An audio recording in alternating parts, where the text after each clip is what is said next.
Good morning and welcome to the 7th weekend of the QuitFit British Touring Car Championship, and we've moved to the Highlands of Scotland in Knockhill for rounds 19, 20 and 21. This is going to be a very interesting round of the championship. Let's cross over then for our first race of the day and join our colleagues trackside. A good rapport with all the drivers, and we can't wait to get that back for the touring cars. But first of all, we've got a very important 20-minute race here and an amended grid. Now, car 69 and car 210 got grid position penalties, 69 being Brent Bowie and 210 being Chris McKenzie in the JCW Sports class. But on pole position, Cameron Richardson claims a pole position for this race. I had a very good showing in race number 1 yesterday. Josh Porter alongside him. The second row is number 12, Alex Solly, and 24, Tom Ovenden. Owen Hillman is in the third row with Harry Hickton, and then we've got Lewis Selby and Jamie Osborne. Nathan Edwards, yesterday's runaway winner, likes to flag. Domination from Nathan Edwards. Saw him really stake a claim for this weekend. If he can come through from the fifth row, it'll be interesting to see where that will put him.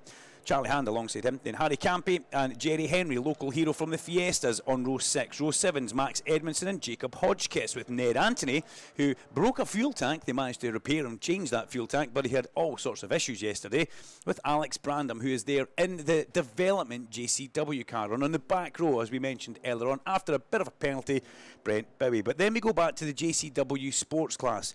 Nicky Gauci is first on that one in row 12, alongside Ben Crossley, Will Crooks, Henry Howarth, Archie Johnson, who took the victory yesterday in fine style, and he's got Chris McKenzie with that penalty in 210 on the very back row of the grid. And after yesterday's race, the championship, well, it's now Jamie Osborne. Well, it is Jamie Osborne who's in the lead of the championship with 497 points, 50 points ahead of Tom Ovenden, and Lewis Selby sits in third for the JCW Drivers' Championship. The Rookie Cup, Max Edmondson with a fine race yesterday, Jacob Hodgkiss second place, and Albert Webster, who's not here, in third. And the JCW Sports Drivers' Championship is 42, Henry Howarth, who leads the way in that one from 10, Archie Johnson. I suppose I need to welcome the main man to the studio and say hello, good morning, and welcome to Sir Alan Hayes. How are you, Sir Al? Very well indeed. Can I do this? I've been waiting to do this. Duncan Vincent with expert commentary, Rob Johnston in the pit lane and the paddock, and Alan Hyde in the pit lane and the Toka Live studio. This is Toka Live. It is Toka Live. A very good morning to you. A beautiful blue sky, lovely sunshine looks down on the Knockhill circuit. We love coming up here to Scotland, to Knockhill, and clearly so do you, because we have an amazing crowd all the way around the circuit. Can't see too much grass around the circuit because it is full of people, and they are still coming into the circuit. Ready for the first race of the day. We've got 3 of our support paddock races before we have our first touring car race. The Virtue Mini Challenge is just coming up, gets underway at 9:20 this morning. We've got a 32-lap race at 5 to 10 for the Porsche Carrera Cup GB, and the Vera Tools F4 British Championship certified by FIA. Their race coming up at 10:35 ahead of the first touring car race at 11:25 this morning. Take your places, everybody. And Knockhill always gives us the most thrilling of race days, and we've got the most perfect backdrop with blue skies and sunshine and an awful lot of smiling people. It's so good to see. And just to let you know as well, if you'd like a shout out over the course of today, you can do so. You can get in touch with us here at Toka Live on Radio Knockhill by sending us a WhatsApp message. The number, add it as a contact as Toka Live, 07482 877 877, 07482 877 877. We need your first name and your message on WhatsApp to 07482 877 877, and you get a shout out. The cars are going off on their green flag lap, and what a fantastic sight they make as well. Such a huge amount of thought goes into the liveries on these mini challenge cars. They are proper race cars, these things, and as they make their way around the circuit on their green flag lap, let's get into the commentary box and Duncan Vincent. Yeah, and some of the liveries, Alan, very special and very new for this weekend, especially the Napa cars. I think Dr. Robert Johnson was speaking about that quite a bit yesterday. Napa go full on whenever they come to, I think they do it at every event, but Scotland, incredible attention to detail for Scotland. They've all got special helmets. They had a special Napa dinner at the Glenturret Distillery, I think it was Thursday. And our very own Knockhill-based helmet painter, Joe Tanner, was doing some wonderful things for them, painting whiskey barrels, painting all sorts of things to their helmets. Dan Rowbottom got the whiskey barrel, didn't he? I think he was given a clean sheet of paper, something Scottish. We won't say anything more than that, but something associated with Scotland. There's a Highland cow, isn't there? There's a Highland coo. Now, did you not pick a Highland coo up here? Where was that? Yes, and in not literally, of course. No, it was a fluffy one from British Superbikes, and it was a special edition Highland cow, and we named it in reverence to the three-time champion. We named the Highland cow Gordon. Yeah, and was it fluffy enough for you? Very fluffy, and looking after the house while we were away. That's good stuff. The Highland coo. Moo, I'm a Highland coo. I remember my daughter Lola learning a poem about that. But let's focus on what we've got on track. All very fine and dandy, having painted helmets and Highland cows. But this race, the Vertu Mini Challenge, this is race number 2 of them for the weekend. And it's an important race. It's a 20-minute long race. It's also 9:20 in the morning, as you guys are very much aware of. The track temperature's lower than what they had yesterday to deal with when the race was at 4:15. It was probably counterintuitive to tyre life towards the end of the day, those hot track temperatures. So they'll be looking at this one with a bit of an eye of excitement, I would believe. The cooler air temperature will help that little JCW engine to take some of that nice cold morning dense air in. 2-litre turbocharged air, and we do know that turbocharged cars do like nice cold dense air. 2 classes we have on track for you. We've got the JCW class, which has got basically, it's a proper little baby touring car when you look at it. Sequential gearbox inside that. You'll also see the JCW Sport cars. The JCW Sport cars, the only real difference for the JCW Sport cars, who all have an S on their side window next to their number, is they have an H-pattern box. And well, Dr. Robert Johnson's dealt with H-pattern boxes all his life, but it's a little bit more technical to drive, shall we say. But very, very impressive that Mini have got 2 grids of cars out here, and they've even got development cars, thinking of the future. And we have that for quite a few classes. But here, lining up on the grid in the lovely sunshine on Sunday of the touring cars, it is time to go racing. Need to keep our eyes on the lights. And will it be a perfect start for Cam Richardson? Cam Richardson yesterday had his best qualifying to date. And Cam, we can see that, convert pole to a good win or a top 5. Keep your eyes on that Beatson's Building Supply Bridge. The revs go up, the lights are on. And we're racing here on Sunday. It's a better start from Porter than Richardson. Richardson caught sleeping a little bit on the line and hasn't really got away at all. He's going to slot into second place on the run down in towards Duffus Dip, and it's Porter who goes round the outside in the 94 car, the development driver for Accelerate. Let's hope everybody has the tyres up to temperatures. They attack Leslie's with huge amounts of gusto and speed, and they do. That back right tyre is one that sometimes catches you out. If you don't get enough heat into that slick tyre there, it can swap ends very quickly. But already Porter with one off at the chicane into the gravel trap. 2 cars, one into the rector, one at the edge of the track, buried deep into the gravel trap. We'll come back with an ID on that when we can get it for you, as the cars continue to head round towards the hairpin just now. I'm expecting a full safety car for this one.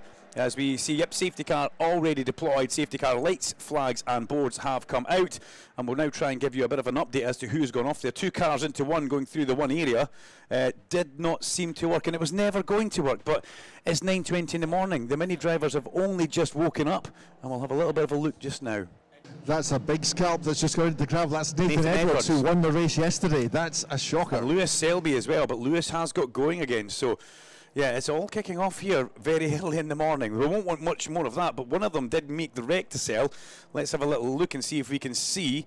But two big scalps here, yes. We've got mini PR man Matt Salisbury as well, who was on the stalker binoculars as we see one of our drivers walking away from that. That looks like Nathan Edwards walks away from his car, and he is not a happy person with that one round there. Now, it looks like, well, watch the replay on the big screen, ladies and gentlemen. Oh, Nathan Edwards turned round by Lewis Selby as they go through the chicane.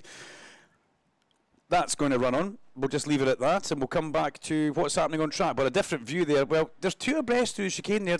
There is room for two cars to go through there, but I wasn't sitting in a race car, so I can't tell you what. But it just, unfortunately, a little pinch point in the middle of the corner.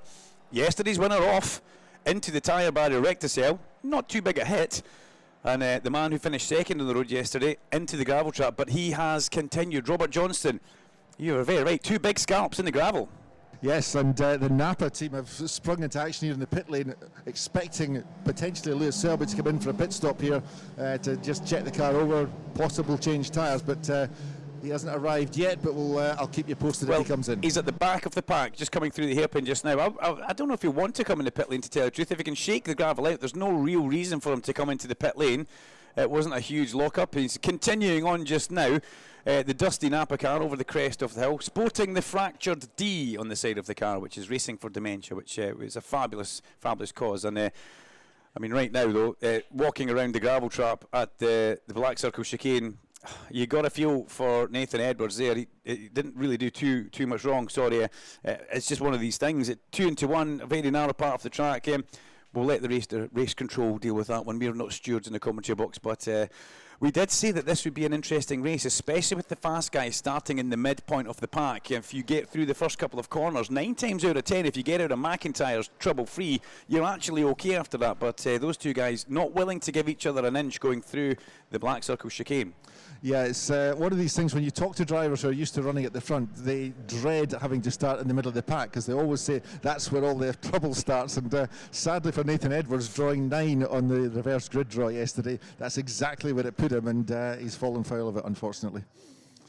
It's funny, the drivers always say, oh, I never like to be in the middle of the pack. That's where all the action happens and goes wrong. And then 9 times out of 10, it's usually those guys that unfortunately start the action and it happens. We see another replay on the big screen, ladies and gentlemen. Just two cars over the crest of the hill, and it's just one of these things. They come together. Unfortunately, Selby turns Edwards around there. Gouch's slow pace yesterday was due to no power steering, by the way, just to let you know, Robert Johnson. We should mention that in the JCW Sport class. I was saying, why is Nicky going so slow around there in car number 22? Well, he just didn't have any power steering. So that's if you've ever tried to drive a car with no power steering, it's difficult. If it's meant to have the power steering, it's difficult. If you drive a car that doesn't have power steering, it's not meant to, it's actually okay. But yeah, when it locks solid, you will have forearm pump and big biceps. The number 21 car gets pulled behind the Marshalls hut at the Black Circle chicane, which I think that's post 5. And then the back straight, Clark's is 6 and 7.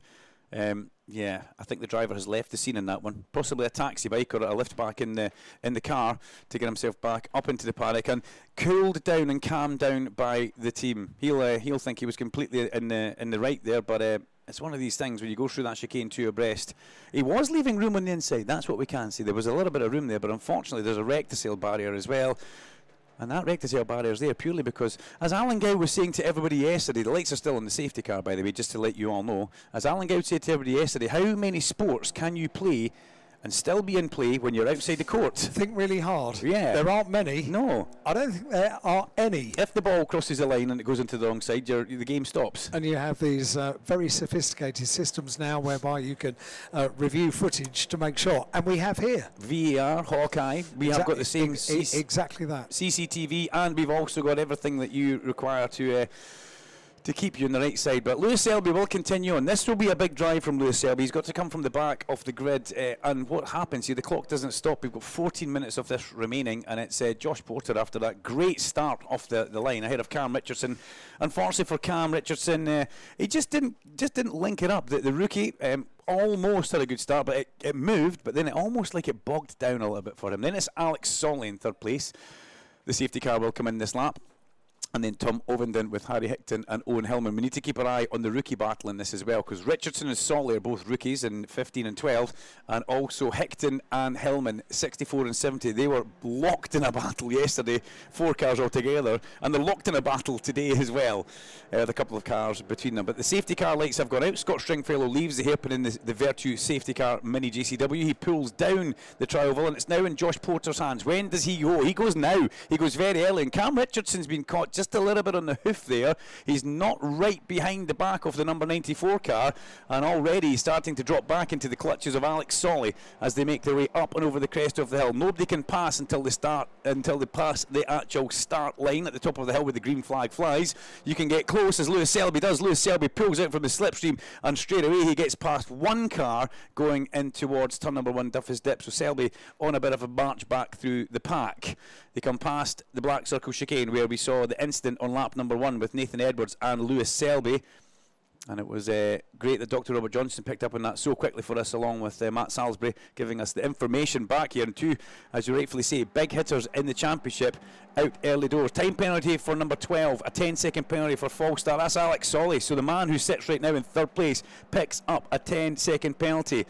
And another very interesting fact we've got here, that car in the lead, ladies and gentlemen, that lovely bright red, orangey red, orange. What colour is it, Alan? It's Dayglow red and black. Brilliant.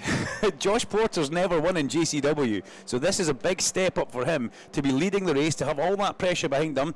But he certainly has the pace as they lead in towards McIntyre's, which is turn 3. But the big news that's just come up, a jump start for car number 12, which was Alex Solly. Time penalty plus 10 seconds, car 12, false start. We saw a 5-second penalty being given yesterday, but that's not been decided to be enough. So any jump start now gets a 10-second penalty as they bounce their way over the apex curb at Clark Curve, out towards the exit curb, and try not to use the red painted area there, because that's no man's land, and if you're in there, you're breaking track limits as they head towards the hairpin. Porter looking strong, but here comes Solly in 3rd place, Doc, on his teammate, and he's got to watch out because he's got Ovenden all over the back and inside of him. Yeah, Solly would be keen to try and make up as much time as he can to try and overcome that 10-second penalty. But 10 seconds is huge, and on the timing screens would drop him down to about 15th, 16th position. And that will hurt him, that's for sure. We're just going to see when that gets implemented. It'll probably be post-race, actually. The timing screens are just keeping up with what's going on just now. And they're up the inside, further back down. That's car number, was that 42, I think? A lovely overtake going through the top of Duffy's Dip there. That was Henry Howarth, one of our JCW sport cars. He made a strong manoeuvre in towards Duffy's Dip. It's not a place you want to try and get away with that if it's not going to work. It's actually 47 that went through there, if I'm not mistaken. Was it 41? We'll come back. Jerry Henry, the local man Jerry Henry, showing some local class there, actually. Thank you, Matt Salisbury. As they make their way round towards the X or off Clark's just now. And here comes once again up the inside Solly, thinking about getting under pressure, putting Cam Richardson under pressure, and then side by side out the hairpin just now, and it is very much Tom Ovenden side by side with Harry Hickton up the straight. Harry Hickton against the pit wall, and he's going to lose out on drive, but then it's battle of the bravest. We've seen this yesterday. Can you go round the outside at Duffy's Dip, Harry Hickton? Yes, you can. He's holding his own round the outside, but unfortunately Ovenden stronger on the inside. And I think Harry Hickton realised that if he wanted to fight that too much, there was maybe a Rookie Cup points haul not going to be going his way. So very cleverly slotted back in behind as they all come through the Black Circle chicane, kissing the curb on the left-hand side as you go through, and then trying to avoid the big curb on the right-hand side. As we see Jerry, no, it's not the Jerry Henry car, it's number 95, bounces in, and that's what Matt Salisbury was jumping about the commentary box for. Car number 95 was Jacob Hodgkiss, and he was all sideways at the exit of Clark Curve. Leaders into the hairpin. It's line astern stuff just now, Doc. Yeah, pit visitor Alex Brandham in the number 66 car. That's the development car for next year's JCW model. Hit a few problems yesterday with a seized brake caliper, and he's back in again today with smoke pouring off the front brakes. So I think they may have a few problems to solve, but that's the whole point of the development car. We have a 7-car line at the front here. We can see a 7-car battle at the front here. It's Porter, Richardson, Solly, Ovenden, Hickton as we watch them going towards McIntyre's. Behind Hickton we've got Hillman and then Jamie Osborne in 7th place. Osborne's trying to get the overlap down through Butchers, and he has got the overlap in the Napa car. Beautiful stuff there. Beautiful move from Jamie Osborne. That was clinical. He managed that on the way in towards turn 3 McIntyre's. He made the man ahead of him go defensive. Hillman went defensive, and then he managed to pop out from the exit of the corner and overtake before the chicane. That's not an easy manoeuvre, but you've got to try and set that up to make your opponent make the small error, and then it happens. In towards the hairpin, Solly up the inside of Richardson. No, he doesn't. And still behind that, Tom Ovenden fights off Harry Hickton in the purple car. Side by side, almost for Tom Ovenden, just about had an overlap towards the inside of Alex Solly, because Solly's so preoccupied with trying to get ahead of his teammate, he's actually leaving himself open for quite a few opportunities of Tom Ovenden. And Tom's a quick man, race winner. He will not need to have too many opportunities as they all head towards the white line and towards McIntyre to try and go through their side by side through the heart of the corner. That's Hickton and Ovenden again. Harry Hickton really putting it on the line here, and here comes Jamie Osborne round the outside. Stunning manoeuvre from Osborne. That's 2 out of 2 through the same area on different sides of the track. He went underneath one last lap. He went round the outside of car number 64, Harry Hickton there. That was a lovely, lovely manoeuvre. And that will give him a bit of hope towards the mid to end part of this race as the black and white warning flag comes out for Robert Johnston. Pick these numbers up, please. 64, 24 and 70, all track limits. Yeah, 64 is Hickton, 24 is Ovenden, and 70 is Hillman. So that's significant. All of them have to watch themselves now so they don't get any penalties. Yeah, we're just watching a replay on the big screen of that overtake just now coming through the bottom of Butchers, which was absolutely stunning from Jamie Osborne. Now let's have a look at this, because here comes a JCW Sport battle across the line, Dr. Robert Johnston, and they're very close as they come up over the crest of the hill. It's Henry Howarth ahead of Nicky Gauchi and Alex, Johnston and Crossley still in there. Where's Mackenzie drifted back to? Chris Mackenzie just a little bit off the back of the pace, actually, which is quite strange because he was one of the pace setters in that class yesterday. But Archie Johnson, still very much in the mix of that one, giving Nicky Gauchi a bit of a hard time. Bit of a breakaway at the front now for Josh Porter as they all fan out on the brakes. The Napa cars are side by side and through the heart of the hairpin and through, well, Cam Richardson holds the inside and he gives his teammate racing room. He gives Alex Solly a lifeline on the edge of the corner there, which you kind of have to do in racing nowadays. Up over the crest of the hill, it's a Napa side by side. And we've got Tom Ovenden not really knowing where he wants to put himself as they come in towards Duffus Dip, and we can see Jamie Osborne pops out there. This is formation flying from Napa. They're still side by side in towards McIntyre's. Ovenden's about to make the most out of this if he can get underneath and through, but no, they're side by side. Solly will take that position. He'll cut across the nose now as they go through the chicane. Lovely, lovely manoeuvre, and no contact from anybody apart from Ovenden, who runs wide into the gravel and costs himself 2 places. Through goes Osborne, and through also goes Hickton, and also through on the inside. Who was that there? Car number 33, I think that was Max Edmondson. Well, you know what? When somebody makes a mistake in front of you in a one-make series, you have to strike while the iron's hot, and that's exactly what we just saw there. Big shuffle in the, still like, I'm going to say mid-pack, Robert, but it's almost the sharp end. And all that battling, look what it's doing for Josh Porter. Nice gap coming out the front, Doc. Yeah, Josh is driving a copybook race here. I mean, he was quite calm and collected before the start when we spoke to him, and he's just making it his own here. There's 1.5 second gap, and then he's got the Napa fleet behind him. The Napa guys in the garage here very, very pleased when they saw their cars now running 2, 3 and 4. Watching the JCW Sport class come through the hairpin, and that's pretty tight together. Archie Johnson sits at the head of that now. I think Archie Johnson's managed to get himself ahead of Nicky Gauchi as they come up over the crest of the hill. The man with 10 on his windscreen with the S next to it, the JCW Sport class. But they're all chasing, actually. They're all chasing Henry Howarth as Jamie Osborne still battles. He's got ahead of Cam Richardson now. This is a stunning, stunning drive for Osborne. Is off of the exit of Clark's. Goes Cam Richardson, and also off there has gone number 70, which is Owen Hillman, one of the rookies. Owen with a big point score yesterday. Let's have a little look at that. There's smoke coming out the front of that car. It's actually not Owen Hillman. I'll come back and fix that. Now Max Edmondson has gone off there. Yep, they're very side by side and close as they went in, and Max Edmondson has gone off there. There's a lot of smoke and dust coming out of that car, but they both rejoin. But you'll notice, Robert, as they go past you, the group has now been splintered after that coming together, and we're watching a replay through the big screen here, and it was actually Cam Richardson who had a big two-wheel moment, and then up the inside went Jamie Osborne. Richardson side by side with Edmondson, rubbing. They come back on and both cars turn off the track, and that effectively does their race now. But they have got another one later on today, but that's a pretty interesting place to go off. Thankfully the tyre barrier has been moved back there for over a long time, and there was nothing for them to hit on the inside. Yeah, Max Edmondson into pit lane. Yeah, he'll have lots of grass, lots of debris in the front of that splitter. He'll choke the radiator, and we would think they would want to get that one clear. I tell you what, who's having an absolute flyer of a race then is Jamie Osborne. He has really hit the ground running as they come up the main straight here. We've got Porter being caught now by Alex Solly, who has that time penalty. Then up to third place is Jamie Osborne. Jamie Osborne, he started in 8th place in the grid, and to make any progress in a one-make series is impressive. To get yourself onto the podium, well, he's trying to bear himself off the podium. He's seriously out of shape going over Duffy's Dip and through, and the inside has gone 64, Harry Hickton. Osborne tries to come back, a little bit of touching as they leave the corner of McIntyre with very much Tom Ovenden ready to pick up any pieces. I was just saying how good a race Jamie Osborne's done, and he almost throws it away going over the top of Duffus and gets passed by Harry Hickton in towards turn 3 McIntyre's. Meanwhile, the leaders are away at the front, and there's a fairly large, sizable chunk of GCW Mini. I think you can probably see that on the television screen or the big screen, Dr. Robert Johnson, in the gravel at Clark's. But this at the lead at the hairpin is now becoming tight, with Josh Porter coming under huge pressure, Doc. Yes, Max Edmondson back underway as well, but yes, it's getting very, very interesting at the front of the field. That's a piece of Jerry Henry's car that we're seeing in the gravel trap at Clark just now, car 47. Well, he went wide a couple of laps ago. He'll be missing what looks like the front, maybe front right or front left of the bumper.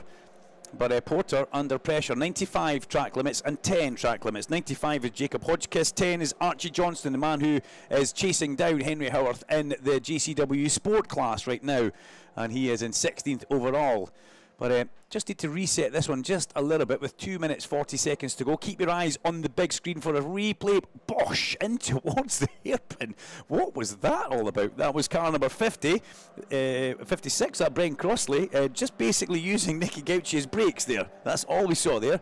So it shows you heading your way into the pit lane now. There'll be a hot smell of water, one we believe there, Doc.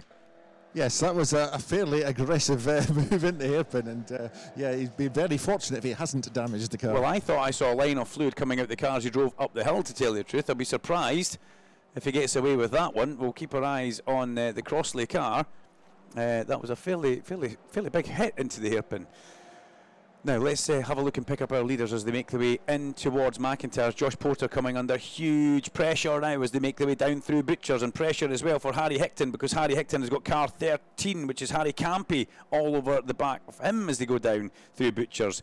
But the race leader, well, he had pulled away a nice comfortable gap, but that gap has all been eaten up by the charging Alex Solly. Solly could win on the road here, but remember the car in second place, the Napa number 12 car, has a 10-second time penalty to get added to his race time, which, as Dr. Robert Johnson says, will move him down to the bottom end of the top 10, put him into about 8th place as it stands right now, as they make their way once again up towards the crest of the hill. We watch for any last lap boards to get made ready, but not on this lap. Another lap to go, and if anything happens between these leaders, Jamie Osborne is in there, and he could pick up the pieces and he could get a victory here. And he will be just hoping that Alex Solly has some sort of attack mode, and yes, he's attacking into McIntyre's, but Porter defends. All that falling into the hands of Jamie Osborne as we're into 56 seconds of this lap to go. We will get another lap after this one as they come through the chicane. And look at Osborne in 77, catching, throwing absolutely everything at this one, including the kitchen sink as they come in towards Clark Corner. Over the apex curb goes Porter. He's got one Napa car behind him. Solly can now see his teammate homing in behind him, and he knows that Jamie Osborne will not take any prisoners as they go round towards the hairpin, for this will be the penultimate lap of this race. We expect to see a last lap board being hung out this time, and there's some lap traffic about to fall into this, and we've now got a 3-car battle as we move in towards the last lap of the race. Crossing the line, Josh Porter leads from Alex Solly and Jamie Osborne. Solly in the middle of a sandwich here with Osborne charging up behind, and then Porter just holding his own at the sharp end. If he can defend into McIntyre's, he should be fine, but Solly needs to have a look. Jamie Osborne's on the outside of Solly. Osborne trying to cut through the corner and do the famous cut back towards Butchers, but he can't do it. We've seen things go wrong at the chicane already in this race. Porter has just got to get out of the chicane and in towards Clark Corner, and watch, there's not a dive bomb up the inside. We have seen that in the past. You can head to the apex very early, but no, he carries enough speed through the heart of the corner, and he's got one corner to go, and he looks like he's set for his first ever JCW victory for Josh Porter. He's had a good exit here, and Tom Ovenden comes in towards us. He sets the car in the middle of the track. He covers the inside line a little bit. Here comes Solly, but he's not close enough. Solly can't make the manoeuvre. Oh, there's a bit of hit mid-contact through the corner, mid-corner contact. contact. Maybe a little bit uncalled for Solly, but just a little love tap as they take the checkered flag. Josh Porter wins from Alex Solly and Jamie Osborne. 1, 2, 3 across the line. Tom Ovenden in a fine 4th place. And there we go, we've got a new first-time winner in the GCW class, and it's Josh Porter. And he will be one happy little bunny in that car. The man who's driving for Accelerate Race Development Programme.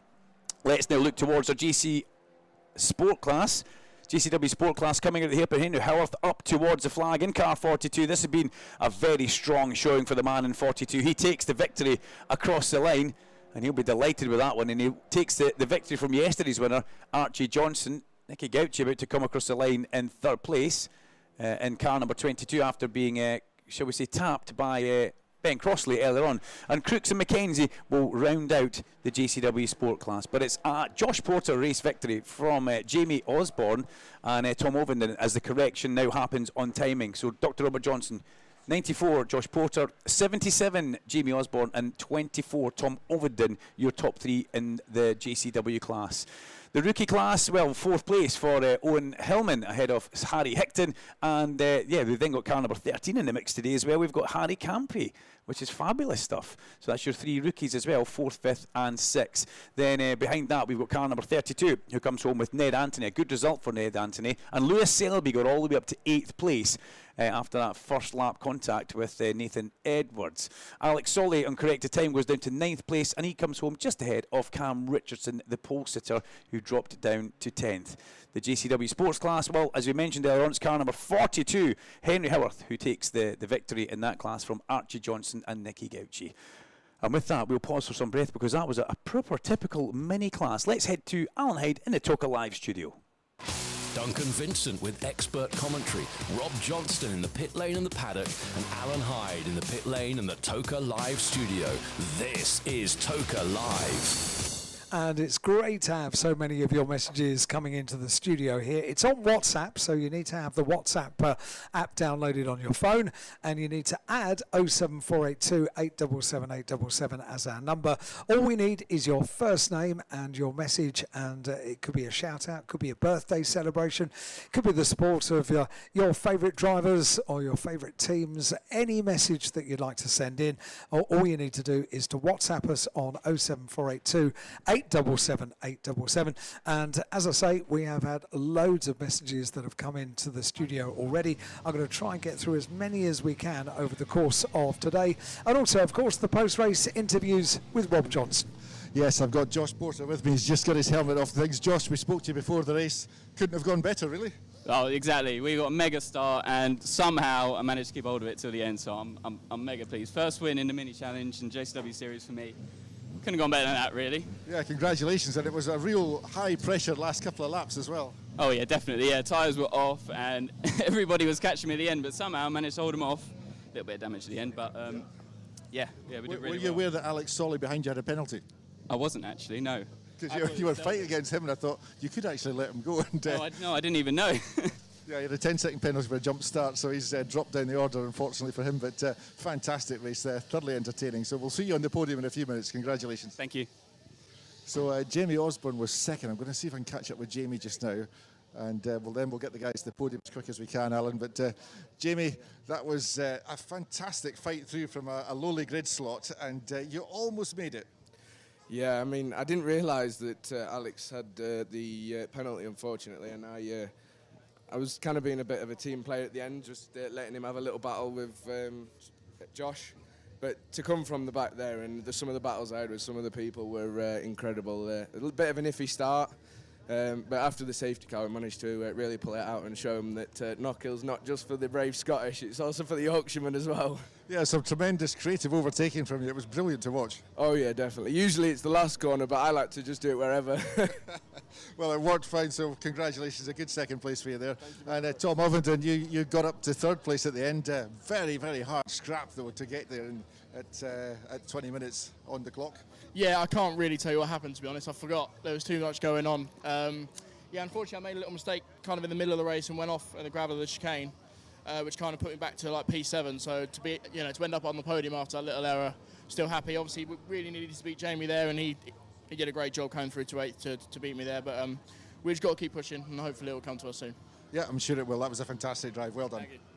Right, we'll try and get these guys to the podium as quickly as we can. Al, we may have to do a local PA podium. We'll just see how things work with the Porsches coming onto the track shortly. We absolutely will. We'll work it out. But we have a podium PA system, which means that they can carry on with their podium while the race is going on. We here on Toka Live on Radio Knockhill 93.7 FM will carry on with the on-track action and bring you the commentary with Duncan Vincent. But it might or might not be that we will hear from the podium. It's always nice to hear from the podium if we do have enough time, because particularly here at Knockhill, I have to say it is always the best crowd we have all year in front of the podium at Knockhill. The atmosphere is always absolutely superb. And Duncan, yeah, pop your headset on, because I got a message yesterday.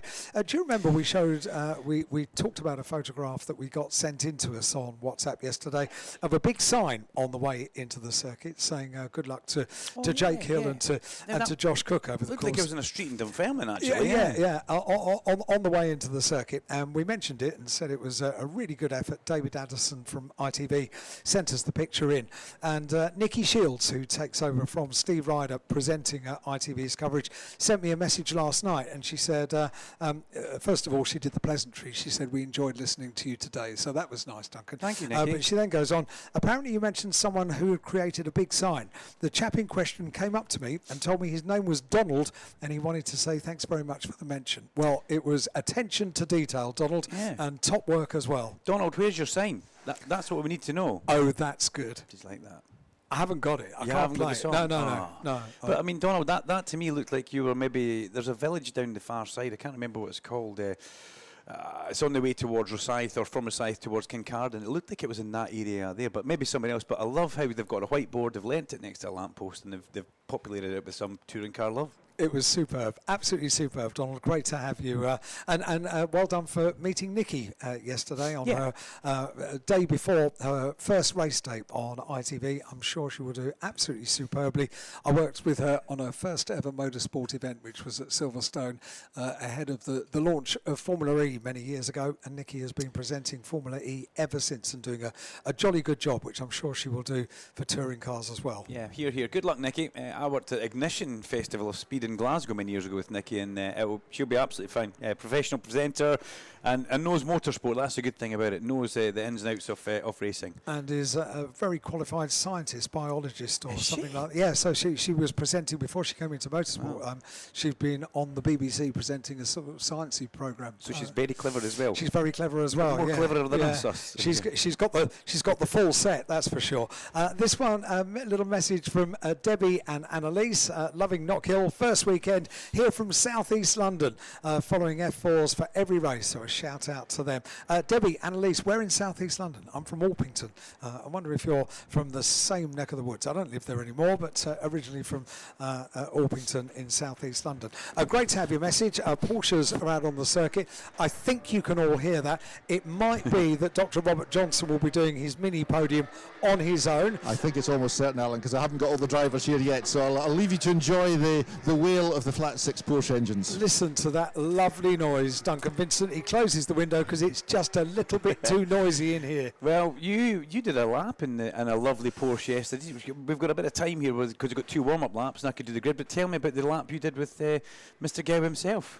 So yesterday I went around in the Porsche Cayenne, which has 739 brake horsepower. And you felt every one of them, didn't you? Absolutely, exactly. There were elements around the Knockhill circuit that absolutely suit that car beautifully, and yeah, that was a bit of a thrill yesterday morning. A thrill that I had. Which circuit was it? Was it Snetterton? I think it might have been Snetterton. That I got a very unique trip around the circuit in the rather beautiful all-electric Porsche Taycan, which is at the front of the grid. I've got some stats on that. I shall dig deep into my laptop, Dunk, and tell you about some of the spec of the Porsche Taycan that you can see at the front of the field that probably has some very, very lucky guests in. Well, my favourite Alan Gow moment was actually this morning when he tried to run you over in the pit lane. He does that sort of thing. Yeah, I really... Keeps me on my toes first thing in the morning. He's my type of guy, by the way, just to let you know. Anyone that tries to flatten Heidi is okay in my book. Let me give you the grid for the Porsche Carrera Cup, Great Britain, round number 9. It's a 30-minute or 32-lap race, whichever comes first. Now, I was speaking with Max Coates this morning coming in. He says, I'm looking forward to this. He goes, but 32 laps or 30 minutes around Knockhill. He goes, this is possibly one of the hardest tracks we race on. And in these kind of temperatures, because although it's early in the morning and the sunshine, blue sky, all that kind of thing, it's going to be a little bit like a few laps in a tumble dryer this morning. Yeah, this is your wake-up call, Mr. Coates, and this is what you signed up for, and this is what he's good at doing. On pole position, after a fabulous run in qualifying yesterday, we have got Will Martin, who sits there proud in his number 10 car. Alongside him is the first of the Rosalind Goldbush Century Motorsport cars for Andrew Rackstraw, car 4099. The teenage sensation, Sid Smith. He's got a deeper voice than what I seem to remember. That's kind of changed a little bit, but he's a force to be reckoned with. He was 100th of a second off pole position, and he found himself in 3rd place. He was almost surprised to be on the 2nd row of the grid, being that close to pole position. He's alongside Angus Whiteside, the man who likes to get a lot of big air, shall we say, here as he goes over the crest of Duffus Dip. Keep your eyes on 52. Then number 1, George Gamble, the second of the Rosalind Gold cars, alongside car number 400, James Wallace. You can't miss James Wallace's car. It's bright pink, it's stunning. Then we've got in the 4th row, 94, Oliver White, with 59, Josh Stanton. In the 5th row, we've got 30, Will Jenkins. And Will Jenkins, he is the first of the rookies out there. He's alongside car number 18, the second of the rookies, Seb Hopkins. Jonathan Beeson is with Max Coates out there as well on the 6th row of the grid as they go off for their 2 warm-up laps behind Scott Stringfellow. And then on the 7th row, we've got Ollie Jackson and Carl Cavers. And all the way on the 8th row of the grid, I was going to say all the way at the back, but he's only 6/10 of a second off pole position. That's how tightly condensed this field is. We've got the Domino's Pizza car of Henry Dawes, local man Henry Dawes, who is very much finding form, actually. He's finding a lot of form in this championship. There comes your second favourite Porsche into the pit lane just now, Alan Hyde. The purple Taycan, which looks absolutely beautiful in this sunshine here at Knockhill. I'm going to give you just a couple of stats about that car, and then I can drip feed you a few more stats as the day goes on. Top speed of that car, all electric, 180 miles an hour. The Porsche Taycan. It's 0 to 62 with launch control activated, 2.3 seconds. 2.3 seconds, 0 to 62, and in the current spec, the spec that has been applied to that car for this year as being the lead car when the cars come out onto the grid, I'll say it very quietly, £189,000. We can dream. We could have one each, actually. No, we can't. They might get taken back from us pretty quickly, but I definitely have it in that colour, though. Oh yes, lovely deep. Was I going to say that? I was going to say a lovely deep purple.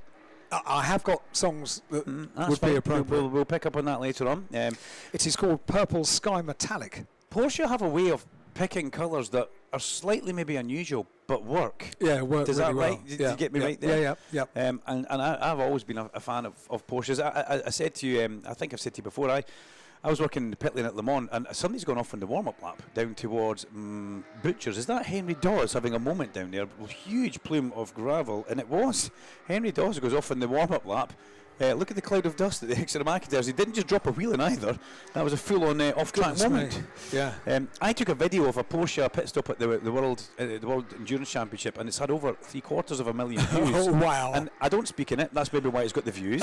It's just the noise of the car stopping. The GTE Porsche goes up on the jacks, off come the wheels, in goes the fuel, off comes the wheels, and it accelerates away, and it gets so much love, because it's that sound of the unsilenced exhaust, which is just stunning. So we're going to wait on Henry Dawes joining the back of the group after he had a rush of blood to the head first thing in the morning there. That's a wake-up call first thing in the morning, isn't it? Well, he'll be thinking, what went wrong there? How did I do that? Hopefully the tyres are up to speed. Hopefully no one saw and the commentator didn't mention it. That's what he's thinking. Yes, well, we shall see. We shall see. Here we go. 30 minutes or 32 laps, whichever comes first. The revs go up. The pole position man is Will Martin. Red lights on, and it's go. What a launch Martin gets off the line. I've got to say, stuck a little bit in second place with Rackstraw there, and he's under pressure straight away as we run down towards Duffus Dip from Sid Smith. They're too wide behind that as they go over the crest of the hill and do all manage to somehow get through. Sid Smith looks up the inside of Rackstraw into turn 3.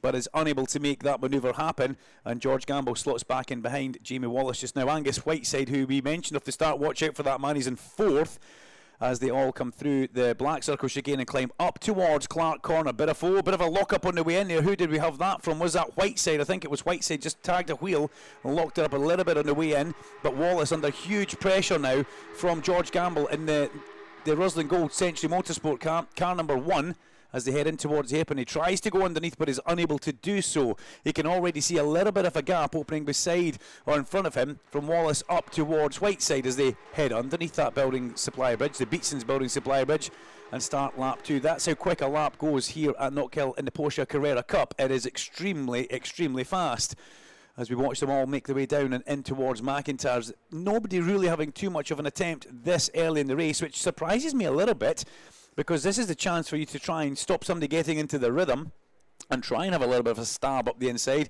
and see if it will work. Henry Dawes has got ahead of Carl Cavers off the start as they make their way through Clark Corner and bounce out towards the exit point before heading towards the hip, and all the cars line astern just now.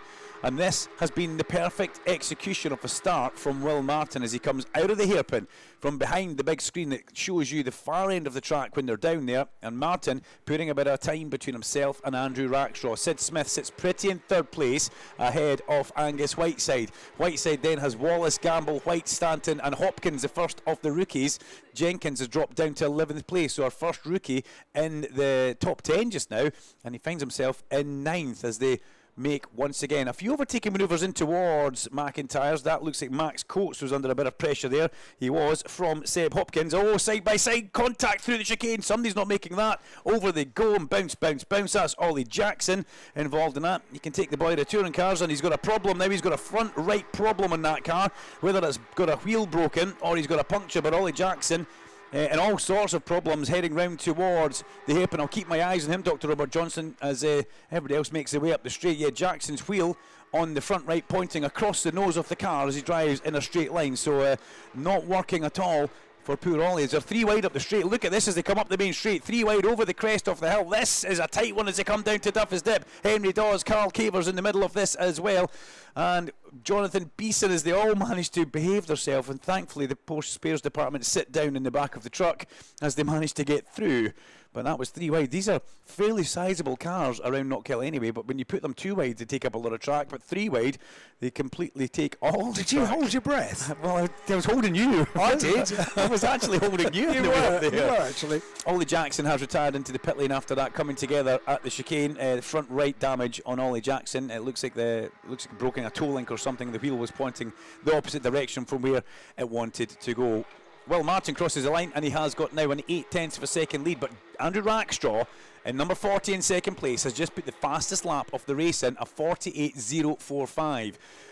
Now, this being a long race, you've got to watch your tyres. You can't go too hard too soon because you don't want to put too much stress through the Michelin tyres that these cars run on and basically use too much in the early phase of the race. You've got to have something in your armoury towards the end, and that's what we'll see. Some of these drivers will just try and keep people in check. And we've also seen just the physical nature, the physicality of driving these cars for the long races in these heats. In this heat, we saw a couple of years ago that it was Harry King, who started from the very back row of the grid, eventually won the race after putting pressure on the leader, and before you knew it, he was in the lead after a late race mistake. And we saw that contact there, a bit of robust contact, we've got to say. And it wasn't Ollie Jackson's fault. Jonathan Beeson went into the side of Ollie Jackson as they came towards Butchers. And then Jackson, unfortunately, was his car slapped off the side. And that's what's done the front right damage to his car on Beeson's. Sid Smith's coming under a bit of pressure from Angus Whiteside. The Team Parker Racing 99 green recycling car of Sid Smith, which is a lovely colour scheme, has got quite a bit of pressure. So track limits warning flags already, and we're only on lap number 5. 59 and 400. 59 is Josh Stanton. 400, as we know, is the pink car of James Wallace, who drives for Team JTR. And it's too early in the race for you to pick up track warnings limits, that's for sure, but the black and white flag, the diagonal black and white flag being held out on the start line with those 2 numbers in the board. Martin on with a charge here, fastest lap last time in for Will Martin. It's still staying at 0.8 of a second, but he's put in a 49.024. Sid Smith, now what has Sid Smith done? Has he made a false start? Because we've got an exclamation mark just next to his name. Have I missed something on one of the screens? Let me go through the TSL information page because Sid Smith looks like he's maybe picked up a little bit of a time penalty in car number 99. And we'll just confirm that in a second if that's the case. Time penalty for 99, false start, Sid Smith. So that's a great shame for Sid. Sitting in third place on the track. I didn't see it, but obviously they've got judges of fact across there. Sid has made an error off the start. To be honest, I was looking at the man on the front row of the grid. I wasn't paying attention to Sid Smith. But he has compromised his race in this very early phase with a 10-second time penalty. Barry Horn, the team manager, will be rubbing his forehead across there with a little bit of, oh, why did you have to go and do that? But it's easily done. When we're standing at the side of the track, it's all very easy for us to say, why did you jump the start? You're not in the car. You're not under the pressure. You're not having to hold your foot on that clutch and hope everything works. Also, the other thing that you don't really see on television of Knockhill, and John Cleland alerted me to it many, many years ago here in the commentary box, is the inclination on the grid. It's very rare to actually be going uphill when you're way back on the grid. Yeah, 100%. Sid's right on that edge where he's not flat. He would basically be doing a hill start there. Yes. So you're holding on the biting point, and if you make one tiny movement, Alan, not easy. You're gone. Really not easy. So, by the way, just very quickly on John Cleland, I see that he has presented the John Cleland pole position award to a very happy Charles Rainford this morning in the sunshine. So great that JC is here. And there's talk. Well, I've told him I want him in the commentary box. Shall I back it up with another little message? Just to say, please. No, just say.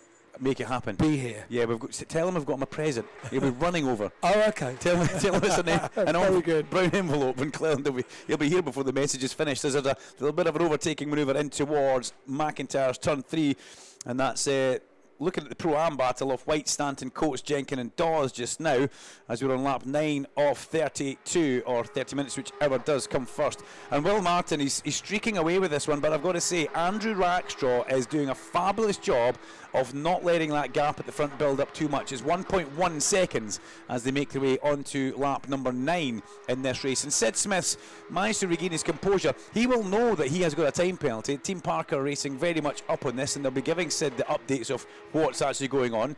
And it promotes Angus Whiteside on corrected time onto a podium position. But Angus, he's got trouble behind him because he has got James Wallace, George Gamble very much in the mix there as well, along with car number 94, Oliver White.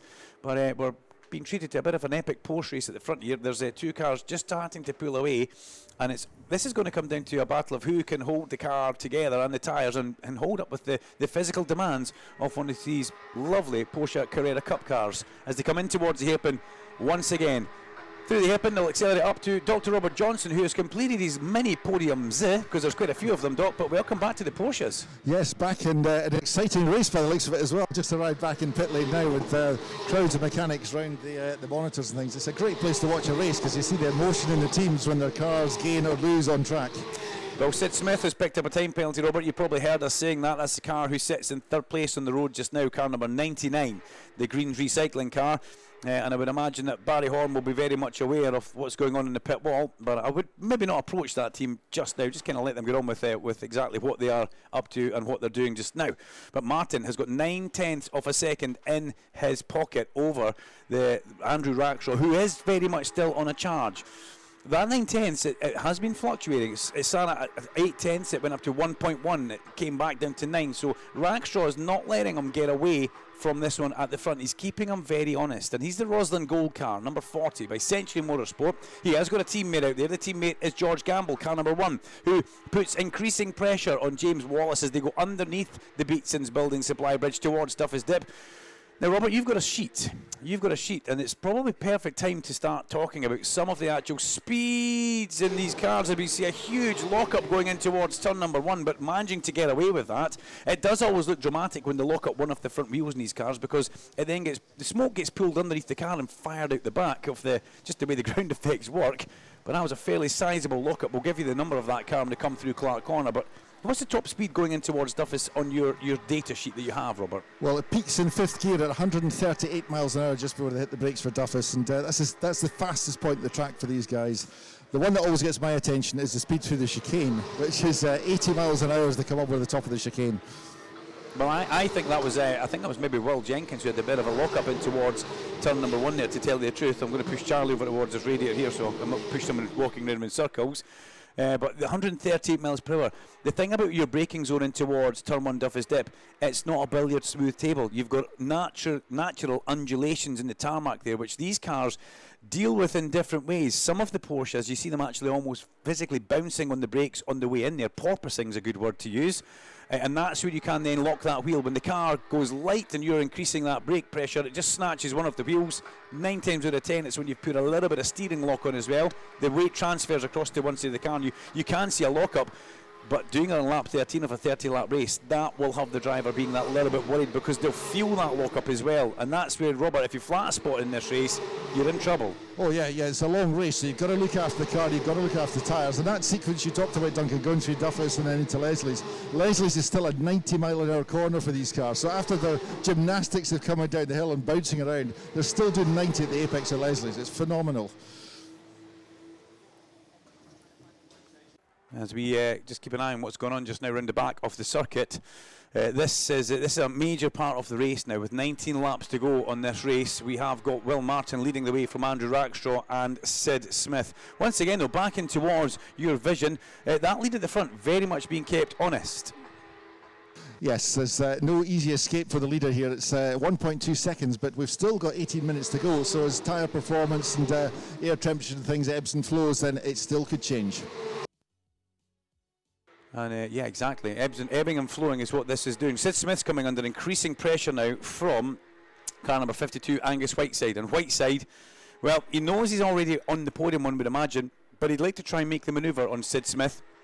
More so for bragging rights than anything else. But Angus Whiteside through the Black Circle chicane, he's a man who likes to style it up, shall we say, does Angus, and he's not scared to put that Porsche in places where 9 times out of 10 it might not fit, as he comes through Clark's with the most beautiful 4-wheel drift, maybe using a little bit too much of the tyre. And Sid Smith, all he can see behind him is a massive purple and orange car right filling his rear view mirror, as they both get good traction off the last hairpin corner. Got to say, Whiteside looks a little bit comfier in that car mid-corner, with good exit as they come up over the crest of the hill and head down towards Duffus Dip. Will Martin is your leader though, and he is in car number 10 from Andrew Rackstraw.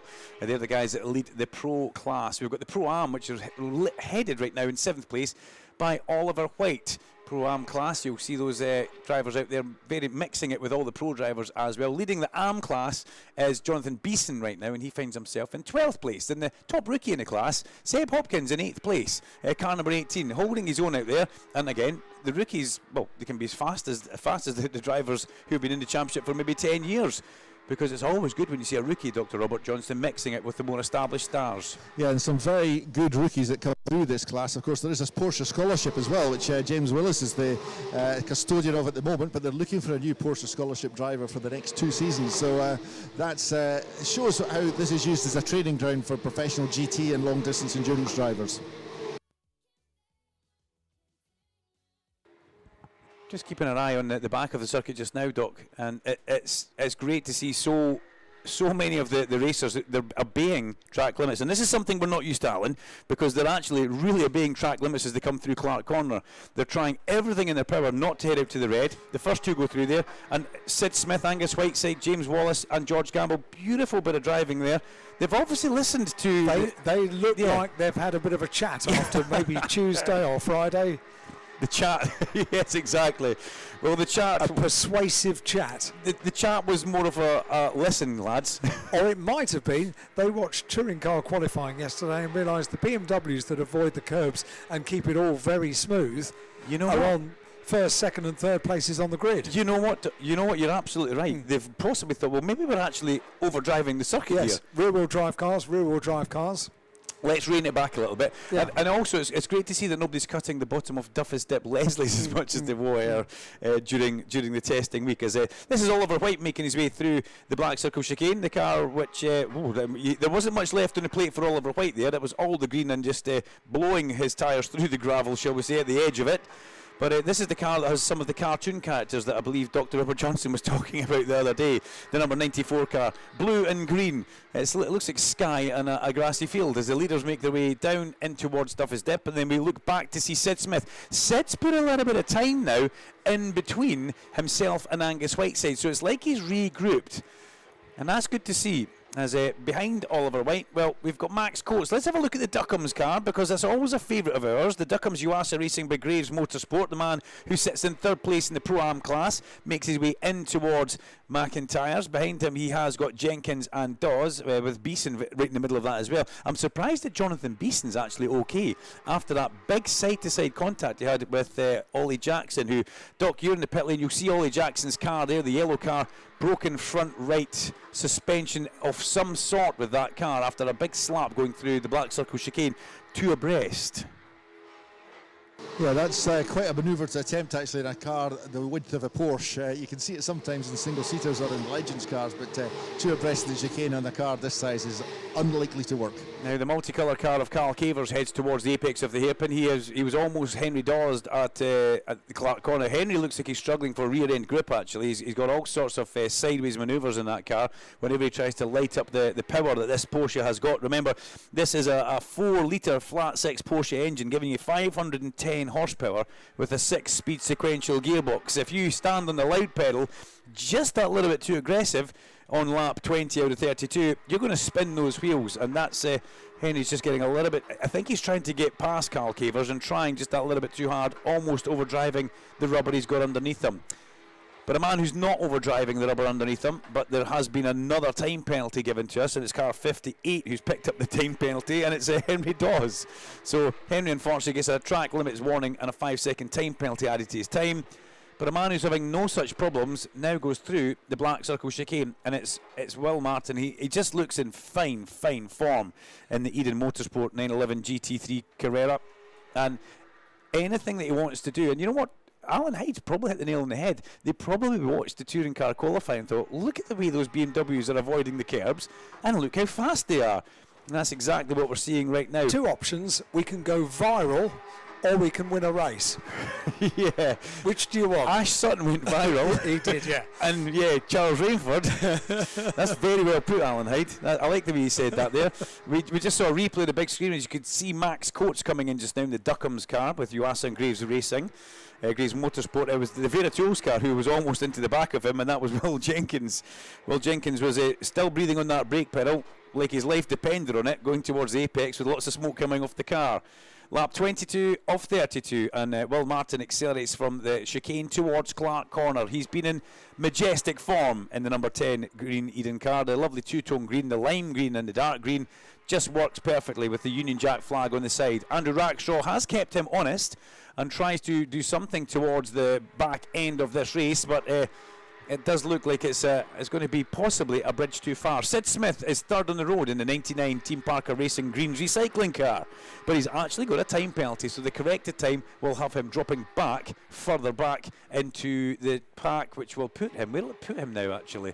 We need to get everybody across the line, and we'll tell you where we think Sid will factor in. Will Jenkins has just picked up a driver's warning flag as well, car number 30. That was the car we saw giving Max Coates a bit of a hard time at the hairpin a couple of minutes ago. So that 10-second penalty should put Sid Smith back into just behind George Gamble actually. So it's not going to be too much of a disaster, but still it's not great for him. As we see now, George Gamble coming alive as they come in towards Clark Corner. He's all over the back of number 400, which is James Wallace in the GTR car. That very lurid pink GTR car has had pressure all the way through the race from the Rackstraw Gold. From the Roslyn Gold car, the teammate of Andrew Rackstraw, which is George Gamble and Wallace. Big defensive move on the way towards the hairpin, Dock, and here can Gamble now get the line up the straight and pass, but this is pressure for James Wallace. Yeah, and this is in his 2nd year as the sort of trainee driver, if you like. He's able to withstand that pressure. Like he knows what he's doing out there, and he can probably keep George Gamble behind him for quite some time, but eventually the pressure will tell. Seb Hopkins now joining in behind him as well. Yeah, and Seb Hopkins will be enjoying that race as well, because he can see that there's a bit of defensive driving from Wallace going on, and that's putting Gamble into the picture as well, and it's also bringing Seb Hopkins right into the mix. This Gamble needs to get past sooner rather than later, or he's going to be sebbed, and that's coming pretty hard as well. The number 18 car, the young rookie who's out there as they head round to hairpin, but Wallace sits in the middle of the road, very defensive driving. He cuts across the nose side by side in towards the heart of the hairpin. And Wallace just giving the squeeze on George Gamble, and Gamble now goes left. He goes back to the right. He slots into the slipstream, and things are starting to get a little bit close, shall we say, in this one? Spicy. There's a good one, yes. I was thinking of a word that's radio friendly as they make their way through Leslie's. Gamble pops up the inside, covered again on the inside here. What they need to try and do is see if they can cut through back on the inside like what Seb Hopkins is doing. But Hopkins can't make that manoeuvre work because these cars accelerate so quickly. Gamble now takes a touring car-esque Ash Sutton line through the chicane to try and see if he can get more speed at the back straight. There's a time penalty now for track limits for the car that they're all chasing 400. James Wallace has picked up a time penalty, but George Gamble won't know that, and he will do everything in his power to try and get past. There's a big wide lunge up the inside, but Gamble can't go through there. It was a gamble very much not worth taking for George as they cover the inside line of the hairpin. Wallace now has got a couple of car lengths, and the pressure now goes from Gamble putting the pressure on to Gamble now soaking the pressure up from Hopkins. So Alan Hyde's right, it's starting to get spicy towards the end of the Porsche Carrera Cup race on lap 26 of 32. George Gamble, it's amazing how we go from attacking to defence in a heartbeat. And we've just seen Andrew Rackstraw coming through the black circle chicane, flashing his lights towards the back of Will Martin. And I'll tell you what, that gap is now closer than it's ever been in this race. We're now down to 0.8 of a second, but that's coming down even more as they hit the brakes for the hairpin. This time as we cross the line, if Rackstraw gets a good exit here, I think this is about a half a second or a 0.6 of a second gap. As they cross the line, it was 0.8 last time. This time the gap comes back at half a second. This has been a big push towards the end of the race for Andrew Rackstraw. What can he do? Can he try and catch up and slither his way past Will Martin? Will will see the car getting bigger. He'll also see the lights flashing in his mirror. And does that work for you on a motorway? Yeah, well, no, I don't do that. I'm not that guy. No. If you see lights flashing behind you, see, I do get this, and I get straight over. Yeah, I do. It doesn't work on a racetrack, does it? No, you almost enjoy it on the racetrack. Yeah, you very much enjoy the man behind you getting a bit impatient when he can't catch you. But no, I 100% agree with you. I'm not the guy that flashes the lights, but I do get out of the way. Yes, but then again, Alan, I don't hug the middle lane like you, so we're okay. I absolutely do not. I'm astonished that you said that. Touched a nerve there, Laura, didn't I? Dear me. Max Coates, driver warning flag comes out. Max Coates gets it, George Gamble gets it, and Will Martin gets the driver warning flag. Maybe that's where the decrease in pace has gone, because he's now thinking, oh, I can't force this, I can't get another warning, or I get a time penalty. And Andrew Rackstraw's thinking, brilliant, game on, let's get into the back of this one. As we have 28 of 32 completed in laps, 5 laps to go in 7 minutes. Dr. Robert Johnson, this is building up to be a pretty epic end to our Porsche Carrera Cup GB race. Yeah, this is coming to the boil nicely, because I think you've hit the nail on the head. It's the track limits thing has spooked Will Martin a little bit, and the gap now down to just over 1/3 of a second. Oh, I like that word, spooked. That's good, that's a fiendish word. Spooked, spicy, we're getting them all in today, Doc. He just has to keep it neat and tidy, doesn't he? But that's not easy. When you get to this phase in the race, your arms are hanging off, your tyres are hanging off, the car's past its best. You're a bit warm. That's one way of putting it. That's one way of certainly putting it. Do these cars have air conditioning, actually, is a question. I think the answer to that is they don't. No, wow, They don't. And you would never open the window because it would make you slower on the straight, so you've just got to grin and bear it. You just have to boil over Look half at the flashing lights at the back straight from Rackstraw. Will Martin's thinking, just leave me alone for another 4 laps and I've got this in the bag. Then we'll talk about it. As Jonathan, never going to happen. No, as Jonathan Beeson goes in towards McIntyre's 12th place, leading the ARM class, car number 44, Jonathan Beeson, ahead of Carl Cavers in 22 in 2nd place. Stock, reset, look at the hairpin.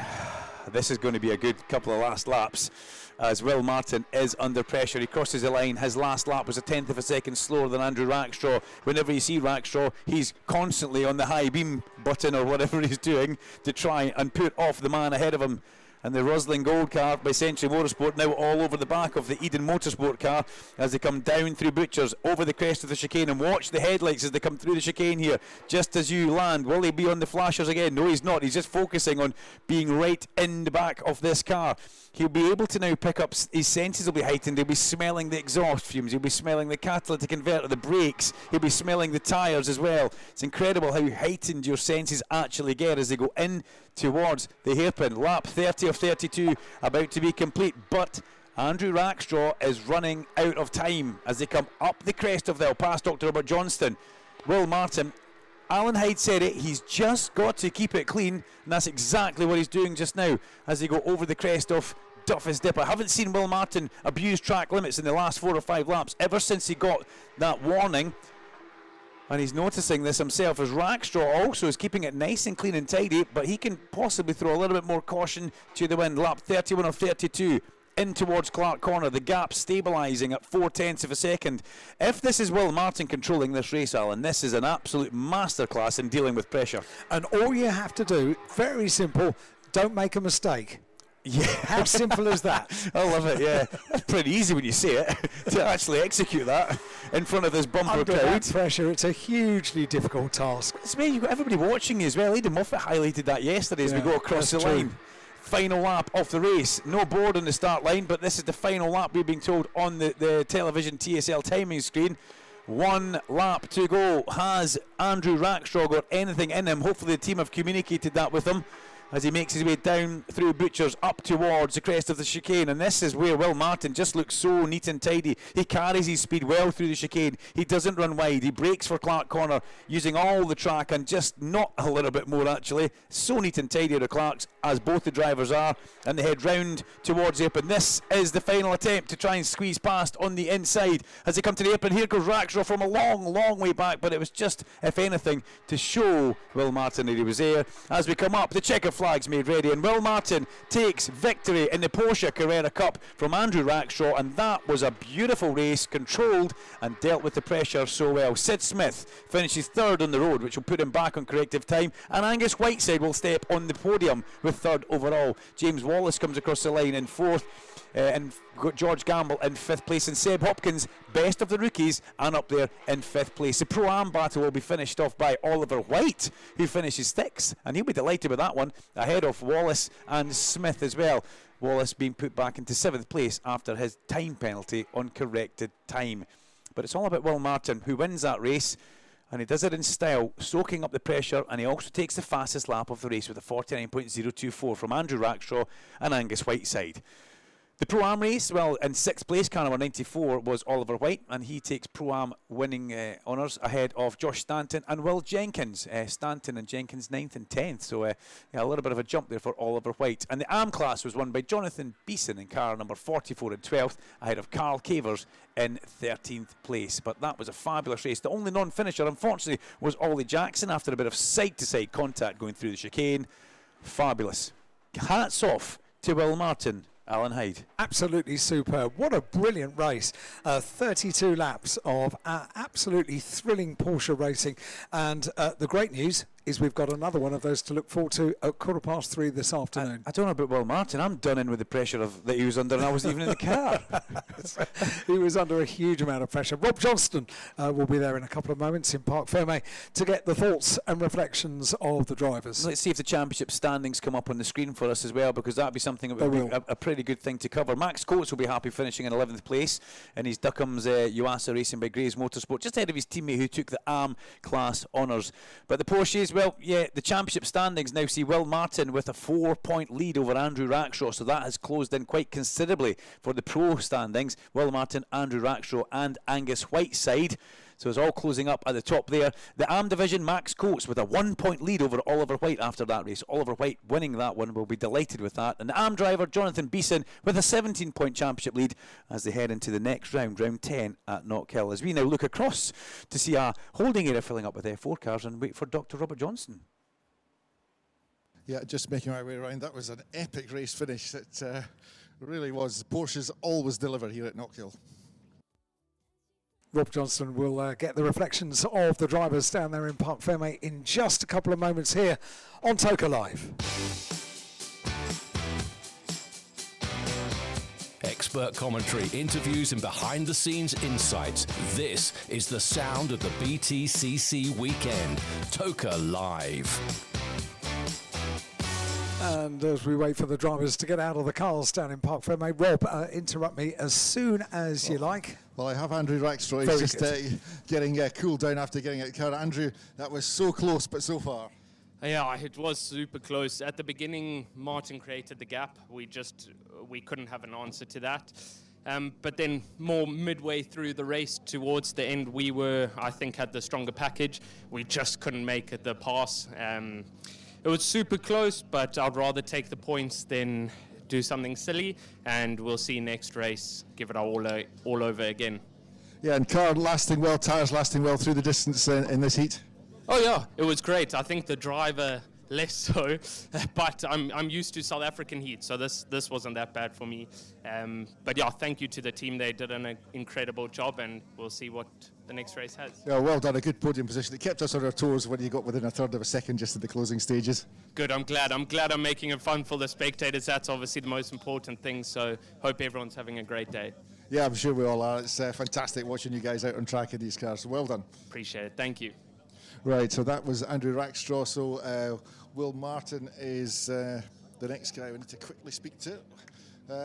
Will, well done. That was a tremendous drive under a lot of pressure at the end, though.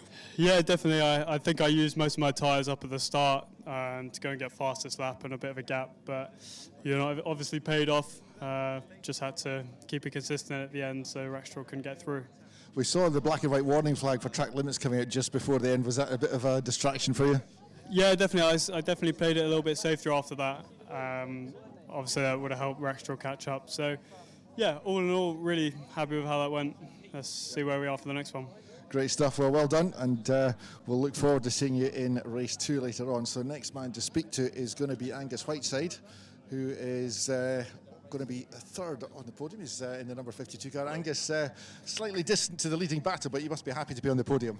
Yeah, I think I saw the P3 on the board, but at that point you never know because the race is so long.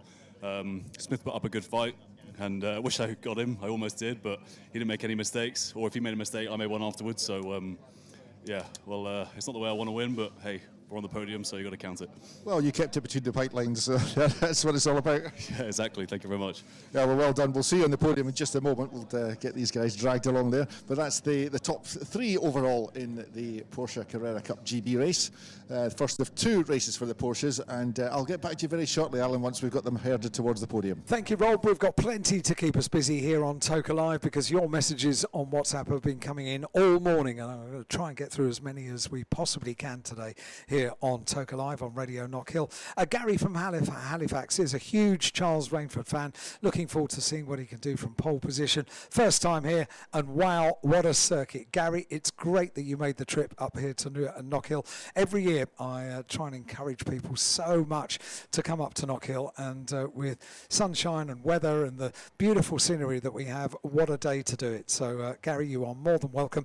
Good morning, Knockhill. Chris and Melissa here. Can we get a massive shout out to our dad, whose 60th is today, and it's the first time at the BTCC, and to my favourite sister Zoe Owie, who is having her first time experience. Thank you, and great commentary. Thank you very much indeed. I'll pass the message on to Rob and to Duncan as well. This one says, afternoon, Melissa here. Shout out to my son Leo for his first ever hangover this morning. He's struggling a little bit, so this will maybe cheer him up. And it's a picture of him in his sleeping bag at 10:13 this morning. So, how old is he? So, over 18. Yeah, definitely. He's got a beard, doesn't he? He's over 18, but very definitely in the land of Nod. Imagine sending you a picture like that. The poor lad sleeping in his bed, having a great time, and now he's on Toka Live. Thankfully he's not on the big screen. He is. And of course we'll share that on all the social media platforms. This one says, hey Alan, it's Toby here. Sadly I won't be competing today. My car was too badly damaged. This is from Toby Trice, isn't it? Too badly damaged in qualifying yesterday. Absolutely gutted. But I'll be about most of the day if you wanted to do something on to Silverstone. Toby, check your iMessages, because I've sent you a message this morning saying you'd be more than welcome to come over and watch a bit of the action here from the commentary box over the course of today, and we'll get you on air and talking to your fans maybe during lunchtime. Toby, if you'd like to come and join us, you will be more than welcome, and I'm really sad to receive that message that you won't be out today. Kaylee says a shout out to Georgia and Ricky for their first ever Knockhill weekend. Great to have you here, guys. This one says, hi Alan, a shout out please for the wife, Hayley.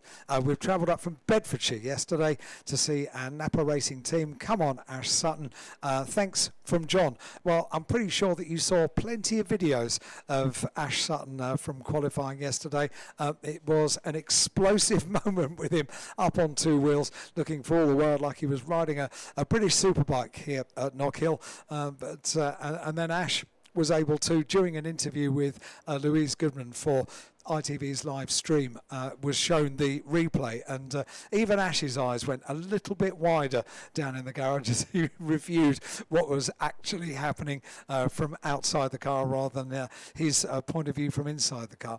This one says, hi comms team, Dan, Nathan, Liam and Jacob are here from South Wales at this beautiful circuit, enjoying the sunshine and the racing as well. Just a quick note as well, it is warm, it's early in the day, it's only 10:30 here at Knockhill, and the weather forecast is that the sunshine is going to be blazing down on us all day, which is great news for enjoying the racing, but also you need to take a little bit of precaution, and we do repeat this quite often at race meetings. You might be unaware that there is a huge amount of power in the sunshine at this time of year, so do use a high protection sun factor, and high protection is absolutely encouraged, and also drinking lots of water as well. Maybe even put a hat on over the course of today. There are loads of merchandise stores that, if you haven't got a hat already, including Knockhill's very own, do a great range of headgear, and you might take a little bit of caution today to make sure that you enjoy today to the absolute maximum. I think in the background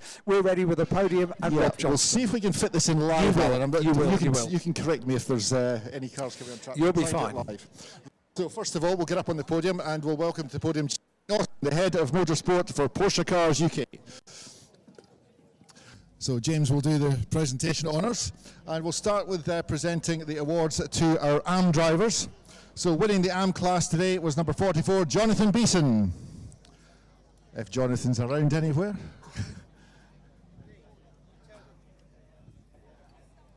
Right, Jonathan finally makes it up to the podium. Well, Jonathan didn't make it, so we'll put Carl Cavers up next. Carl Cavers second in the AM class there, car 22.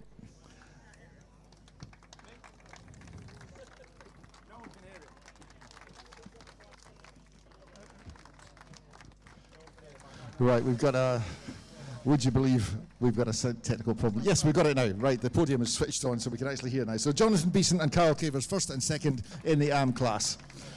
Right, so up on the top step together, guys. Well done. So we'll move now to Pro-Am. Winning the Pro-Am class was number 94, Oliver White. 94, Oliver White, yep.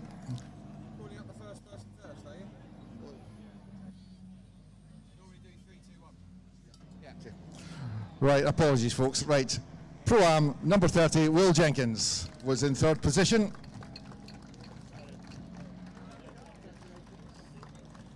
Second position in Pro-Am was number 59, Josh Stanton. And winning Pro-Am was Oliver White. Right, we're about to get a Formula 4 start, so we may have to switch microphone here. We'll swap to the local podium, so Alan, you can take the Formula stick 4 with race. it, Rob. We can get through these podiums. All right, okay, we'll go for the overall result then. Once we've got the guys into a group hug on the top of the podium for the Pro-Am class, we'll get their photograph done there. On the top step, guys. And that's the Pro-Am class. Now we'll focus on the overall result. So third overall was number 52, Angus Whiteside.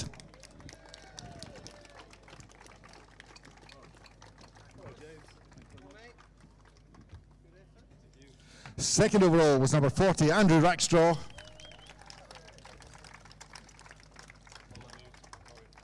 And the winner was number 10, Will Martin.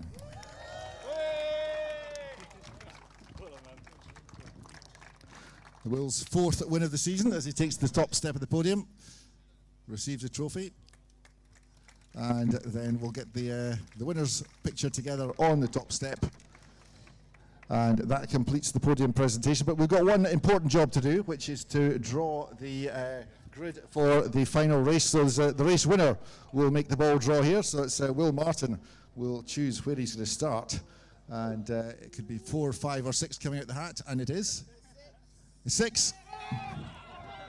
So Will Martin demotes himself to 6th position for the grid for the next race, and that is the podium presentation for round 9 of the Porsche Carrera Cup GB. And what was the number, Rob? That was it was 6. 6. Okay, that's the number that is reversed for our second race of the day, which is at 3:15 for the Porsche Carrera Cup GB. Already we've got single-seaters on the circuit and lined up on the grid for our second Vera Tools F4 British Championship certified by FIA race of the weekend. 20 minutes in prospect, and this leads up to the pit lane opening for the BTCC at 11:10. Take your places, everybody. You don't want to miss this one. I've got one message that I want to offer to Duncan before we get the grid read out. This is a very amusing one from Bob. Morning, Bob. Great to have your message come into the studio. Can you please ask the event organisers, so it starts off very cross, can you please ask the event organisers to turn the sun down just a little bit? It's too warm for this time in the morning. Hang on. That's a lovely complaint to get. Give me a minute, I'll be back in a second. That's something, I mean, I get all sorts of requests at Knockhill, as you can imagine, on a daily basis when I'm here. That's one I've never heard before, so give that man a mention again, Alan. Good old Bob. Thanks, Bob. Because when you start your message like that, could you please ask the event organisers? My tummy sinks just a little bit, but then it made me giggle. So well done, Bob. Thanks very much, Bob. Great stuff. The sun is what it is. Let's not complain. But Wendy Wilson gave us a heads up. Did you nearly say it is what it is? Yeah. Did you? Yeah. Very Sorry. good. Yeah, okay. Sorry. That's one strike. All right. Okay. That's right. Let me now give you the 2025 Vera Tools F4 British Championship certified by the FIA. Round 20. This is a 20-minute race, and August Raber is on pole position from Adam Alzari. Chase Fernandez finds himself on row 2 alongside Theo Palmer. Tommy Hardfeld and James Pizik are on row number 3 with Ari Bansal and Martin Molinar on row number 4. Keep your eyes on that 24 car. That will make its way forward. Yesterday's winner, Finn McLaughlin, is on row number 5 with Ethan Jeff Hall, Rowan Campbell-Pilling and Thomas Berman. Rowan Campbell-Pilling unfortunately jumped to start yesterday. Let's hope that he's got that out of his system. Ella Lloyd's in the 7th row with Yohu Fu, and then Henry Jocelyn and Xavier Arvamides. The 9th row has Cole Hewitson and Alba Larson, who was involved in an incident under the bridge yesterday, and then Arjen Carling is on the 10th row with Henry Mercier.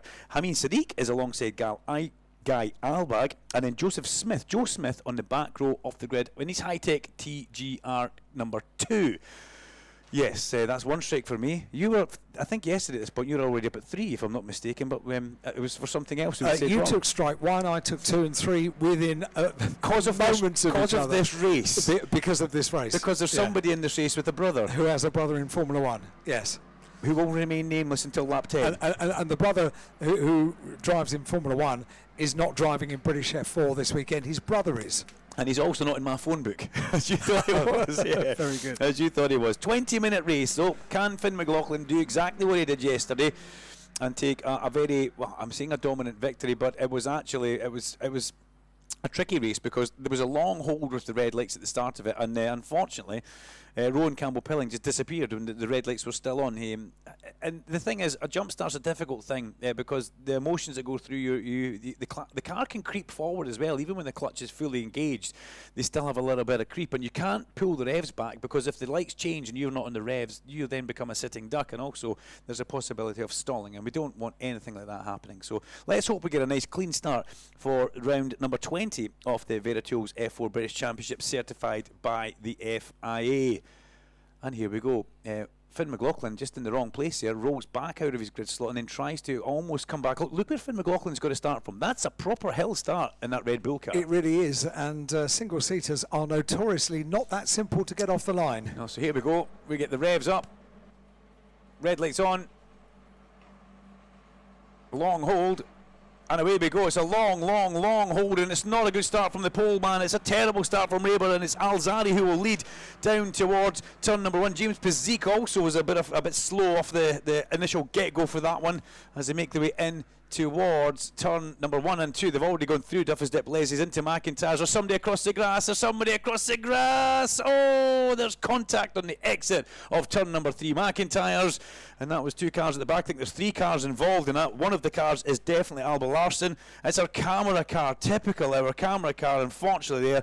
And then Alba Larson was collected by Henry Jocelyn, car 26. And there's a 3rd car with the lights facing us just now as the safety car is deployed and the race is neutralised. That was one of these ones where we could see it happening for a very long time as it was coming towards us, but great shame there. Alba Larson, the camera-mounted car for this race, nothing she could do in that one, unfortunately, but then the big thump came from the back, and unfortunately another car caught up in that. So out comes the safety car, out comes Mr. Stringfellow. These drivers all still sitting in the cars having a bit of a look and seeing, well, what was that really all about? As they're in the gravel trap with bits of wings missing. It looks like the wheels are all still actually attached, and if that's the case, there's no reason why those cars can't be pulled from the gravel trap and set free. But Adam Alzari, well, he managed to get the jump on that. Who else is that that's down there? Is that number 3? I think it could well be number... We'll come back to that one in a second. It's difficult to actually give it from this angle on the television. But if you're down there, you'll be very much aware of who that actually is. Isn't a number 3 out there? Looks like one of the cars that was at the back of the grid, though.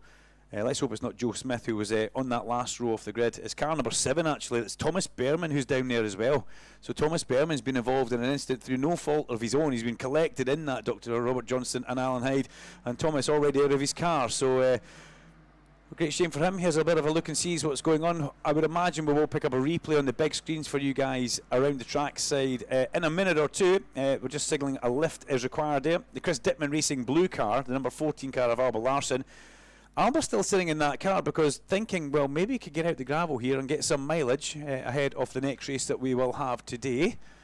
But unfortunately, that's one of the tricky situations here. Is we've now got a bit of a live snatch that's going to happen down at turn number 3, which is McIntyre's. We can see the recovery units heading that way just now, and marshals and medics all trying to lift cars from the gravel trap. But one of these things, Alan, across the grass, the big long bounce across the grass all the way in there, and unfortunately just after the apex of the corner the contact was made. Yeah, and it'll take a little while to make sure that these cars removed to a place of safety. 3 cars in the gravel, marshals already in attendance, and the rescue team, the travelling Toka safety team. We heard from the Toka rescue team yesterday from John and from Matt as well, and quite a few people wrote in to say quite interesting to hear a little bit about the behind the scenes of the travelling team that run not just at local meetings, but they embrace the uses of the local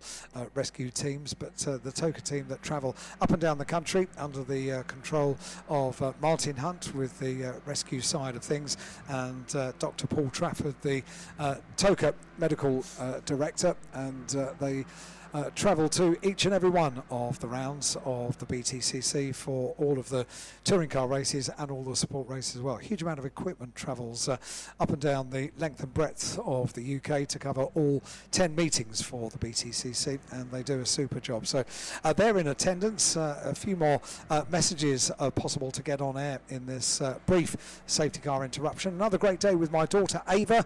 Can you please tell her the hot chocolate stain doesn't look that bad after she spilled it all down herself this morning?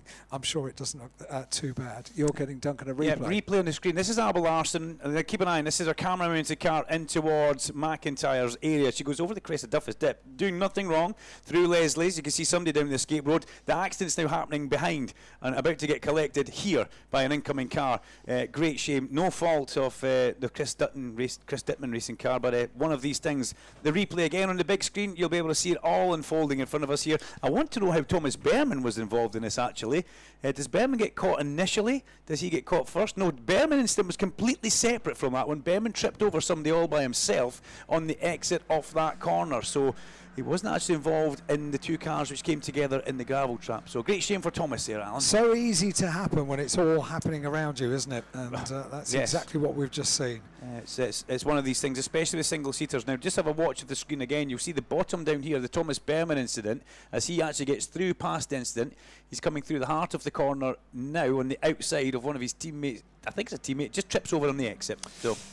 Yeah, that was a busy corner, wasn't it? It's always a busy corner, that area, but that's unfortunately, that's why there's such a big crowd down there as well. Yes, and there is a big crowd pretty much around the whole of the circuit. It's great to see in the fan zone, if you like. There is a huge amount of people and merchandise available as well down in the spectator area, if you like, the fan zone.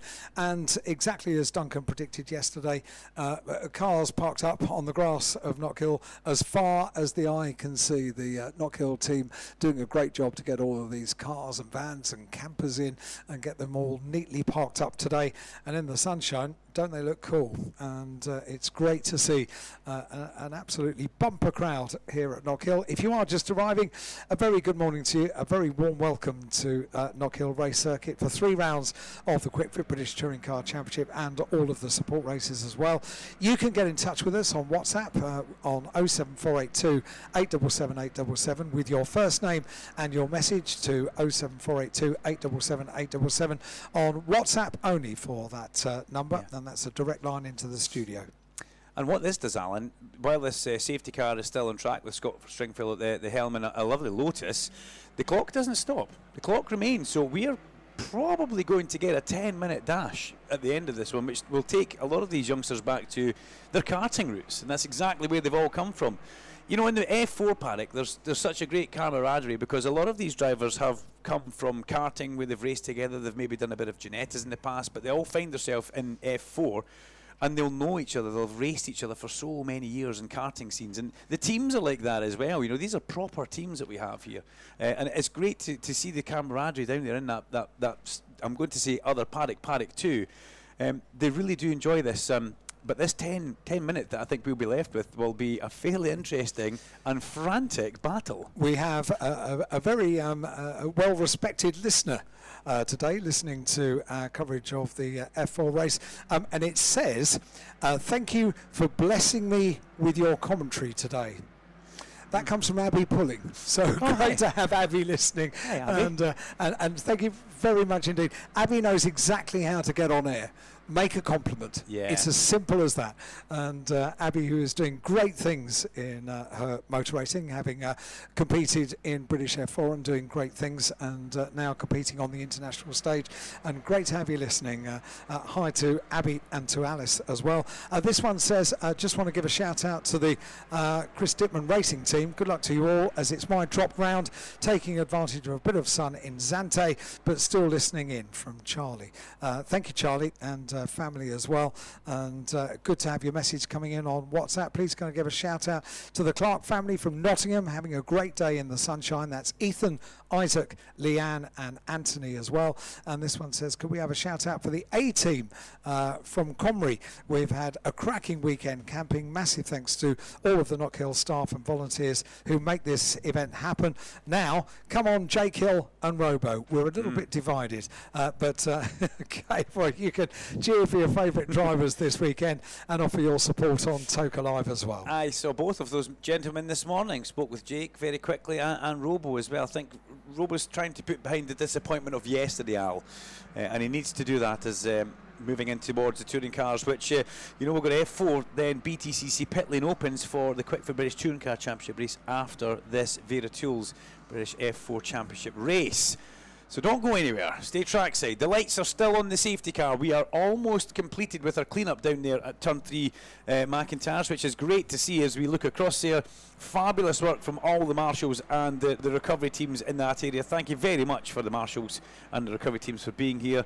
They do such a fantastic job of cleaning up the debris when it all lands at their feet, and not being in too much of a stress, because it can be a scary moment when a car lands in a gravel trap in front of you. It really can, yeah, single-seaters in particular. This comes from Pete and Caden. What a weekend at Knockhill. Big thanks to everyone, especially the marshals who make everything work just so well. Can't wait to get out racing in the SMRC C1 again soon after my crash in race weekend 2. That comes from Pete and from Caden. Ah, well, there you go. The good old C1s as the last car now makes its way into, that's Thomas Behrman's car. It's come a long way around the circuit.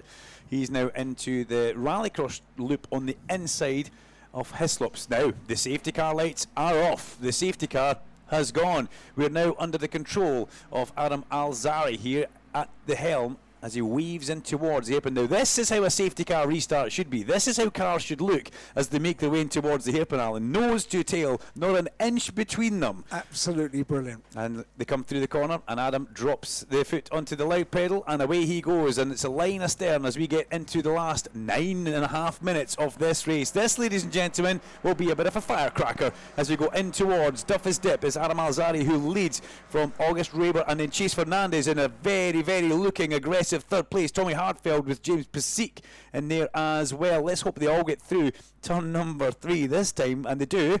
But already the leaders are now charging over the crest of that tricky black circle chicane where you can't take too much curb in these F4 cars. They're very stiffly sprung, and if you start popping them up in the air, they don't react well when you land. We've seen that all week.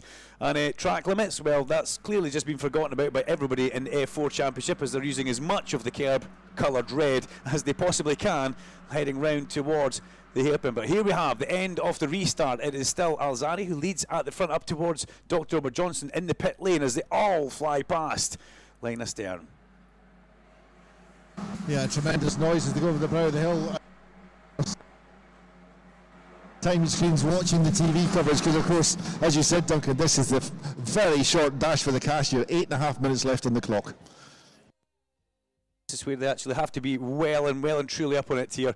And I've got to say, I'm very impressed with this young man leading the race. He's put his head down at the start of this restart, and he's actually pulled a bit of a gap now over August Raber as they get into 8 minutes to go. If he can hold a clean pair of heels here, this could be a victory for the car number 12 as he heads in towards the hairpin. The Rodin Motorsport car of Adam Alzari.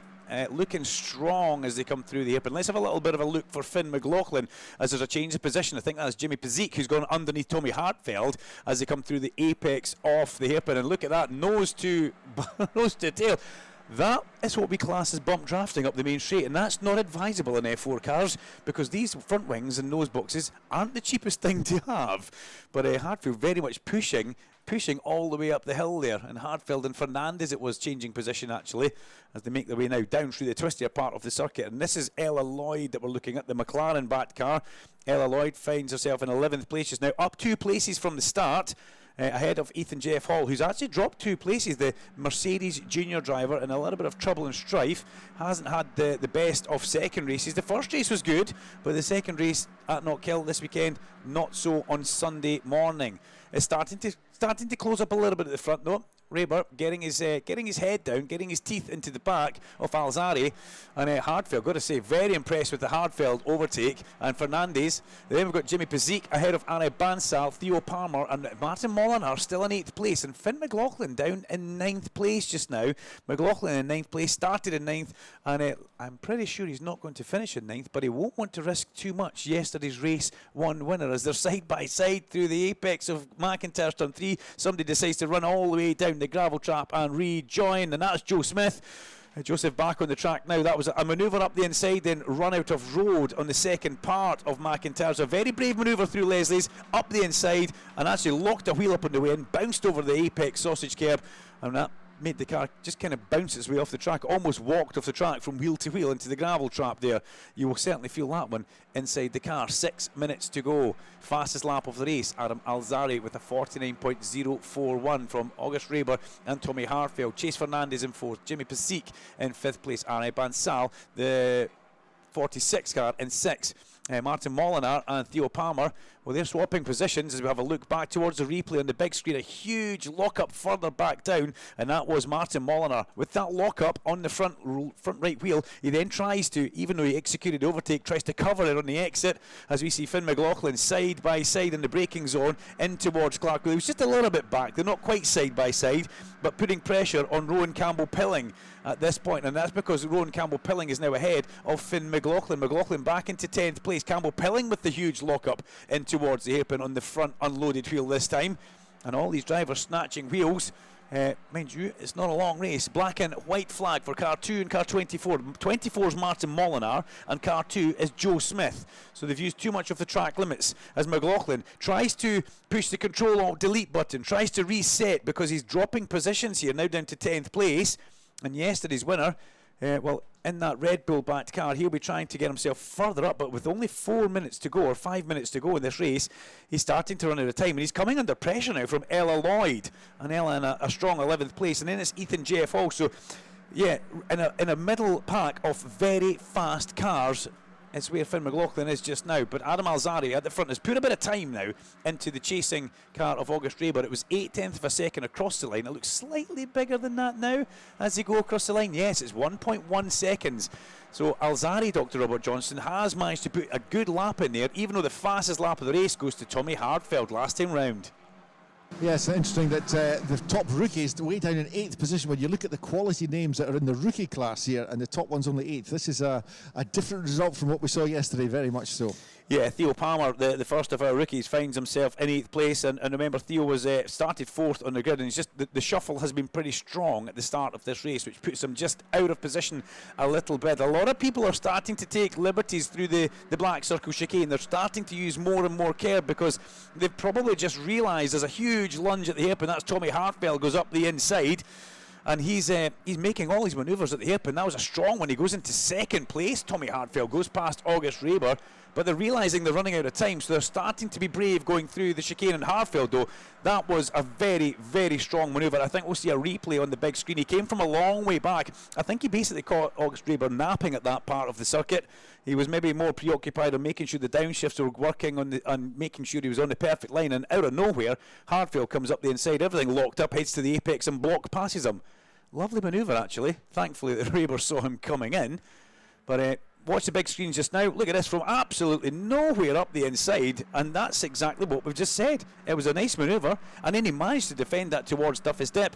Credit to the man in car number 21 just now, and there's another big lock-up happening just behind that, and I think there's a bit of a flat spot materialising on August Raber's car, because that was a huge long lock-up, and he's now under big pressure from Chase Fernandez as they go in towards Duffy's Dip. It's not really an overtaking place, it's tight. Fernandez gets walked across the track, and the block was strong from Raber. He can't go through on the inside, so he has a rethink about it in the Vera car as he come down and in through the heart of the corner. We're now down through Butchers already. It's as quick as the lap goes here, and then basically hold your breath as you rumble through the chicane. Here's the block, here's the block. Oh, good grief, that was so close going in towards Duffy's Dip there. There's a little bit of movement on the brake, shall we say, there. But we'll let the race direction and race control pick up with that one as they head towards the hairpin. Are we going to see another huge lunge up the inside from Chase Fernandez? Well, no, he doesn't. He holds back. But August Raber again, another lock-up going in. There are only 2 minutes of the race to go. Standout drive right now, Dr. Robert Johnson, from Adam Alzari. But here comes Tommy Hartfield. Will he run out of time? Yeah, 1.4 seconds the gap with just 1 minute 57 left on the timing computer here, so they're probably going to get 2, maybe 3 laps out of this, but still plenty of positions to be decided for. Then there is Jimmy Puzik in the action now as they exit McIntyre's. Yeah, Jimmy Puzik very much in the action there. Somebody's hung out to dry there, and it's Jimmy Puzik as they come through the chicane, side by side through the chicane. Sensational stuff. Puzik on the defence from Molinar in towards Clark's. Molinar up the inside. Puzik is going to lose 2 positions. A wheel-to-wheel banging through Clark's. Puzik comes off the curb and does a bit of a swipe across the nose of number 24 Martin Molinar, but that was a little bit close for comfort as we're still side by side on the braking zone in towards the hairpin. And they managed to all get through there. Some quality driving from these youngsters as they give each other racing room on the exit of the corner, which is lovely to see.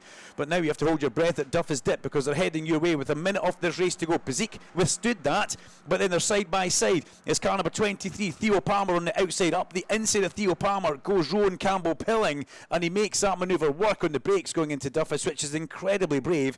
The braking distance into that turn 1 is not a long brake, so you have to be alongside the car you're trying to pass to make it work. And look at them bounce their way through the black circle chicane from curb to curb before they head in towards Clark's. Finn McLaughlin in the middle of this still finds himself in 10th place though. Coming out of the last corner, the last lap board is held out, and it is Adam Alzari who's about to see that board as he heads up. Tommy Hartfield, well, he's thrown everything at this, but he's going to just run out of time. 1.3 seconds was the gap last time through. It's now down to 9/10 of a second. And then we have this battle coming across the line. Basically everybody else is in that. We've got Puzik, Molinar, Campbell Pilling, Palmer, McLaughlin, Lloyd, Fu, Jeff Hall, Houston, Alvamides, Mercier and Growling as well. Everybody line astern, nose to gearbox as they go up and over the crest off the hill. Meanwhile, a race leader comes in towards Clark's. He's put on a pretty sensational show. Adam Alzari in the Rodin car. He's had pressure, he's dealt with the pressure, he's pulled away at the front and controlled this slightly shorter race, even though the race distance, the time was the same. we've only had 10 real minutes of racing after a lap 1 incident. But he comes through the last corner, he accelerates towards the checker flag, and it flutters in the sunny Scottish breeze, and it's a victory for Adam Alzari. He is very happy with that one, arm out the cockpit. Tommy Harfield, well, he must be delighted with that one. Also gets the fastest lap of the race on the run towards the line. And August Raber picks up a good 3rd place, even though it did look like he was on a bit of a slide and a bit of a shuffle, locking front wheels constantly. Chase Fernandez in 4th place, with Arai Bansal coming across the line in 5th. Jimmy Pazik, well, wherever there was action on track, it was really him. The action was around he and Martin Molnar, and he finished 6th and 7th on track, with Rowan Campbell-Pilling, Theo Palmer and Finn McLaughlin in 10th place. Your podium, Dr. Robert Johnston, will be car 12, 21 and 47, which is Adam Alzari, Tommy Harfield and August Raber. And we'll also have the rookies, which will be Theo Palmer, who is 9th overall, from Finn McLaughlin in 10th. And then we have got car number 33 in 14th place, which is Cole Houston.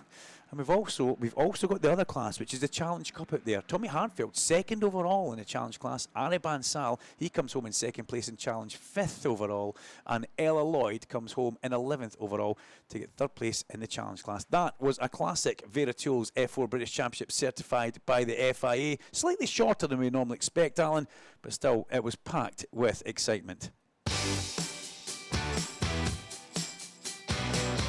Expert commentary, interviews and behind-the-scenes insights. This is the sound of the BTCC weekend. Toka Live. Can I please have a shout out for Alana from J&A Automotive. It's her birthday today. She is an LKQ Euro car parts tent and enjoying the day. Thank you very much indeed. And I had another one down here. I just need to have a look down. Yeah, this is from LKQ that are just based their hospitality, just based underneath the Gary Stagg commentary tower here at Knockhill.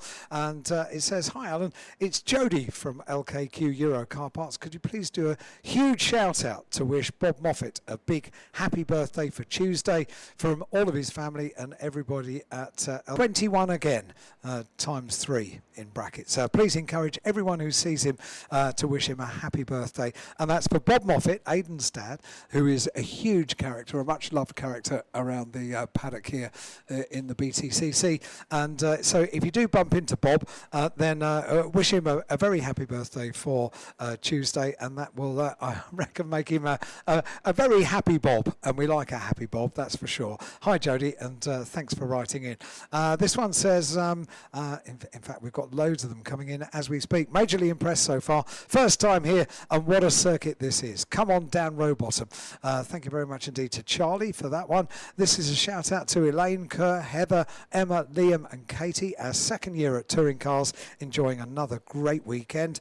And this one says, good morning, amazing listening to you all again. Could you please wish my nephew a happy 5th birthday to Logan from Accrington up at Knockhill for the first time, and his uncle Michael that comes every year and is celebrating his 39th birthday. Rob Johnston is down in Park Fairway. Yes, Adam Alazari, the winner of that race, just getting his post-race weigh-in check. And Adam, quick reflection on the race. You just ran off and hid with that one. That was a copybook drive. Yeah, thank you. I didn't go as planned yesterday. I had a technical issue. But yeah, in today's race, before the start, I know I got good starts I can stand for. So yeah, I just had to do that again. And yeah, once there was safety car, just kept calm and yeah, I kept pushing till the end. I want to say huge thanks to my family as well, my dad and my mom. Yes, that's what tends to make it all possible. So well done. That's a fantastic race, and a credit to them that you got their P1. Third place man was August Raber. August, a fantastic drive for you onto the podium. You happy with that? Yeah, I thought it was okay. Didn't have a great start, and then couldn't really keep up with second and first. But yeah, I'm still happy it's a podium. Well, you kept quite a few people behind you. Thoughts ahead to the final race of the day? Just try and make overtakes on the first few laps. It's hard and tricky around here, so try and get a good start. Well done, you got a good podium result there. And finally we've got Tommy Harfield, sorry. Tommy, well done, 2nd place, not quite close enough at the end though. Yeah, a bit annoying not to get more laps in. Obviously the safety car was long, but yeah, the pace was mega. just wish there was a few more laps. Well, you've got another chance later on, so you might be able to get to the top step yet, so well done. Yeah, thank you. Right, so that's the top 3 finishers there in the Vera Tools, the British Formula 3 Championship, certified by FIA. So, Alan, we'll take them along to the podium now, but given that touring cars are in pit lane, you're coming across, I'll hand the mic over to you, and we'll do the podium on the local PA. Thanks for that, Dr. Robert Johnson. Great to hear from the top 3 in the Vera Tools British F4 Championship, certified by the FIA, giving it its full working title. They have a website, and it'd be worthwhile going to have a little bit of a look at their website. Because they've got some fabulous stuff on there. We were involved, I'm saying we, the Knockhill commentary team were involved in a podcast with them, and it was nice to be asked in as a guest. So it's a very, very influential podcast to listen to. The young drivers there give you all their thoughts, hear from team bosses as well, team managers, and they put a lot of time and effort into promoting that championship. So it does turn out as well that Knockhill seems to be not just a driver favourite, but it's also a bit of a team favourite to when they come up here as well. I think they think they're actually coming on holiday. But that was the F4 Championship. We now turn our attention to race number 1 of the weekend for the Quick Fit British Touring Car Championship, a 24-lap race. The BTCC pit lane opens at 11:10, which is some 6 minutes from now, and this is where it starts to. Yes, it really is where it starts to get interesting. And for the first time today, we take over the broadcast. Hello everybody and welcome to the British Touring Car Championship at Knockhill. Now, Powermax Racing have done the impossible after a fire less than a week ago that destroyed both their cars and all of the factory. They are here racing with 2 borrowed cars. It very much is the spirit of racing. And just before the weekend started, Louise caught up with them early on in the action. Caught up with team principal Adam Weaver to hear the story behind this phenomenal effort from his team.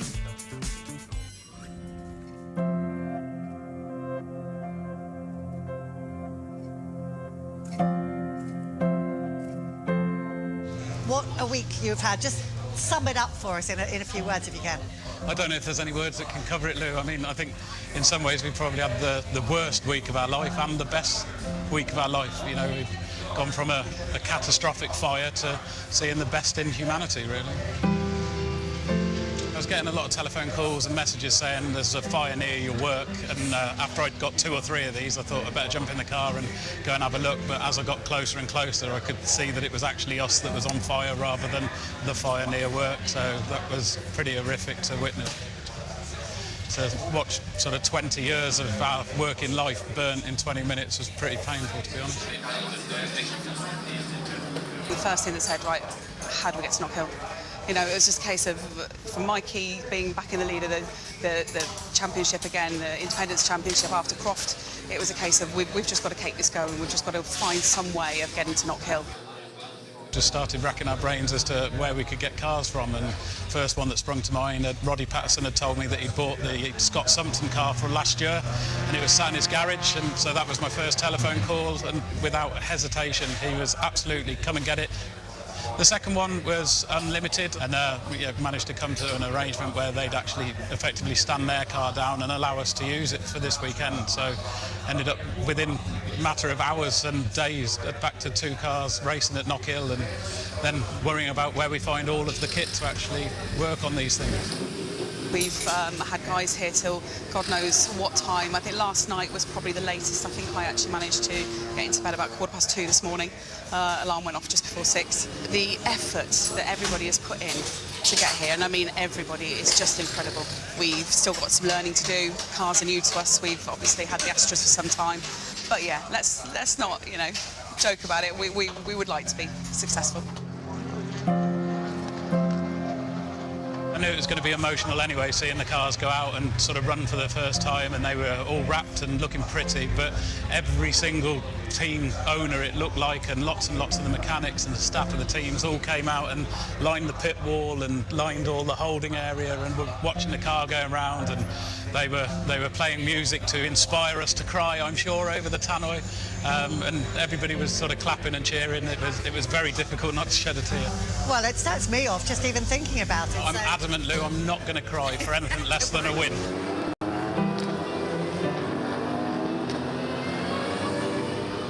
I mean, it really is unmanageable. You cannot help but shed a tear thinking about it. But good to see Adam Weaver there smiling at the end. You know, as he said, seeing the best in humanity. It really has been. The whole community, the whole paddock have pulled together, haven't they, Jade? Yeah, I mean, it's from the announcement they first made, everyone sort of forgot the competition side of British touring cars and then just pulled together, and they've had help from all over the place. They've had, you know, companies that are providing bits of kit that are mandatory for the weekend. You know, we forget that their tyre allocation, their brake allocation, the carryovers, they're all gone. So they've had to start from scratch with everything, and everyone's pulled their weight. And like you say, Adam is a straight-talking guy. I've worked with him, I've raced for him, and I love the environment, and it's great to see him so emotional about it, but also so fiercely determined to show everyone that that's not going to hold them back. Exactly. Fighting talk from them, that's for sure. And Paul, I mean, again, just an amazing effort from the team, hasn't it been? I mean, have you ever seen anything like this in the history of motorsport? Absolutely not. I've never seen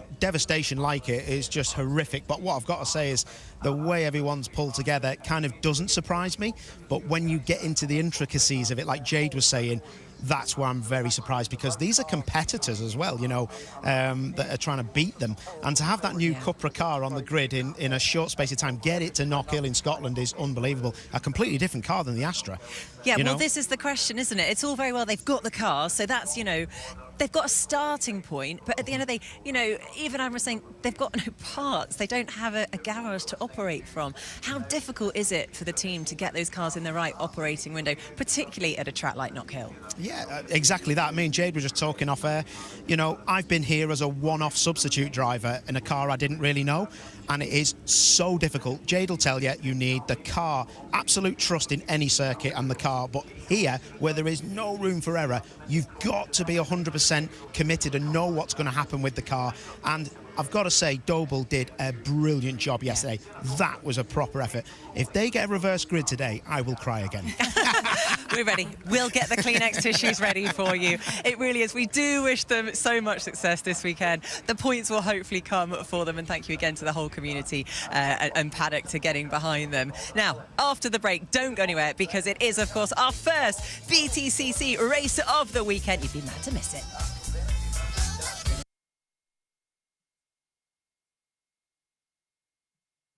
Yep, that's coming up shortly. Let's head back down to Toka. In Edinburgh, well, keep your eyes on Aidan Moffat. On row number 5 in car 16 just now, he's hungry for a victory. He's alongside Ashley Sutton. Sutton yesterday, possibly the luckiest man in qualifying not to destroy that Napa Ford Focus after a huge two-wheeled moment going through the Black Circle chicane. Row 6, he's 77 Sam Osborne, and 1, 2, 3 Dan Lloyd. The 7th row is Adam Morgan, who goes for his 400th start in this race, and he's on the 7th row in car 33 alongside 1, 3, 2 James Dorlin. Mikey Doble, the first of the PMR Cupras, which is something that we all need to get used to saying, was on row number 8 alongside Tom Chilton, who had a fairly disappointing qualifying but said he felt a lot faster than his grid position gave him. Flash is on the 9th row after a bit of a disaster yesterday with work to do, but his team have told us this morning we can make him fast. Watch him go. He's alongside his local countryman Dexter Patterson in the Rocket Cupra as well in number 17. Max Buxton is on row 10, Gordon Shedden's teammate, alongside Nick Halstead. On the 11th row is Nicholas Hamilton and Robo on the back row of the grid. Dan Rowbottom, keep your eyes on number 32. He's on the big screen just now with his whiskey barrel Cataclean helmet. He will have his elbows out. His dander is very much up. Robo is on a mission. He's at the back of the grid. He's got nothing to lose here. He's had 3 victories already this year. Let's see him fly towards the sharp end.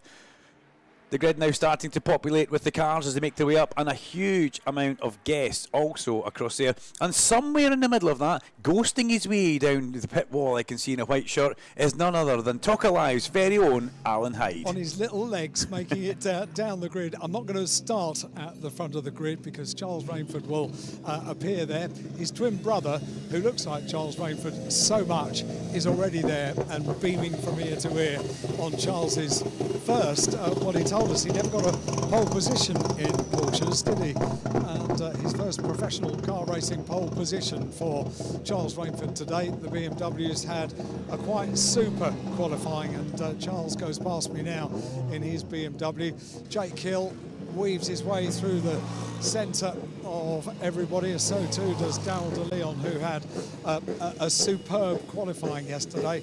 But bear with me, because I'm going to make my way quite a way down the grid, so you might have to shuffle the receiver for my coverage down on the grid, because I'm walking past Ash Sutton's car now, he being the car that did his very best yesterday to replicate a motorcycle around Knockhill, and Michael Crease is here as well. Sam Osborne's car is just being pushed up to its grid spot.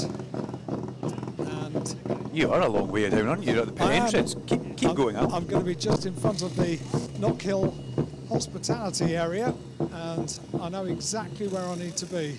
And I think pretty much everyone has gone past me now, haven't they? As you can hear the air guns in the background, and I've made my way down to Mikey Doble's car and the team around. This is not PowerMax Racing's normal car, of course. We've just looked back on the story of the last 7 days in the history of PMR, and I've got to Mikey Doble's car down here on the grid, and this is an historic moment for the team, because just 7 days ago they didn't have cars. They'd gone up in a fire, and as Mikey Doble's car is being tended to by the rest of the team, I'm just having a look around to see if I can see team principal Adam Weaver around, but they're just going through everything in a very normal way, and just a few places back on the grid will be teammate Nick Halstead's car. I'm just going to walk down and see if the team principal Adam Weaver is around Nick's car, and just have a look. It's a few rows back that I need to go, a few rows further back, and no, I can't find. Oh, here he is. So he's moving up from Nick Halstead's car up to the place on the grid where Mikey Doble is, the best qualifier of the two PowerMax Racing cars. And there's a reason why I've come down here, everybody, as Adam makes his way up towards Mikey Doble's car.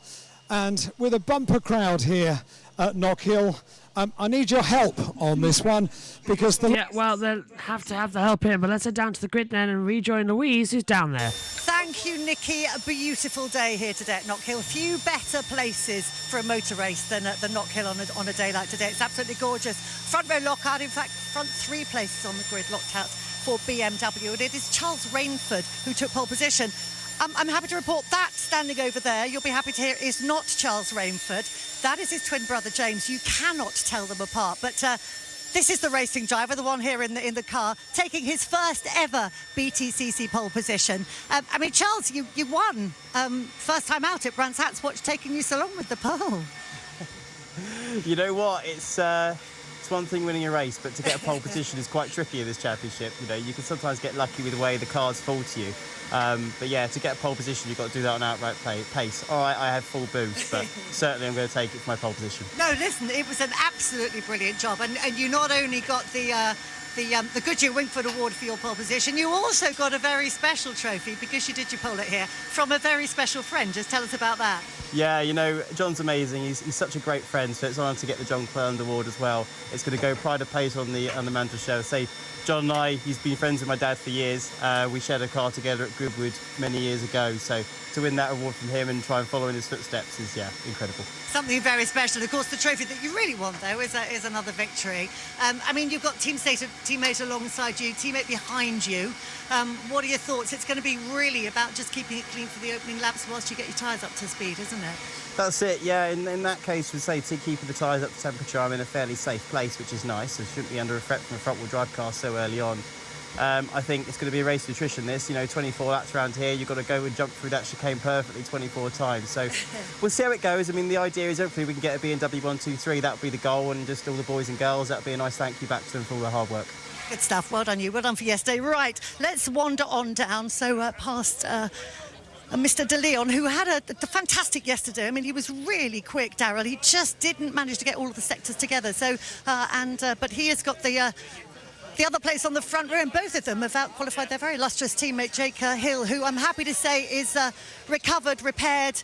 Excuse me, Creasy, honestly, just always trying to get in there, aren't you? And back in the car this weekend. And Jake, it's great to have you back, fully recovered now. Yeah, absolutely, Lou. Feel pretty good. Can't be too bad considering I'm sat P3. So yeah, should be a good race. Beautiful weather on the soft tyres. Got my 2 teammates in front. We're going to have a bit of a go.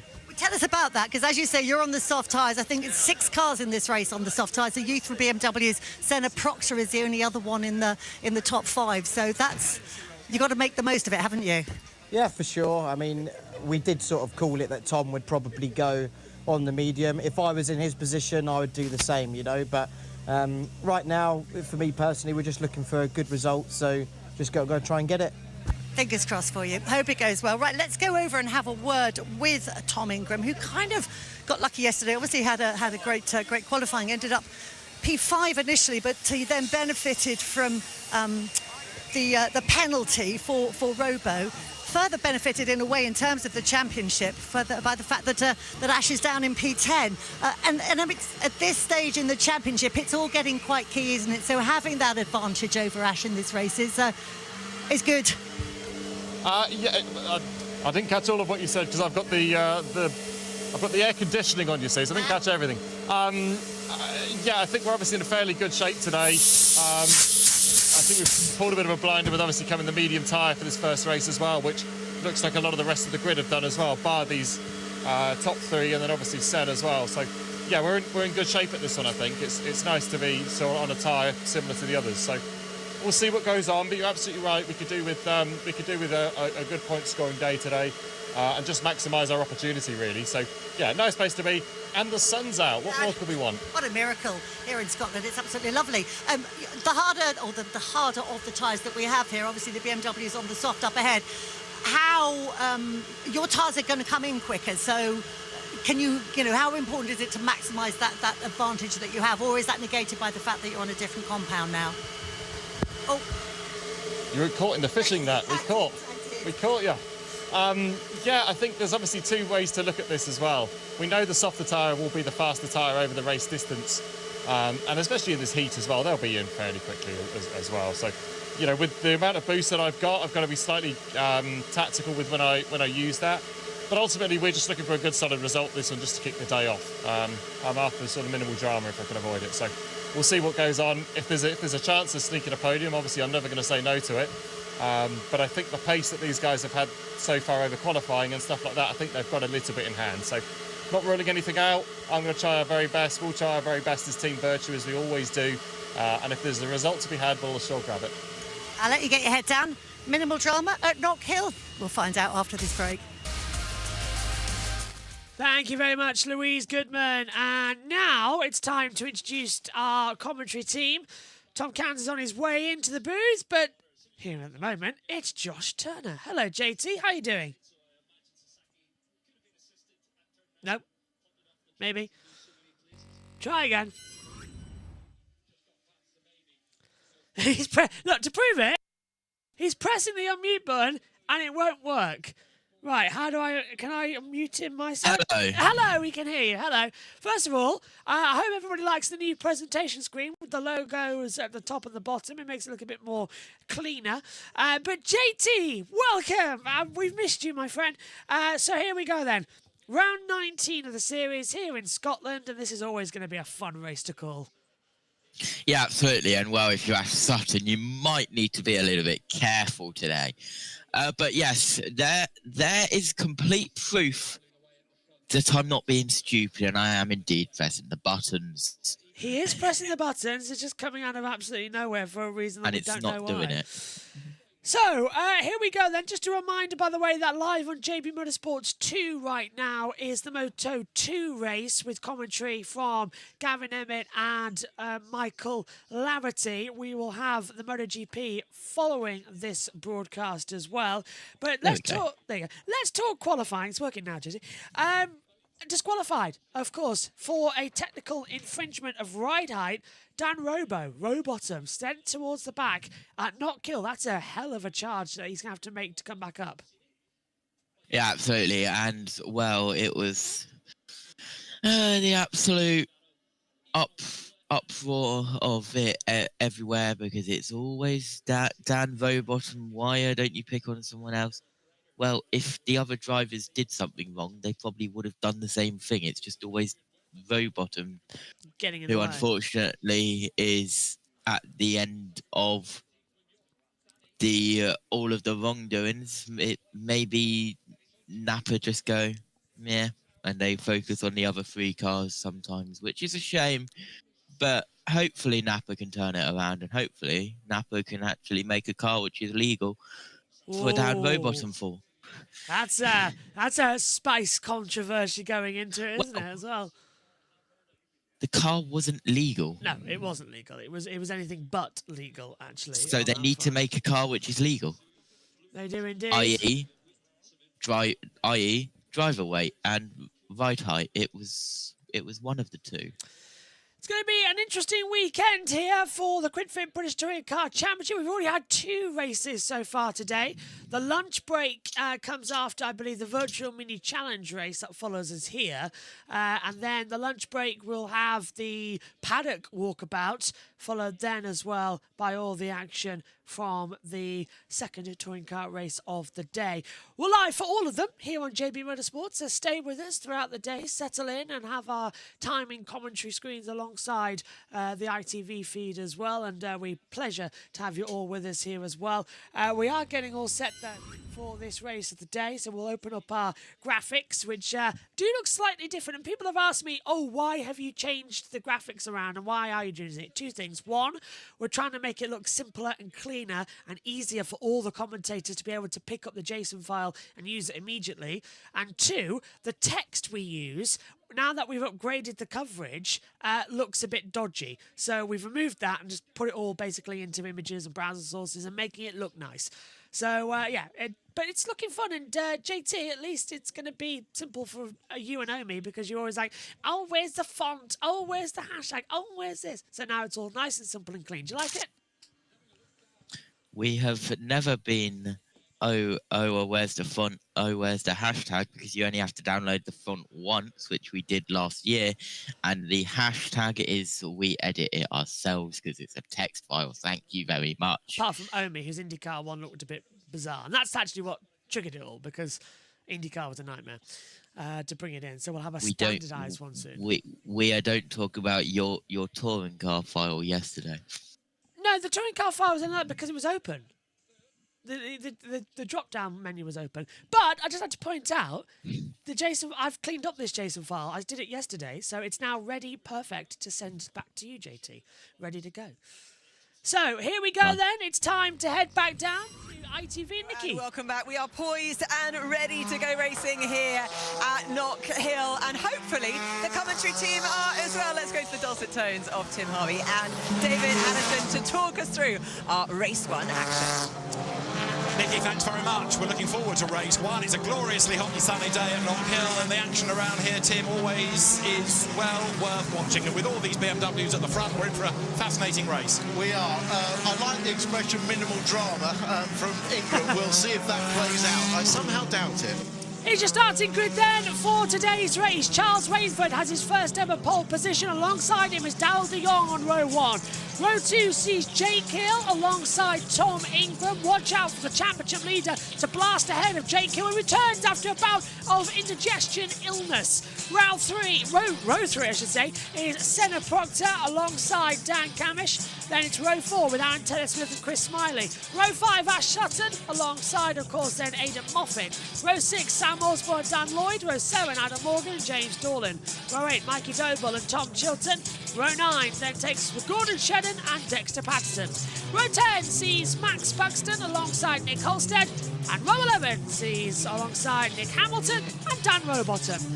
Paramax Racing deserve a special mention, as we've been saying throughout this entire broadcast, because they have managed to make it, considering that they only have 1 lorry. They've managed to bring 2 cars down, 1 borrowed from Scott Sumton, the Patterson family, and 1 borrowed as well from the Unlimited Motorsport that Stephen Jelly was racing last weekend as well. Drivers on the medium compound tyre are many. Those are the soft, Rainford, De Jong, Hill, Proctor and Osborne are the top 16, JT, so that's going to be interesting down towards turn 1 at Duffer's Dip. Yes, absolutely. They decided to show the tyres on the boost laps, but not on the grid. Interesting then. As up to the grid, and well, there is Mikey Doble just behind James Dorlin, waiting to go in the Paramax car. And even though they did a 14-day job in 5 days, it looks really good. It is a really good livery. It is. Well done. It's honestly absolutely fantastic. Both of them in there. Nick Holstead lines 20th on the grid. Mikey Doble 15th. That is impressive. We were all expecting him to be at the back. They said, no, no, no. We will be at the front. Never underestimate us. Here he comes then, here at Knockhill in Scotland. It's time for a blast around the mountains. We're in Scotland at Knockhill for round 19 of the QuitFit British Touring Car Championship. It's eyes to the red lights, and when they go off, it's blast off time down towards turn 1. Lights on. Lights out! We're racing at Knockhill. It's a slow getaway from Charles Rainford and for Tom Ingram. Brilliant start coming through though from the LKQ car, as well as Vader Moffat pulling to the outside line. Down to Duffer's Dip for the first time. Several cars are almost stalling down there as well. Not the quickest getaway we're expecting. Through now into Leslie's and McIntyre's for the first time. Smiley's been pushed out back as well in the 22. Over now we go to the Black Circle chicane. No one too willing, but a bit of a slide in the rear coming from the napper of Sam Osborne. But JT, it was a calm start. I was expecting fireworks. They were all side by side. It looked like they couldn't get the traction going. Yeah, absolutely. Sutton looks around the inside, looks around the outside, cannot get past the number 40 of Aaron Taylor-Smith. But Moffat up 2 on that start. Looks like more, but only 2 apparently according to the time. And up the inside, that's one of the nappers. That's Rowbottom, who is now up 6 and passes Shedden up into 16th place. On board with Dexter Patterson, who is currently in 17th. Shedden moves down once again as Patterson gets through.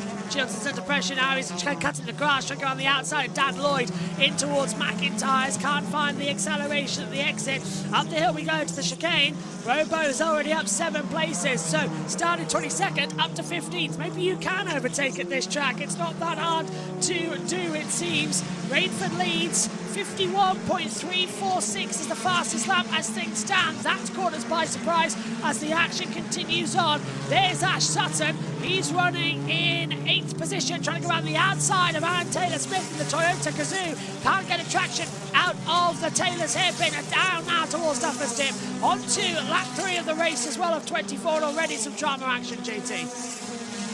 Yeah, across the line we go, and we are looking nearly 3 wide. They go against it. That is with Rowbottom, Chilton,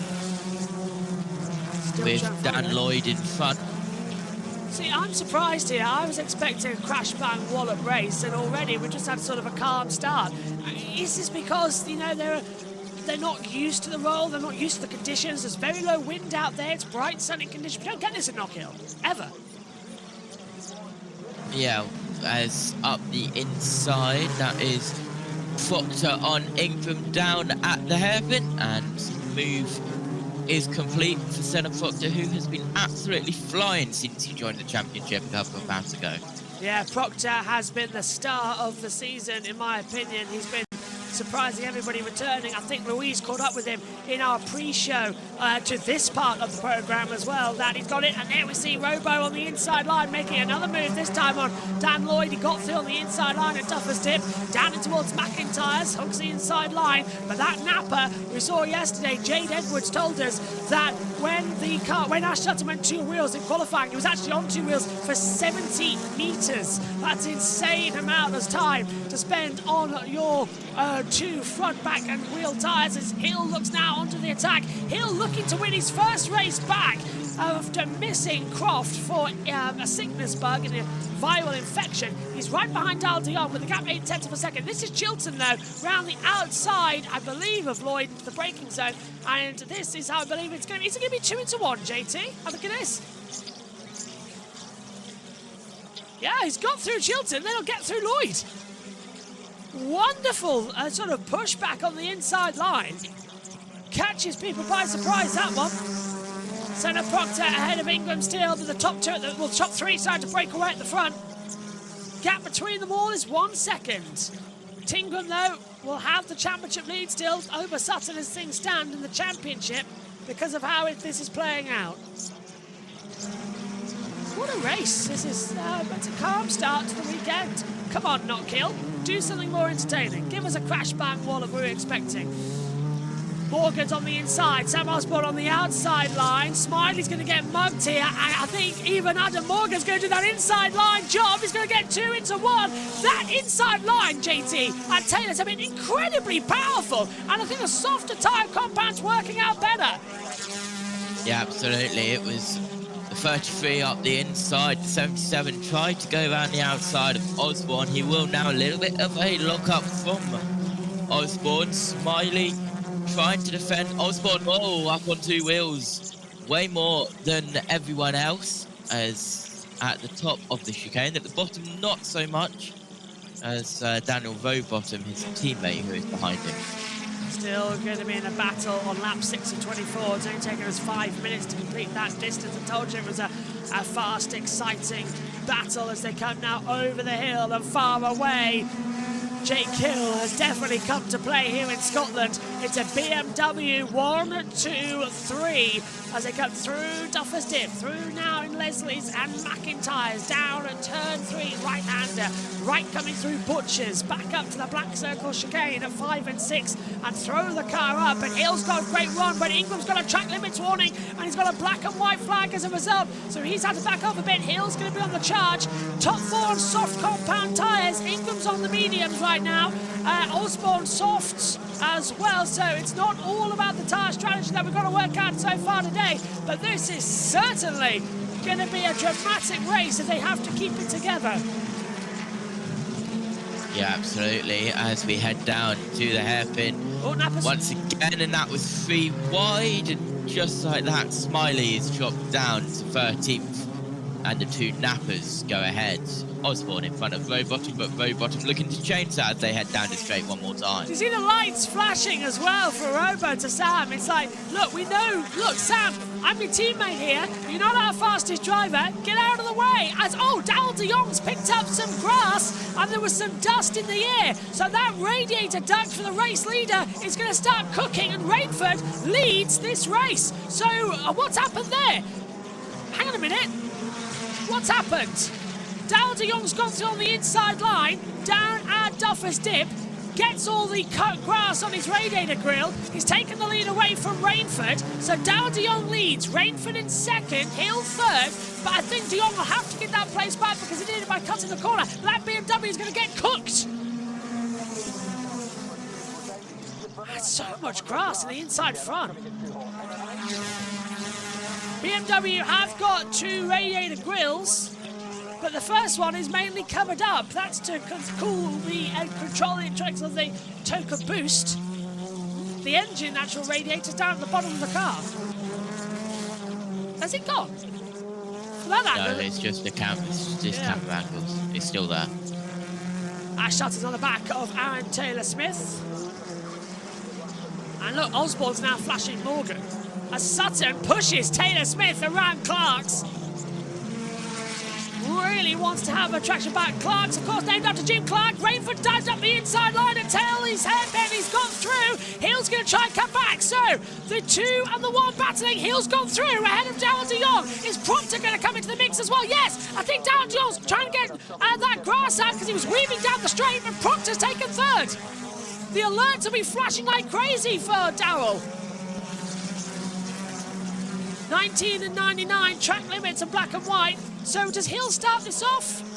No, Dal de Jong took a wide line and Rainford went through. Strange angle. Take a breath.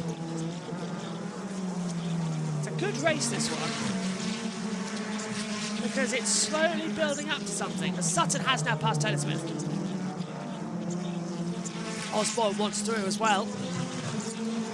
They start flashing like crazy in a minute. Look at that, Osborne trying to go left, has to pull to the outside line, but the rear locking.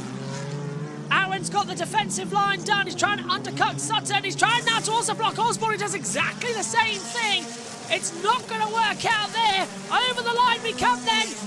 Ducking and diving left and right towards turn number 1. Sutton goes defensive. Taylor Smith can't find a way through on the inside. They jump in the curves like crazy. Into McIntyre, turn 3. Sutton still ahead. Taylor Smith's behind. Over the black circle chicane. Yeah, I still admit Sutton's rear car looks slidey. We saw that yesterday. It was all bad. Good race though, JT, so far. Yeah, absolutely. It's continuing bound. Clark's now. It's Taylor Smith defending from Osborne. Osborne on the boost, who tried to go around the inside. Will he go around the outside and try what he just did to try a lap ago? Yes, he will. He goes around the outside. He now cuts back in line, but he won't go to the inside. He looks down the outside. He looks to the inside. He will make his move, and that move is to the outside, to the middle, and to the outside once again. Still single file as we head down in towards turn 1. Osborne tries to go up the outside, tries to go up the inside. Osborne is absolutely everywhere. Osborne is making that Napa look like not the Scottish Tide. Oh, he's loose coming over the chicane. Adam Morgan nearly had to run into the back of him and lift off the pace as well. Definitely trying to have a little bit of an advantage, more of a disadvantage to come into it. Taylor, this is the battle for 9th. Taylor Smith, Osborne, Morgan and Robo coming into the mix as well. As we are now past half distance, Tom Cairns has joined Spokes after a few things this morning. Hello Tom, nice to have you this weekend. What an action we're seeing already as Osborne comes back to the inside line. Taylor Smith's going to try and go defensive down the back straight. Can he have the traction zone in order to push through as well? He's on the grass! He's on the grass and has to back out of it. And meantime, Robo's coming back through as well. This is pandemonium happening right now. They're all trying to go left and right to find the braking zones. Fantastic! It's superb battling on circuit here in Knockhill. And Charles Rainford, who has already won this season in Brands Hatch, can he make it his second win in only his rookie season? But now he's got Jake Hill to the outside in the last turn. And he's locked up, but he'll get the traction to come back as well. Rainford goes defensive. Hill puts it down with a BMW boost as well. Over the line on the outside. First race back. And Jake Hill takes the lead and shuts the door. Rainford tries to ground the outside. And this is Knockhill we like to see. JT, fantastic racing.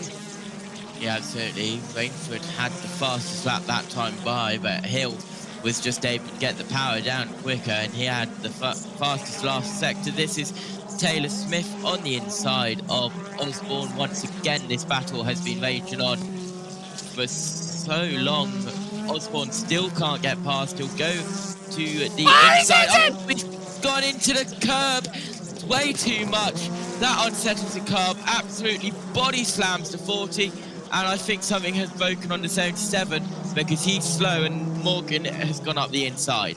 Door to door, well, welcome. That's Butchers taking a Butchers of having to get through on the inside line. A complete knockout coming through. Robo now under the attack as well around the outside. Osborne again making the silly mistakes. We've got a car coming out of nowhere further back. That was one of the Toyotas. It wasn't Shedden, so I presume it was Dorlin. They've got a massive run-up behind here. Shedden and Dorlin running together. Taylor Smith under pressure. He's holding everybody back from 9th position now as well. Hill's taken off, by the way. He's 8 tenths ahead to Rainford to come into it. As still they're side by side. Late on the brakes into it. Oh, Tom, this is insane of how much they're racing. It took a while for this race to get into it as Shedden battles his teammate as well.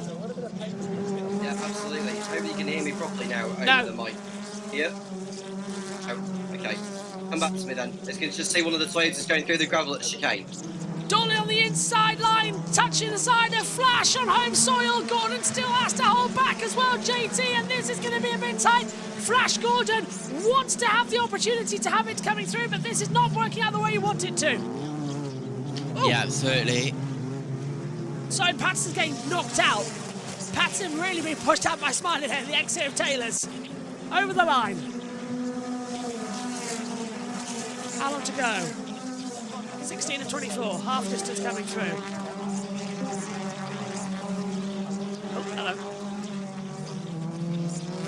There we go.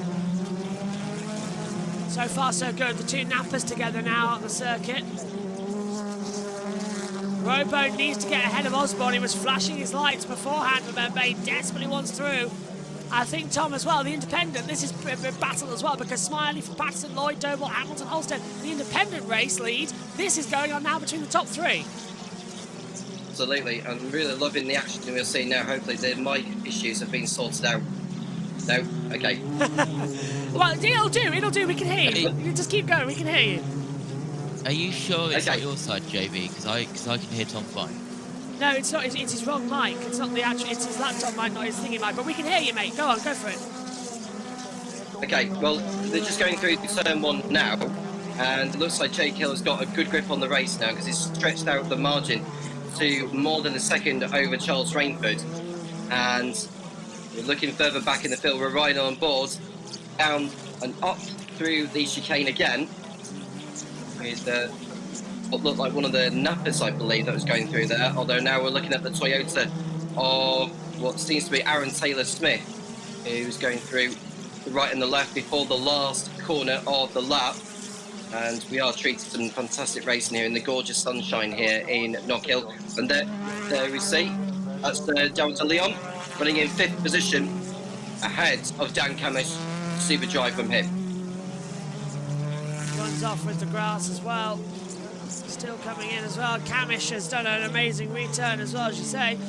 Osborne up to 10th. I'm looking where Robo is, still 13th after getting disqualified, and he was at the back of the field. Oh, Osborne's coming a bit loose as well, but that's Morgan ahead of him now as they exit through the first couple of corners.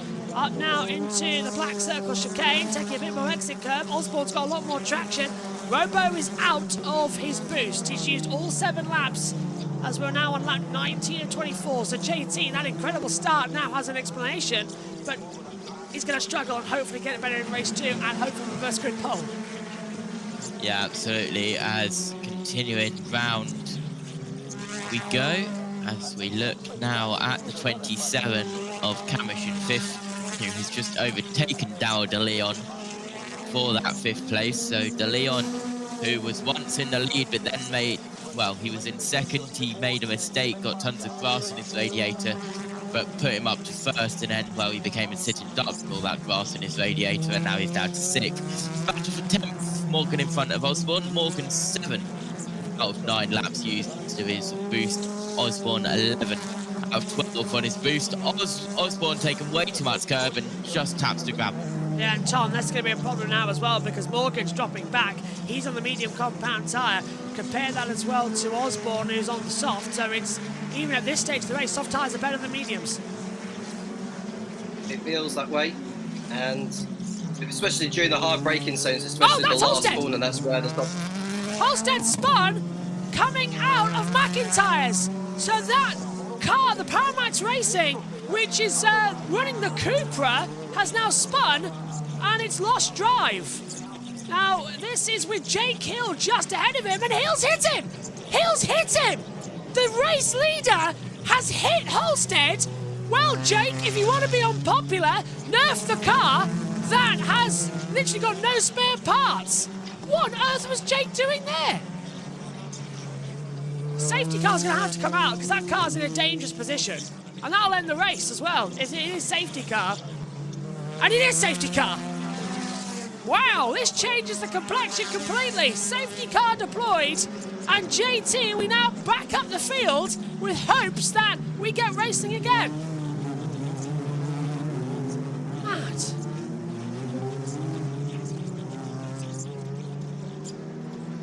So, over the line then, 21 laps. Marshals have to get out of the way. And Jake Hill is... I think he's going to be investigating. Yes, he is. Hill is going to be investigator for that manoeuvre. So, Tom, the race leader might not be the race leader in the end. Yeah, that is quite possibly the case. And because even though Nick Holstead is a back marker, it's Jake Hill's responsibility to make sure he doesn't run into him. And with the safety car out, this is going to extend the race distance by a maximum of 3 laps.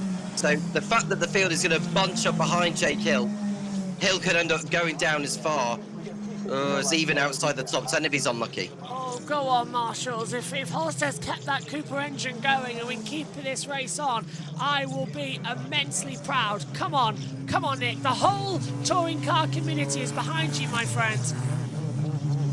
I think Powermax Racing, the team principal, might want to go and try and punch Jacob after this, after the week they've had, and to go and then hit the only car that doesn't have a repair job. Let's take a look at it once more. How do you read this one, Tom, then? Because it's just Hill. It's just Hill not looking. Well, yeah, you can't blame Halstead for that. I mean, I know he's a back marker, but just because he's a back marker doesn't mean you can just run into him there. And I think Jake Hill just totally misjudged which way Halstead was going to go.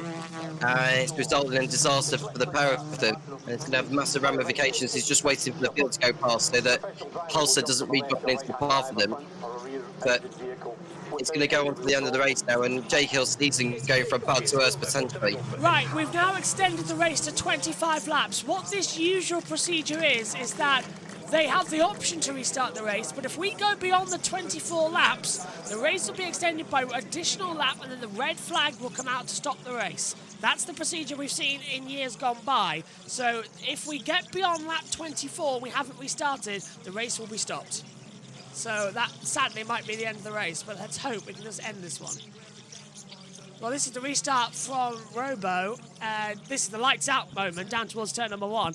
Got a complete launch from the back of the grid after that penalty for ride height failure in qualifying. And he got stuck behind Shed a little bit. Few kisses coming up through the Black Circle chicane, but an incredible run. And yeah, we're going to go to lap 24. So the race will get extended, but I hope we get a little showdown here. It's not looking too good so far. Yeah. Well, hopefully you can hear me properly now. Yes, if I can know why it was, JB. Have you got it? Yeah, we can I think hear it's fine. yeah, well, it's because I was using a browser rather than the Discord app. That's probably Well, to be fair, why. you know I've had those issues before. We've gone through the entire race with a laptop mic instead of the actual mics you can hear us with. So it's a simple issue. Halstead's been recovered across the track now, so this would hopefully mean the safety car will come in this. No, it won't. So they tried to slow it down, but it hasn't worked out, so the safety car will go back to lap 24. Race extended to 26 laps. We're still in the realms of the 3 extensions to come through, so this should be good. We should be okay for a restart. Come on. Ironically enough, I think the Moto 2 race is going to finish at the same time, which is good because I need to mute the Moto 2 race for a bit. Oh no, I can edit it out later. Never mind, we're all good. The adverts. Safety car still out. Come on, we can go racing now. Race control can release us. Safety car is in this lap. We will have a 2-lap dash. Well, presumably it might be all 3 laps, Tom, might it, as well, so when I get to 27. Yeah, well, this, as it stands, helps Tom Ingram in the championship race because he'll get 13 points from this, and Sutton would get only 8 points. So he would extend his margin by another 5 points, which would go up from 8 to 13 heading into race 2. Ready and willing to go for more racing action here at the QuidFit British Touring Car Championship. We are coming to the green flag now with Jake Hill restarting us from the pole position spot, and then Rainford in second, Proctor in third. We come to the restart zone, remember, which here at Knockhill is just after the Goodyear board. The green flags are flying, and now you can hit the accelerator. We are racing again here at Knockhill, down towards turn 1 at Duffer's Dip. And is there anybody looking for me on the inside line? Yes, Dal de Jong trying to get ahead of Ash Sutton. That grass still in the intake from when he ran off to take the lead from Rainford earlier on in the race. He's dropped back, but the cooling conditions might have helped him. Race extended to 27 laps, so we will get the all 3. And I think Sutton gets ahead of de Jong, but there's a little bit of a slide coming in from Camish as he sets after Ingram, another championship protagonist as well, doing battle. Good restart there, JT, as a little bit of a lock-up as Smiley nearly hits Halstead. Other way round. Yeah. I mean, Robo. Who is out of Toka Turbo technical boost, by the way. He's used it all. Yep, so That's up to the hairpin. Can he actually get... Hang on, that's Hamilton! Broken front suspension, it's wiggling around like a loose shopping trolley! He's been in the grass. Yeah. So Hamilton's out then, Tom, and that looks like a shopping wheel you get down at Sainsbury's. Yeah, or perhaps Aston near where I live. Yes, probably Aston. But yeah, take your pick on that. But yeah, we're looking at Ash Sutton, who could do with another championship point. Well, he's already up to P7 ahead of Daryl Dilly, and he got by him on the restart. Now he wants Aidan Moffat's 6th position. This is crucial for Sutton's championship. Got to try and hold it together as he hooks that inside line. He needs to pass ASAP Aidan Moffat. Dal de Jong's going to try and assist as well. The two BMWs will be working together in this one as well as they come under braking. Sutton looks to the outside into Taylor's hairpin. This is then the last lap. 27 of 27 starts now. And Jake Hill is going to win back from illness. Out at Croft. Regains for a race win, first time back. Hamilton has made it back to the pit lane with that wonky front tyre. I've never seen anything like that, to be fair. I've never seen it smash that way, JT, to sort of flat back around. But so far, it's been a good end to the race. Yep, good end to the race after that safety car period. As Hill, well, he's going to come across the line first. Whether he is first in the results is a completely different story. We'll bring you up to date with that throughout the day here on JB Motorsports with our coverage, but for the time being, it was illness at Croft, it's winningness at Knockhill. Jake Hill wins round 19 of the QuidFit British Touring Car Championship. Rainford gets second. Ingram is promoted to third in the line as Proctor finishes fourth. He got ahead of him just at the line by 1/10 of a second. Great move from Tingram. And Camish, Moffat, Sutton, de Jong, Taylor, Smith, Osborne, and the top 10. Morgan, Smiley, Patterson, Robo finishes out in 14th. And Shedden gets the last point. Lloyd, Chilton, Doble, Dorlin, Buxton, Hamilton in the pits, but still classified, and Holstead down in 22nd. Second win of the year, though, for Jake Hill. His third podium, 22nd career win. And, well, Tom, after a miserable start, that's going to mean a lot to him. But, of course, he did dump Holstead, but it's a win for now. It's a win for now. So we'll wait and see what the stewards make on that particular incident. I mean, if he cannot really get much worse as far as the season's concerned for Jake Hill, but he'll be happy with this one. I hope he keeps the win because he's not had a lot go for him this year. This is a replay on the exit. Now, what's going on here at the final? Is this when the flag came out? Yeah, I don't know why we were looking, but it looked like he whacked the curb and the car slid. I don't know if he damaged the front suspension. They always replay the end. They always replay the checkered flag. I thought the way they slowed it down looked like we're trying to analyse something. Look at Jake, he's loving this. Admittedly, I hope he doesn't get a penalty. I know he did dump Holstead, but if he deserves a race win. He's had a rotten season. Missed out Croft for illness. He's come back and won this one in superb fashion. So let's go to David Addison to confirm the results. But here's your result of round 19. Action all the way in round 19, won by Jake Hill, 1.4 seconds clear of Charles Rainford. Tom Ingram taking third. Senna Proctor for fourth, ahead of Dan Camish. Aidan Moffat sixth, ahead of Ash Sutton, with the top 10 completed by Daryl DeLeon, Aaron Taylor-Smith and Sam Osborne.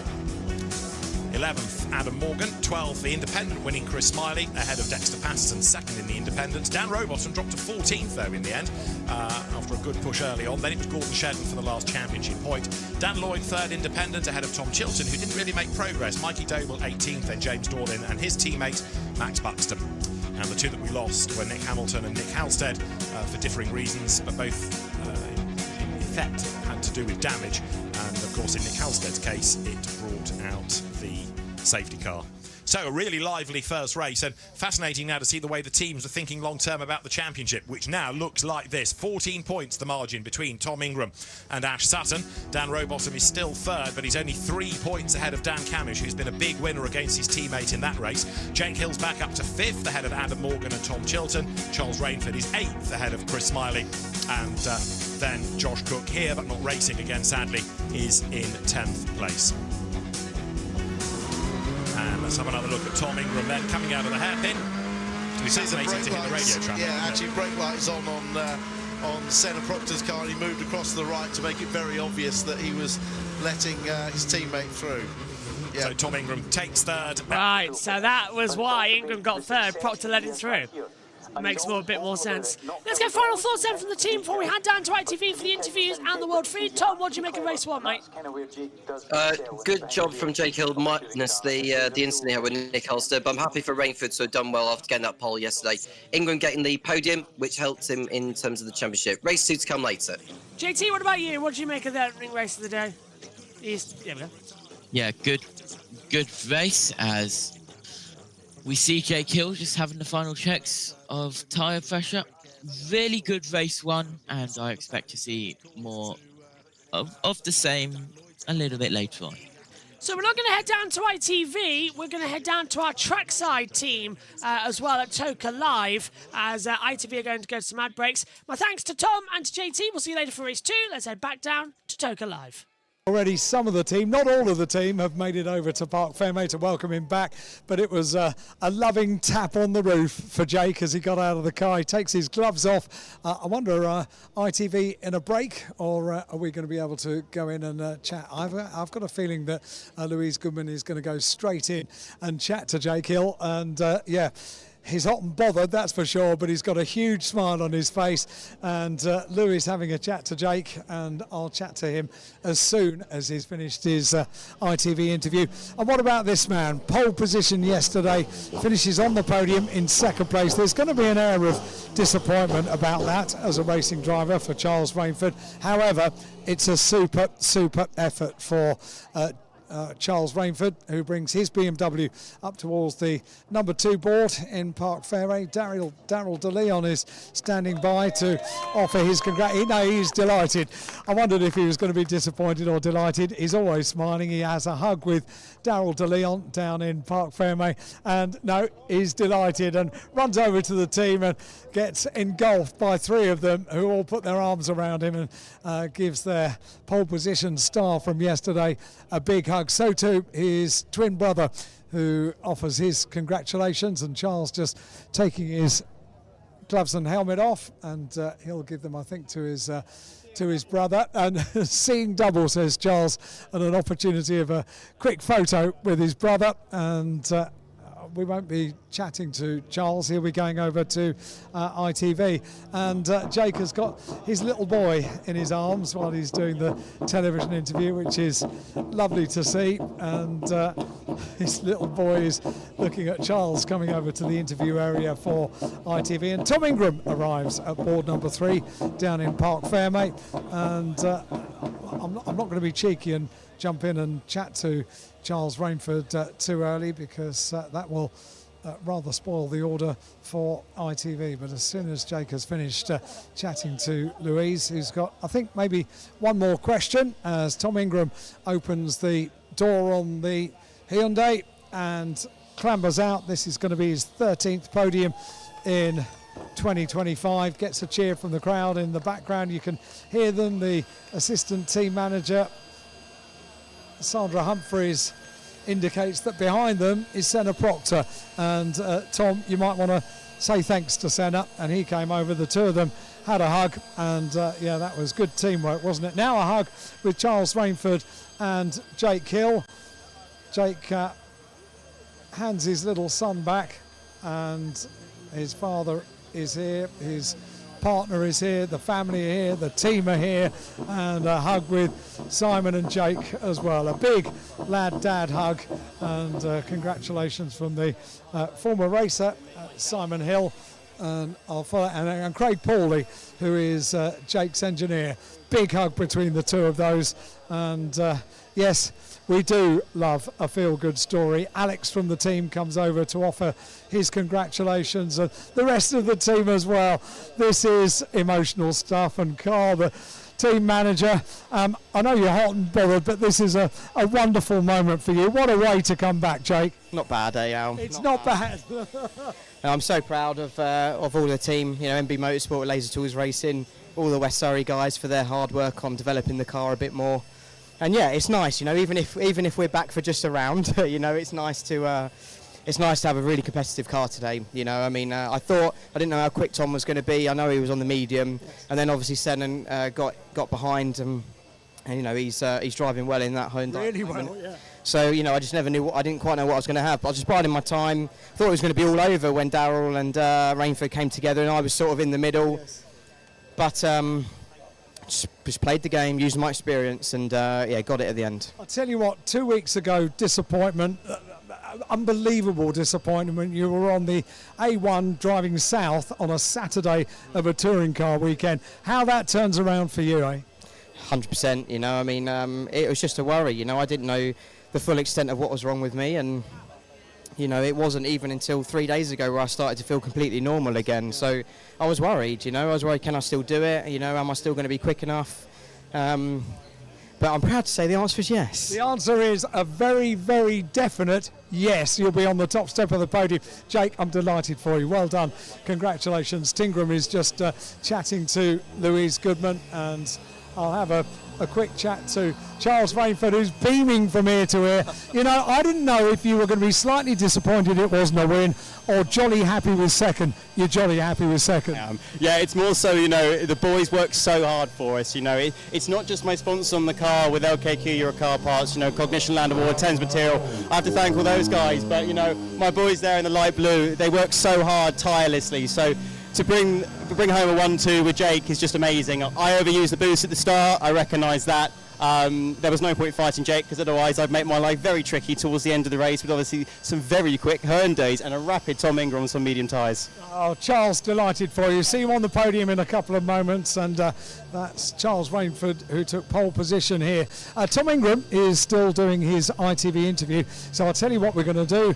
Head over towards the podium, and the podium is coming up next. Great work from Alan Hyde down there in the post-race area. Lovely to see Tom Ingram on the actual big screens running across and giving Senna Proctor that very well-deserved hug after just that's all it took, a little breathe out the throttle, hit the brakes, and then give Tom Ingram the points, because he is in that championship hunt. And also, as Charles Rainford just said there, very interesting that Ingram out there on the medium tyre in that race, a very rapid Tom Ingram on the media tyre. Now, Alan Hyde will be heading along towards the podium area, and you're going to have to fight your way through a crowd, Alan. You're going to have to fight your way through what looks like a Hampden crowd. It's incredible to see how many people are along there at the front of the TOCA podium, and they're expectant to see Heidi and the drivers for podium number 1 of the Quick Fit British Touring Car Championship. And Jake Hill does it in style. Isn't it fabulous to have the man himself back? The defending reigning champion, after being out with illness, comes back to Knockhill Racing Circuit, and he said in a midweek social media post, I've had great success here, and he rocks up and wins race number 1. You can't, you know, the headlines, the script writers, whoever does it, is fabulous, and it's a feel-good factor as well, and that's another part of the Touring Car Championship, as Jake Hill does it, and he doesn't dominate, but he did have to work at that. He had to get through his younger teammates. Darrell De Leon, well, they'll be hoovering the grass out the front of that radiator scoop on that BMW just now, the West Surrey car, because he was lucky to get away with that. As John Cleland said during commentary, the temperatures creep up all the way through the race. You'll lose power. What you don't want to do is damage the engine, because then there's a lot of work that needs to be done. So I would imagine that the team on that number 2 car will be looking at the data right now and thinking, do we need to swap an engine before we get to the next race, or are we okay with what we've got? Because he did look like he was losing a lot of power, or maybe De Leon was just instructed to just knock it back a little bit and nurse the car home. But it was an aggressive attempt at an overtake from Darrell, bouncing down across the grass. Lucky to get away with that, and the splitter didn't dig in and start pulling bits off the front of the car. A little bit of grass scooped up. Never the greatest thing, but it could have been so much worse. So the next race will be the Porsche Sprint will be coming out. The Porsche Sprint Challenge will be coming out for Great Britain. We'll be joined by Toby Trice in the commentary box, which will be quite good. So we'll get through our TOCA podium first of all, and we'll probably catch up with the Porsche race maybe a couple of laps into that. But yeah, Alan across there, making his way through the crowd. If you see Alan Hyde coming, ladies and gentlemen, please just kind of open the gate for him and let him through, because it's very important. I thought safety in numbers, so I'm walking with the drivers and Dan Mayo, who is the championship coordinator, and everybody does what Dan asks. Well, if you're walking with Dan Mayo, you're okay. He could put you on his shoulders, actually. Exactly. You know? And that's, yeah, safety in numbers, or strength in Oh, numbers. he's asking me to walk quicker. I don't like this. Well, we all want you to walk quicker, I've only Alan. got little legs. Part of the course for Alan Hyde. Just little legs, but he will get there along with the drivers. So the drivers making their way along past basically the scrutineering area that we can see just now. But as I did say, up next we will have the Porsches on track. It will be a 20-minute race for the Porsche Sprint Challenge Great Britain. And it's their debut at Knockhill. We saw them yesterday, and it's the first time the championship has raced north of the border. And it's been good to have them added to the event race day list, because they bring an extra element of excitement. We've got the Porsche Carrera Cup, but the Sprint Challenge, also some cracking drivers in there. And some great teams running cars. So it's just a great balancing act of finding the right championships to fit in with the TOCA package, and that's what we do, along with the Minis and the F4, the touring car guys as well. Well, touring cars trumps everything. We've just seen that with that classy race that went down here. A 24-lap race it was badged as, but after the safety car, when unfortunately Jake just got kind of caught out and tripped over Nick Halstead going through Leslie's. Nick Halstead couldn't get the car going at the side of the gravel trap, so safety car, so we went up to 27 laps, and that's when you think, well, anything could happen now, because the safety car brings the whole field back together. But Jake Hill executed an absolutely perfect start, and away he went as we have a look across to see. I think that's now Heidi making his way along the back off the podium down there. You can spot him in a white shirt, and the drivers all follow on, because if Dan Mayo is telling the drivers to hurry up and get someplace, they very much go. They don't hang about, that is for sure. So when you're across there, guys, make sure you give the drivers a nice big round of applause and show some appreciation when they get up onto that podium, because the race that they just put on for us was fabulous. But it was a typical race number one, okay? There wasn't too much in the way of drama. They like to save their powder towards the end of the day, because you can lose more in race one than you can actually gain. But the interesting story as well that comes out was Tom Ingram was on that medium tyre. What will he do when he switches onto the soft for race number 2 and race number 3? He's got the option tyre kind of out the way now. So Ingram, well, we saw how good the Hyundais looked here. And Senna Proctor, he's given him one podium. Will he give him another one, Heidi? And we have, as ever at Knockhill, we have the most amazing crowd in front of the podium in the sunshine. Everybody, you never let us down. Can you be as loud as you like, welcoming people onto the podium? Your favourite drivers, you're about to see the presentation for round 19 of the 2025 Quick Fit British Touring Car Championship. To make the presentation, representing our title sponsors Quick Fit, a tyre tech for Quick Fit, Josh Gibb will come onto the podium. And please make Josh feel very welcome. He's got a great job here, and it's to present the trophies, the first of which is to the winning independent driver, and that is the trophy, second one in on the small podium step at the far end of the podium. The winning independent driver for round 19 with a 6th independent win of the year is Chris Smiley. Well done, Chris. 12th place overall in round 19. Chris Smiley makes his way up onto the podium. A handshake with Josh. He'll step up onto the small podium step. That's it, the small podium step at the far end. And then Josh will... No, not that one. That one. That's the one. And then the independent trophy. Well done, Josh. And thank you very much indeed for presenting the trophy to Chris Smiley. Well done to Chris with his 6th independent win of the year. The next award is down on the floor at the far end of the podium. It is the winning manufacturer constructor for round 19. The winners are Accelerate Motorsport Hyundai, and to represent them, the datum engineer for Senna Proctor, Adam Beresford. Well done. Congratulations to Accelerate Motorsport Hyundai. Over at the far end, the Manufacturer Constructors Award is standing by, and it's now in the hands of Adam Beresford on behalf of Accelerate Motorsport Hyundai. Well done, congratulations. Now on to the top 3 drivers. This is where you can get vocal, everybody. 3rd place, Tom Ingram. 13th podium in 2025. A wave to the crowd, and the 3rd step of the podium is right here.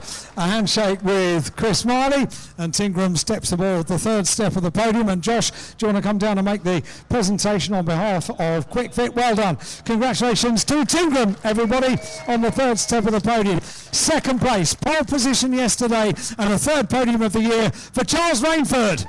Well done, Charles.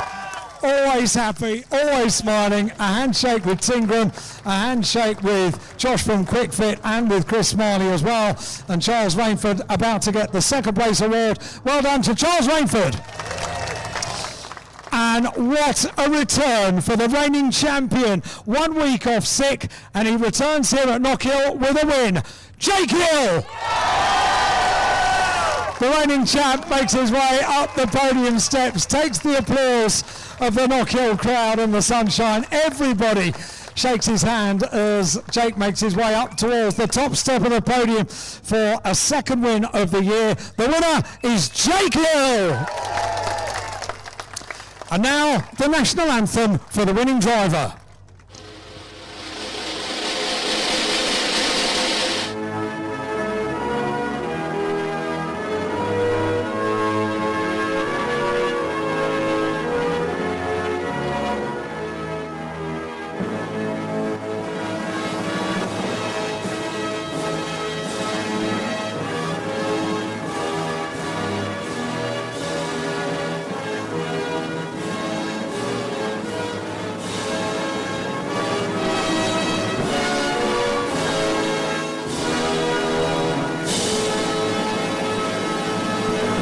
Jake Hill wins round 19 of the 2025 Quick Fit British Touring Car Championship and gets a huge round of applause from the crowd. Right, they're going to post for photographs. Cameras out, everybody. Our thanks to Josh Gibb from Quick Fit for making the presentation.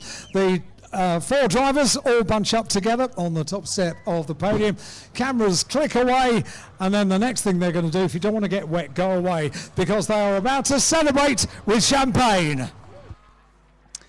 Thank you very much, Alan Hyde. Fabulous to have Heidi across there, right in the middle of that melee, and it's so good to see so many people across there celebrating with Alan and with everybody else.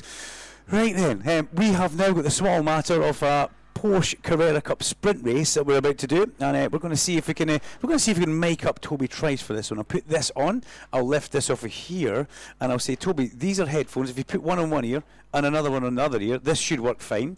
You should hear me talking, and if I push that fader up to there, I'll say, welcome to Knockhill FM, Toby Trice. How are you? I'm very good, thank you. I'd much rather be out on the circuit this morning. Well, we know. First of all, how are you? Are you okay? Yeah, I'm good. I had a pretty big shunt yesterday in qualifying. I hit the wall at about 70 miles an hour to a dead stop, so I feel a little bit uncomfortable today. But nonetheless, the car stood up pretty well, took the impact, and I'm out here today kind of trying to enjoy myself a little bit more. You most certainly did. You hit the wall fairly hard. What's the damage to the car, first of all? Yeah, so obviously the car's too damaged to race, hence why I'm up here with you, Duncan. We've basically done a full front end on the car, so the front tub to sort of the bulkhead's pretty damaged. So it was a bit too much work for the team to do overnight to get us out for the racing today. If we could have got out, it was going to be obviously a very difficult race for me because my ribs and my back's pretty beaten up. But we'll be back at Silverstone in about 4 weeks' time. The car will go to the workshop and get its much needed repairs, the poor thing, and I'll be back fighting for it. But it was obviously a very difficult accident for me because I was very much at the sharp end of this championship. You went in there pretty hard as well. We're just happy to see you're okay, and I'm not going to pat you in the back I know what it's like when you're in an instant like that. So Tom Bradshaw in pole position from Jacob Toffs with Joe Marshall, Sam Harvey, Ben Mulrine and Dan Zelos. We've got Ethan Hamilton on the 4th row of the grid alongside Oliver Meadows. Oliver Cottam is alongside Daniel Lewis, Rhys Summerfield and then Dean Burden. We go back to Amy Watts and Kareem Sekat there on the 7th row of the grid with Jonathan Moore and Lydia Walmsley. Row 9 is Harrison Cavers and Hannah Chapman. The 10th row is Katya Logie and Paul Porter, and Giancarlo Romano all on his own in car 67 for Tuthill UK at the very back. Now, I know what it's like to be racing driver in the commentary box when you actually want to be out there racing, so I've got to say you're putting on a very brave face here,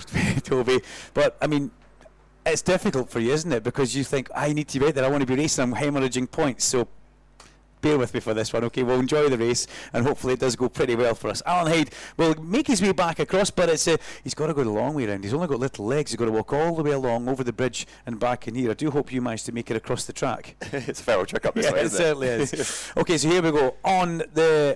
We're poised on the grid, getting ready for this one. Dr. Robert Johnson should be back with us in the not too distant future across here in pit lane as well. We'll bring him in as and when we can. And right now, it's all about looking towards the lights on the Beatson's Brewing Supply Bridge. These cars have got launch control as well, haven't you? So it does work really well. Here we go, revs up, and the launch of the line is so impressive as they head down towards turn number 1. It's going to be, it's a decent start from everybody. Let's hope that they all manage to get in there for the first time. Bradshaw looks like he aced to start as they go through the area where Toby had his small misdemeanour. We're not going to say that again. I promise you. I promise I will not bring that up again. That's okay. Down through McIntyre cars in towards Butchers, and then the climb through the chicane. Is it Bradshaw who we still have at the front as they bounce away through the chicane? How do your Porsches react over the curbs through there, actually? What's it like? Yeah, it's really busy. I mean, these are quite stiffly sprung and damped, so as you bounce through the chicane, the car really gets quite lively, and you've got to keep quite a tight grip on the steering wheel to keep it pointing in the right direction, and get hard on the power as soon as you land. Yeah, Tom Bradshaw from Jacob Toft's just now with Joe Marshall in third place as they make their way in and through the hairpin. They come out from behind the big screen for us, but yeah, stiffly sprung. You've got to hold on. These are quite big cars for you to drive around Knockhill. The 718 Cayman cars that we have. We've got a couple of specs of cars out there as well. We'll cover that during the course of the race as we get them in towards Duffus Dip for the first time of asking in real anger at real speed. And with it being a 20-minute race, you're basically looking at round about 20 laps because the times you guys are doing, they're not far away from where the Carrera Cup cars used to be. Yeah, they're a pretty quick car here. These are a little bit smaller than the Carrera Cup car, so it's a bit easier through some of the sort of mid corners. But yeah, we're running 500 brake horsepower on the RSs, which is a huge amount of power on the rear wheels of a very small car. So quite a handful, but nonetheless, it gives you a good lap round here. Yeah, your RS car 510 horsepower, 500 horsepower, 425 for the club sport cars. As in towards there, behind the big screen, they managed to get through. Saw somebody going in at a very acute angle, but they then managed to come through and cross the line.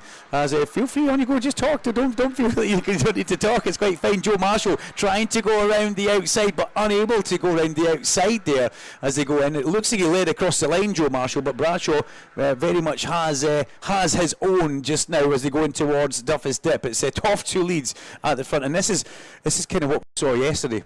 Yeah, I mean, Tofty here's just a replay now. Tofty going in onto the hairpin. It was a bit of a late lunge, and I think there's a little bit of contact there.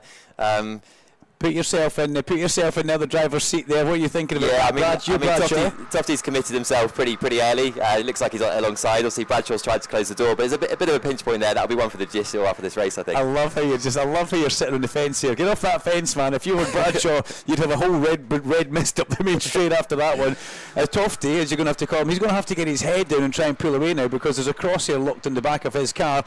I would call that a robust manoeuvre. Some people would call it something else, but we've got to watch our radio licence, that's for sure, as they make their way down through McIntyre's. And there's more overtaking further back. That's car number 32, Ethan Hamilton, who tried to pop up the inside. Hamilton tried to get past Ben Mulryan, but was unable to go through there because Mulryan closed the doors. Katja Logie and Hannah Chapman will have side-to-side contact going in towards Duffus Dip, and that's not what Hannah's looking for. She gets a NASCAR donut on the side door of her car from Katja Logie, but the two Scottish racers battling it out all the way down through Butchers and over the crest off the Black Circle chicane. Not a bit of contact, not what you want in this class. No, absolutely, and any little contact in this really knocks out the geometry. The Porsches are very, very sensitive to the geometry being absolutely perfect. So if you get a little bit of wheel contact, it makes the rest of the race very tricky to manage those tyres, and that's very much what this race is all about, is looking after those tyres across what is a 20-minute race, but it's long enough on the Michelin Sprint tyre. You've got to say, Jacob Toft is under pressure. Here comes Tom Bradshaw. Look at the gap now as they come out of McIntyre's turn 3. He's had his robust manoeuvre. He got his elbows out and gave him a little bit of a kick in the side there. He's got through into the lead, but Tom Bradshaw has regrouped. Yeah. And like every racing driver, you never forget. Absolutely not. I mean, Tom Bradshaw's just answered with the fastest lap there against Jacob Tofts. He will very much have a target on his back there, Jacob. But we know from testing, Jacob's been running really well. He won here yesterday. So for me, for the championship, I'd much prefer Jacob to win, just to help me out while I'm sitting out here. But both Jacob and Tom are phenomenal drivers. They both have huge respect for each other, and let's hope they put on a good show for the rest of this race. I'm joined in the commentary box by Toby Trice, the man from Kent who should be racing for Clean Racing, but unfortunately he's here because something happened yesterday or the day. But we're not going to talk about that. But the car needs to be repaired. That's as far as we're going to say it. So you're watching your championship rivals battle at the sharp end in the RS Club Sport GT4 cars, and it's quite funny when you watch a racing driver in the commentary box. He's trying to smile like he's enjoying himself, but there's a bit of a grimace going on at the same point as they come through Clark Corner. That's an area where track limits have really been monitored and watched. And I don't know if you watched the touring car qualifying yesterday, but the BMWs were nowhere near track limits, and they were keeping it nice and in line. And it's like some of the Porsche drivers have maybe watched that and thought, we don't need to use every single little bit of track. Yeah, to be honest, I mean, if you're using all of the width there, the car gets too busy and it's much harder to get on the power. It's all about your exit, and if you can land nice and smooth, you get a much cleaner drive out of the corner. The RS Am class right now in 8th place overall. Leading that is Oliver Meadows right now in car number 88. Oliver Meadows, the Team Parker racing car. He's 8th overall and he's the leading Am class. He's in there ahead of a few pro drivers as well. And we've also got in 2nd place is car 33, which is Rhys Summerfield. I always say Somerville. I always say that because I've got a friend with that name. So Rhys Summerfield in 2nd place. Katja Logie has now dropped back considerably from Hannah Chapman. Hannah Chapman has pulled away. So you know what? You may be onto something there, Toby. A little bit of contact where Katja's front wheel goes into Hannah. It could just maybe knock that tone a little bit. Yeah, no, and once you spike that tyre temperature, it's so difficult to manage. We just saw a lovely battle there with my teammate Amy Watts. She's the daughter of the legend Patrick Watts. I can see him just outside this commentary box. I'll give him a wave. And but yeah, it's great to see Amy join the team this year. She's come from Porsche Club Racing, joined us in Sprint Challenge this year. And do you know what? She's absolutely holding her own. With a huge credit to Clean Racing, Peter Seabar, who's our engineer, who's given us a great car this season. It's lovely to see Amy jump in the championship and be competitive quite quickly. Yeah, Patrick Watts looks like he's not been home from the nightclub actually. He was in that shirt yesterday standing down there watching as well, so maybe standard colour. It was a good evening. Amy yesterday picked up a bit of a time penalty. She got pinged for track limits a couple of times, one after the other, so I'm pretty sure the team would have had a little bit of a word in her ear, but it's still, I think there's been a bit of regrouping for Jacob Tofts at the front here. Tofty's just managed to put a bit of a gap between himself and the incoming Tom Bradshaw, which for you is a good thing because that helps with the championship. For sure, it helps with the championship. You know, they're both good guys, but yeah, Jacob's just got his head down now. I think he's regrouped after that little contact. He knows he needs to generate a bit of a gap to give himself some pressure off, and hopefully he can go on to take that win. A 10-second penalty for a false start for car number 3. That's Kirim Sekat. So yeah, the false start is a 10-second penalty, which is a jump start, which not ideal, but I love the selfish nature of a racing driver. You know, if I can't race, I want somebody else to get in the way of my championship rival, so it upsets his championship points. So I love it. And you said it with a smile on your face as well, Toby, which goes like smiling assassin in the commentary point. Yeah, there's nothing but huge respect. Yeah, Tom's a great guy. We've had some amazing battles this year.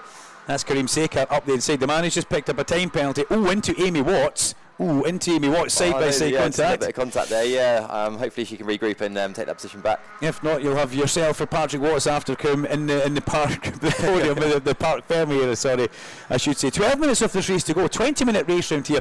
I mean, how physical are you actually driving? Do you have fluid on board that you can drink when you're out there, or are you having to wait till you get out? Yeah, you wait to get out. We do have aircon in our cars, but the majority of drivers choose to not have that on, so the cars are incredibly hot. Is that for power? Because does it take a bit of power off the engine? Yeah, there's a bit of a topic of debate of that. I think it's more psychological. I definitely have mine off while I'm racing, just because of that, just in case there's any more power advantage to not have it on. You know, anything we can eke out of this, we're driving these cars to the absolute limit. The top 10 drivers on free practice and qualifying within 3 temps, so we are pushing these things to the limit. Porsche GB have created such an amazing championship with these fine machinery. It's such a wonderful car to drive around here. Aircon off, windows up, away you go. Yeah, sweat it out and deal with it at the end. Yeah, it's quite literally in the oven. We was at Oulton Park just 6 weeks ago, and it was about 55 degrees in the car at that time. So today's quite similar. It's pretty hot in there. Wow. People usually pay money for that and they go abroad, you know. But you've got it in with a race suit on and you get that hot. But you don't really notice it too much when you're out there, unless you're maybe on your own. But if you're in a battle, the mind's focused on what you're doing. Yeah, quite surprising to be fair. Once the adrenaline kicks in, you don't really realise the heat. It's when you take the checker flag that you suddenly go, crikey, it's very warm in here. Open the windows, get the aircon button put on. Yeah. As we have a little bit of a look, because there's a couple of classes we need to cover in here. We've got Club Sport Pro, which has got Jonathan Moore leading that just now from I think that's Harrison Cavers and Lydia Walmsley, the top 3 of the Club Sport Pro. Club Sport Amateur being led right now by Hannah Chapman from Katja Logie, and we've got up there car number 87 as well, which is Paul Porter. The overall RS Pro being led by Jacob Tofts, who leads on the road over the line from Tom Bradshaw and Joe Marshall. Black and white flag now for Kirim Sekat. He's getting a lot of track limit warnings as we see another late lunge from him going in towards the hairpin, and this time thankfully no contact, but the printer now springs into life. That hasn't happened since yesterday afternoon. That's quite a good thing. Clearly they're delayed Wi-Fi from TSL, but we are getting updates as and when. RS RS Amateur. Well, it's Oliver Meadows who leads that just now, and Meadows in the RS Amateur class, where he finds himself in 8th place overall, just ahead of car number 33, which is Rhys Summerfield, and I got the name correct this time. No, the Somerville one is a long-standing thing for me. It's a bit of a nightmare, as is the friend. That's such a great shot of the Caymans going through that chicane there, just bouncing around. It's awesome on board, but equally so great to watch from out here. You can see nothing on the way up towards it, can you? You can't see the exit, so it's kind of no one to turn. It's absolutely blind. Yeah, you literally are aiming at a piece of distance, part of furniture, and you're just hoping you land in the correct place before you run that track limit there. Dean Burden, the Lincolnshire-based man in the LFP Motorsport, came in the RS Club Sport. Well, he's picked up a 5-second penalty for track limits, which will start feeding in. We'll see a lot more of this coming through on our timing screen. Number 14 gets a 5-second penalty as well. And number 14, that is Harrison Cavers. And Harrison is in the middle of the Club Sport category, the Club Sport Amateur class. So, you know, picking up time penalties. Do you know? Do your team tell you? Or obviously you see it on the board as you come past, but are you then thinking, right, or if I've had the black and white warning flag, I've got to rein this back a bit? Absolutely, yeah. I mean, it's mostly at turn number 6 where the track limits become an issue. The car goes light. Just on the exit. When you've got 500 brake horsepower, you need to really manage the throttle. At this point in the race, you'll start seeing more mistakes at that corner because the rear gets really lively.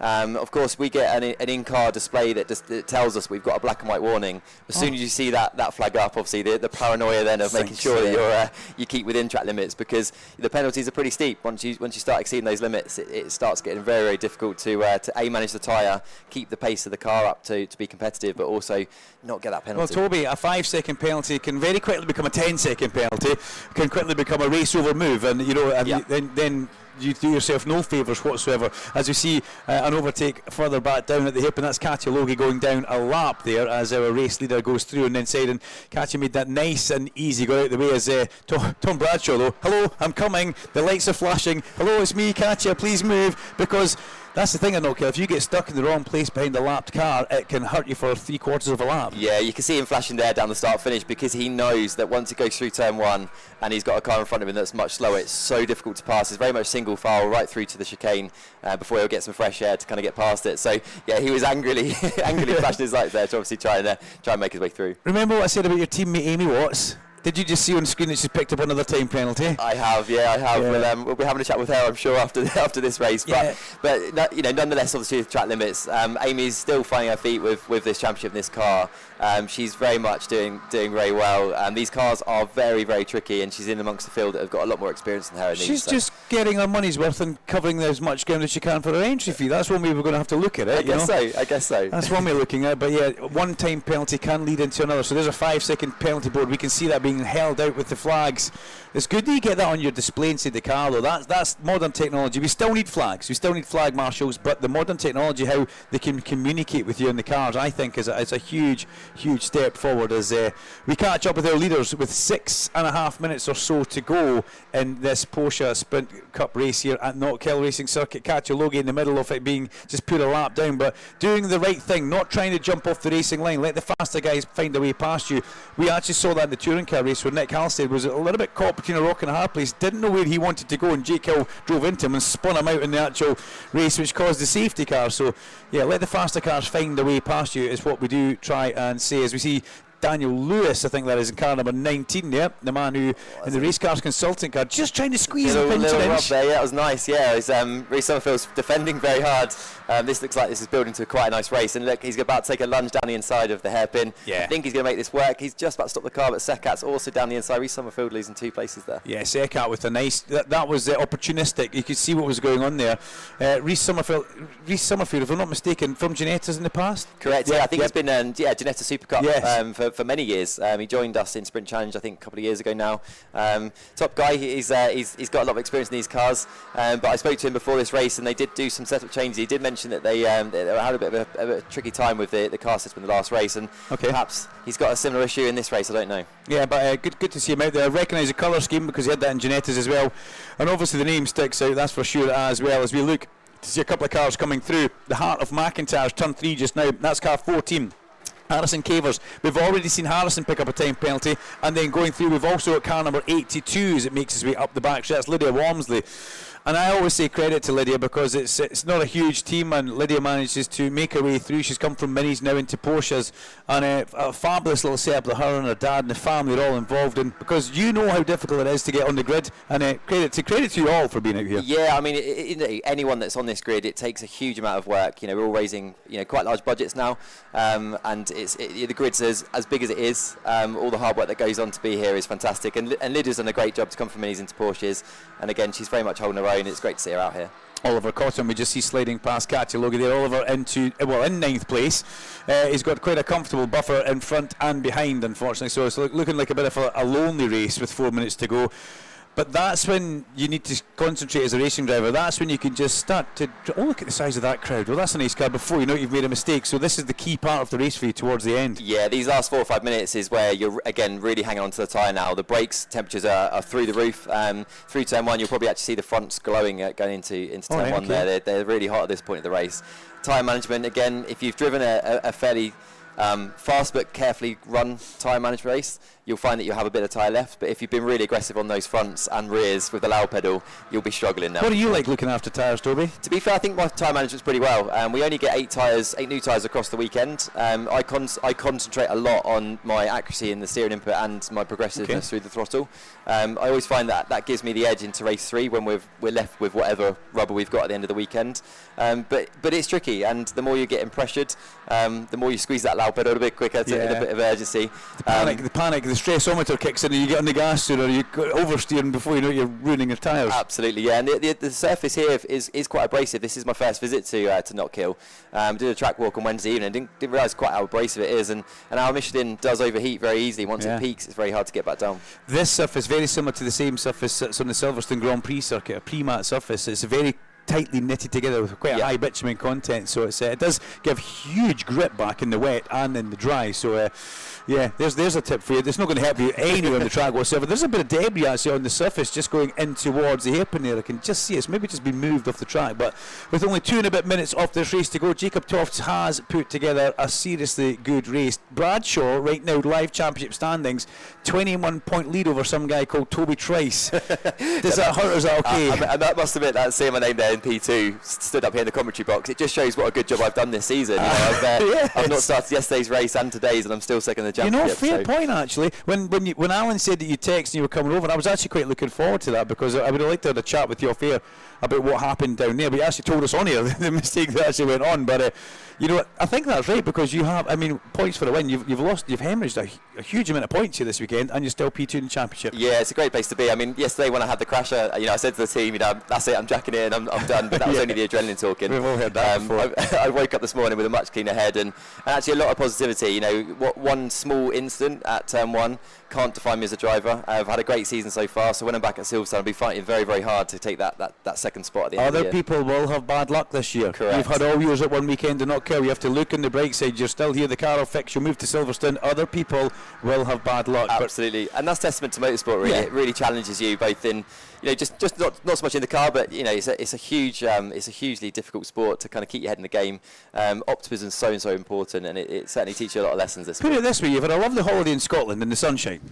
What more can I want? Could be worse places to be. It's fantastic up As here. we catch up with somebody running very, very wide out of the XL. In fact, not too wide, but just wide enough to cause a bit of an issue. That was Harrison Cavers, our Club Sport arm driver. As with 1 minute 20, our race leader comes in towards the hairpin, the Duckham's backed car, which we see Well, it's great to see Jacob Tofts. He put together a really good race yesterday. He was clinical, and he was under pressure all the way through that as well. But doing exactly the same on the Sunday under sweltering conditions that we've got here at Knockhill. The weather's always like this here, just to let you know. Is it? Yeah, I hadn't heard the same. But if this is your first visit, it's always like this. You can see I've been trying to tan my legs since April, and it's not happening. Alan Hyde hopefully won't say anything on that, because he's seen too much of my legs this year. Silence. As we get to 45 seconds off the race to go. Let's have a look and see, because we've been talking all the way through. This has been good. Another time penalty comes in for Harrison Cavers. That's a now 10-second penalty for track limits going his way. But Jacob Tofts at the front as we get towards the end of this race. We're looking to see if the last lap board is out, and it certainly is.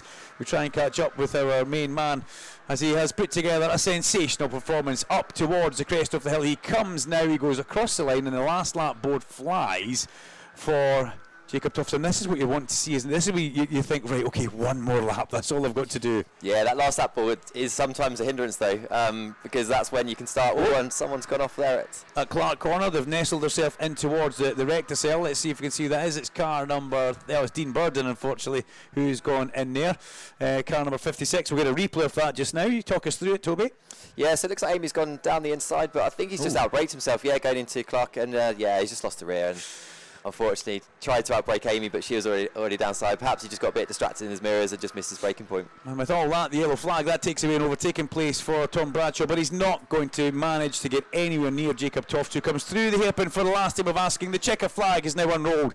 It flutters in the lovely summer breeze that we have here at Knockhill, and he takes a checker flag, and it's been a dominant victory there.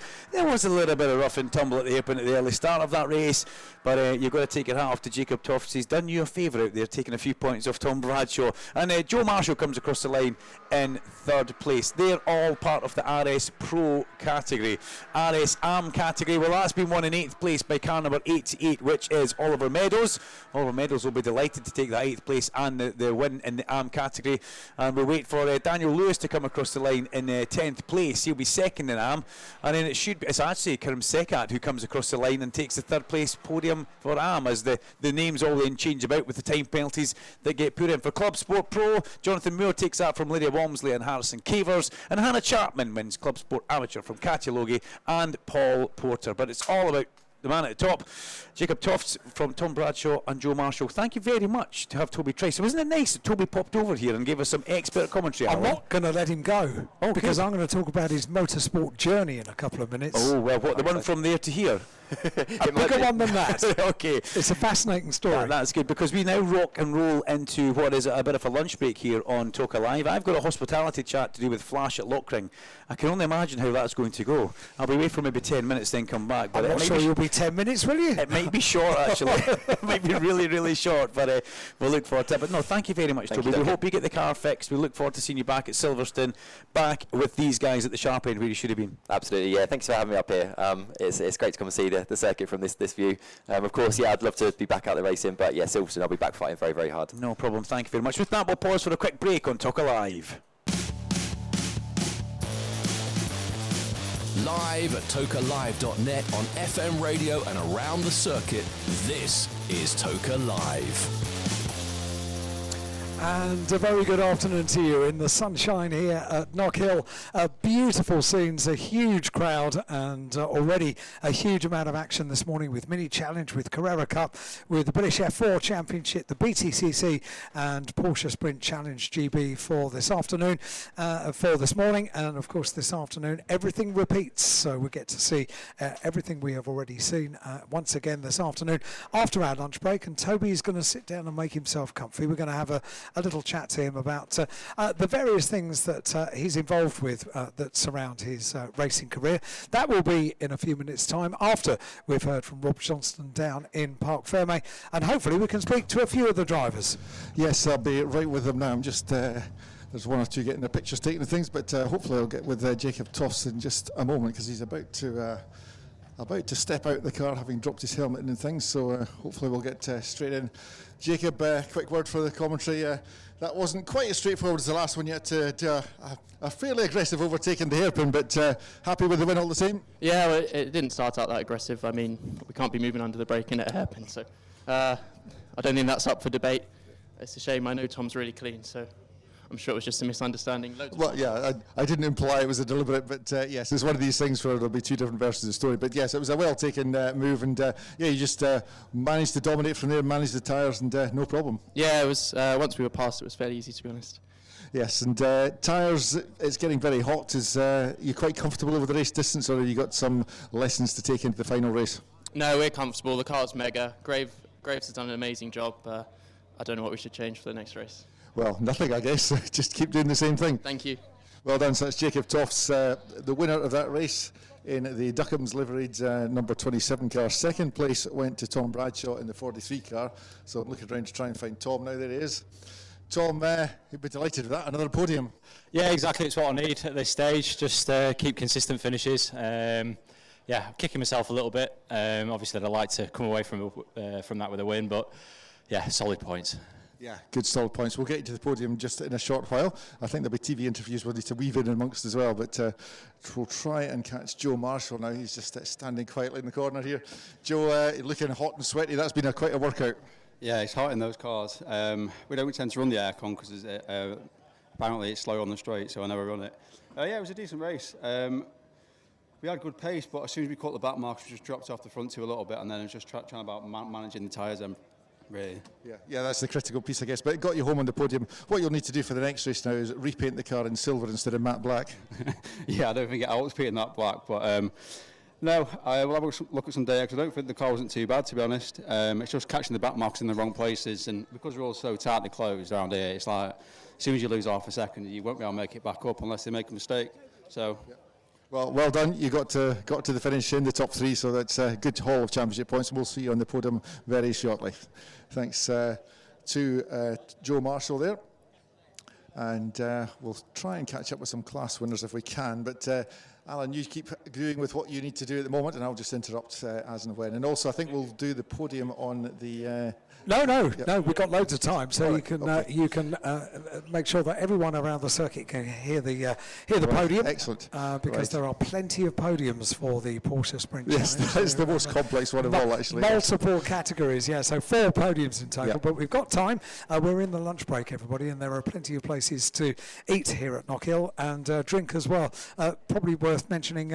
Do make sure that you drink lots of water today. It's really very, very hot. We're pleased about that because sometimes when we go to touring car meetings, we do get challenges with the weather, and this year here for the BTCC, we are blessed with liquid sunshine. Absolutely beautiful looking down on us. So if you are out in the sunshine all day today, do make sure that you get lots to drink, and also make sure that you have got a high protection skin factor protection on over the course of today, because it is very, very warm out there in the sunshine.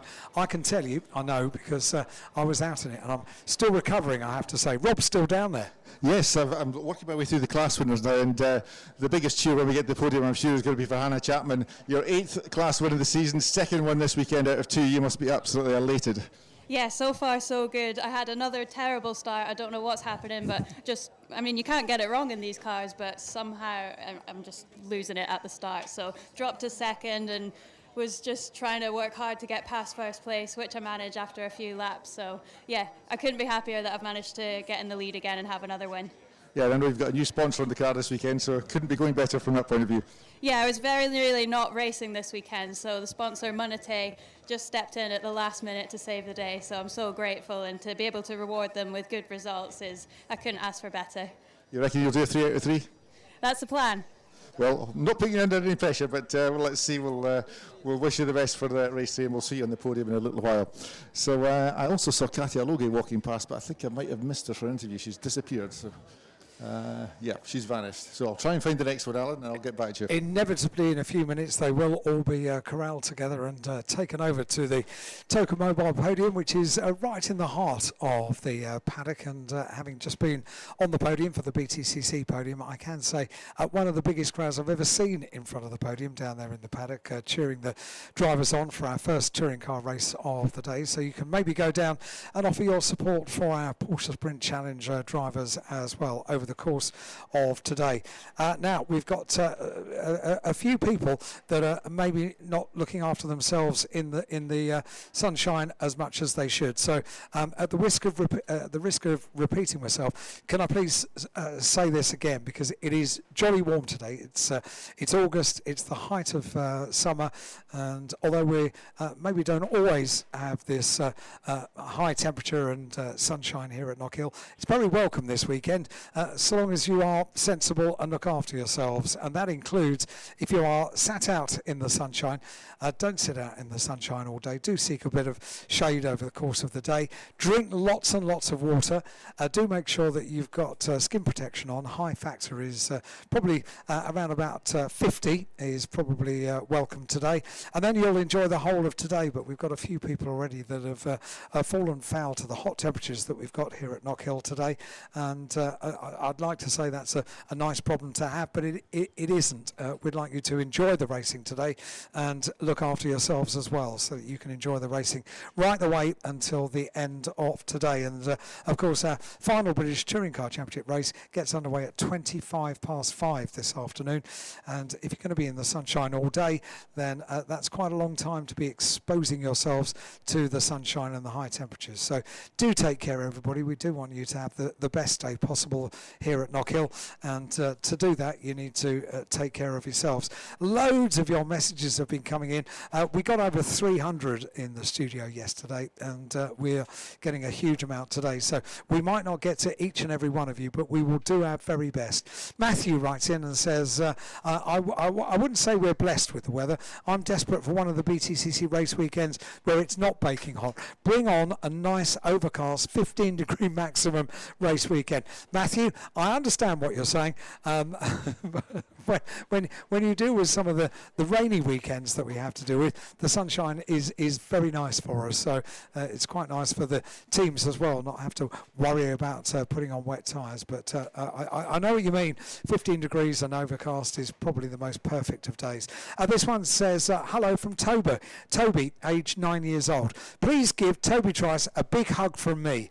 Me, my mummy and my daddy are gutted that you're not racing today, but more importantly, we're glad you're safe and you're not hurt. Keep up the good work in the commentary box as well. That's from Toby, aged 9 years old, and we'll talk to Toby Trice in a couple of minutes, but I can tell you, young Toby, he's beaming here in the commentary box. He rather likes your support.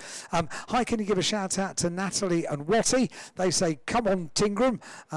This one says, we are here from Cumbria, our first time at Knockhill. Could you give a shout out to Mark, Mary, Claire and Eric? And yes, we can. I think that's from Jackie. Thank you very much indeed. This one says, with a picture of one of our ITV cameramen, big shout out to the cameraman next to us. He must be absolutely roasting, doing a smashing job here with the family, Daddy-O, Andy, Mackenzie, Diesel and Granny Hubler. And the best touring car weekend at Knockhill. Great commentating too as well. Thank you from Kaylee. And we love Jake Hill. And a great picture of a cameraman, yep, doing his job up on the structure there, doing a super job, bringing the ITV Sport pictures over the course of today. Rex and Ali from the Sussex crew say hi to Knockhill and good luck to Tingram as well. David Addison, he says, can we have a massive shout out to all of the team at ITV Sport? I didn't even have to use my rear view mirrors. I knew who it was. David has joined us in the commentary box. We'll have a chat to him over the course of lunch break as well. And shout out to Elaine, Kerr, Heather, Emma, Liam and Katie, our second year at the touring cars, enjoying another great weekend. Could we please have this shout out again, because we didn't hear it last time? So my question to you is, how do you know we did it then? So how do you know we're doing it again? There you go. All you need to do to get in touch with us here in the studio is to send us a message on WhatsApp, and it's your first name that we need, plus your message to 07482 877 877, 07482 877 877. And I think we've got a couple of messages that we need to make from the circuit as well. They'll be coming up in just a few minutes. In the meantime, let's catch up with Rob Johnson and see how close we are to our multiple podiums over there. Well, that's brilliant timing, Alan, because we're incredibly close. I'm about to get up onto the podium vehicle, and we'll welcome on stage to present the awards for this round 11 of the Porsche Sprint Challenge GB, Ian Fletcher, the championship coordinator. Round of applause for Ian. Let's get you warmed up, ready for the drivers coming in just a moment.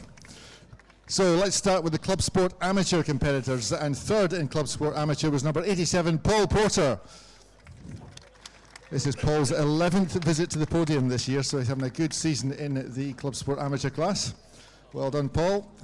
And up on to step 3. Second in Club Sport Amateur, Scottish driver, so big cheer for Katia Logie. Also, Katia's 11th visit to the podium this season in the Club Sport Am class, so well done, Katia. And then taking the top step of the podium now, huge cheer for this one, local hero, Hannah Chapman. Hannah's 8th class win of the season. This is becoming a steamroller with just a couple of race meetings to go with this championship. So well done, Hannah. On to the top step once again. So Marvellous sight there in the sunshine here at Knockhill. Plenty of time for you to take photos, and then we'll get everyone into the big group hug on the top step. Fantastic stuff. So well done to them. That's the Club Sport Amateur class. So next class now, we're going to move on to Club Sport Professional. And in third place in Club Sport Professional, on his first weekend in the car, no less, number 14, Harrison Cavers. Yes, you can see a swift removal of a bottle of champagne because Harrison is not actually old enough to drink the champagne, so that's an impressive performance for the youngster. So, next up is second in Club Sport Professional, number 82, Lydia Walmsley. This is Lydia's 11th visit to the podium, in fact, this season. So a lot of people on their 11th podium visits, Lydia being one of them. And then winning Club Sport Professional, number 12, Jonathan Moore.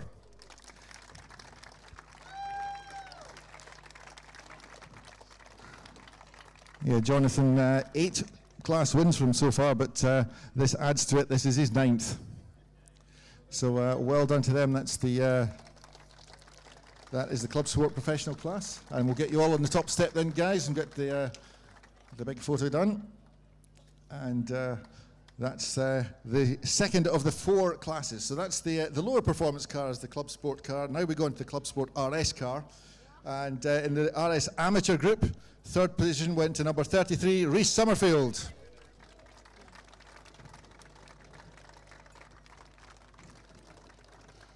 Rhys's 8th podium visit of the season. Second place in the class went to number 19, Daniel Lewis.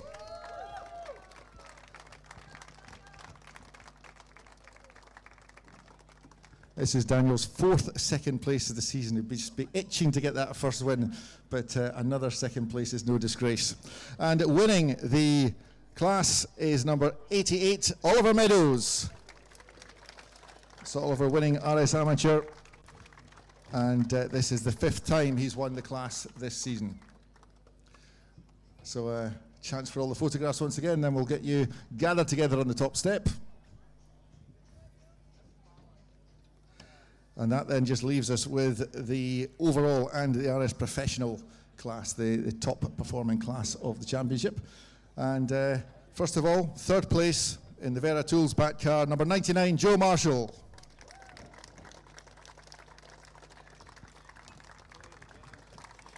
Joe with Parker Racing, and this is his 5th third position in the class. Second overall and second in the RS Professional class was Tom Bradshaw. Led early on in the race, but couldn't quite stay there till the end of the race. So well done, Tom, second place there. And winning the race overall and winning the RS Professional class, number 27, Jacob Tofts. So Jacob's are resplendent in the Duckham's Iwasa livery, and no stranger to the podium. This is his 2nd win of the season. So well done to those 3 drivers, and we'll get you huddled together on the top step for the final photograph. And that completes the podium ceremony for round 11 of the Porsche Sprint Challenge Great Britain. Rob said that almost with an air of relief after a total of 12 drivers making it onto the podium. Well done, Rob. Absolutely super job to get through all of that. So there are a lot of drivers to get together and get all the names right in the right order and all that kind of stuff. So well done to Rob Johnson here on Toka Live.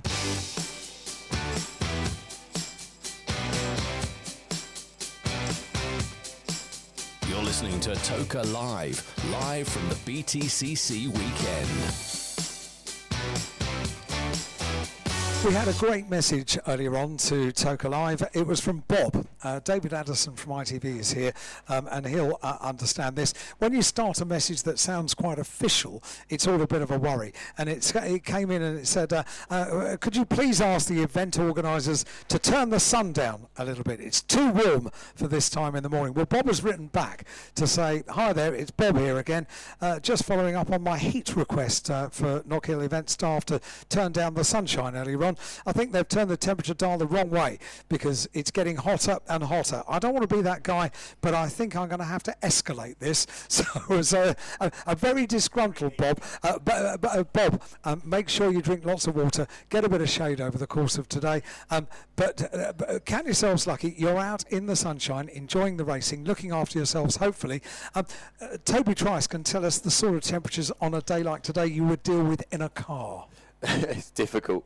Very lots and lots of water before the race. Try and stay cool as much as possible. But once you go in that car, it's it's 55 degrees in those Porsches. But you're literally pouring litres and litres of water in before you get in the car, aren't you? Yeah, I mean a weekend like this, Alton Park was a kind of similar weather, maybe a little bit hotter. I lost about 4 kilos of weight across the weekend. Really? Yeah, so obviously really hydrate leading up to the weekend. And throughout the weekend, you just it's just draining out of you and sapping out of you. You've got your fireproof underwear on, you've got your fireproof race suit, you've got a balaclava, you've got gloves, you've got a helmet. If anybody came down from outer space, they'd wonder what we were doing at race meetings, madness, wouldn't really, they? isn't it? It is an incredible thing. The reason I've got you in, Toby, and thank you for helping Duncan along with the commentary to the Porsche Sprint Challenge, for a championship that you race in, to be watching it, I mean, firstly, it's disappointing because you're not in the car, and I know you've spoken about that already during the race commentary. But what's it like from a spectator's point of view, standing up here in the commentary box, watching the spectacle? I mean, what a view you get up here is phenomenal. Knockhill was a beautiful circuit. It's my first visit up here.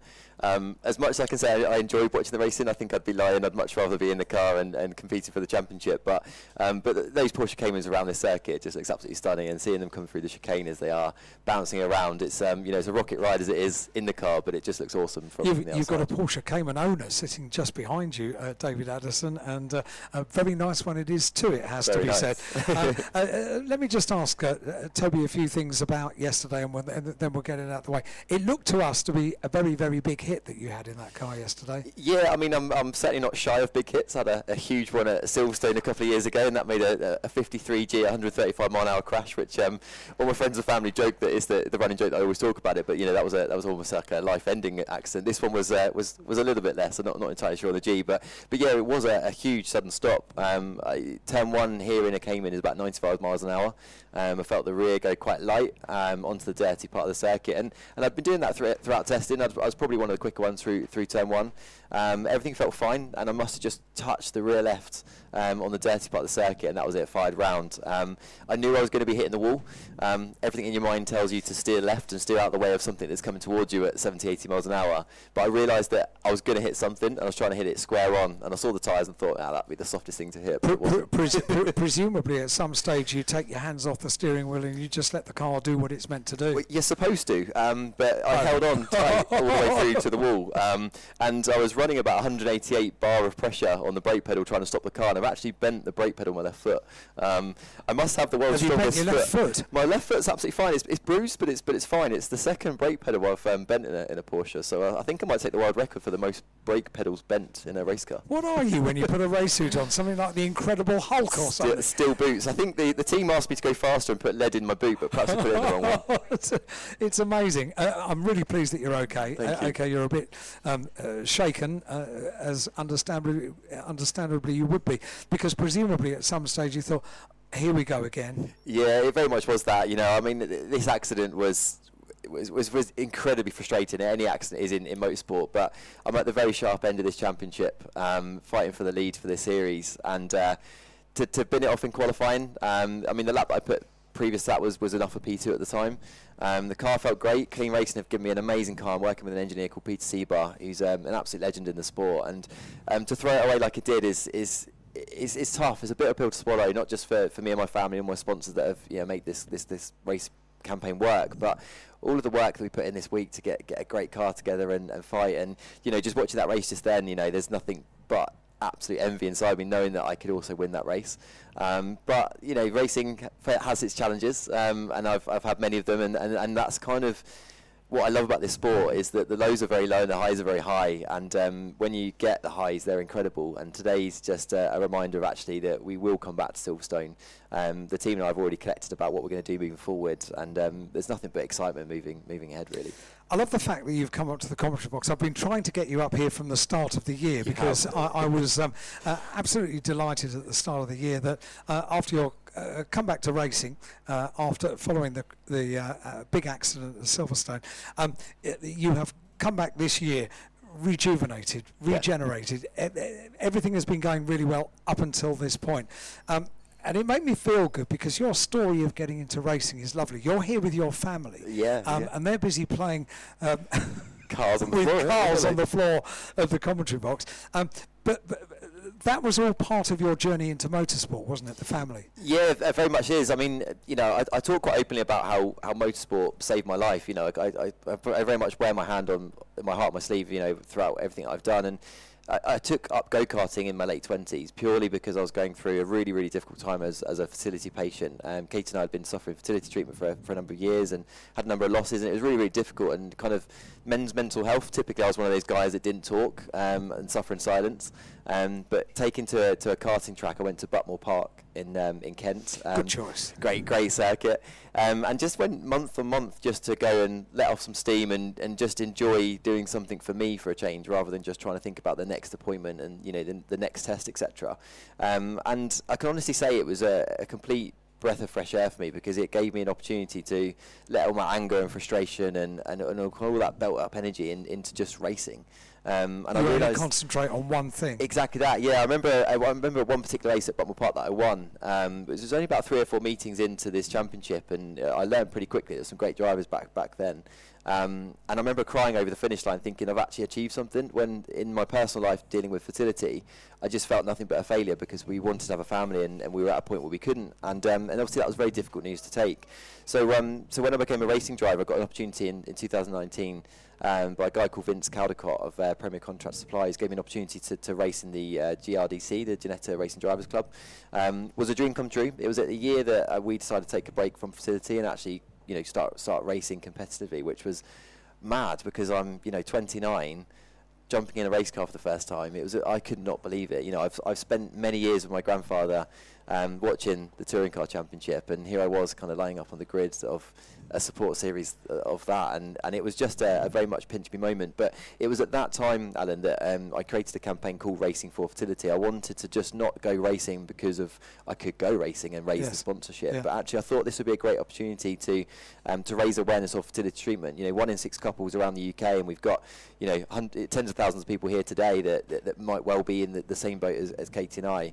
And throughout that campaign, I've done nothing but try and raise positive awareness of fertility treatment, testing. We created this campaign with our business, Test Him, which is all about testing men for fertility. Babies exist now. And you just mentioned that my son's playing on the floor. We finally had some success. Do you want to introduce me? So he was reluctant to pose in a photograph with us. Yeah, so he's currently playing Hot Wheels on the floor at the moment. He's very car mad, and no surprise that his dad races cars. I mean, that could be a problem later on in life. But you know, through the program that we've created, the Raising Awareness for Fertility, I finally got diagnosed, and we had a spontaneous pregnancy, and now Ollie's 3.5 years old. So it is genuinely a dream come true. I'm now a professional racing driver and train driver, which is an unusual combination. I was going to talk about the day job in a couple of moments. Yeah. And you know, we have our little boy, our family, which is, you know, nothing but absolute joy. And of course the accident yesterday in the championship kind of gone was very frustrating. I have to remind myself that I'm incredibly lucky to have that, and all I want to do now is continue this campaign to help other couples have exactly that and start families. It's a great message, and you tell the story so beautifully, Toby. I wanted you to get the chance to tell that story on Toka Live, so more of the same, if you please. Thank you. Less crashes, I think, if I say more of the same, but more success, because the year has been going so brilliantly well for you. Yeah, the day job. How does that work then? Yeah, so I drive trains for Southeastern, down in the southeast of Kent. I drive Britain's fastest domestic train, so it's a 140-mile-an-hour top-speed train. So I guess you could say I'm Britain's fastest train driver, which is quite a cool fact. I'm quite literally living the boyhood dream, driving trains and racing cars. Once upon a time, I used to fly. I attempted to be an airline pilot, you know, back in old days. So I love anything that goes. So what sort of routes are you doing if you're southeastern trains? Yeah, so So we end up all across the Kent network really. So anyone that's here from Sittingbourne, we know with Toby that's just give a shout out to him. I know that where they're from.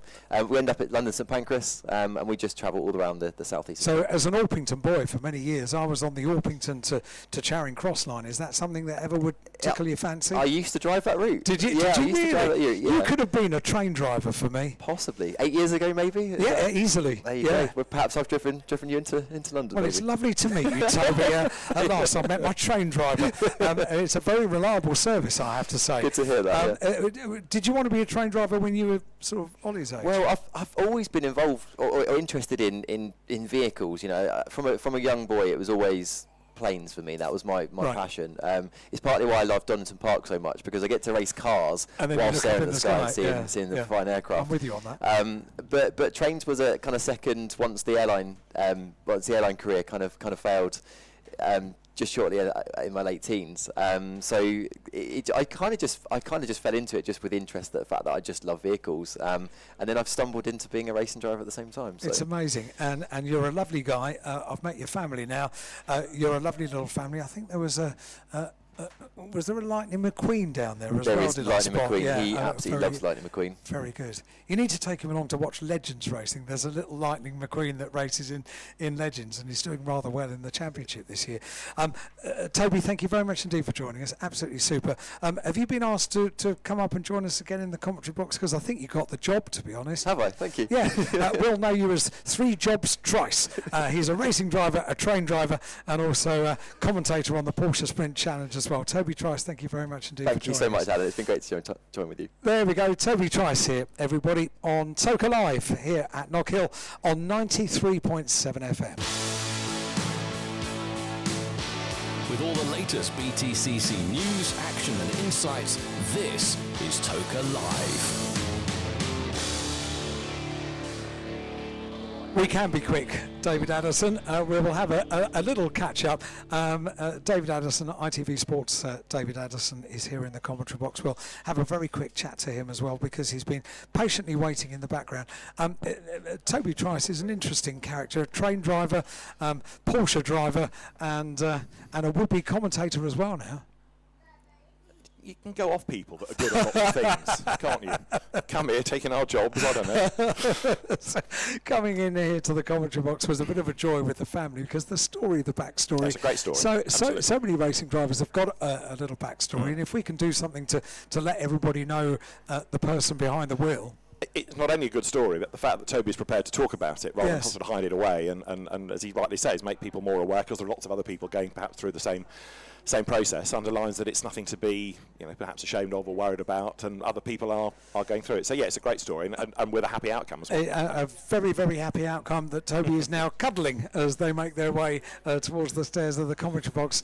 David, yes. We so often say in the BTCC, you can't write the script for these things, and Jake Hill at Croft, sent home down the A1, back down to Kent on Saturday of the meeting, not competing in 3 rounds of the championship as the reigning champion, is huge sadness. And from the lows to the highs of motorsport. Well, absolutely. I mean, it was a good drive. We had all 3 BMWs in the lead at a given point, whether it was on the tarmac or on the grass. Daryl de Leon's effort to get the lead was impressive, even if it didn't really work out. And you feel for Charles Rainford a bit, but I think actually that battle with Jake will have been brilliant for him, because he'll have learnt so much. He'll have thought, okay, that's what you do here, and that's how you make that move and whatnot. So I think Charles will take all the positives from it. Oh, he got out the car. He was absolutely beaming and jumping, and yeah. The person that we got all excited about, because I thought it was one of his feistier races ever, was Sam Osborne, who was absolutely in the thick of it and wasn't afraid to get stuck in, and he wasn't going to roll over for his teammates. And I think that was probably the best I've ever seen Sam drive, so a hat tip to him as well. He's got a fairly decent driver coach, hasn't he? And here at Knockhill, Rory Butcher is the one to have on your side. There is that to it, yes. But, for a while, Sam was sort of quietly in the background. Yes. But in that race, he really ignited. Came alive. He was very good. Yeah, super stuff. 2 more races to look forward to, and what we get with the BTCC, the way the regulations are worked out, we're not going to have a repeat race, are we? No, you're going to see Tom Ingram I think, with a bit of help from Senna Proctor, the man to beat. We got a bit steamed up initially that Senna had given him the place and that put him into the top 3. And then as we sort of roll through the computations, we said yes, but of course he's just run the medium tyre, so actually Senna has done him a favour after all. I don't think Senna did him a favour early on necessarily by getting ahead, but then in fairness to Tom, he stayed with him. But yes, Senna has played the team game. And you could argue so he should, because he's not in the hunt for the championship, Tom is.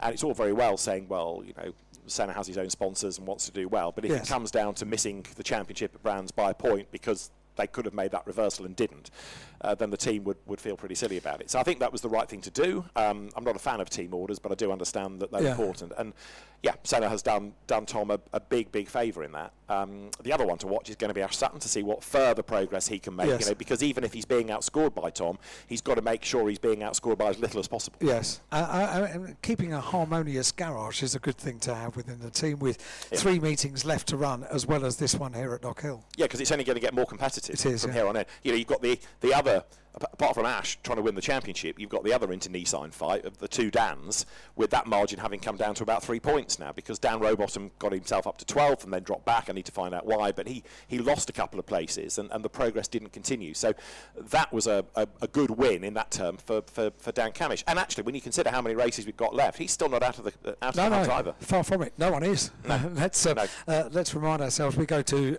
Donington, we go to Silverstone, and we go to Brands Hatch for the conclusion of the championship, which is quite incredible that we're already talking about the sharp end of the season. It's been pretty rapid fire this year, hasn't it? It has. I mean, time absolutely flies, and there are still quite a lot of drivers you could put on a list that owe us a win, really. They've got the potential to have success.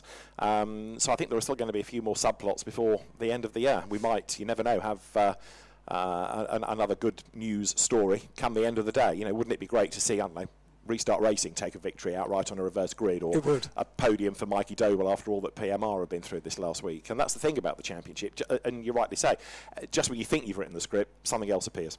We pop down to final question. We pop down to Mikey Doble on the grid ahead of the race, and invited the crowd here at Knockhill to give a round of applause to Powermax Racing for what they have achieved in the last 7 days, because that story is really quite incredible, isn't it? Yeah, I've never known anything like it. No. I mean, yes, teams have problems, but it's not just the team that's had a problem. It's disappeared. Adam Weaver said to me yesterday, in terms of prepping the cars for this weekend, he said we didn't even have a spanner. We had nothing. It's not that they've been burgled. It's not that they've lost a bit. No. Everything has gone. Yes. And all that there is now is molten metal. So, okay, you borrow a couple of cars, great. Now what do we do? We've got no tools. They've got nothing. And so to be here at all and to be competitive is quite outstanding, and it does show the way that the championship has rallied around. He was so obviously he's so proud of his team and chatting about the efforts that the team have done. But I asked him yesterday, at what point did you think, okay, we're not going to be at Knockhill? He said at no point did he think that. Instantly, when he realised what had happened, he was trying to work out the plan to make it happen. Yeah, and that, I think, underlines the commitment Adam Weaver has to his drivers, to the championship, to wanting to succeed. And they will bounce back from this. It'll be a difficult process. You know, it's in the next few days, once all the adrenaline, if you like, has worn off, then they've got to think about not only rebuilding the team, but rebuilding Powermax as a business. Yes. And there's the insurance and all of that to go through. So it's going to be a long process. But, you know, the Astros have gone. But this now gives an opportunity for next year, perhaps, to come out with something new and be even more competitive. Who knows? Can you get down to your little piece to camera that you've got to do in 10 seconds? I'm going to try. David Anderson, thank you very much indeed. Absolutely super to get David into the commentary box. He's got a busy day. He's going off to do some recording now, and very, very grateful to David for coming into the commentary box and joining us for his thoughts after race 1. We've got 2 more races, of course, to look forward to for the Quick Fit British Touring Car Championship. Already underway, and already completed is the BTCC Paddock autograph session. And here on Toka Live, we look forward to the next race, which is in under half an hour now. So if you are enjoying the sunshine, just to repeat, you do need to make sure that you hydrate and a high protection factor on your skin over the course of today. Now, there are a couple of things we'd like to ask you to do, and that is the owners of 4 cars that are parked up in the front field. They are triple parked, and it would be really good if you could move them, please. The first one, the registration number is RX25YHC. RX25YHC. The second one is CL64CWL. CL64CWL. The third one is SJ72ZDP. SJ72ZDP. And the final one is LB74 HZR. If you are the drivers of any one of those 4 cars, that final one was LB74 HZR.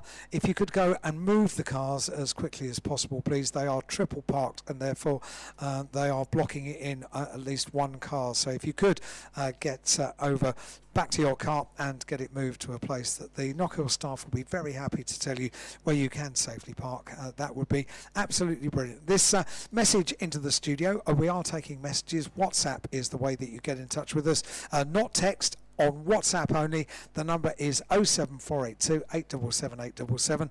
We need your first name, only your first name, and your message to that number, 07482 877 877. This one says, afternoon Alan and the team. It looks like a beautiful day at Knockhill. Very warm though. Loving the racing, even though we're at home, but we love your chats through the day.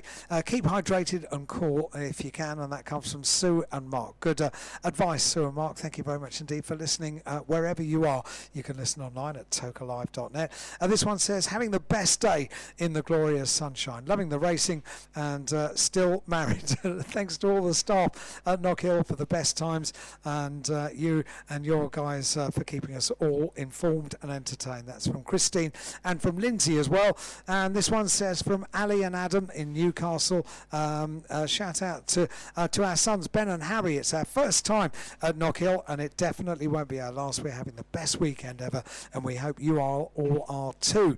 We absolutely are, Ali and Adam. This one says, afternoon Knockhill, what a morning of racing it's been. Could you give a quick shout out to Charlie McClone, who's come all the way up from Rotherham in South Yorkshire to cheer on his favourite touring car team, Napa Racing UK, and also wants to thank his legend of a dad, Kevin, for bringing us up this weekend. Thank you very much indeed for your message, and Charlie, great to have you here all the way from Rotherham. Now, one thing we had yesterday was a couple of musical requests. We've had more musical requests today as well, and this one has been a song that was requested yesterday, requested again today, and I absolutely cannot ignore it, I'm afraid.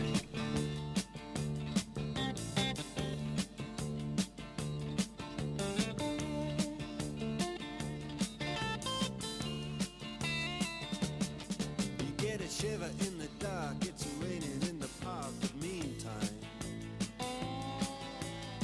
sound of the river, you stop and you hold everything.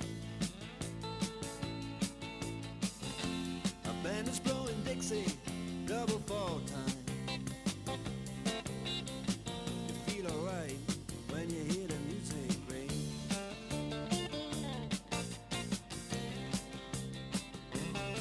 Well, now you step inside, but you don't see too many faces. Coming in out of the rain, they hear the jazz go down. Competition in other places, but the horns, they blow in that sound. Way on down south, way on down south, London town.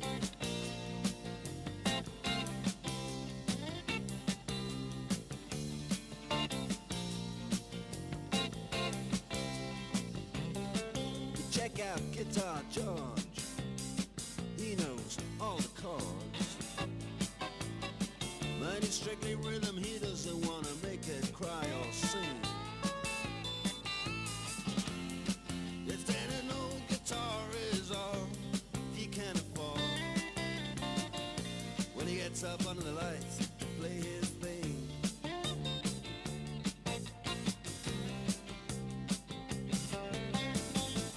And Harry doesn't mind if he doesn't make the scene. He's got a daytime job, he's doing alright. He can play the honky-tonk like anything, saving it up Friday night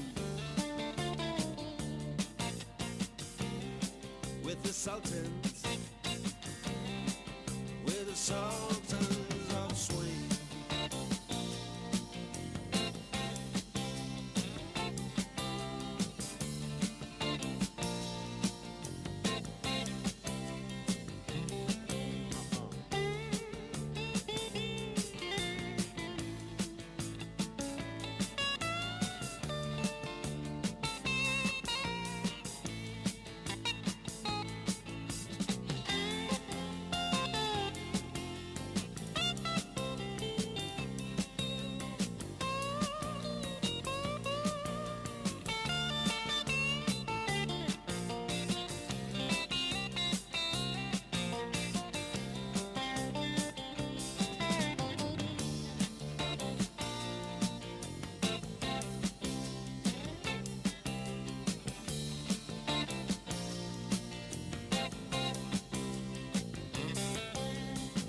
And then the man steps right up to the microphone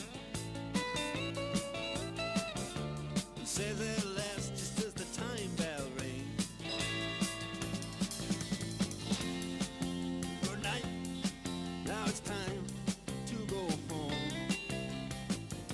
Then he makes it fast with one more thing. We are the Sultans, we are the Sultans of Swing.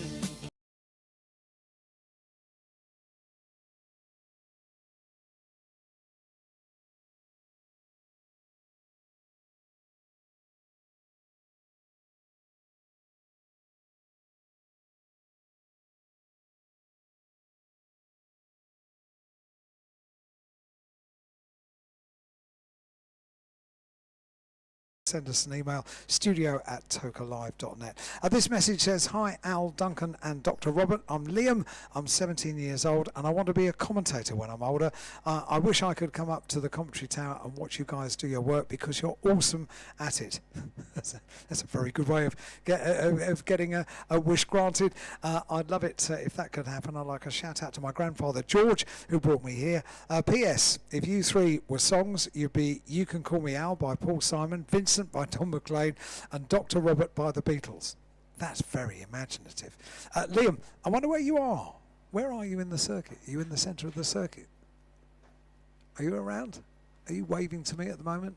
I'm looking at the commentary box. You have to be there in order to, because I can allow you up here for a couple of minutes just to have a look at the view from the Gary Stagg commentary tower, which is one of the best commentary boxes anywhere where we go because we have a 360 degree view. The only bit that we miss a little bit is just after the start-finish line here at Knockhill, just underneath the bridge. That's one area where we just can't see. Thank you, Liam, and a huge amount of luck to you. Good luck in your quest to become a commentator. Knockhill, Ronnie here from Glen Rothes. Afternoon, guys. Been staying on the campsite since Thursday in the tent with my 10-year-old son Connor. What a weekend we've had. Walking the track, talking to drivers, and we've been cheering on Will Brooks, number 29, a local lad, number 47, Jerry Hendry in the minis. Minis are coming up, everybody. This is Ollie. Can you say hi to Lars, Alex, Jake, Will and Dennis? We're here for the first time from Ireland, Germany, Czech Republic and Poland, and we are loving it so far. Adequate amount of two-wheel action. That's a good use of the word adequate. This one says, hi, could you please wish a happy 12th birthday for Tuesday to my son Thomas Dixon. By the way, everybody, that comes from Nikki, by the way. Nikki, thank you very much indeed for writing in. just to let you know as well, although we've completed our autograph session for the BTCC, we currently have, if you are in the area of the single seaters down there in the paddock, we've got an autograph session for the Vera Tools F4 British Championship certified by FIA. So their race is coming up at 5 to 4, their final race of the weekend. 25-minute race for their final race of the weekend. But the stars of the F4 British Championship are busy signing away down there in the paddock. So if you're in that vicinity at the moment, now is a really good time to get an autograph or a photograph with one of the stars of the future. This one says, hi guys, to the fabulous Knockhill team and the BTCC. Can we please have one day a big screen at the chicane? A genuine question, and we are loving Knockhill in the sunshine. That comes from Kev. We shall pass that message on. And this one says, Rory, no shout out this time, but just thanks so much for getting Sultans of Swing on. My dad passed away this year, and I always brought him here, and he was a massive Dire Straits fan. Rory, just like me, my favourite band of all time. So it means a lot that you played it. Awesome commentators, and the banter between you all is a great addition to an awesome weekend of racing, and we'll see you again next year. Glad we could make you happy, Rory, and remember your dad as well here at Knockhill, and made me happy as well. So there you go. I'm rather spent out last week. I bought the box set of live albums. That's another story. I've got them to look forward to when I get home. This week comes with lots of love from Ian, Kirsty, Gail and Craig. Can you wish Karen a very happy birthday from the family? She comes to Knockhill every year for her birthday, and we're enjoying the races here in the sunshine. Kirsty, thank you very much indeed for writing in.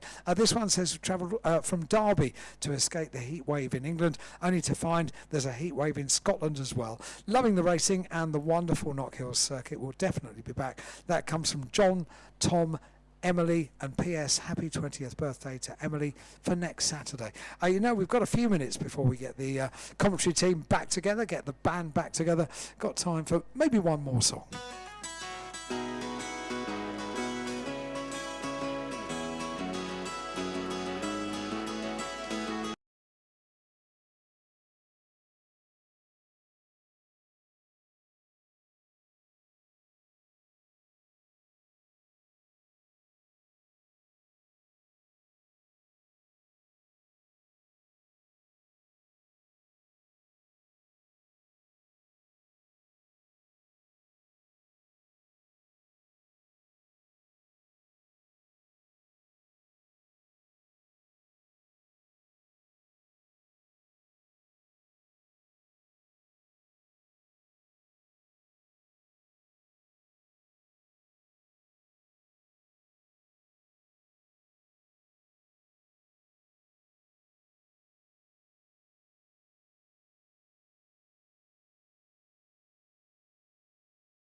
Was Xavier Avramidis and Arjen Kraling in 16th from Hani Sadiq and his debut weekend. Guy Olbosch in 18th from Henry Mercier, and Joseph Smith in 20th. 21st, well, non-finisher, of course, Thomas Behrman. Same with Henry Jocelyn and also Elba Larsen. Off the line, I got August and their safety car. After a safety car restart, I pulled quite a big gap to August, I think more than a second. Then they started battling behind me, and towards the end, Hartfield was catching up. But yeah, I was just saving the tire a bit for the next race. Well, it's been a busy day already here in Knockhill with those support races before we came on air, and it's a busy old day trackside with thousands of fans making their way into the circuit to see their favourite drivers up close. Next, we have the Minis out on track just after this short break.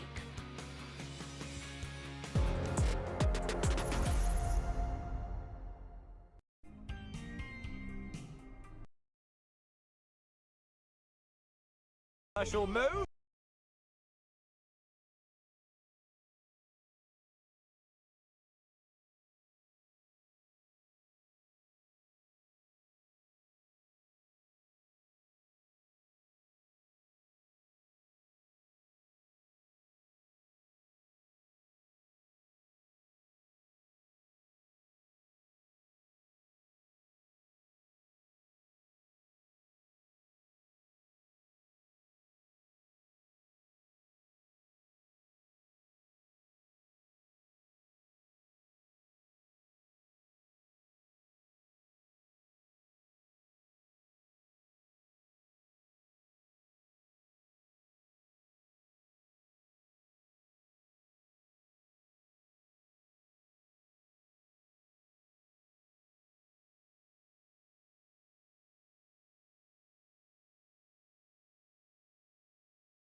.7 FM here on Toka Live at Radio Knockhill, and great to have your company. We are getting ourselves ready. Duncan Vincent back in the commentary box and looking forward to our first race of this afternoon. And down in pit lane is Dr. Robert Johnson as well. Yes, that was a lovely piece of music you just played, Alan. You need to send me the title of that. Sam Fender. Oh, right. Yeah. I've never heard that before. Good song.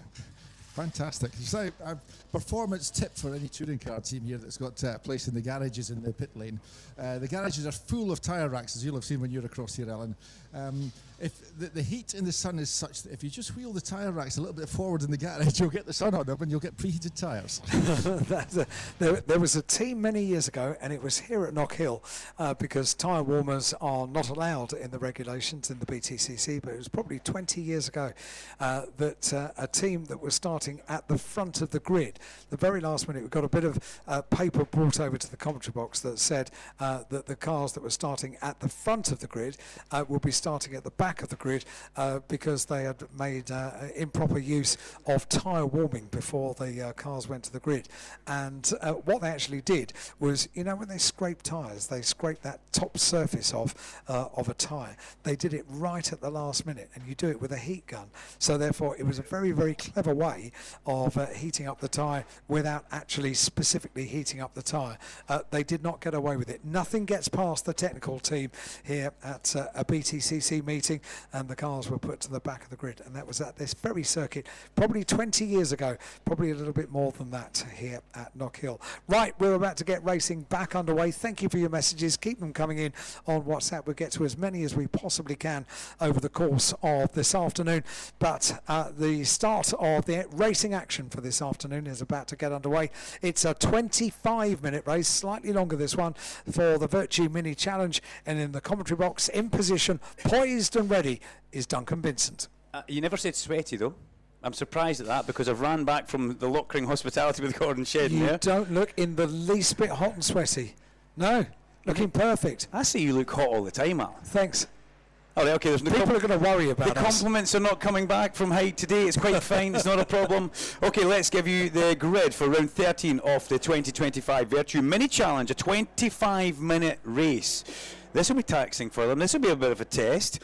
And the man on pole position, well, he had a whole head full of steam and anger earlier on for Nathan Edwards, the man who was taken out, unfortunately, by the side-to-side contact with Lewis Selby at the chicane. Jamie Osborne's alongside him on the front row of the grid. Lewis Selby directly behind him on row 2, with Owen Hillman, the man who's having a fabulous weekend, the rookie, on row 2. Harry Hickton is alongside Tom Ovenden. Cam Richardson on 4th row is alongside Max Edmondson, with Alex Solly, one of the next Napa cars, in the 5th row alongside Charlie Hand.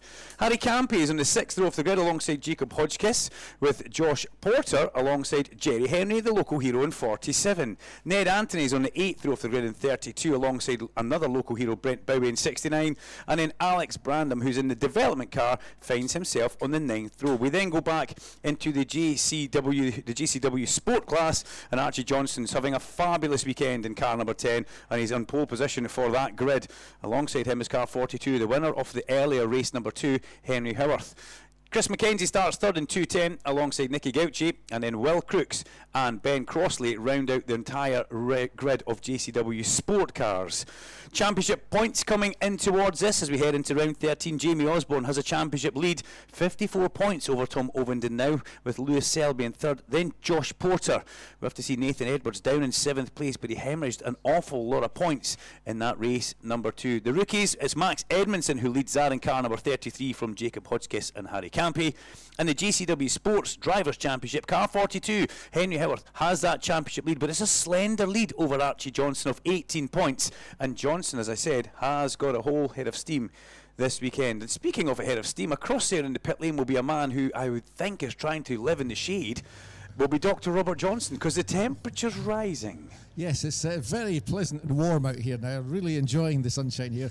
And yes, I've taken Alan's advice, put an extra layer of the Factor 50 on as well. So we're good to go from sun protection point of view. You've still got the short. You've still not got the shorts on, have you? No, yeah, it has to go over 30 degrees before the shorts. So if you see the TSL weather station going over 30 degrees air temperature, you'll see me in shorts immediately. If I see TSL going over 30 degrees, Craig Smythe across there will be in meltdown mode in the TSL box. They've got a very small air conditioning unit across there in a fairly large room to try and keep cool. But this is a 25-minute race, slightly longer. It's a challenging moment for them. Remember, the earlier race was compromised quite a bit when we had a safety car at the start of that race, which it made the race a lot shorter, didn't it? We lost at least 10 minutes of that as we were trying to clear up the incident around the back for poor Nathan Edwards.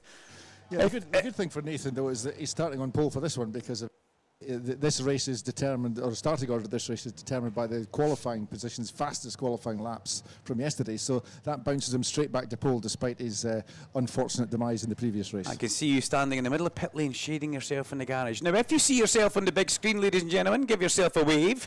If you see yourself on one of the big screens and you're in that area, make sure you wave. Yes, the chicane was just on big screen and we're getting some waves from people around there, and that looks like it's the exit of McIntyre's as well. So don't be shy.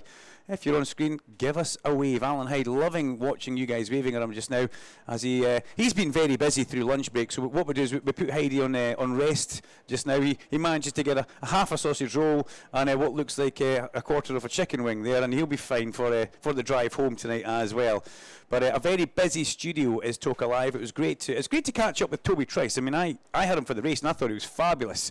But then to actually keep him back here and hear all about being the fastest train driver in Britain and everything he's going through, it's fabulous to hear from him. And then David Addison, and really that's all we need to say. There's not too much more that comes from that. But a reminder of the grid: Nathan Edwards is on pole from Jamie Osborne, with Lewis Selby and Owen Hillman, the top rookie, on row number 2. Harry Hickton and Tom Ovenden make up the third row of the grid. Keep your eyes out for the rookies.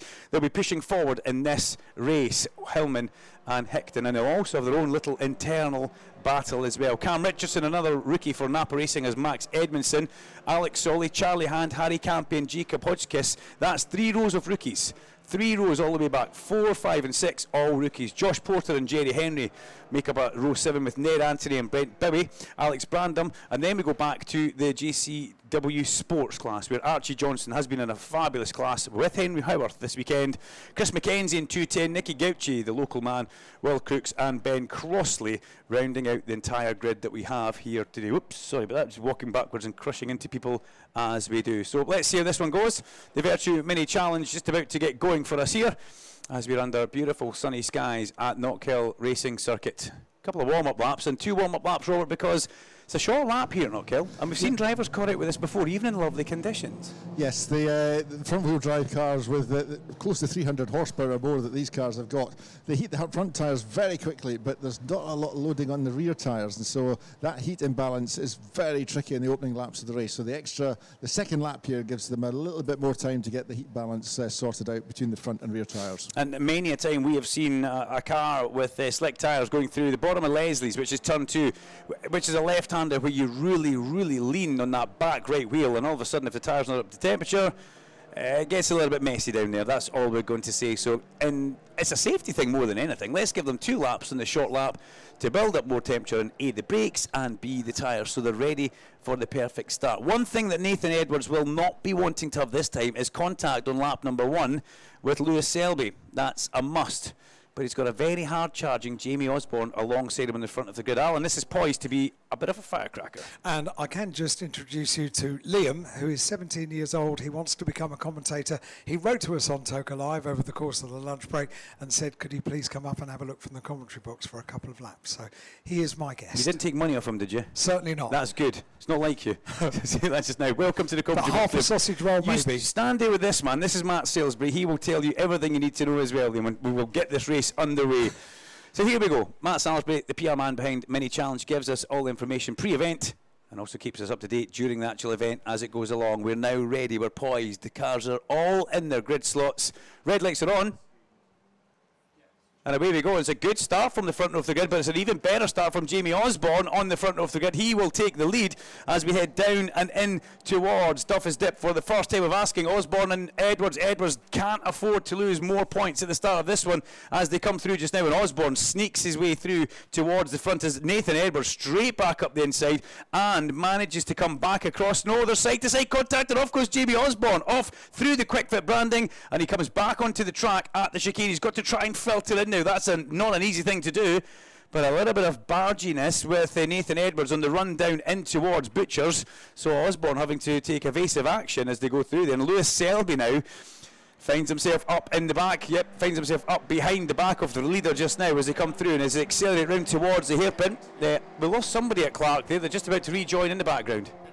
Ned Anthony, a little bit wide for poor Ned Anthony in the background there as they make their way through the hairpin for the first time. You can see the shuffle that's happened. Jamie Osborne has gone back into the pack, and look at the speed of Lewis Selby as he mirror signal manoeuvres Nathan Edwards on the straight as they come up over the crest of the hill and down towards Duffus Dip. And also right in the mix of things is Harry Hickton in there as well, in the purple and blue car, or the deep purple car, as we like to say. He makes his way away from the guys in fourth place, and this is a great run for Harry Hickton just now, but Nathan Edwards, not caught napping there. Just the exit from the hairpin from Lewis Selby was something special. 3 cars away at the front as they come in towards Clark Corner. Lewis Selby leads from Nathan Edwards, and Harry Hickton, the rookie, showing well at the sharp end. Then behind that we've got everybody else coming through.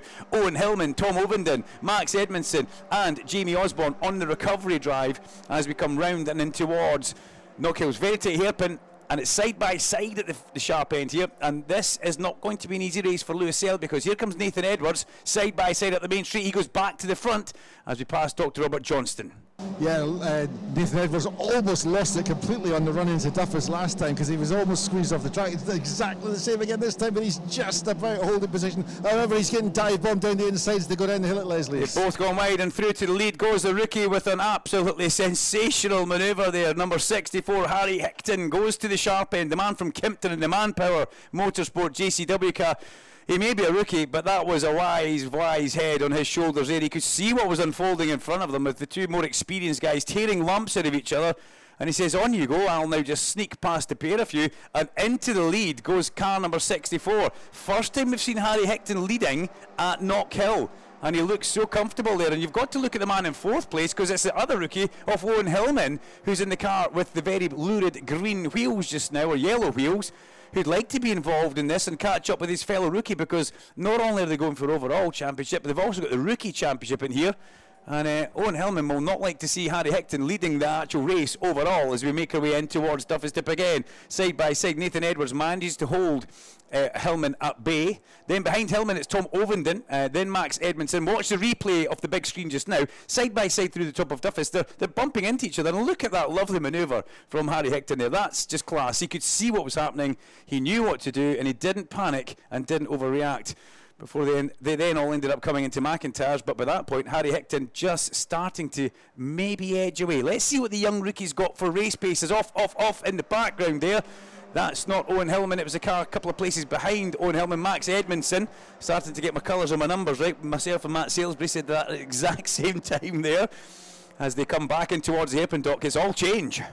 Yeah, it's a furious battle going on here for the for the midfield and above positions. It's fantastic to watch, and early laps of the race as well. In the pit lane here, you could hear the cheers and whoops from the different teams up and down the garages as various people made their moves on the opening laps. Yeah, and making your move in the opening laps is what you've kind of got to do in a one-make series. You can't settle really too much into a race pace. If you want to try and do something, do it early, and then hope for mistakes from other people later on, as diving down up the inside.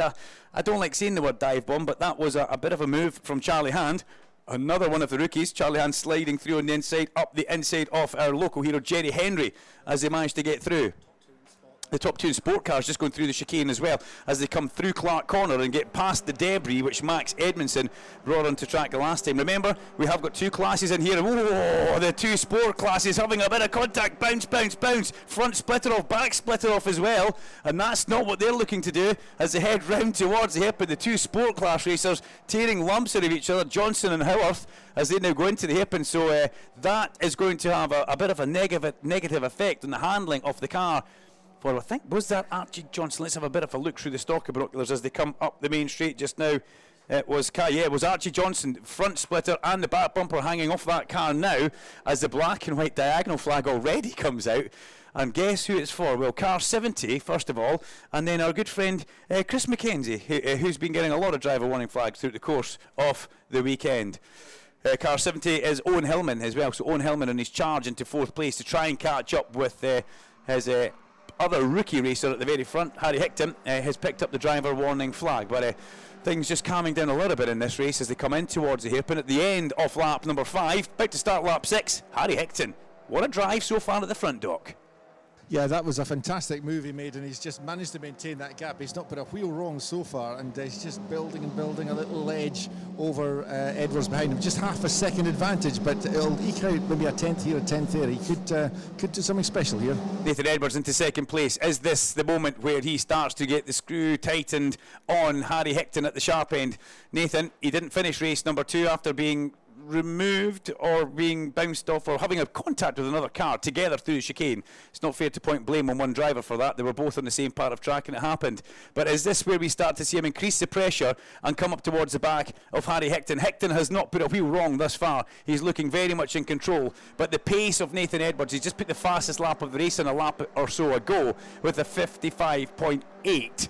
He is so much faster than Harry Hickton at the front, but last time round Harry Hickton actually matched him and beat him for lap time, although there was an overtake in the middle of that for Nathan Edwards. Let's look behind the top 4 just now. 5th place for Tom Ovenden, a little bit removed and on his own. Then we've got Jamie Osborne, who for that turn 3 incident with Nathan Edwards, where there was a little bit of contact and off went Osborne. He then had to be very gracious about finding a space in the traffic. He didn't just drive back into the middle of the track. He wanted to wait and find the spot to not have any contact. But the leader now under huge pressure as they come through that black circle chicane. Kerb, then kerb again.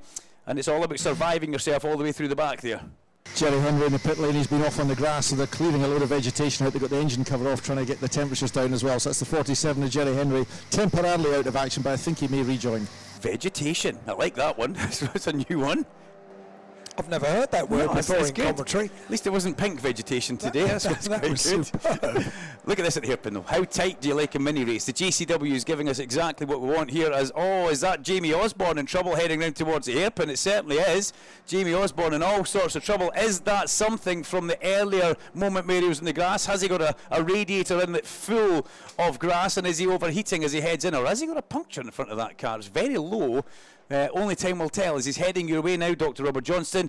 Jamie Osborne, great shame for that man, heading in towards the pit lane. Yeah, and check out the chicane while you're talking to me. Let's have a little bit of a look just now coming through the chicane as they all bounce their way through the chicane and head up that back straight, and it's so much pressure just now for Harry Hickton as Nathan Edwards applies the pressure and tightens that screw on that young man. Yeah, Jamie Osborne also in for the vegetation removal and temperature reduction. There's blowers all over the car trying to get the brakes cooled, get the radiators cooled, get the grass out of it. The front left tyres off as well though, and I can't get my way through the crowd to actually see what's going on at the left front, but I think that's a hangover from the first lap where he picked up so much grass. He hasn't been in and he kept on going, but keep your eyes on that, Robert Johnson. We'll watch this just now because there's a battle for second. Nathan Edwards has very much got Lewis Selby side by side as they go in towards turn number 1. Edwards will hold that on the inside. Selby will give better. They've been in a bit of a sticky situation already today. Those two don't want to have any more contact with each other. and they slot in behind our rookie and race leader, Harry Hickton, who is showing them a clean pair of heels, Doc. Osborne on his way once again. It was a quick clean up and check at the front left, and he's back on his way. Yeah, that would be the contact. That's definitely from lap number 1, as Hickton just drops the back left wheel over the edge of the exit curb. And these cars, such a short wheelbase, when it does go sideways, they snap oversteer from underneath you. So he did a cracking job to hold on to that one. If he'd gone any further and the back wheel dipped down, we would have seen that car swap ends. But Hickton in towards the break. Here comes Edwards up the inside from a long way back. He turns him round. Hickton floors it and manages to drag the front of the car round.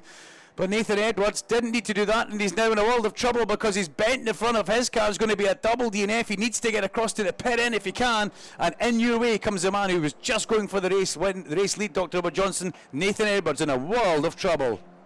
Yep, he's made it across the track, a busy track it was as well, into pit lane, but he will be gutted. And yep, you can see the car is not tracking straight at all. Yeah, that's not what he needed. Watch the replay on the big screen, ladies and gentlemen. You can see Harry Hickton minding his own business. Nathan Edwards, big long look up the inside, and from nowhere, bang, into the side, and that breaks his front left. Possible puncture. I do like the way Harry Hickton never missed a beat. Absolutely floored that one, dragged him straight again, but did lose a handful of positions. The young rookie knows what to do when you go sideways in a front wheel drive car, and that just opens up for Lewis Selby and Owen Hillman. Nathan Edwards out of the race. He'll go no further in this one, Robert. Yeah, he's not pleased at all. So I'll take Alan's advice as to when and when not to approach a driver, but he does not look happy at the moment. We've got Mummy Hillman on the banking out here watching this one. She's pretty excitable just now. You'll see them in the black and luminous yellow, hands on the head, there's hands on the faces. They're a little bit caught up in this one, because Owen, sitting in a fine second place just now, he's managed to avoid the craziness. He's avoided the melee, and he's now looking at the back of Lewis Selby. He's looking at the back of a race lead. He's looking at a race win here for the young rookie Owen Hillman. And in the car 70, all you got to do is keep your nose clean to a certain point. Then he needs to get his elbows out. There's 14 minutes of this to go.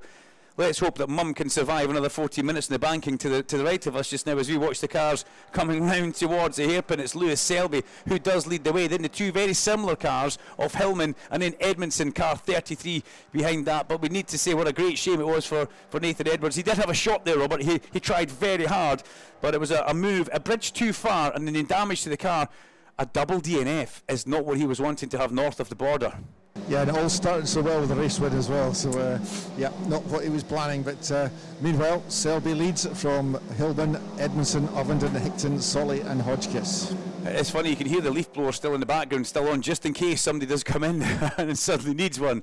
Let's look at the JCW Sport class just now. It's 42 who leads the way from that one. It's Henry Howarth from Archie Johnston. Archie Johnston in a fine second place. And then Nicky Gauci, who is in third place, but 17th overall. As a black and white flag comes out for car number 56. And 56 picking up that is Ben Crossley. So it's still driver warning, still track limits very much a part and a key feature of this Knockhill race. The fastest lap of the race, the rookie Max Edmondson holds that just now, and he's starting to claw up towards the back of Owen Hillman, up towards Dr. Robert Johnson for another lap.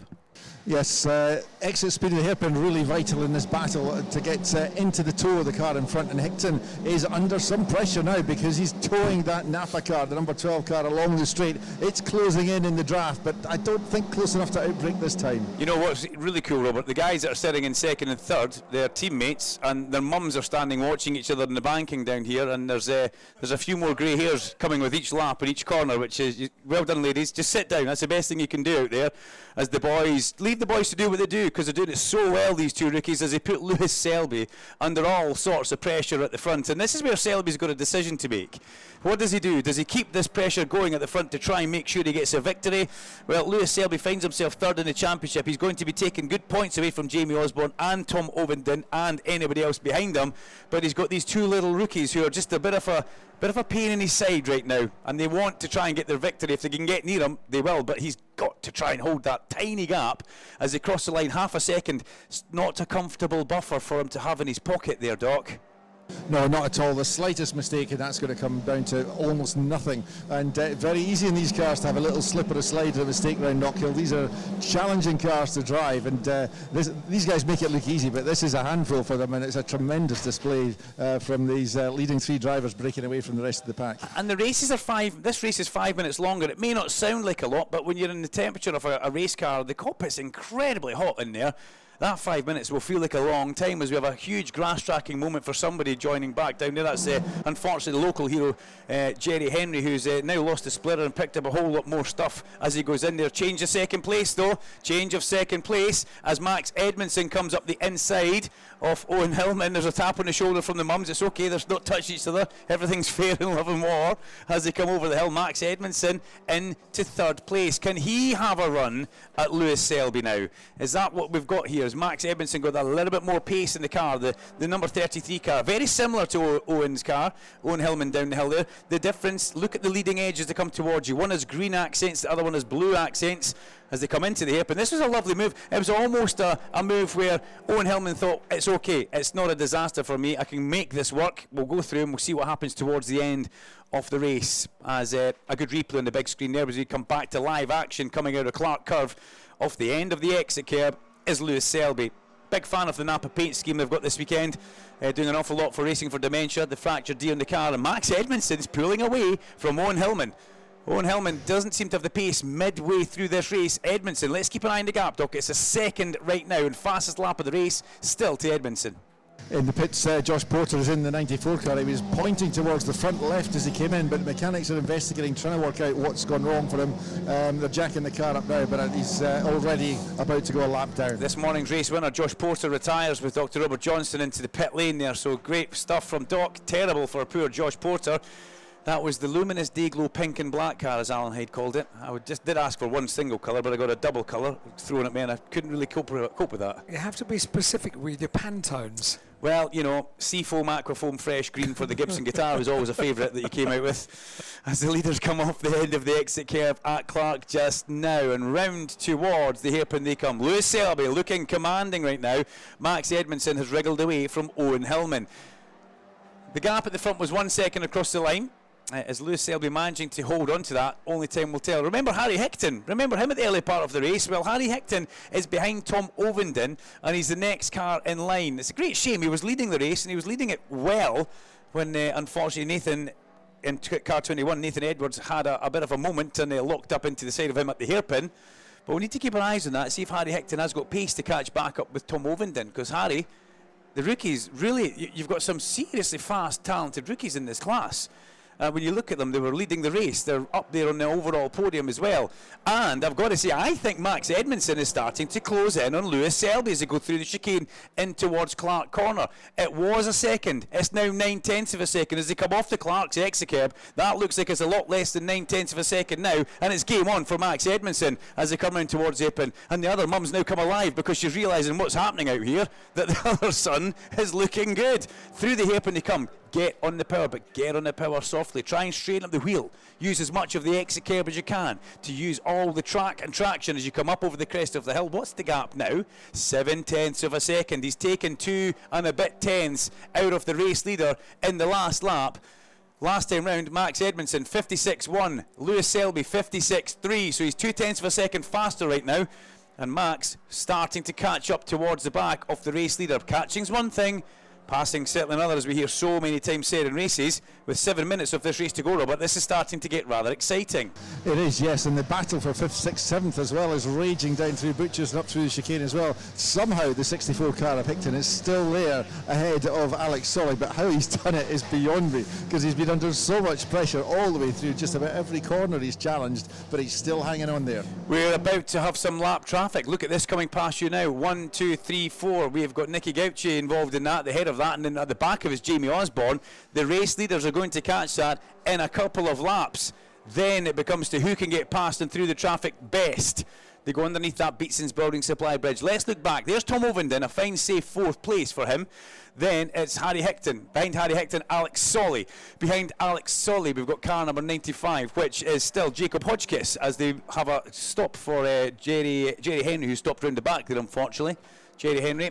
That looks like I think it's now game over for him, Doc. He's parked at the exit of Clark's in a safe place. If Jerry can get out of the car and over the tyre wall, wouldn't it be perfect to have a safety car just now, just to bring them all back together? But then again, we're seeing raw pace and raw talent at the front, Doc. Yes, it would be a shame to break up this race actually with a safety car, because sometimes it's quite useful to happen, but this is a fantastic race. It would be a shame for it to be broken up. But Jerry's done his best to park as far away from danger as possible, so let's keep our fingers crossed that we can get the last 6 minutes of the race done without the safety car. 0.6 of a second last time across the line. They cross the line now, the gap. Where are we with this one? 0.5 of a second. It's coming down. It's coming down all the time. Let's hope he doesn't run out of laps here as Max Edmondson tightening the screw and applying more pressure towards the back of Lewis Selby, as in turn Selby can see coming up behind Jamie Osborne, who's about to go a lap down. Side by side contact. Off goes is that Alex Solly. It is. He'll save that from the rectacell and gravel trap. That's the biggest get out of jail free he's just had in his life, and you won't get many more of them racing a JCW Mini. Side to side contact into Duffy's Dip, and he turns hard left where you want to be turning right. Yeah, I think we can sigh a bit of relief there. Now, has Lewis Selby seen what's happening? Has he read a pit board? Has he understood the incoming man behind him wants to race victory as much as he does? Because half a second across the line last time seems like it's kind of stabilised. Jamie Osborne saw the leaders coming. He obeyed the blue flags. He got out of the way as quickly as he possibly could. And the next car to go a lap down will be, if I think I'm looking at the right car there, car number 29, which will be Will Crooks. The next car about to go a lap down. As we watch, bouncing over the top of Duffy's Dip goes Lewis Selby.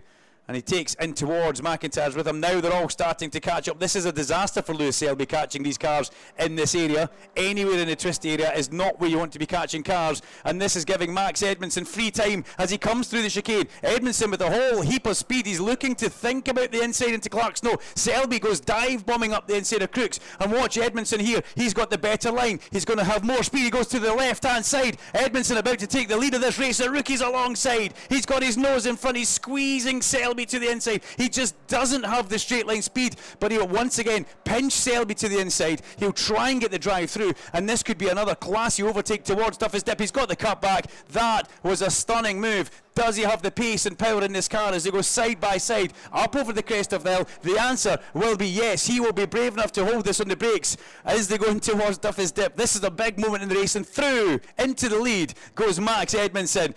And the infield goes absolutely wild here on the inside as the hands go in the air. And Edmondson hits the front, but now he's got to try and control that man behind him in the number 18 car, Lewis Selby, which is easier said than done at this point in the race. Owen Hillman just dropped off the back here of that battle, but this happened, it started happening, Robert, at Clark Corner. All the way from Clark Corner through towards the hairpin. And you've got to take your hat off to young Max Edmondson there. He knew what he was up to, and he kept Selby tight to the inside, which was going to compromise his exit. And then up the main straight he went. Let's have a little look here. A penalty for track limits for number 70. Number 70 gets a penalty. That is Owen Hillman. He picks up a 5-second time penalty, and that's not what he needs to see as we get towards 3 minutes remaining of this race. We have a rookie leading the race, Robert, at the sharp end. Yeah, a fantastic move for the lead. If there was a university for racing drivers, he would be chapter 1 in the section on how to overtake. That was fantastic. So, and he's building a lead out of it now as well as they work their way through the traffic. He's got 3/4 of a second lead already, just one lap later. So this is looking good with 2 3/4 minutes remaining. Not the first time we've seen Max Edmondson in the lead. The first time we've seen him in the lead at Knockhill, but he won at Oulton Park, so he knows what that winning feeling can be like. But Owen Hillman, Doc, needs to keep a push on here, okay? He's only 5.8 seconds ahead of Tom Ovenden. He's got a 5-second track limit warning penalty hanging above his head, so keep your eyes on that gap on the TSL timing screen. But at the sharp end, this is a ever-expanding small gap, up to 0.7 of a second last time across the line for Max Edmondson as he accelerates up and over the crest of the hill. That 0.7 of a second has stayed, well, it's now going to 0.6, but it doesn't look like Lewis Selby has much in the way of a push on towards the end. One thing's for sure, this is not finished yet, as we have a little bit of a look at a replay here. Oh, big moment coming through the black circle chicane for car 55. That's Charlie Hand.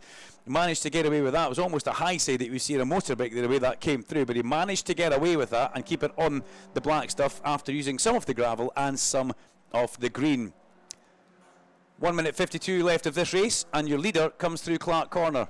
He's not home and dry just yet. He has to, first of all, obey with track limits. He cannot get caught. He cannot pick up a penalty here. And number 94 is a 5-second time penalty now. That's Josh Porter, the winner of race number 2. It's going from bad to worse for him. He's been in the pit lane, and now he picks up a penalty. And Lewis Selby looks like he's starting to regroup. That looks like the gap has maybe come down by another 1/10 of a second. Are my eyes calibrated well enough? 6/10 becomes 5/10. So yes, the gap has come down ever so slightly from first to second, with 1 minute 14 of the race to go. It's at this point, Dr. Robert Johnson, where you're just holding on that steering wheel. You're praying to get towards the end of this race, and young Max Edmondson is doing a fabulous job. Yes, these are the longest laps of their day. They just want the race over with now, or at least the leader does anyway. The second place man would like another 2 or 3 laps to try and catch him. Well, yeah, Lewis Selby. But either way, Lewis Selby's doing well at the championship on points here. He's got a pretty good lead in the championship, and he's ahead of all his rivals. Does he want to throw everything at this one? Well, Harry Hickton will have a word after this with how he was removed from the race. He's put a really good run on Harry Hickton, but he'll be a bit upset, I would imagine, with that 5th place, where he was leading the race and looking so good at the front. But here we go, up towards the crest of the hill. The last lap board is getting made ready for the man who crosses the line now, and it's the last lap for Max Edmondson. One more lap of 1.27 miles of Knockhill is all he has to do. Sounds easy. Not so when the man behind you is 6/10 of a second away, and it's Lewis Selby, the man who cycled here, remember, over 400 miles to get to Knockhill. He'd love to have a race victory to go away with, but a second place and a championship lead extended will feel just as good as they make their way up through the Black Circle chicane and now tick off another lap at Clark Corner. Harry Hickton still under huge pressure further back from Jacob Hodgkiss, and Hodgkiss very much over him in car number 95 as well, in the Race Car Consultants Limited backed car. Another one of our fast rookies as we come in towards the open for the last time. Up the inside of one of our back markers goes Max Edmondson. This has been fantastic. Up towards the line, the rookie wins on the road. He celebrates towards the flag. The families are loving it. The checker flag is waved. He takes it, and Lewis Selby comes home in a very good second place. Let's see it for Owen Hillman. Does he get the podium spot? Has he got 5 seconds in his pocket? I believe he has. Owen Hillman over Tom Ovenden crossing the line. Once the penalty gets applied, what happens? Yes, Owen Hillman keeps his 3rd place on the podium, and first podium for Owen Hillman. So what a good day. What a good day it's been for car number 33, the Pro Alloys racing car, and the whole team in fact, for car 33 and car 70, a 1st and a 3rd, both rookies on the podium, winning outright. And that was a bit of a fabulous race for the Vertu Mini Challenge, round 13 at Knockhill. And we'll draw for some breath now. We'll give you 4th place, Tom Ovenden. 5th place was Harry Hickton. Jacob Hodgkiss comes home in 6th place. And in 7th place, it was Charlie Hand. Alex Solly in 8th with Ryan Campy in 9th. And Cam Richardson finishing in 10th place. Let's have a look at the sports class. Sorry for not paying too much attention towards the end of that one to see Archie Johnson and Henry Howarth, but it was Henry who come home with the 13th overall and the victory in the sport class from Archie Johnson, and then Nicky Gauchi. A good result for Nicky Gauchi in 22. Deserves that one. The man based from Malta, as it says on the entry list. But it's all about Max Edmondson, the winner of round... What round was that? Round number 9, actually. Race number 9 of the championship. And yeah, round 13. I knew that was written on my bit of paper someplace. He comes back into the pit lane along with everybody else. A race of attrition as well with that one, Alan. There was quite a few people who we lost. And you know what? You've got to be in it to win it, and it's all about Max Edmondson. With that, we'll pause for a very quick drink of water, and we'll head back to the Toka Live studio. Expert commentary, interviews, and behind-the-scenes insights. BTCC Weekend, Toka Live. On 93.7 FM here at Knockhill. It is Toka Live on Radio Knockhill, the sound of BTCC at the Knockhill circuit. Thank you very much indeed for all of your messages. I'll get through as many as I can. I can't promise to get through all of them this afternoon. But this one says, hi Alan, can you give a shout out to Alan and Debbie? We've travelled from Malta for our yearly BTCC weekend. First time at Knockhill. Huge thanks to Helen and the team in the Knockhill office for all the help they gave us, and say PS, tell Bob we're the ones that brought the sunshine with us all the way from Malta. So There you go. You can blame them, Bob. Adam and Rach, I beg your pardon, say you guys are doing a cracking job. Hope it's not too hot in the commentary tower for you. Our first time at Knockhill and absolutely loving it. Headed up from Yorkshire to cheer on the Yorkshire boys, but especially Dan Camp in the number 27 car in the BTCC. Adam, Rach, thank you very much indeed for making the trip. And we told you it's well worth it when you get to Knockhill. This is an amazing circuit. It's just one of the meetings that we look forward to so much every year, to coming up to our trip north of the border, and everyone makes us feel so welcome when we do arrive in town. This message says, hi, can you please give Aaron, Jill, Tommy and Michael a shout out, please. 3 generations of BTCC race fans enjoying another year here camping at Knockhill. Great to have you here, guys. And Fez and Jess saying we're cheering on Aaron Taylor-Smith in the awesome Scottish sun. Have a great day, everybody. Thank you very much indeed. This one says, perfect lunch after getting showered by champagne by Charles Rainford on the podium. That's from Phil and Thomas from Glenarm. And down there in Park Fairmay is Dr. Robert Johnson. Yes, trying to interweave with the TV crews, but I've got Lewis Selby who finished second in that race. Lewis, that was a tremendously hard-fought race, and you came very close to winning it, but not quite there at the end. No, I got well and truly stitched over by a back marker, unfortunately. I felt like me and Max were similar speed, so he was never quite close enough to make a move. Coming across the back markers, some guy, I don't know what he was doing, to be honest. He went one way, then the other, and I got caught in no man's land. And fair play to Max, he made most of that, so well done. It's good to see Pro Alloys have 2 cars on the podium. They haven't done that this year, so well done to everyone in the Pro Alloys team. Yeah, well done, everybody. It's a good, strong second place, and we'll see you on the podium in a little while.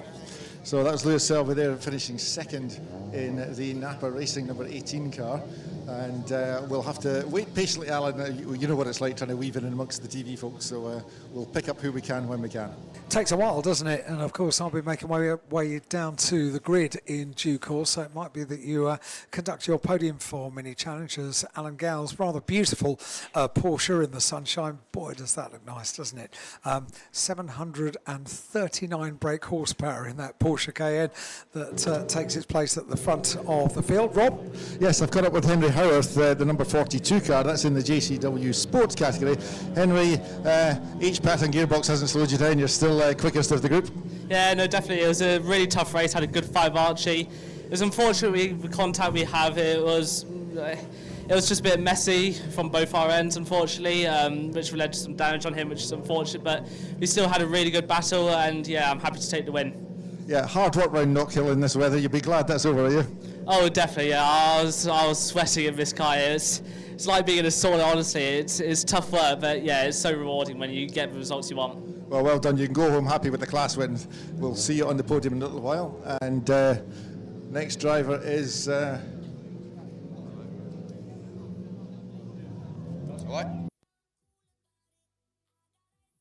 Yeah, Ben Crosley, who finished 3rd in the sport class. And Ben, hard race in exhausting conditions, but happy to be on the podium? Yeah, very happy. The weekend wasn't going too great so far, so it's really good to be on the podium now, and really happy. Yeah, a bit of a spring in your step for the journey home, I guess, but thoughts now for the rest of the season? That's a good, strong finish here.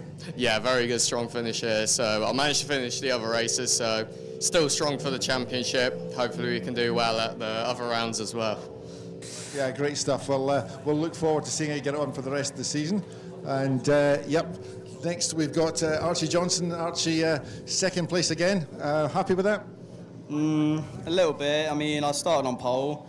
My front tyres were going off pretty quickly, but I had a bit of contact, as you can probably see from the back of my car there, and it completely changed the setup of it, and it was undrivable, to be fair. That looks like a fairly hefty impact, actually. There's a lot of bodywork away and the exhaust dislodged and things. So, yeah, well, remarkable you got to the finish in such a good position. Yeah, I mean, the pace wasn't awful after the hit. I mean, I had another one where I got doored into the gravel, and that didn't really help with my tyres either, but yeah, you know, I'll take it, second place, just get the championship points in and move on. Well done. Another podium. Congratulations. So I think, Alan, that's probably all we're going to get. Cause, yeah, it certainly is. As Alan's already making his way across to come and meet you at the pit gate, as the touring cars have now populated the pit lane. So, yeah, fabulous work there. I think you will be doing a localised podium along at the Talker podium in Paddock 1. And as I say, Alan Hyde heading down towards the gate to pick up the pit mic to do one of his grid walks. I believe he's going to catch up with Jimmy McRae on the track, and Stuart Gray as well. But what a cracking race that was for the Minis, Doc. That was really good to see. We like to see the rookies doing well, but I mean the rookies doing so well. They're picking up a first and a third. The two teammates, Max Edmondson getting another victory. We saw him victorious at Oulton Park earlier this year, but he will be happy, very happy, we'd imagine, with that one. Going to say a shout out to Rocky Amatuli and his wife Anna, who have travelled all the way here from Australia. They're good friends of John Stewart at Flat Out Photography.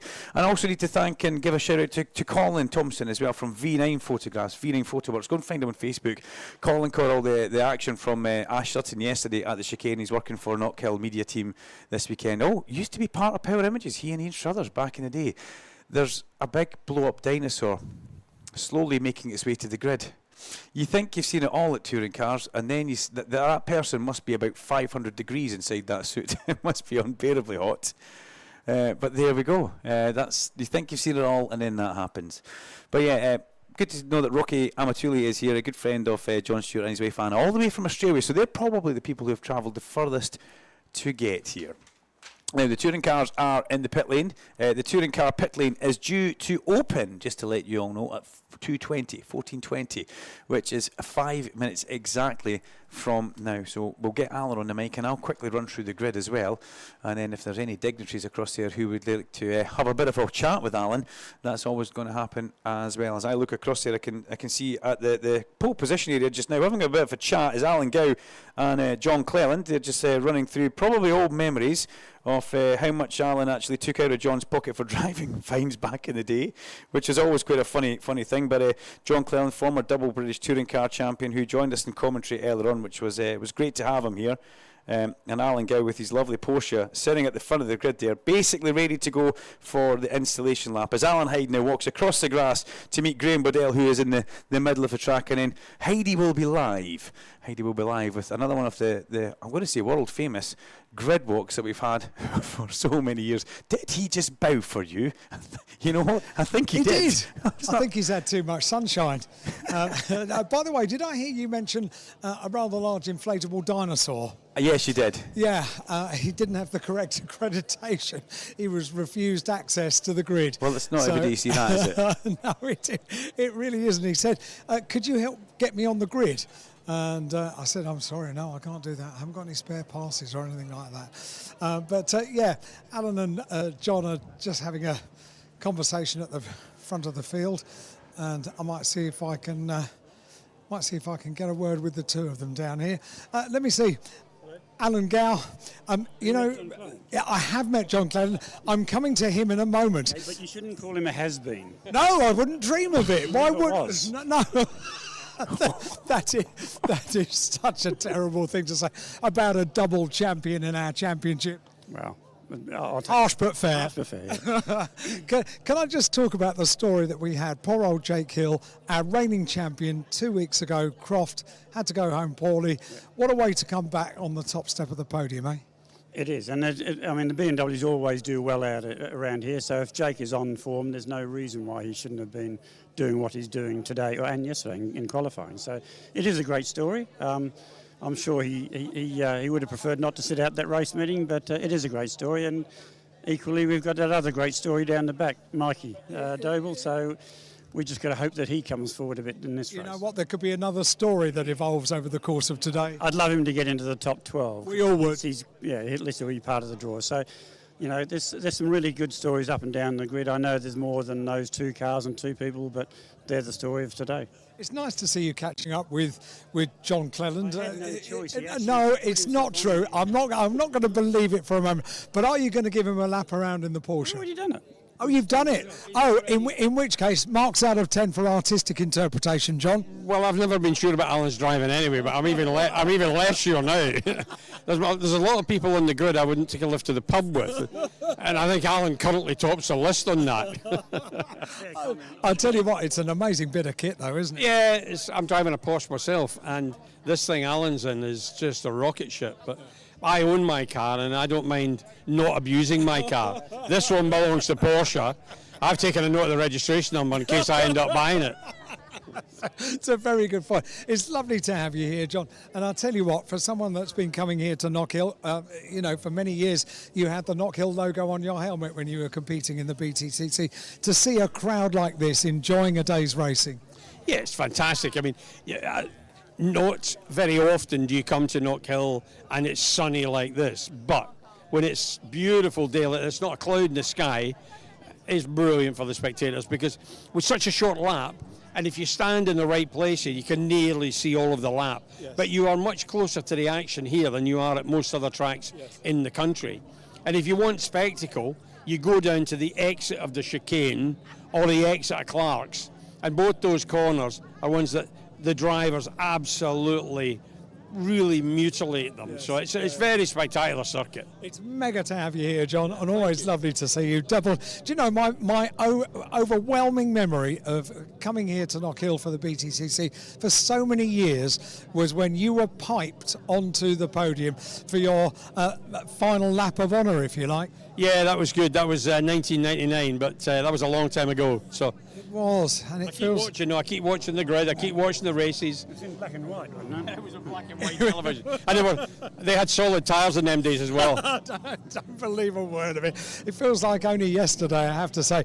John Cleland and Alan Gow, thank you very much indeed for having a chat to me. I think we've got another bit of a star. A star from rallying is down here, and. My goodness, Jimmy McRae, how are you? I'm fine, thank you. It's nice to see you on a touring car grid. It's because the weather's like this. I tell you what, I reckon a lot of us would say that, because it's so nice to see touring cars this meeting blessed with good weather. Yeah, no, it's quite a change for Knockhill. No, we've got the Cosworth, my Cosworth at the office door there, so it's looking beautiful as well. Yeah, no, it's one that, well, I've driven, Colin's driven it, Alice has driven it, so it's one that I've managed to keep a hold of. The motorsport family, if you like, in Scotland is a pretty tight-knit community, isn't it? Yeah, it is. And now Max is rallying, and Holly's coming. Well, she's going to co-drive for me in the McRae Rally here. And she's doing presenting as well, isn't she? Yeah. She's got her own media company now and kept very busy. Aye. It's amazing. The family lineage continues. It continues, yeah. The McRae name's still there. And long may it continue. Jimmy, great to see you down here on the grid. Thank you very much indeed for having a chat to us. There's a legend, Jimmy McRae, down here on the grid, and we wait for the cars to make their way around the circuit. Alan, they are released from pit lane. Can I quickly give you the grid if that's okay, Alan? Because on pole position for round 20 of the Quick for British Touring Car Championship is Jake Hill ahead of Charles Rainford. Jake Hill, race 1 winner. Tom Ingram is alongside Senna Proctor, 2 teammates. Bit of teammate working together stuff in race number 1. And then Dan Camish, clean race for Dan Camish, row 3 alongside Aidan Moffat. Ash Sutton is Dara De Leon alongside him on the 4th row. The 5th row is Aaron Taylor Smith with Sam Osborne. Adam Morgan goes from row 6 with Chris Smiley, and Dexter Patterson is row 7 alongside Daniel Robotham. Watch out for Robo in this race. Flash, well, he says, I have to get inside the top 12. He's got to get there to be in with the chance with the reverse grid, and he starts on row 8 alongside Daniel Lloyd. Tom Chilton and Mikey Doble are on row number 9 together with James Darling and Max Buxton in the 10th row, and the 11th and final row sees Nick Hamilton and Nick Halstead, and all Nick row on the very back of the grid. But there was a fairy tale story earlier on. We had the headline written for us. It was Hill wins at Knockhill, and again would be the little quotation after it. Can he do a double? Can he double up in this one? Only time will tell as the cars slowly make their way down to a very heavily populated grid, and we're going to get a grid walk by none other than the legendary Sir Al. If he wins this one, King of the Hill is the only headline we could possibly take from today, as Tom Ingram brings his car up to the board, 3rd on the grid.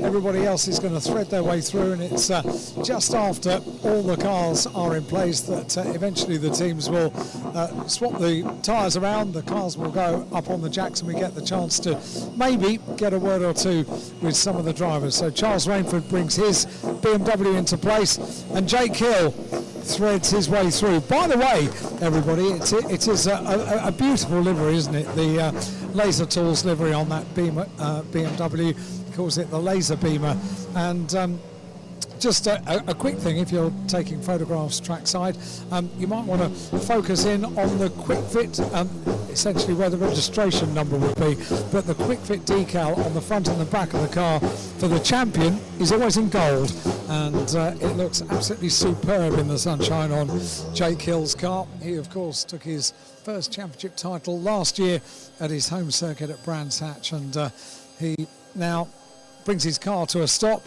and that's when the guests are invited to join us over here on the grid, and there are an awful lot of guests that are making their way onto the grid.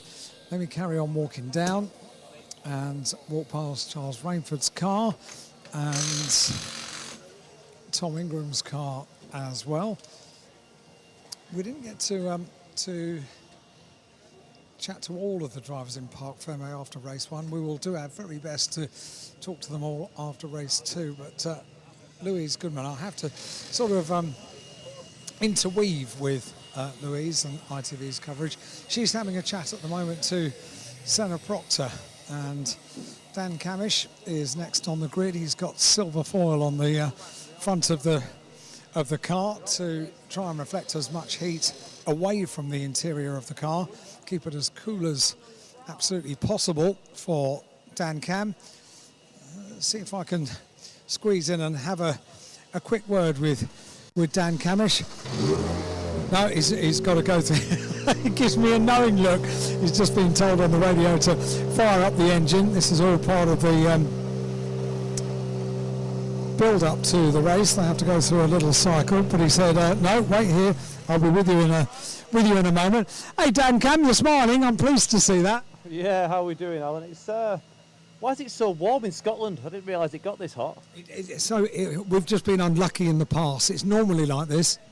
Honestly, what a beautiful day. What sort of temperature are you having to deal with in there? Well, we work on about 25 degrees above ambient. So if it's a 25 degree day, which it certainly feels close to, it's getting on 50 degrees in here. Wow. So it's enough to make you feel pretty sick quite quickly if you're not on top of it. So it's one of the main things we have to deal with, really. You know, they're not the most physical car to drive, but the heat in here, just due to the nature of them, it's one of the hottest cars I've ever driven. How do you train for that, Dan? What do you do? Sort of exercise bike with heaters on at home? What do you do? Yeah, I think there's obviously different ways of sort of coping, but to be honest, nothing really prepares you for the real thing.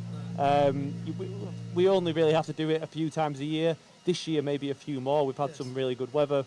Your heart rate's up, your adrenaline's up, you're in a hot box, and yeah, it can be quite difficult. You've got to consume as much liquid as you possibly can, but even so, it's very easy to sort of get headaches and feel a little bit nauseous if you're not careful. So yeah, it's just one of the things we have to put up with. Obviously, yeah, that little bit of extra fitness certainly helps.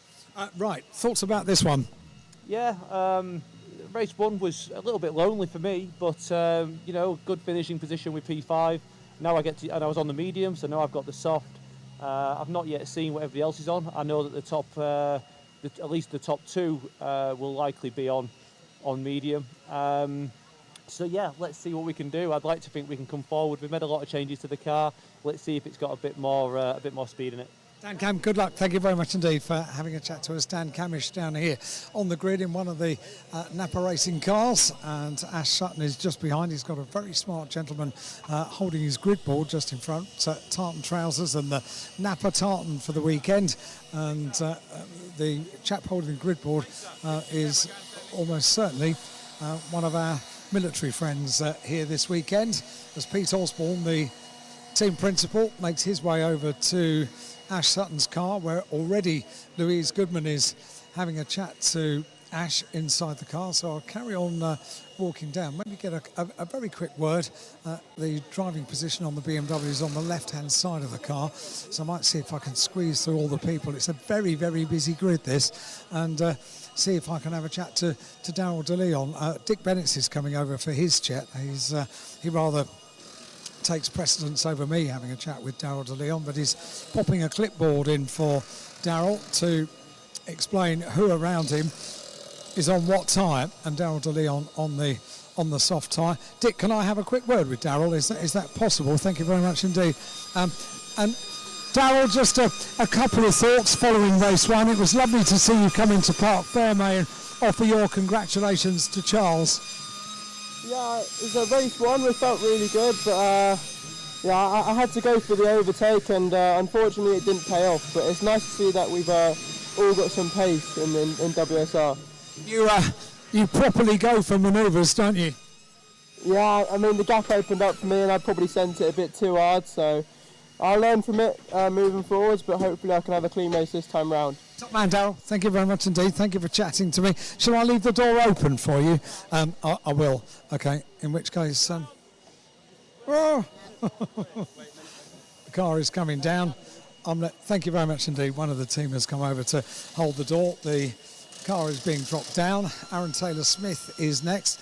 Sam Osborne was one of the drivers that David Addison from ITV identified as having one of the super races. I'll dive in and have a quick word with Sam as he's lowered down off the jacks. It's fine, Sam, I can deal with noise. You need to keep yourself cool, so you let the wind blow. Just to say, good race for you, race one. Yeah, it was really good. The car was absolutely exactly what I wanted. We could drive the thing, it'd rotate, it was perfect. The guys really did a really good job of working on it over free practice 1, 2 and qualifying. So. Top man, Sam, good luck in this one. Cheers, buddy, thank you. Thank you very much indeed. Sam Osborne sat down here in the Napa Racing Ford. Carry on walking back and see who else I might be able to get a quick chat to. Adam Morgan is next down here on the grid. Chris Smiley is just behind him. Quick word with Adam Morgan. It's not the weather for us, is it today, Adam? I mean, it's a bit too warm, isn't it? It is ridiculous for a ginger. What are we doing here as a ginger? It's too hot. Well, a few years ago, you remember the downpour that we had on the grid. You have to be careful what you wish for. Yeah, to be honest, I'd rather have third-degree sunburn than torrential rain. So we'll stick with the sun. What are your thoughts about this race? It's going to be a tough race. I think there's a lot of people all on the same tyre. There's a lot of people all around us with the same amount of boost. So. I think it's going to be quite frantic. We've obviously got a couple of guys at the front on mediums, so they're going to be doing what they can to get away. But the delta, I think, means we're going to be faster. It could get quite exciting. Okay, Adam, he tips me the wink. Good luck, Adam. Thank you very much indeed, and thank you for having a quick chat to me. And I'll carry on walking down. Let's see if I can potentially get a word with. One or two more of the drivers down here on the grid. What are they doing at the front of Dexter Patterson's car? They're working away with cable ties on the front of his car. And everything okay? Yeah, okay, get a thumbs up from Jamie, the team manager. And I'll just walk over to this side of the car. They've taken the wood out from underneath the car. Dexter is talking to the team on team radio as well. They are, just whizzing around the car at the moment. So a couple of things, last-minute things being done to Dexter Patterson's car down here on the grid. So the silver foil taken off the windscreens now. That does a really good job, actually, right up until the last moment of keeping as much heat away from the inside of the car as possible. When it's blaring through the windscreen, it really does make things even warmer when they're standing still. And if you talk to the drivers, they don't really notice the heat quite as much when they're out on track. It's when they come back into pit lane, when they come to a stop at the end of the race and there is no airflow around the car and they're not concentrating on what they're doing. That's when they really notice the temperature and they really just start to boil up. Last few team personnel are being cleared from the grid. The engines are firing up, so I think that's my cue to make my way back into pit lane. Pick your favourites, everybody, and cheer them on, because we are about to see another thrilling round of the Quick Fit British Touring Car Championship here at a packed Knockhill. Great stuff, Alan Hyde. Another fabulous grid walk from you down there on the track before the green flag lap music. Now, it was Money for Nothing Dire Straits that you heard earlier on. Now, that's going to change for what we're about to play for. We like to mix it up. Yeah, well, I don't get a choice. I get told to play something from Heidi, and he says, push that button and it's under fear of death. So I've got 2 buttons to push. In fact, 3 buttons to push this time, because my co-commentator, Dr. Robert Johnson, has managed to wiggle his way out of that little job, which I don't blame him, but he has to be back across there in the pit lane. But we are ready to go for this one. Great to hear from the key individuals down there on the grid. And who knows what will happen. We saw a prolonged long shot of Tom Ingram, who was sitting in his car, gloves off, reading a sheet of paper. I can only imagine that's a tyre list, so he knows the tyre list. Exactly what it is, yeah. What other people are on around him, and also on that, they would have the laps of boost around him that his rivals are on. Adam Morgan, I like how he tips you a wink there, and I like how he says that you and he are not built for the sunshine, and I'm not going to say what he said there, but it did have a bit of a giggle. A bit of a giggle in the commentary box. His 401st start is what he's about to do here, Alan, and it's hard to believe that Adam's been around for that long, because he's still a young man, and he's still a good guy at heart as well, and we always get a good laugh with him, and let's see exactly how he gets on here. Dexter Patterson, who thought you were going to have a word with Dexter there. I thought you were going to be very brave, actually, but unfortunately you just run out of time. But he's in a good starting spot here, Dexter. He's got a fast man starting behind him as well, though. Gordon Shedden, he told me the Lockring sponsorship down at turn number 1, the big grandstand for Lockring, the title sponsor for this weekend for Knockhill Racing Circuit. He needs to be inside that top 12. He goes, it's going to be elbows out, I need to go. He's taken the pain with being on the medium tyre earlier on, so this time he starts the race on the softer tyre, does Flash. So let's see how this one unfolds. Couple of seconds away before the start of the green flag lap music here at Knockhill Racing Circuit. And as Alan says, pick your favourites, cheer them on, and then once you've had the race, make sure you get to the podium after it and celebrate.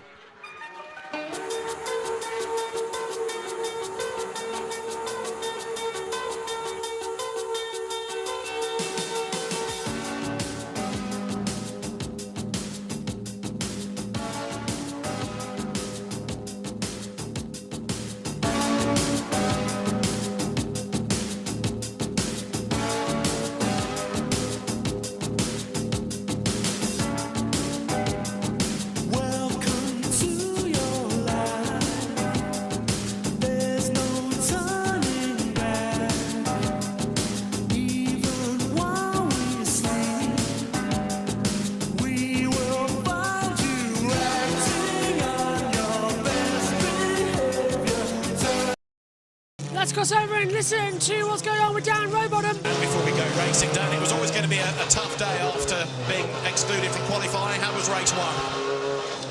Hi guys, yeah, it was difficult to be honest. We had a really good opening couple of laps, but obviously being P3 in the championship, we only had 7 laps of turbo boost, so it meant we were pretty much a sitting duck. We had to use it early on when the tyre was good. We had nothing to defend with at the end, and it's so powerful around here. It was a hard race.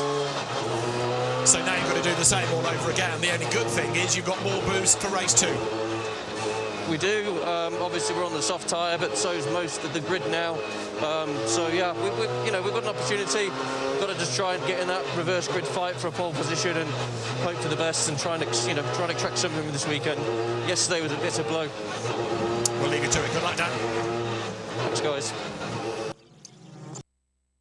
Eventful as always. The team are here with us now as well. Welcome in JT and Tom Cairns. They come up towards the grid. Dan Rowbottom as well further back. Here is how that grid looks. Jake Hill on pole position, having kept his victory from race 1. Alongside him is Charles Rainsford, both on the medium compound tyre. Row 2 sees Tom Ingram alongside Senna Proctor. They start on the softs. Watch out for them. We saw how good it was in the first race. Row 3 is Dan Camish, Nathan Moffat, also on soft tyres. And then row 4 is Ash Sutton and Darryl de Jong on softs. Move forward to row number 5. Aaron Taylor-Smith is alongside Sam Osborne. Guess what? Soft compound tyres. Row 6, Adam Morgan, Chris Smiley. Soft compound tyres. Row 7 sees Dexter Patterson alongside Dan Rowbottom. Guess what? On softs. And then it is row 6 of the grid. Gordon Shedden and Dan Lloyd. Soft tyres. Row 9, Mikey Doble, James Doolin. Soft tyres. Row 10, Max Buxton alongside Nick Hamilton. Soft tyres. Row 11, Nick Holstead, Tom Chilton. Soft tyres. Of course, it's the rule that the front row must start on the medium compound tyre in race 2, JT. But they're the only ones and they're going to sit like a stone. Yeah, absolutely. Hello everyone once again, as well Hill heading up to the grid now to take his grid place. No penalty for Hill, but a technical disqualification for the 3 of Tom Chilton. That was for over boosting. So he will start at the back and will have to make his way up, hoping to get up far enough to get involved in the reverse grid draw after this race. Tom, this is going to be a more exciting race with everyone else in soft compound tyre, but how do you think the degradation is going to last as well over 24 laps? We'll see soon enough. The sunshine has been there to stay as well. It's very hot, so there's that to bear in mind. We expect the softs to really thrive on this circuit, so it's going to be very difficult for the likes of Jake Hill and Charles Rainford to really hold off the rest back. It's going to be a nail-biting one. Chilton lines up at the back of the grid then after that disqualification for Team Friochu. Let's see how we can go racing here. Watch the lights, they're on the bridge and on the side of the gantry as well. There's several sets of repeater. It's easy to see when they go on. Round 20 of the QuickFit British Touring Car Championship here in Scotland. Knockhill is about to get underway. The 5-second board is out. It's eyes to the lights. Don't move until they go out. Lights activate. Lights out, we're underway. Good start from Jake Hill. Bad start from Senna Proctor. Ingram's going to get away cleanly as well, but on the grass goes Dan Camish. Trying to come through on the inside line. So is Aidan Moffat. He saw the inside's easy to get through on Proctor as we go through Duffer's Dip for the first time. Proctor's going to have to take to the escape road. He'll come back on in the path of another of the nappers as well, of Ash Sutton, as they come through McIntyre's up towards the Black Circle chicanes once more. It's status quo at the front of the field. It's only Senna Proctor who's dropped down 3 places. Robo's made up a place as well, JT, but so far so good.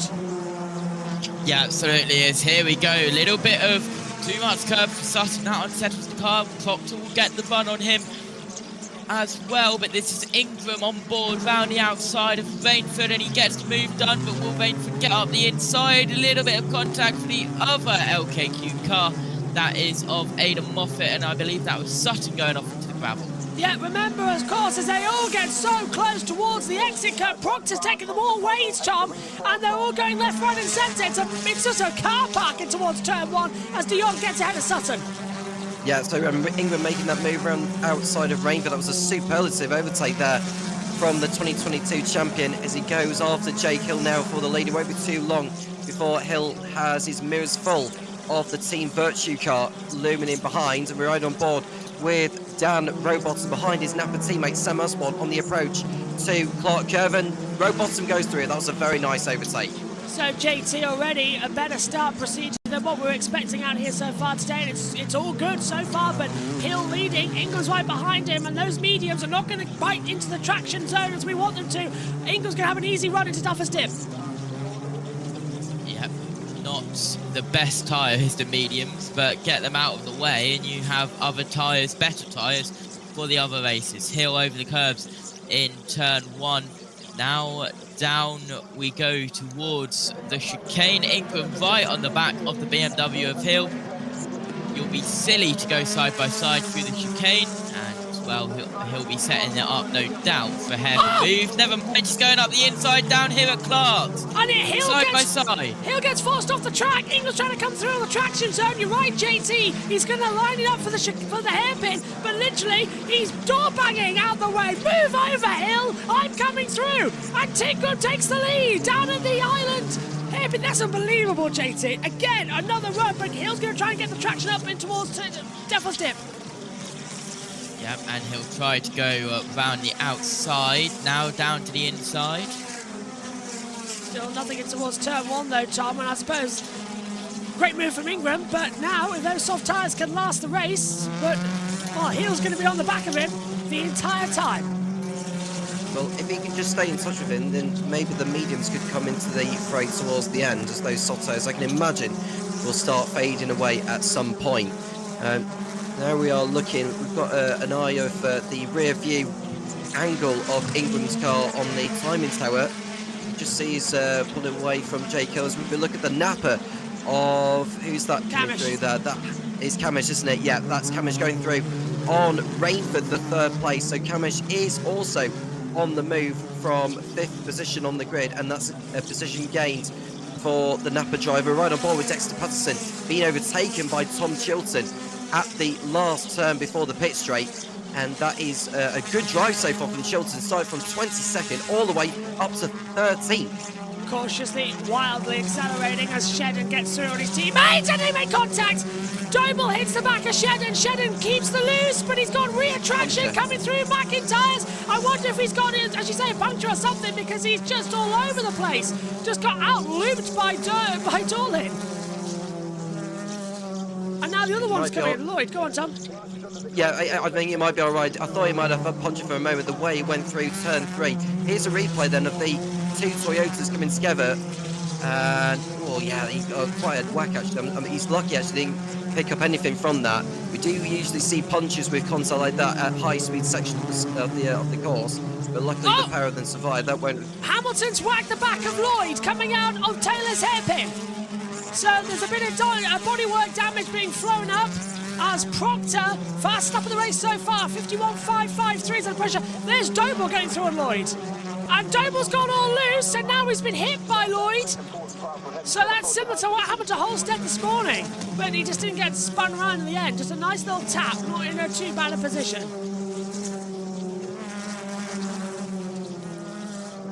Still looking strong. This is LKQ car on LKQ car. The two teammates, Moffat and Rainford. Rainford just in front of the 16 car of Moffat. And Moffat will look to go side by side. He will look down the inside. Sutton and De Leon just behind. So the 16 and Moffat through on Rainford. So that's now a 5th position confirmed. Moffat down into 6th. As it's lap 7 of 24, one now through on this race. So next time by it's 1/3 of the distance. Look at that though, the napper of Sutton once again through the Black Circle chicane. It's unsteady on 2 wheels. As I said earlier on in the broadcast, 70 metres he ran yesterday on 2 wheels before ending up in the gravel on 2 wheels and managed to land it. It was quite an entertaining couple of segments of the circuit there. Ingram, by the way, has pulled out a 2.199 second gap to Hill. So that has just increased massively on the overall Delta screen as we keep on running now. Down now towards the first corner. And that's a sweet move from Adam Morgan on Aaron Taylor-Smith, who was thinking about the outside, cuts to the inside of Duffer's Dip, gets a little bit on the exit curve coming through Leslie's. McIntyre's though, well, he's got the chicane sorted. Nice, very nice. As they come through. Tom, so far the race now 1/3. It's Ingram's for the taking, but those soft tyres can degrade very quick. But I'm more worried about the fact that Camish could easily dispatch Hill at the moment, and Hill's going to start sinking. And off goes Osborne. And he's got grass. Go on. Yeah, that's over at the Clark curve, and yeah, he's lost places because of it. We're going to see a replay then. Harold Osborne lost it well. He drifted his way through Clark curve, just carried a little too much speed, and that was enough to put him through the gravel trap, but luckily stayed in the race. That is Daryl De Leon going through into P7, her Charles Rainford. Rainford's lost a lot of time and places during the course of this. He's struggling on those mediums, isn't he? I feel sorry for Charles as well, because after a pole position, I don't like how you must start the tow on the mediums, because the BMW, as we saw firsthand, is now Patterson battling with Dorlin and Shedden, and Dorlin's going to get a little bit feisty here and force Patterson out wide. Osborne's coming to the pit lane, apparently, according to our computer graphics up here in the commentary box. Maybe just get rid of that grass. But yeah, Thomas, we saw back at Donington, we were just watching the car go past our commentary box window. Hill was just so slow out the chicane because that medium tyre doesn't work with the BMW. It doesn't at all, and it's beginning to show again here in Knockhill, with Hill having to just, hold on to second place. Really, it feels like this could well end up being his type of win, if you want to put it in those words, finishing second, but despite being on the mediums. Meanwhile, there is De Leon and Rainford. Rainford coming back on De Leon after being overtaken. So there goes Rainford on the inside, just about leaves enough room for De Leon, for the pair of them to get through McIntyre. And Rainford, I don't know if that's a sign of the mediums coming into their zone, but we'll have to keep an eye on the times as De Leon continues to fight back, and they may be able to go for it at the final corner. So back we come then, as De Leon going to try and swing round the outside. One BMW versing another. little bit late on the brakes. Moffat gets a good exit as well as they fly back up through. Rainford again, as you said, in the other LKQ car losing out of place. Now we see Dal de Jong on the back of Aidan Moffat trying to have a go. So as you say, you're right, Tom, as well, with Rainford just dropping so far back in the field.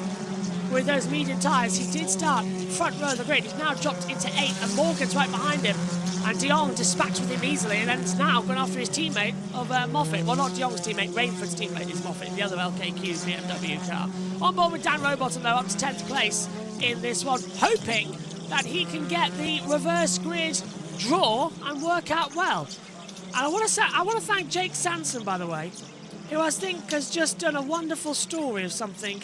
He sent me a text about 45 minutes ago, as we now see again de Jong trying to go on the outside and clipping twice the back bumper of Moffat, and now they're running up towards Duffer's Dip side by side. De Jong's got the outside, should be able to cut over. Moffat does so. Moffat tries to get the overcut in towards turn 1. It's not worked out. De Jong taking 2 wheels to come through. Yeah, just while the race a bit well, 45 minutes ago, Sanson sent an image saying, dude, I cannot thank you enough, these emulators are addictive. And he's got to send an image of him playing something else. I think he's on Toka World, I think, or something. But yeah, no problem, Sanson. Absolutely love that you're enjoying the emulators. Meantime, though, Jake Sanson is going to be back with us in a few weeks' time for Formula 1 action as Tom aggressively defends from Camish. Yeah, well, he's sliding all over the place through Taylor's, and Hill is now having... Well, he's pretty much done that. There's a black and white flag given out there. Who would that be, JT? I've got 18 and 27. Yeah, 18 and 27. So that's Senna Proctor and Dan Camish. That's a surprise. I'm sure JT can find out why, because I haven't told us. It's just got the numbers I've been telling us. It's always track limits. Of course it's track limits. We're at Knockhill. It's always going to be track limits. Robo has been passed. He's got passed on the inside now of Rainford, so Rainford now drops down to 10th. This is that move. Rainford went defensive, but yeah, Robo's just breezing. Found his sweet spot there, didn't he? And with all that space in front of him before Adam Morgan turn 7, where that's Clark Curve, isn't it? So that is where we saw Camish, Camish probably exceeding track limits there, but he's in second place, 4.6 seconds off the race leader of Tom Ingram. And Jake Hill is now being disposed of by Ash Sutton, who's going through. And I think Hill is beginning to struggle, which is a little bit of a surprise. I thought those on the softs would be struggling. That's Senna Proctor going through on the inside at Taylor's, and Ash Sutton, well, he just found the door and went through without any form of invitation, really. I was wondering how Hill lost 2 places over the line. Now we see why. Look at Ingram breathing through for a 4th victory of the season on the cards. Ash Sutton behind him in the championship, 14 points the gap. Sutton has 5 victories this season, but now we go around the outside for second position. This will make the race a bit tasty coming in as well. Oh, my pleasure to be for... Well, where would this actually be in the order? It would be for 3rd position. So Sutton in 4th, Proctor in 3rd.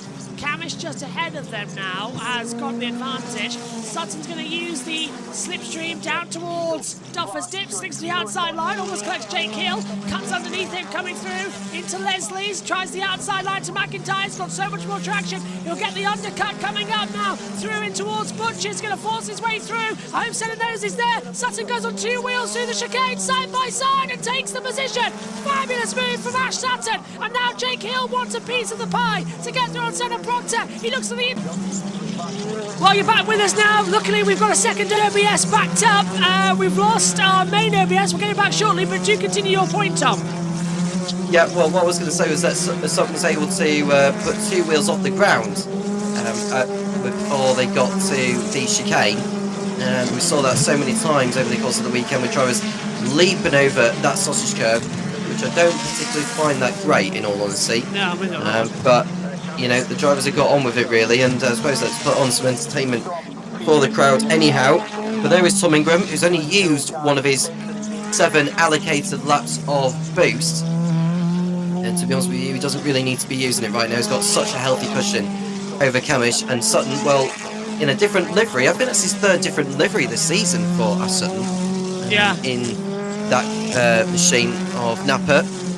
He just needs to close in on Kamish, and that way Kamish can just let him by the time the checkerfly comes out. But we ride on board again. This is Sam Rowbottom behind Adam Morgan for 8th position. Rowbottom's racecraft has been really impressive this weekend. He deserves more than what he's got, but he may even get the benefit of the ball that comes out after the second race to determine he will start from reverse group hold for race 3. And there goes Tom Chilton on Dan Rowbottom. He's come through from the back of the field very, very nicely. Chilton's now going to be in a position to get the reverse grid pole positions. That's going to be even more simply lovely situations right now as the weekend progresses. So we've got oh, I know what's happened. Okay, lovely. We've got our systems back. We'll be transferring back over shortly. But JT, what a fantastic strategy battle this is turning out to be in this one. Yeah, as down Duffers Dip into the next corner, but we cut back to Duffers Dip, and that is Lloyd and Patterson. Lloyd has just got ahead of Patterson. That is the 16th place. They swap positions. Yeah. Up to the black circle chicane. Give us a second and we'll switch back. Swap positions. Yeah. Up to the black circle chicane. Give us a second and we'll switch back.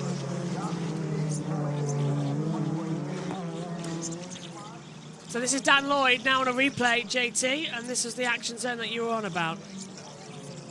Yeah, just straight up the inside for Dan Lloyd. Slips, just a nice slipstream in the position as well coming through. Not bad at all. And hello to everybody, we're back. Hello, sorry about that. We've fixed whatever issue was affecting our commentary box servers. However, I just adjusted several things and now they've gone again, so I'll have to readjust those back now. I don't actually know what's happened to our computer monitor right now, so I apologise for that. But still, Tom, this race is, well, as we always say, catching is one thing, passing is quite another.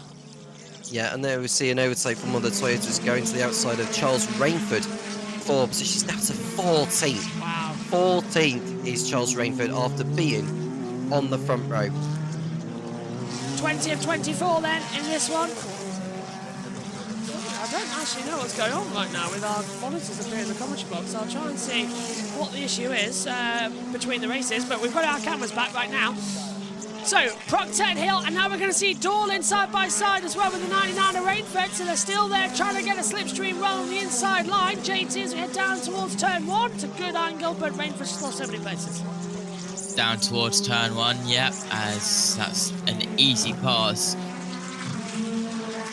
Being involved is Lloyd, maybe getting past as well. There's the gap between first and second if you're watching along with us, with Ingram way out in front. It is 6.5 seconds now, but it is continuing to increase, and well, last time by, Ingram half a tenth quicker than Camish. Half a tenth? And look at Hill. Hill's now starting to make moves. He's going to go for Senna Proctor for 4th place. So, medium tyres working too late. 88 and the 3 get track limits penalties with the black and white flag coming out turn 7. Well, okay. Well, the good thing is that it seems to have sorted itself out. Go on, Tom. Yeah, Tom Ingram picked up a track limits violation as well, JB, whilst all that was going on. We saw a graphic that ITV had shown that Tom Ingram had been given the black and white flag for it, so he's on his toes now pretty much between now and the end of this, but he's not having to use any of his power boosts at the moment. And we see Jake Hill, who has got only 1 lap of boost left really, so he's going to have to make that count as to when he decides to. Tom Chilton has used 11 of his 12 laps of boost. He's got 1 left now, but he's come through the field very, very nicely. I'm very happy to have seen Tom rebound from this. Ingram's only used 1 of 7 laps, as you say. That's not... Is that allowed? I thought you had to use all the Toka boost in these races. I suppose he hasn't needed to, but it's still a regulation that you must use your Toka boost. So obviously we'll ignore that factor. Rainford's now ahead of Lloyd. I'm going to try and have the traction together. Just one of the chaotic moments that we're witnessing here of this championship battle. Still looking through, the rear stepping out and sliding away. Moffat ahead by 0.4 of a second to Chilton right now, looking at the battle for 7th and 8th as they come in towards Taylor's hairpin. Chilton sent it to the outside line, tries to get the rev up and accelerate, hasn't worked out the way we were expecting it to be. Slight disappointment, but not unexpected in the overall proceedings of things to come through. 23-24. Quiet race, this one. Chilton's used all of his boost, so he's rainful for this one. Track temperature 34 degrees, air temperature 22. Bright sunny conditions here in Scotland, but they've got our weather. It's cold here at the moment. What's the weather? 21 degrees over here. Ingram 51.251. So JT's picked up fastest lap point, leading a lap point. Race victory, that's 23 on the board. Yeah. Going to be another impressive victory. Lap 24-24, final lap. And Ingram is going to win for a fourth time this year. Another podium as Morgan side by side with Taylor Smith gets ahead there. Tom on the inside, but makes a bit of a mess at the exit. No, so this is going to be a nail-biting battle to the end. Morgan holding up Taylor Smith and Smiley, who are, well, Smiley's on course to win the Independence race again. That'll be his 7th win of the season, I think, in that. But what a drive again from Tom Ingram. He made it look easy, and this is taking him another step closer. There's still a lot of races still to come, but the momentum is very much with him on the back of what we saw in Croft a couple of weeks before. Checkered flag falls, round 20 goes to Tom Ingram, who wins for the 4th time in 2025. Great results. He's enjoying that one and extends his championship lead. Camish and Sutton second. Camish lets Sutton through the line for the championship points. Wow, that's kind considering Dan is only 93 points back. So Sutton second, it's a championship 1-2, and it just ever so slightly, JT, closes in those championship points. Yeah, we'll go through the full championship at the moment, but at the moment it's Ingram leading by 19 points. Going into the last race of the day as well, which is always a good thing. What a race. Okay, we'll hand over to ITV shortly and everything going on. Final thoughts of this part of the broadcast from you, Tom? It was a good race. It was pretty much clean throughout, and Ingram, well, he never put a foot wrong. Shout out to Tom Chilton for coming through from the back to P8, I believe, in that one. Yeah. He might have got by. Yeah, it was P8, wasn't it? Yeah, yeah, it was. But as Sutton, well, I think it was sensible for Camish to let him by to maximise Sutton's chances in the championship still. We're just going to need to see which ball gets drawn out. JT, what about you as Tinker and Waves? Much calmer race than race 1, I think we can all agree on. Race 1 was nuts, race 2 a bit quiet, race 3 is always the interesting one. Cheers guys, I'll let you go and we'll hand down to ITV. I'll stay on, but you can guys stay in and we'll listen to the results. Here's David Addison. Carry on. Let's look at the results of round 20. Tom Ingram, the race winner by 7 seconds from Ash Sutton, and then Dan Camish having given away to his teammate taking 3rd. Senna Proctor comes home 4th ahead of Jake Hill. Then it's Daryl De Leon ahead of his teammate Aidan Moffat. Tom Chilton, 22nd, he started 8th, he finished great drive ahead of Dan Rowbottom, and then Adam Morgan in 10th place. 11th, Aaron Taylor-Smith ahead of Chris Smiley. Gordon Shedden and his teammate James Dawlin 13th and 14th. The last point going to Dan Lloyd. Charles Rainford starting 2nd and dropping to 16th ahead of Dexter Patterson. Mikey Doble, Max Buxton. Nicholas Hamilton was 20th ahead of Nick Halstead, and then after his pit stop, Sam Osborne bringing up the rear in 22nd spot. So lots to discuss, and how is that going to affect the championship? Well, it's going to affect it in a positive way for Tom Ingram, because he will have extended the advantage yet further over Ash Sutton. The gap now 19 points, and look at that, 100 between 1st and 3rd. Dan Camish is ahead of Dan Rowbottom now, so he could afford to sacrifice that 2nd place. It's Jake Hill 5th ahead of Adam Morgan and Tom Chilton. It's Charles Rainford 8th, and Senna Proctor with his part season 9th now from Chris Smiley, just by 2 points. Now, we talked about the independents during the course of the race. Restart Racing's had a good day here with 2 wins, but it's Mikey Doble ahead by 1 point at the moment for Motor Parts Direct with Powermax Racing. Chris Smiley, second for restarts ahead of his teammate Dan Lloyd. The non-racing Josh Cook, fourth from Dexter Patterson, and Stephen Jelly as well, who for the moment lost from... I hate to correct ITV, but it's 6 points. The gap is 6 points, 270 to 264. Where are they looking? Were they all wrong, JT? I think they were, weren't they? Because Chris Smiley's on 270, Doe was on 264. Looking at those results from this morning, that was this morning's results. They've delivered completely the wrong results. I do apologise, viewers. Smiley is on 270. The Drivers' Championship, Ingram now 310, as JT said, 19 clear to Ash Sutton. Drivers was correct, it was the independents. Thank God for that. Thank you very much. Okay, let's head back down to ITV. They'll be the winners happily. Drinks in bottle for him, and Louise stands and waits. The championship's coordinator, Dan Mayo, waves the car into place. The tyre pressures and temperatures checked by Mickey Butler from Goodyear. And in a moment, there'll be a very happy Hyundai racer from the Team Virtue stable to clamber out of the car. A winning margin of 7 seconds. He'll be aware that his championship rival, nay nemesis, Ash Sutton, was second, but he's outscored him again. That's all good news. So Tom Ingram, door open, finally gets some fresh air as well, and wriggles out of the car. Tom Ingram wins race 2 at Knockhill, and he'll reflect on that after the break. Well, they will, but we'll head down to Toka, which I have to play now through the map book. Give me a second, because it's a bit fiddly. Have been a sponsor and supporter, and now very much firm family friends as well. Off comes the balaclava for Tingram, out come the earpieces, and over towards the team where he gets congratulated. Sandra from the team, Leslie Hansford, as I said, Chris Hansford, her partner from the same company alongside, and Louise Goodman has told me that ITV are in a break, so I can get the first dibs with Tingram. He'll get a bottle of water, I'm sure, after a handshake and a quick chat with Spencer, his engineer, the rest of the team as well.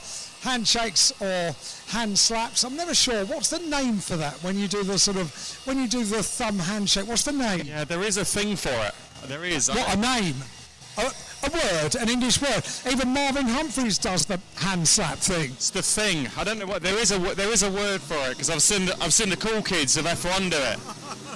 But there is a thing called, I don't know what it's called, it's a thing. Well, you deserve it. 4-time winner now this year, well done. Thank you very much indeed. Yeah, thank you very much. We had to go on the attack and try to make hay there. Early on you had to go for it. Whilst the sun was very much shining. So, yeah, great result as Team Virtue. We couldn't have asked for any more of that really from here. So, yeah, great result. Obviously, Dan and Ash doing a switcher at the end was to be expected. So, yeah, we've maximised the points of what we've had available to us so far today. So, very, very happy so far. Top man, take a breather, Tom. Our ITV interview is coming up next. And Ash Sutton just goes over to Dan Camish. I'll have a chat to Ash Sutton and have a chat to Dan Camish in a moment as well, but debrief taking place, just a quick debrief, and more importantly, a lot of water being poured down the neck of Ash. It's hot work today. Yeah, it's definitely the warmest I've ever had up here, I think, so yeah, they're a bit of a hot box once you get going, unfortunately. There's not much airflow in them, and the bulkhead don't really do much in terms of stopping the heat coming through, so yeah, she's warm in the car, but yeah, okay, let's head down there and rejoin Nikki Shields as well, our new reporter for British Touring Cars. For race 2, it was the Virtue Hyundai of Tom Ingram that crossed the line first, taking his 4th win of the season after an incredibly dominant drive, extending his lead at the top of the championship. Let's go down to Lou to hear from the winners. Thank you, Nikki. Well, that all went to plan, didn't it? You got the win, tick. Fastest lap, tick. Leading the race, tick. Perfect. Absolutely perfect. Yeah, really couldn't have asked for any more, really. What a car, honestly. The car that Team Virtue have got for me this year is just on another level. It's just such a joy. Anything you want it to do, it seems to do, and a little bit more as well. So, an absolute pleasure. Really a pleasure. And such a lead by the end of that race. I mean, what was it, 6 seconds? Something like that. Yeah, and I think, you know, the key was obviously track position as well, which obviously helped with that. So, you know, had Ash have started further up and you know, had Dan not have got caught up at the start with Jake and Charles, I think it could have been a different story. But, you know, I'll happily take that. definitely take that with the fastest lap led, exactly what we need to do. So yeah, and in one piece, scratch-free so far, so very pleased. You just kept on pushing throughout. I mean, I think I saw you got track limits warning at one point, didn't you? So. Yeah, I think I did. It's really tricky this year because I've been coming a cropper on it multiple times at turn 2 because Toka stuck a track limit camera in. So in the last however many years, it's always been somewhere you've just been able to sort of run, and it's just getting it out of your head that you can't quite do it this year, especially for somebody as dumb as me who just can only really drive around in circles, so retaining information like that's really difficult. But no, really good. Like I say, a couple of track limits, but you know, we just had to push all the way through, and at the same time just hold station, keep the tyres in check. If there's a safety car, anything else could come a cropper. And once I knew this guy was coming up fast as well, I had to be mindful of that. Well, and we were talking to you about, you know, playing the team game after race 1, and I guess it was no surprise. This guy over here, that no surprise Tom is referring to, is Ash Sutton. No surprise to see the Napa guys doing exactly the same thing and playing the team game in that race. Of course, and you know, that's the beauty of having a good team mates around you, is that, you know, you all work together, and it ultimately, not only are we trying to improve, you know, Ash and I, you're also improving the cars over the season as well. But then also when you get into situations like that, you know, the whole thing goes full circle. Once you've got a good team around you, honestly, it's an absolute pleasure. And probably likewise with Ash, you're with your mates, you're racing with your mates, so it's good fun as well. Good stuff. I'll let you go off and see Nicky to make the reverse grid draw. Perfect team game, and that really worked out nicely for you, didn't it? Yeah, obviously, I think I had a bit of everything in there. I was trying to get past the Scott on his homeland, which was always going to be difficult. So he didn't show me the door at the hairpin, but look, it's fair dues. And once I dropped back, lost those 3 positions, I was like, right, I need to get my head down, because I saw him going for the lead, and we couldn't have that. We couldn't have that points delta. So did everything I could, got myself into 3rd. We chipped away, got to the back of Dan, and then yeah, he did the best thing a teammate can do in this scenario. So credit to him. It's a shame we have to do that. Obviously, we've had to do it a couple of times over the year, but after watching them do it in race 1, we had to respond. You say you chipped away, and that's what it's got to be about today on a weekend when you've made no secret of the fact that the car's not quite where you want it to be. Yeah, it's quite clear we've not got the fastest car on track, so we're chipping away. It's how we have to go about our racing. We're having to do the best with what we got. And if that means we've got to qualify 10th and come through, then we've got to qualify 10th and come through. So, I mean, I'd much rather an easier life. It would be far better to start inside the top 5 and be able to have a clean fight on track and do it fairly, but it's not been the case recently. Wherever you're starting in the next one, and we'll find that out in a minute, it's quite tasty for us to have the 2 championship protagonists starting alongside each other. Oh, it could be a typical race freak, couldn't it? Let's be honest. But yeah, I think me and Tom will always race fair. There's no maliciousness behind it. We'll be hard. We're touring car drivers at the end of the day, and we're going for a championship, but we're not going to fire each other off. Well, I hope not. Famous last words. Dan, I mean, always a tough moment to have to hand over that position. You're still on the podium, and I guess also you're still gaining an advantage points-wise over Robo, your teammate, who is your closest rival in this championship battle. Yeah, and equally over the likes of Jake and Morgan and Chilton, who are not far enough behind to kind of stop worrying about. It is what it is, you know. Ash is in a better position, and you know, you could say that a lot of that's my own doing. He didn't turn the car off on his own, did he? You know, we are so much more competitive than what the points show. You know, I've got a fair few podiums to my name. I'm beating Ash on track quite regularly, out qualifying him regularly, but the points don't show that because the rules haven't quite favoured me. Whereas the qualifying rules really favour me, so you can't have it every way. You know, I'm proud of the job we did. You know, I knew the call was going to come. We'd already spoke about how this might play out, and I wanted to make sure that the narrative was, though, that, you know, on another day I could have, you know, beat him in that race. You know, he was giving everything to catch me to try and make sure it was done before, but I didn't want that. I wanted to, you know, I could have held my own if it had been equal. So no, we got to support Ash ultimately. He's the guy we've got to try and win this. You know, I'm focused on trying to hopefully pick up a podium in this championship, which is no mean feat, let me tell you, and also try and beat this guy to the Wingfoot Award, which I'm struggling with at the moment, but it's kind of becoming a 2-horse race. So no, it's a good team result for Napa. I just need to remind Ash that that's 2 he owes me now. The tally continues to rise, so it'll come good one day. Okay, right. Let's go over to Nicky now. It's her first date with the Fishbowl of Destiny, so let's go over to Nicky for the reverse grid draw. I wondered what you were going to call it there, Lou. Yes, it is the famous fishbowl, and I am very excited to get my hands on it. But before we do that, we have with us still our race winner, Tom Ingram. I mean, Tom, that was an absolutely superb race from lights to flag, really. But let's just have a quick talk about that moment for the race lead up against Jake Hill. It was beautiful. it worked about perfectly. I knew that Jake was obviously, after what happened, you know, with Jake missing out on Croft, I knew he was going to be slightly further down on the booster this weekend, but was going to be trying to recover some points as well. Jake was spot on with that, because it was really a case of managed risk for the both of us. Neither of us really wanted to end up in the kitty, but at the same time both of us had to try and get a good result out of that as well. And it's really difficult in that situation with a soft tyre and a medium tyre. But yeah, Jake and I have raced against each other for forever, since we were 15 years old, so we know how each other work. Well, it was nice, clean racing, I think. It was great to see. Let's also talk about your tyre strategy over the weekend, because a really smart strategic move there, using the medium tyres in race 1.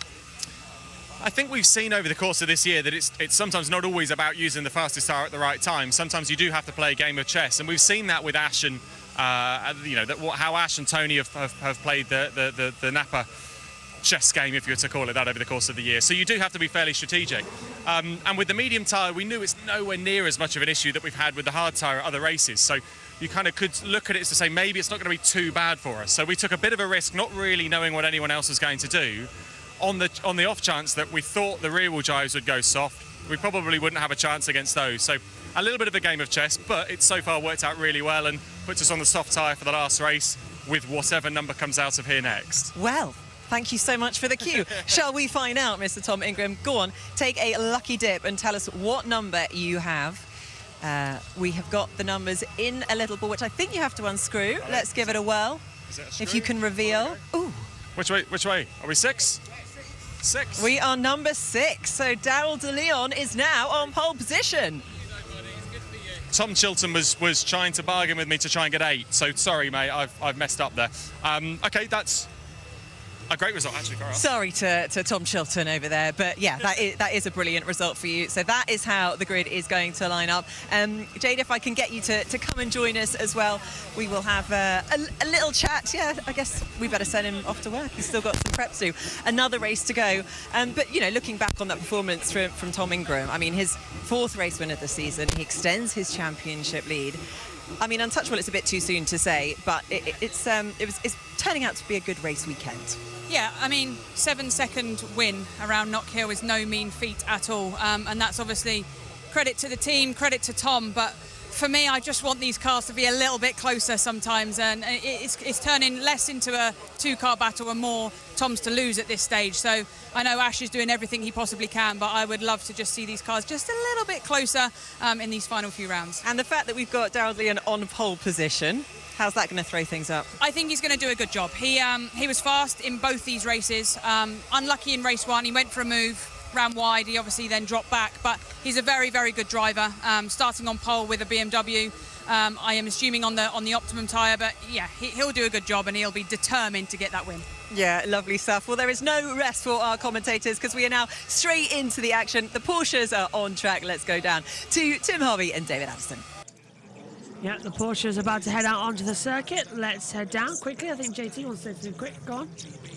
And just for the record, the numbers were 6 for De Leon, 7 for Moffat, 8 for Chilton, 9 for Rowbottom, 10 for Morgan, 11 for Taylor Smith, and 12 for Smiley, and number 6 was Paul. Lovely jubbly. Right, thanks guys. I'll see you in a couple of hours. Let's head over then to trackside commentary. First of all for the podium, and also the Porsche Carrera Cup, round 10 of the 2025 season. Extra is on the 3rd row of the grid alongside Will Martin with James Wallace and Sid Smith. Then we've got Josh Stanton, Will Jenkins. We've got Max Coates alongside Jonathan Beeson, Carl Cavers with Henry Dawes, and Ollie Jackson, who unfortunately picked up damage in a previous race when he had side-to-side slapping contact. Little kiss off the side of the cars going through the black circle chicane, and I think it broke the front right wheel on Ollie Jackson's car, so he limped back towards the pit lane. But the Porsches are all lined up behind the Porsche safety car. Away goes one of them, and it'll be interesting to see what Oliver White can do in this car on the front row off the grid, because Rackstraw and Martin put a masterful performance together earlier on, where he was managing to maintain the incoming pressure, which was always there from Andrew Rackstraw, especially towards the end of that race. But they're deeper in the grid for this one. They're deeper in the grid. Will Martin's on the 3rd row of the grid in 6th place, and Andrew Rackstraw finds himself in 5th place. Work to do as the Porsches rev up on the line and head away for their warm-up laps around Knockhill's racing circuit. Water delivery's been and gone. Thank you very much. We watch the cars now head down towards the Beatson's Building Supply Bridge and Duffus Dip. Been interesting races because, yes, Will Martin will want to try and get to the front, but he's got a lot of quick guys ahead of him. Rackstraw, Whiteside, Gamble, Hopkins and Oliver White can all be kind of thorns in the side. And Porsches, they're fairly large on the track. We saw them 3 abreast earlier on. We want to try and make sure, they will want to try and make sure they can get through without any damage in this one. But Eden Motorsport car of Oliver White on pole position. From the team Parker Racing, Seb Hopkins, a Pro-Am on pole for the overall race is something that I always do like to keep my eyes on. Also keep your eyes on Will Jenkins. He didn't have the greatest race in race number 1 today. He's alongside Josh Stanton in the GTR car, but what can team Parker Racing, Vera Tools, Will Jenkins do in this one? And also Max Coates, who's just in the middle of that as well. Max Coates on the 6th row. He was saying to me, because these cars are so hard to drive around Knockhill. Not like when you go to Snetterton and you do have these rather large expansive space. At Knockhill, you very much don't have that. You're hanging onto the car for the entirety of a 32-lap race. That's a long time round here. Now, yes, the engine's behind you, but you still get huge amounts of heat soak from these cars. It all comes forward as well. And you've got the water pipes and radiators at the front of the car. There's a huge amount of heat build up in these cars. So being fit is one thing, but also being able to maintain enough fluid throughout the course of the day and top up your levels to keep yourself happy and keep yourself hydrated. And remember, we did say it's a busy crowd, so please don't all try and leave at once. Try and plan your exit. Stay back at the end of this, and why not walk the track?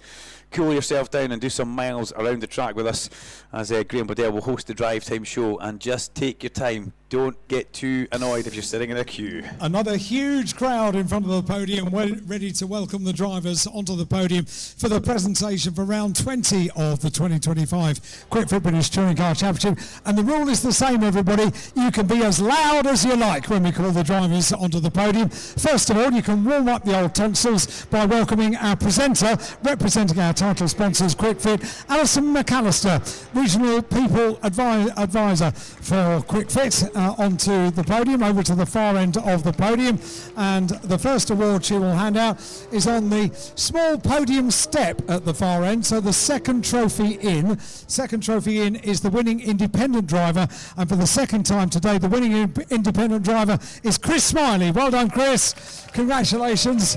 And Chris will make his way with a wave to the crowd, and he'll make his way over to Alison McAllister from Quick Fit to receive his second winning independence award of the day. Stands on the top of the podium and then gets onto the small independent step at the far end. The next award is the Manufacturer Constructors Award for round 20. The winners are Accelerate Motorsport Hyundai, and to represent them, Woody Foster, who is Tingram's #1 mechanic. Well done to Accelerate Motorsport Hyundai. And over to the far end, Alison picks up the Manufacturer Constructors Trophy and presents it to Woody Foster. Well done, Woody. Congratulations, and well done to the team as well. On to the top 3 drivers. 3rd place. What a teammate to have, eh? Dan Camish. Here he comes. 7th podium of the year. He's had a win this year as well, and Dan Cam having a great season in the Quick Fit British Touring Car Championship. This one is Dan's over on the 3rd step of the podium. Dan knows the podium step, and Alison now hands out the 3rd place trophy. Well done to Dan Camish. In 2nd place, 11th podium of the year, Ash Sutton. Here comes Ash. Gets a hand slap as he makes his way up the podium steps, waves to the crowd. Handshake with his teammate, takes the 2nd place award. A handshake with Chris Smiley as well, who helps him onto the podium. 2nd place in the hands of Ash Sutton. And on the top step of the podium with the 1st win of the year, Tom Ingram. That's the cheer for Tingram. Waves to the crowd, smiles to the crowd. Cameras are up, trophy in hand, handshakes with all of the drivers, and Tingram takes the top step of the podium, and the winner is Tingram. And now the national anthem of the winning driver.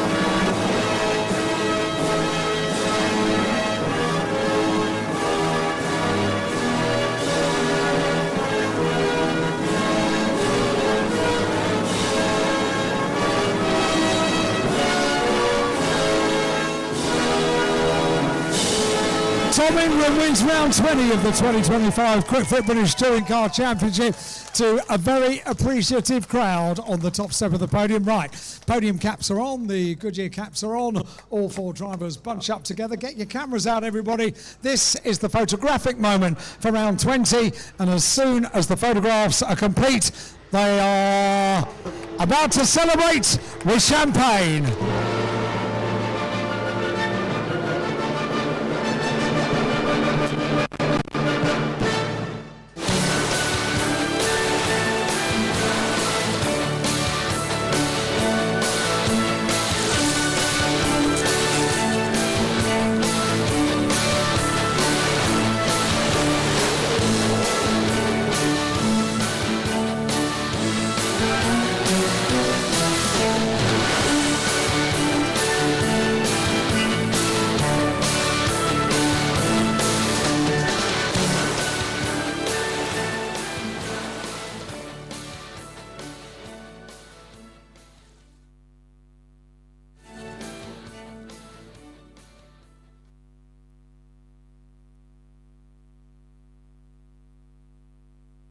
Great stuff from Alan Hyde across there. The podium complete for the Quick Fit British Touring Car Championship, and you will be aware that in the background you'll hear some noise because we're already on lap 5 of the Porsche Carrera Cup race here, which is starting at a frantic pace. We've seen a small error from Max Coates as he came through the hairpin, managed to spin the car, loop the car round, and unfortunately for him, he was already towards the back, having a bit of a battle with Henry Dawes in the early phase of the race, but Max just jumping on that loud pedal that little bit too much, and ultimately costing himself a pretty good position there as we wait for Dr. Robert Johnson to make his way back over. Great work from Alan Hyde across here with that podium, and Dr. Robert Johnson, who was in the commentary box for that race and had to then run across the track.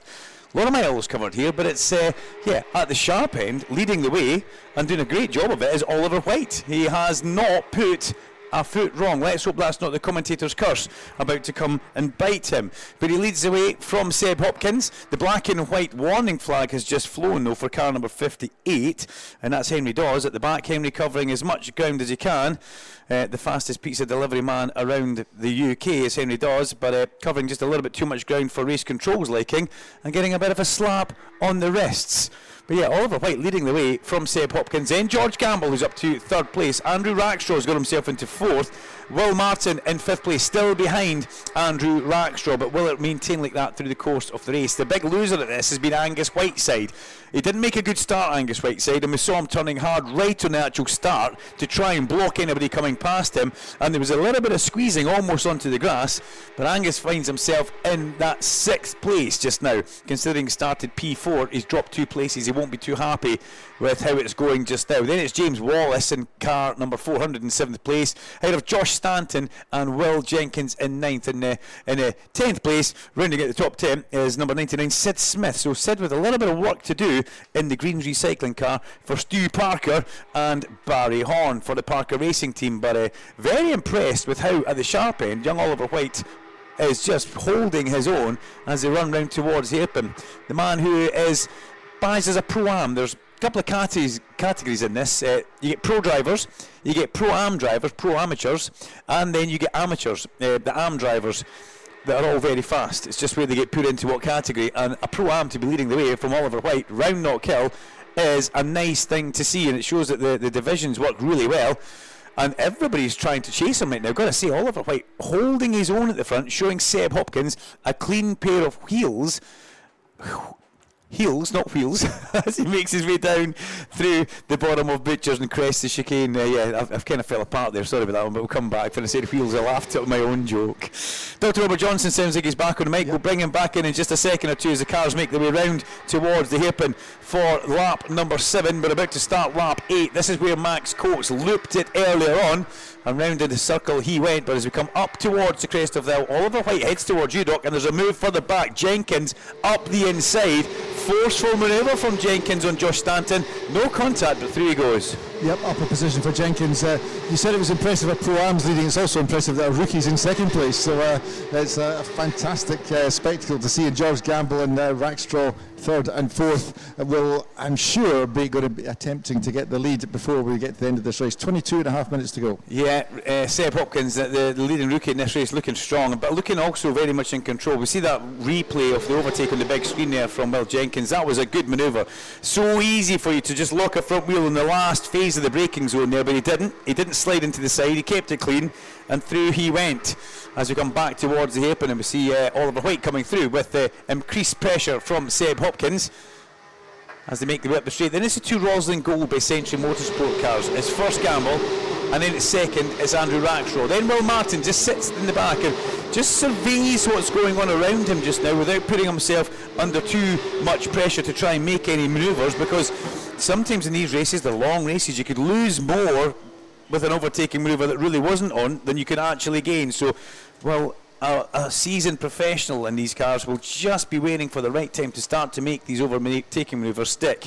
As they come through the top of Clark Corner just now, they bounce out towards the edge of the track, and I've got to say, Gamble there was just a couple of wheels over the green into the red, and that will be noted by race control as they come in towards the hairpin. 1, 2, 3, 4, 5 cars all together. The fifth car in the train is Will Martin. Yeah, this is building very nicely indeed. They're all within slipstreaming distance of each other. They can all pop out the slipstream and have a lunge, but they've got to be conscious of the length of the race as well.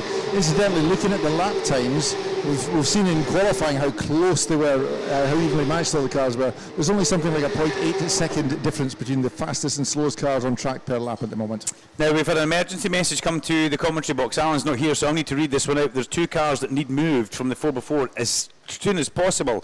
A black Golf, registration Sierra Hotel 61, Foxtrot Hotel Yankee, Sierra Hotel 61, Foxtrot Hotel Yankee, and Sierra Juliet 69, Romeo Nixon X-ray. They must be moved. They're blocking an emergency exit, and emergency stuff needs to happen. Please move those cars as soon as you can. As we see a bit of a change there, as Seb Hopkins comes up there and say we can hear that in the back. As Robert's mic is not finished the move yet, it's still on. As back alongside comes Oliver White as they go down and in towards Duffus Dip. White's trying to be brave on the outside. Hopkins comes up the inside. The rookie leads. Simple as that. Through he goes on the inside. Lovely stuff from Seb Hopkins as he goes in towards the lead through the nice tight twisty area of Duffus Dip, and he holds his own through the chicane now. The black circle chicane bounces through there. Oliver White goes into second place, but that happened going in towards the hairpin. It was a fairly good manoeuvre as well, but it wasn't completed until he got from the exit of the hairpin in towards Duffus Dip. Side by side, we're watching this just now. Here he comes up the inside, and lovely stuff. And you've got to say, George Gamble was just poking about there, trying to be very opportunistic to see if he could put his nose in an area where it maybe wasn't needed. But he just did. He just did at the hairpin. He's turned round White, and Rackstraw's turned round at the same time. We've got 2 cars sideways. The track is almost blocked at the hairpin. Both cars will get moving again, so I don't think we'll get a safety car. Well, that's happened behind the big screen, and I never saw it until one car rolled back, Robert. So great shame. Thanks for that, Oliver White there, and Andrew Rackstraw. Well, it's all going a little bit Pete Tong, shall we say, across there, and thankfully the track is now clear, as Dr. Robert Johnson said.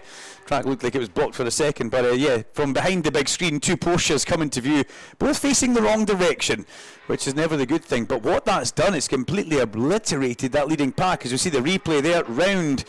In fact, yeah, Rackstraw was turned around by somebody else, actually. Gamble turned around White, Gamble up the inside, turned around White, and Rackstraw was turned around by Will Martin. So 2 separate incidents as Will Martin tags the back of Andrew Rackstraw, and then somehow managing to get through there. Everybody else misses out, but yeah, you don't see synchronised crashing in Porsches very often, but we've just seen it there at the hairpin, Doc. So good shout from you to see that. Yeah, some very near misses there as well, as the drivers had a moment to choose which way they were going to go, inside or outside or between.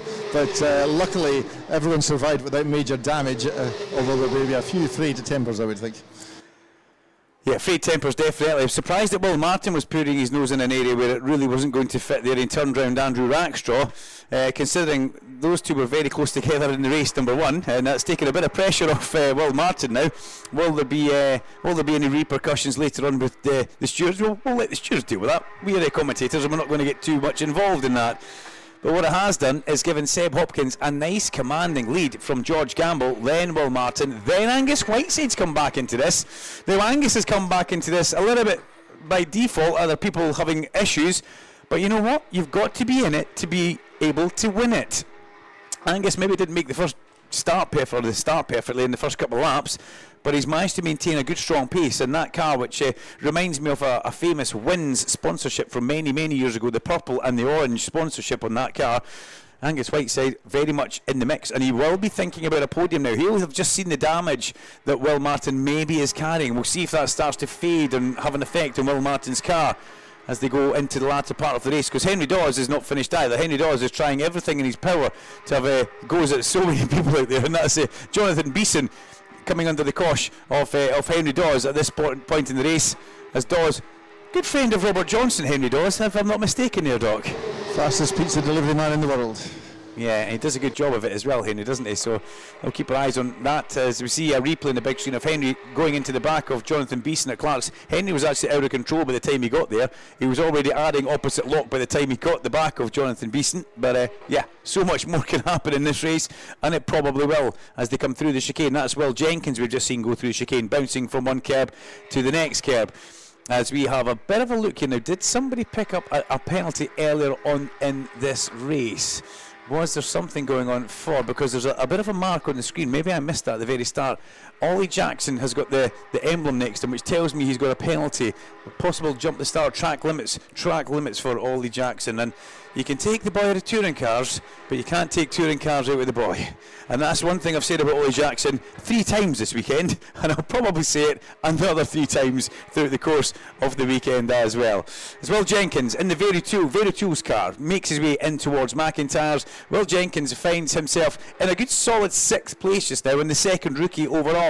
The first rookie is Seb Hopkins, who leads his way on screen just now and towards Clark's, if you can see one of the big screens, and he's looking rather good and majestic as he comes off the end of the exit curb and heads round towards the hairpin. He's managed to build up a 1.5 second lead at this point, and that lead's purely been not handed to him but helped by George Gamble poking his nose into an area where it wasn't required, and he managed to rotate Oliver White, and at the same time Will Martin put his nose in a place where it wasn't going to fit, and he rotated Andrew Rackstraw. So yeah, it's been a bit of a bruising one lap where the track was almost blocked, as Dr. Robert Johnson said. They came back into my view backwards, and it was quite a scary moment as we see Sid Smith trying to make some sort of improvement. Sits in 8th place just now. The weekend started really strong for Sid Smith, but it seems to have just drifted away towards the second race or the mid part of the weekend. It's not what we'd expect Sid to be doing. Good strong qualifying yesterday, and race number 1, well, I think there was a bit of a jump start involved in one of the races as well.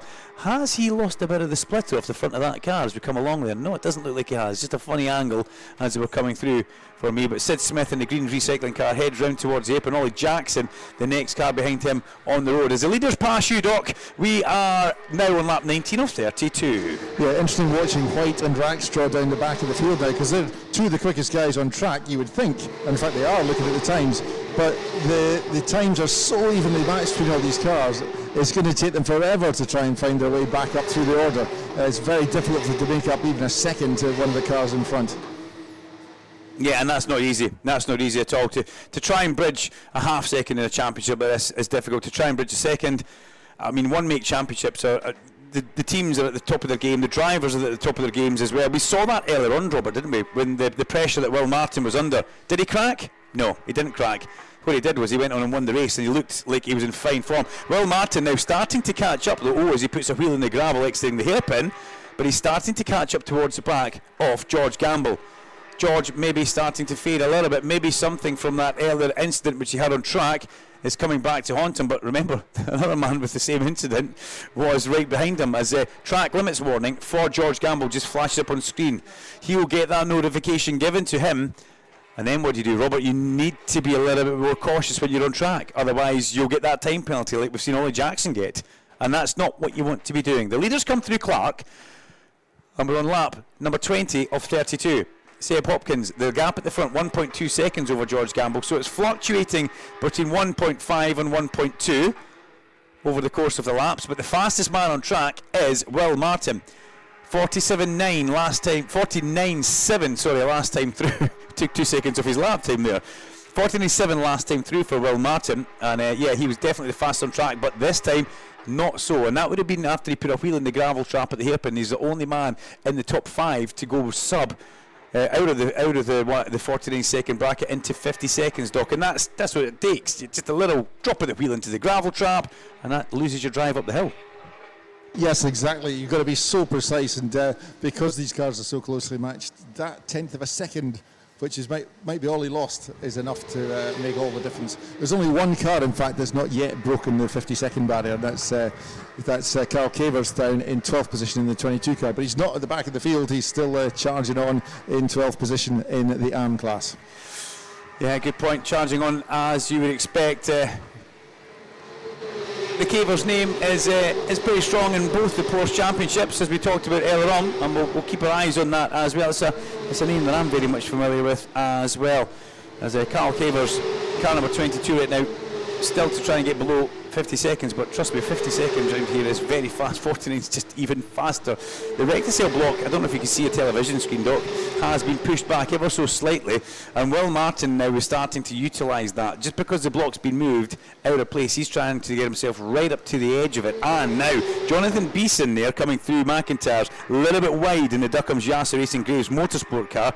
Jonathan Beeson from Cheshire is under pressure big time from Henry Dawes. It doesn't look like a Duckham's back sponsorship car that I'm seeing there on screen, but it does tell me it's that in the programme, so we'll go with that. But Beeson under pressure from Dawes, and Henry Dawes is like a dog with a bit of pizza. He will just not let it go. It keeps at it all the time and in towards that part of the track. The hairpin. Dawes all over the back of Beeson as they come up towards you now, Doc. Yes, he's trying every possible way to get past, and he's had 2 or 3 lunges and attempts so far, but it's just not worked for him yet. But he's always within slipstreaming distance, so there's possibly a chance he'll open up on the way to the hairpin or the way to turn 1 for him. Josh Stanton coming under pressure from Sid Smith now. Sid's still in 8th place. He's got 4/10 of a second as across the line.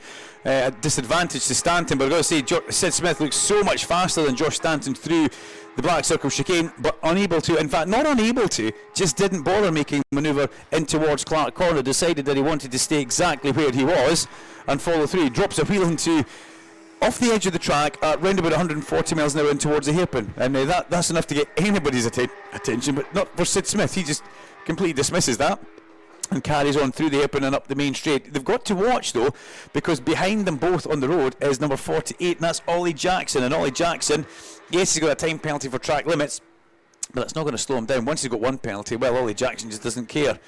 The man who's carried the Alcon sponsorship and backing for quite some time, all the way through his shredded wheat career in touring cars. What are we about to see here? This is car 22, Carl Cavers, just moving out the way for Andrew Rackstraw, as Rackstraw goes through at the apex of the hairpin and puts his hazard warning lights on there as a thank you. Wasn't that the nicest thing you've ever seen there?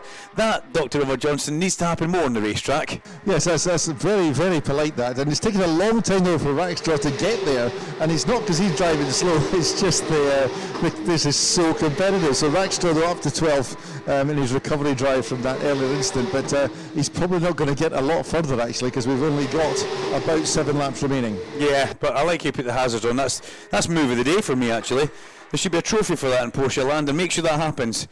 Spirit of the meeting goes to Andrew Rackstraw for putting on the hazards.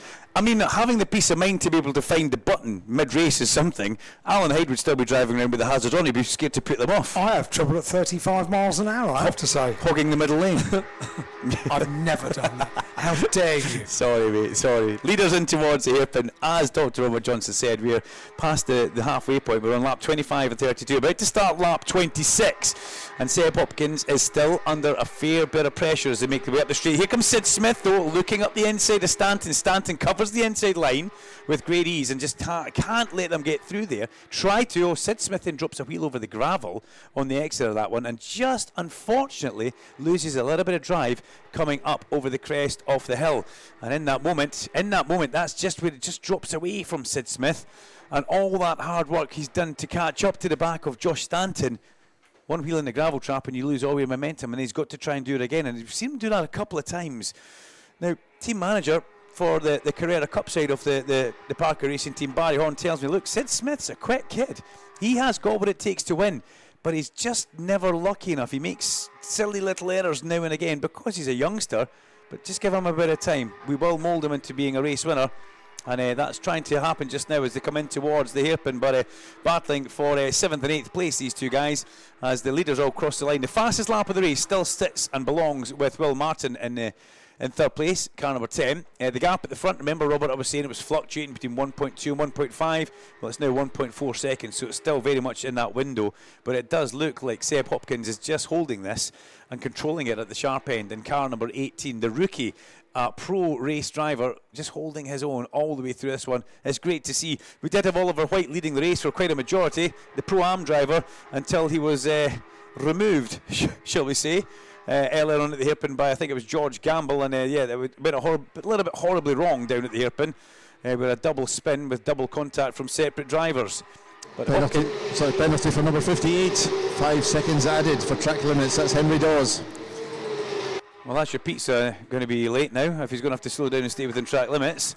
But yeah, Henry Dawes picks up another, I'm going to say another penalty, because we've seen Henry on the receiving end throughout the course of the earlier race as well. But Henry Dawes still throwing the Porsche around there. 11th place overall for Henry, which is quite a strong result for him at this part in the championship, as 1, 2, 3, 4 all on the same patch of tarmac, and you can almost say 5. James Wallace as well involved in that. Their line astern, equidistant gaps as they come out of Clarkson head towards the hairpin.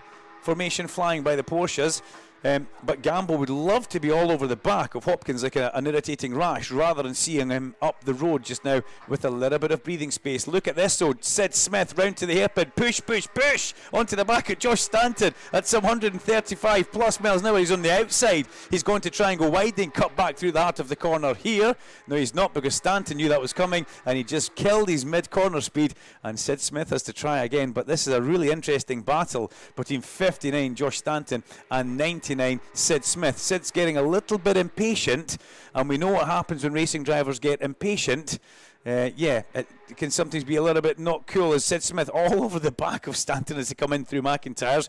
He had a little half look there, but Stanton managed to close off the inside line and stop Sid Smith going through. How Sid can see, he can't even see going through the chicane. He's so close to the back of Stanton, and Stanton now driving so defensive, they're going to end up falling back into the clutches of, oh dear, here comes Ollie Jackson. That'll be a terrifying moment for them both, as Ollie Jackson will be licking his chops to see this happening in front of them. Doc, look towards the hairpin. Here comes a battle with Stanton and Smith as they come through the hairpin and make their way up the straight towards another lap. We'll click that off. Lap 30 of 32 is now on its way. The leaders, Seb Hopkins and co, Seb Hopkins makes his way through the black circle chicane and climbs up that back straight. I've got another kind of eye looking out the corner of the commentary box towards McIntyre's turn 3, where we see Sid Smith just with a couple of car lengths behind Josh Stanton now. So all that pressure that has been coming in, but he's had to drop back just a little bit to see where he was going, because he was so close. He's got a good run through the chicane. Can he move into Clark's? No, he can't. He tries, he thinks about it, but he's got the lights ablaze now as they make their way up the main straight. Here come the leaders up and across the line. We start lap 31 of 32, but Robert, look towards the hairpin. This is a really interesting battle we've got coming in here. Yeah, last of the late breakers in there, but yep, cars concentrating together. A little bit of tyre smoke there from Henry Dawes as well as they came through. And onto the main straight they go, and Henry Dawes frantically flashing his lights at Rackstraw. Yeah, Rackstraw's very much looking in his mirrors. Everybody's got to look in the mirrors for this one, because there's so much that can happen. At the end of this race, they cannot make a mistake.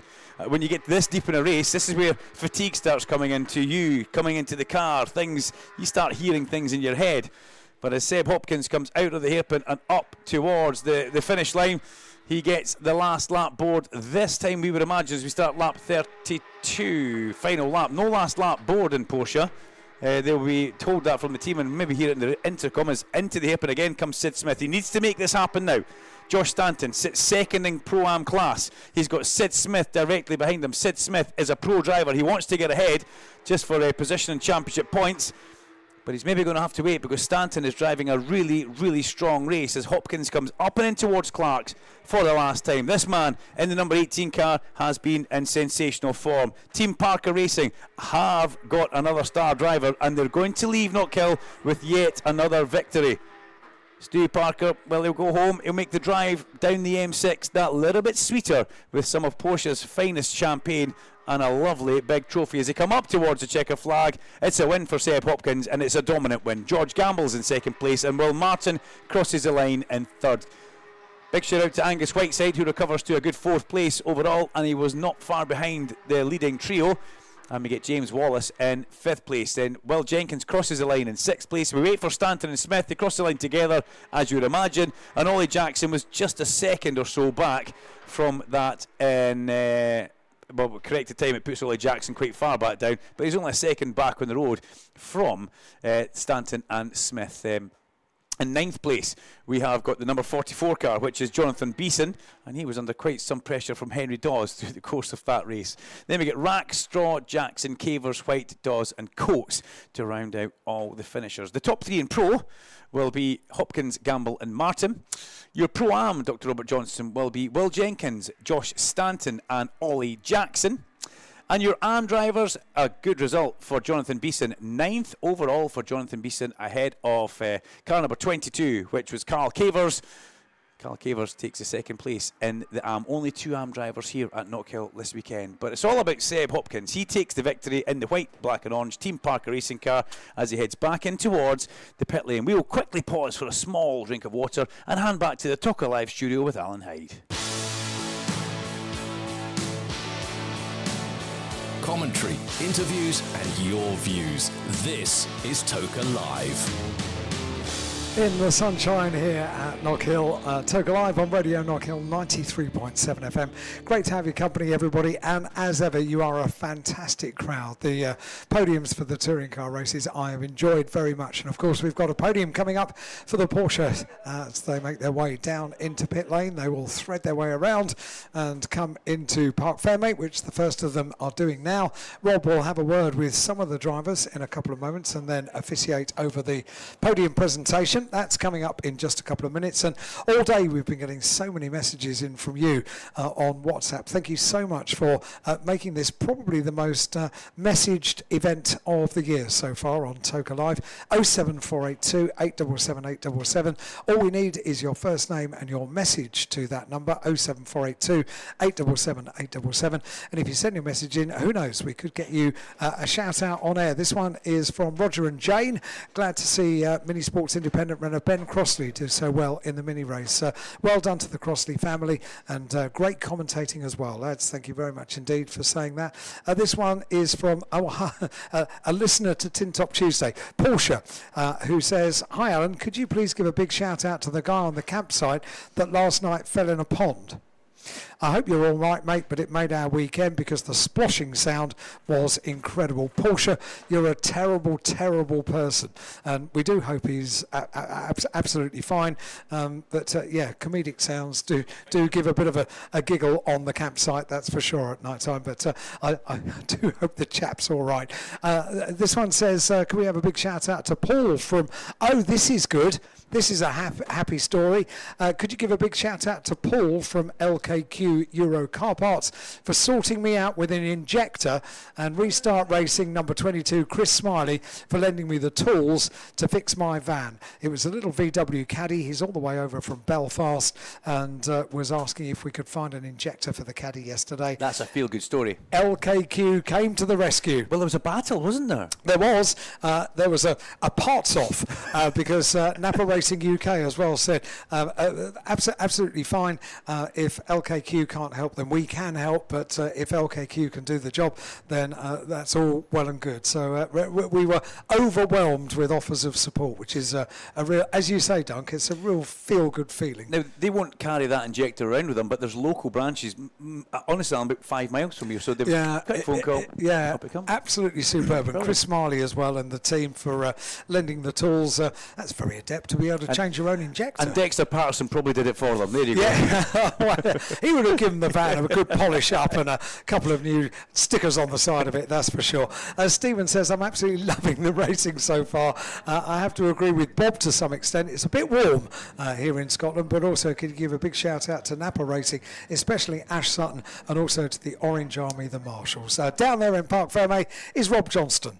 Well, I was about to speak to George Gamble, but TV have jumped in, so I think we'll We'll wait for Louise to get everybody lined up as to who she's going to talk to, and then we'll...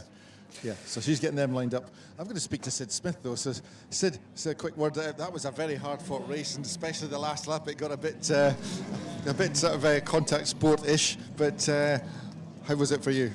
Yeah, as you can see, it was a tough one. I was racing hard the whole time, just lost the rear at the start and had an off, and then from there it was just kind of sitting in the train looking for the right pass and couldn't make it happen, unfortunately. But yeah, just tough race really. But well, you got to finish. You got some points. Yeah, still some points. That's the main thing. But yeah, it's a shame really. But there's still a long way in the season to go. So a good fighting finish there. Well done. So Sid Smith there, one of the Team Parker Racing drivers. Team Parker Racing, of course, taking the overall race win with Seb Hopkins. They're all into TV interviews now. So Alan, if you give me a little while, I might be able to pick up one or two, or you might be into a Formula 4 race by then. I have loads more messages. It's possible we will be into a British F4 race very soon, because already the grid is being populated with the teams. They're making their way down onto the grid positions, but I've got loads of messages here. This one says, Carol here, please could you wish Cameron a happy birthday? He's 24 today. He's enjoying the sunshine and the action with his folks and brother. Loving the banter, and a nice big smiling emoji. This one says, shout out to Caleb, 6 years old, cheering on the Napa touring cars, and wants to thank Ned Anthony in the Minis for making his weekend, showing him around the car. Brilliant driver for the sport. A big thumbs up emoji as well. And this one says, hi, could you please read my previous message again, as Charlie is a typical teenager and wasn't listening, so he missed it. So the original message said, afternoon Knockhill, what a morning of racing it's been. Could you give a quick shout out to Charlie McClone, who's come all the way up from Rotherham in South Yorkshire to cheer on his favourite touring car team, Napa, and also wants to thank his legend of a dad, Kevin, for bringing him this weekend. And this message comes from, it's from Dan. It says, please could you give a shout out to my mate Alan for all his support over the last couple of weeks. He's here with me today, having a great time. He'd love a mention. Haven't really told him how much I appreciate his friendship, his care and concern during a difficult period, which means more than he knows. That says, many thanks from Dan, and P.S. he is a huge fan of Gordon Shedden. Thank you, Dan, and that's a lovely message to send in for your mate, both enjoying the sunshine and enjoying the racing here at Knockhill, north of the border. And finally, this one is from Erin. Hi guys, can I have a shout out for my mum Corinna and stepdad Gary? They've joined us at Knockhill for the first time to celebrate my husband Ryan's 30th birthday. Amazing racing today in the sunshine. That comes with huge thanks from Erin. There we go. A few of your WhatsApp messages, 07482 877 877. Send your first name and your message into that number, and who knows, we might get you on air before the close of play this afternoon here at Knockhill in the sunshine. I'll tell you what, it's a feel-good feeling in the sunshine. How's Rob Johnston doing getting Porsche drivers to have a chat to him down in Park Fair, mate? Well, we got hijacked by TV, so I'm making my way across the podium now, and we'll catch them then at the podium. That's the rule. You can't argue with Louise Goodman. Yep. Louise Goodman rules the Park Ferme area, and I know very well what you are having to think about down there in Park Ferme, Rob. So absolutely, totally, and completely understand that.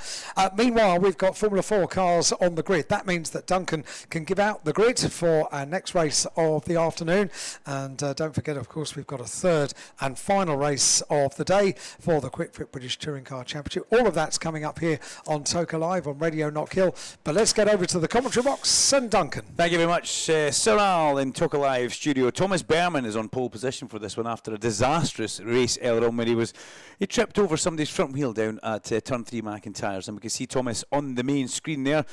Yes, he is the brother off. Rowan Campbell-Pilling lines up alongside him on the front row of the grid. Then we've got Ethan Jeff Hall and Finn McLaughlin with Martin Molinar and Arai Bansal on row number 3. Row number 4 is James Pasique with Tommy Hartfield, who was, I think, in my eyes, the driver of race number 2. Row number 5 has got Theo Palmer and Chase Fernandez. And then we've got Adam Alzari, who was the winner earlier on the 6th row of the grid, and August Raber.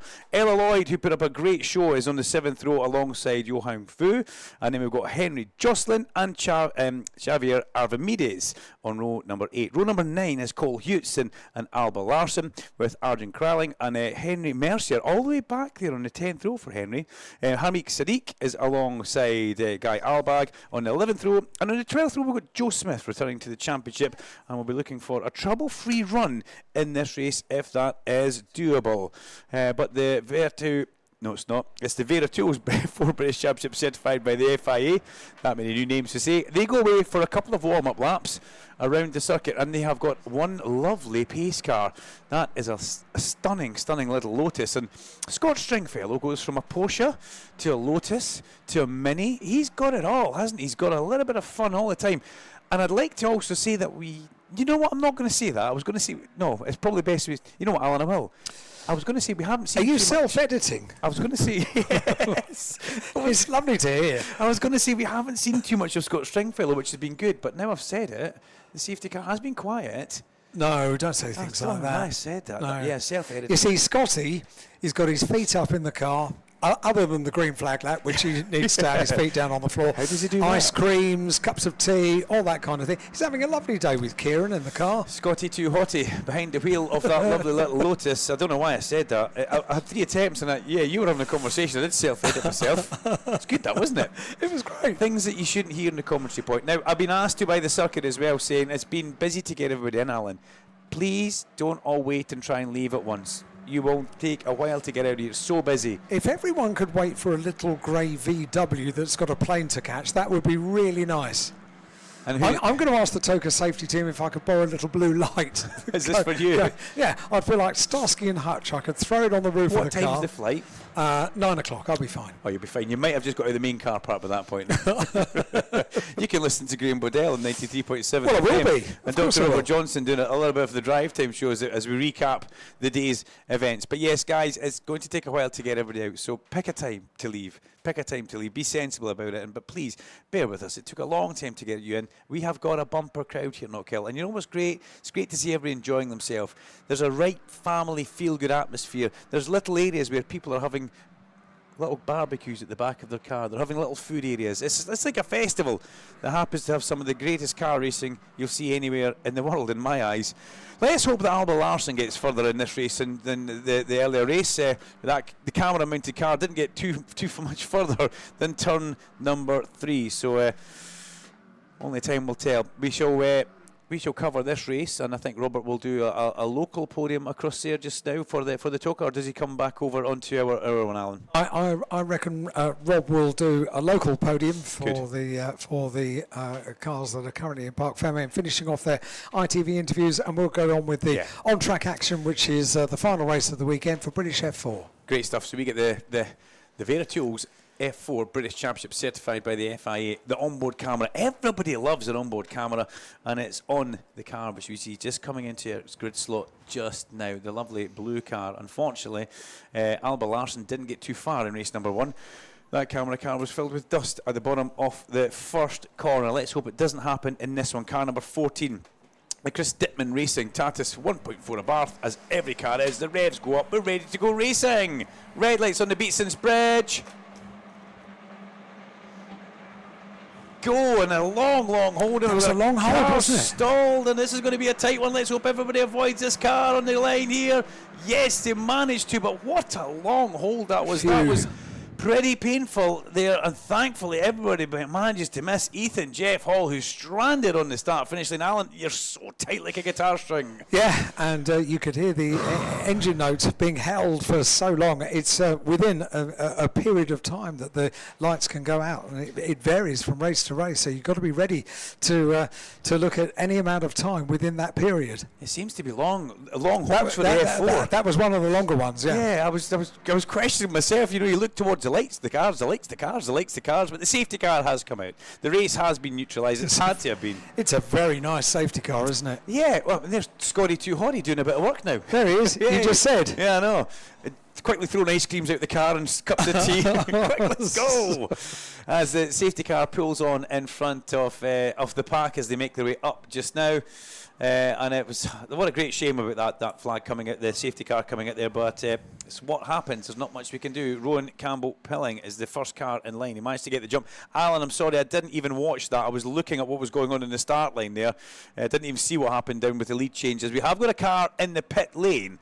I don't think Dr. Robert Johnson is across there just now, but we've got a car coming to the pit lane as we see a replay on the screen. Thankfully, the drivers all having their heads switched on there as we see it from Alba Larson here, back towards inside, but then the yellow flags come out, and woof, see how quickly one of those cars appears. You see the big screen there. A scary moment, but thankfully no harm, no foul. They're going to try and take this car through the gate across there. It does fit through that gate. I can tell you we've had a Formula 1 car through that gate not long ago, actually, when it was up here with a lovely Red Bull livery on the side of that, but it looks like they're maybe going to push it towards the inside. And we'll clear the track, but yeah, thankfully everybody managing to miss Ethan Jeff Hall on the start line there. But as Alan said, it's one of these holds which seem to go on forever and ever and ever. And on the first lap, Alba Larson once again, what a first lap that the drivers had in that car, because it's been very, very busy up towards the Black Circle chicane, cars flying everywhere, then a bit of a dive up the inside, then the safety car boards came out and everybody was neutralised. The drivers will have a little thing in their earpiece and they will probably be told by the team that there's a safety car or race direction, race control, that the safety car has come on and neutralised the race. This is where my co-commentator in the Superbikes, Larry Carter, would say, now for anybody brand new to the sport, you wonder why there's a road car driving around. Yes, he would. This is purely because the race, rather than stop the race, the safety car is a great feature, Alan, and it's been a feature that's been around for a long time, but the safety cars have had to move with the times, because the days of having a Peugeot 405 running around at the front there, a road car that somebody would have driven to the circuit, can't happen. You've got to have a proper car that can hold the speed and a proper driver. Need a bit of pace, because everything needs to be kept up to temperature and at a safe speed as well. So that car that we've got at the front of the field, look at that. Absolutely beautiful, isn't it? As good as your little hire car? Oh, yes. Oh, no, I think so. Yeah, I'd be very happy with that as a hire car. Yeah, I bet you would be. Ethan Jeff Hall has been cleared from the straight. The safety car lights are off. He is gone. It's now under Rowan Campbell-Pilling's own pace to bring the cars back round. Does he go pre-hairpin or do you go post-hairpin? I was always a fan to go before, but then you brake and then you get through the corner. A lot of people like to get through the hairpin then go, but he went just before it on the run into the hairpin, and he's made a perfect start as he comes up the main straight. He's chased down by Thomas Behrman and Finn McLaughlin, and Martin Molinar up into that fourth place as they head down and in towards Duffus Dip. So a good start there. Gets the guys and all the cars back up running towards the sharp end. They're already starting to peel themselves through McIntyre's as they head down the dip, and it's a good controlled restart there from Rowan Campbell-Pilling. And Thomas Behrman, well, he's got further in this race than he got earlier on as he ended in the gravel at McIntyre's, as we go back on board with Alba Larson up to the chicane, left then right, bouncing through there, and Chris Dittman's car right out towards the end of the exit curve before you come back up in towards Clark. Some great onboard footage of these cars as you get a look just over the crest of the halo. And I'm a huge fan of that halo. That's when it first got talked about and introduced, I wasn't really a fan of it, but now you look at it and how many crashes have actually been the halo has saved, I think it's a fabulous device. And Finn McLaughlin under pressure from Martin Molinar as they go over the crest of the hill down towards turn number 1, but McLaughlin holds the inside line and unable to go around the outside as Martin Molinar, but it wasn't through lack of trying. Then we've got Ari Bansal behind that, very much in the mix of things just now as they look to see Tommy Harfield as well. That's not a man you want to have behind you. He was so aggressive earlier on, Harfield, and yeah, just hold on to your hearts around the back of the circuit as they manage to make their way through Clark Corner. A little bit wide for Finn McLaughlin. A little bit wide, and that's cost him just a little bit as Molinar now comes under huge pressure in the running towards the hairpin from Ari Bansal. Bansal on the outside tries to be brave and go round, but he's not going to do that. And Molinar needs to give him a bit of room, but that room was there, but he had to still lift out the gas. And on the inside of him, coming up, trying to go on towards the grassy area, was very much Tommy Hartfield, but Hartfield not in the way. Hartfield managing to not put two wheels on the grass, but we know how aggressive Tommy is. We saw that earlier on as Bansal defends. Now, the cut back is strong here. Tommy can't get back towards inside, but he did have a try. He did attempt that as they come back through the Black Circle chicane. These cars, you can use a bit of kerb on the first part, but you can't use too much kerb on the second part. And Pazik's in there. Ella Lloyd's in this as well, right up towards the back of this. Bansal doesn't seem to have too much off the pace just now. Having said that, he's just wriggled away just ever so slightly off the end of the Clark's exit curb.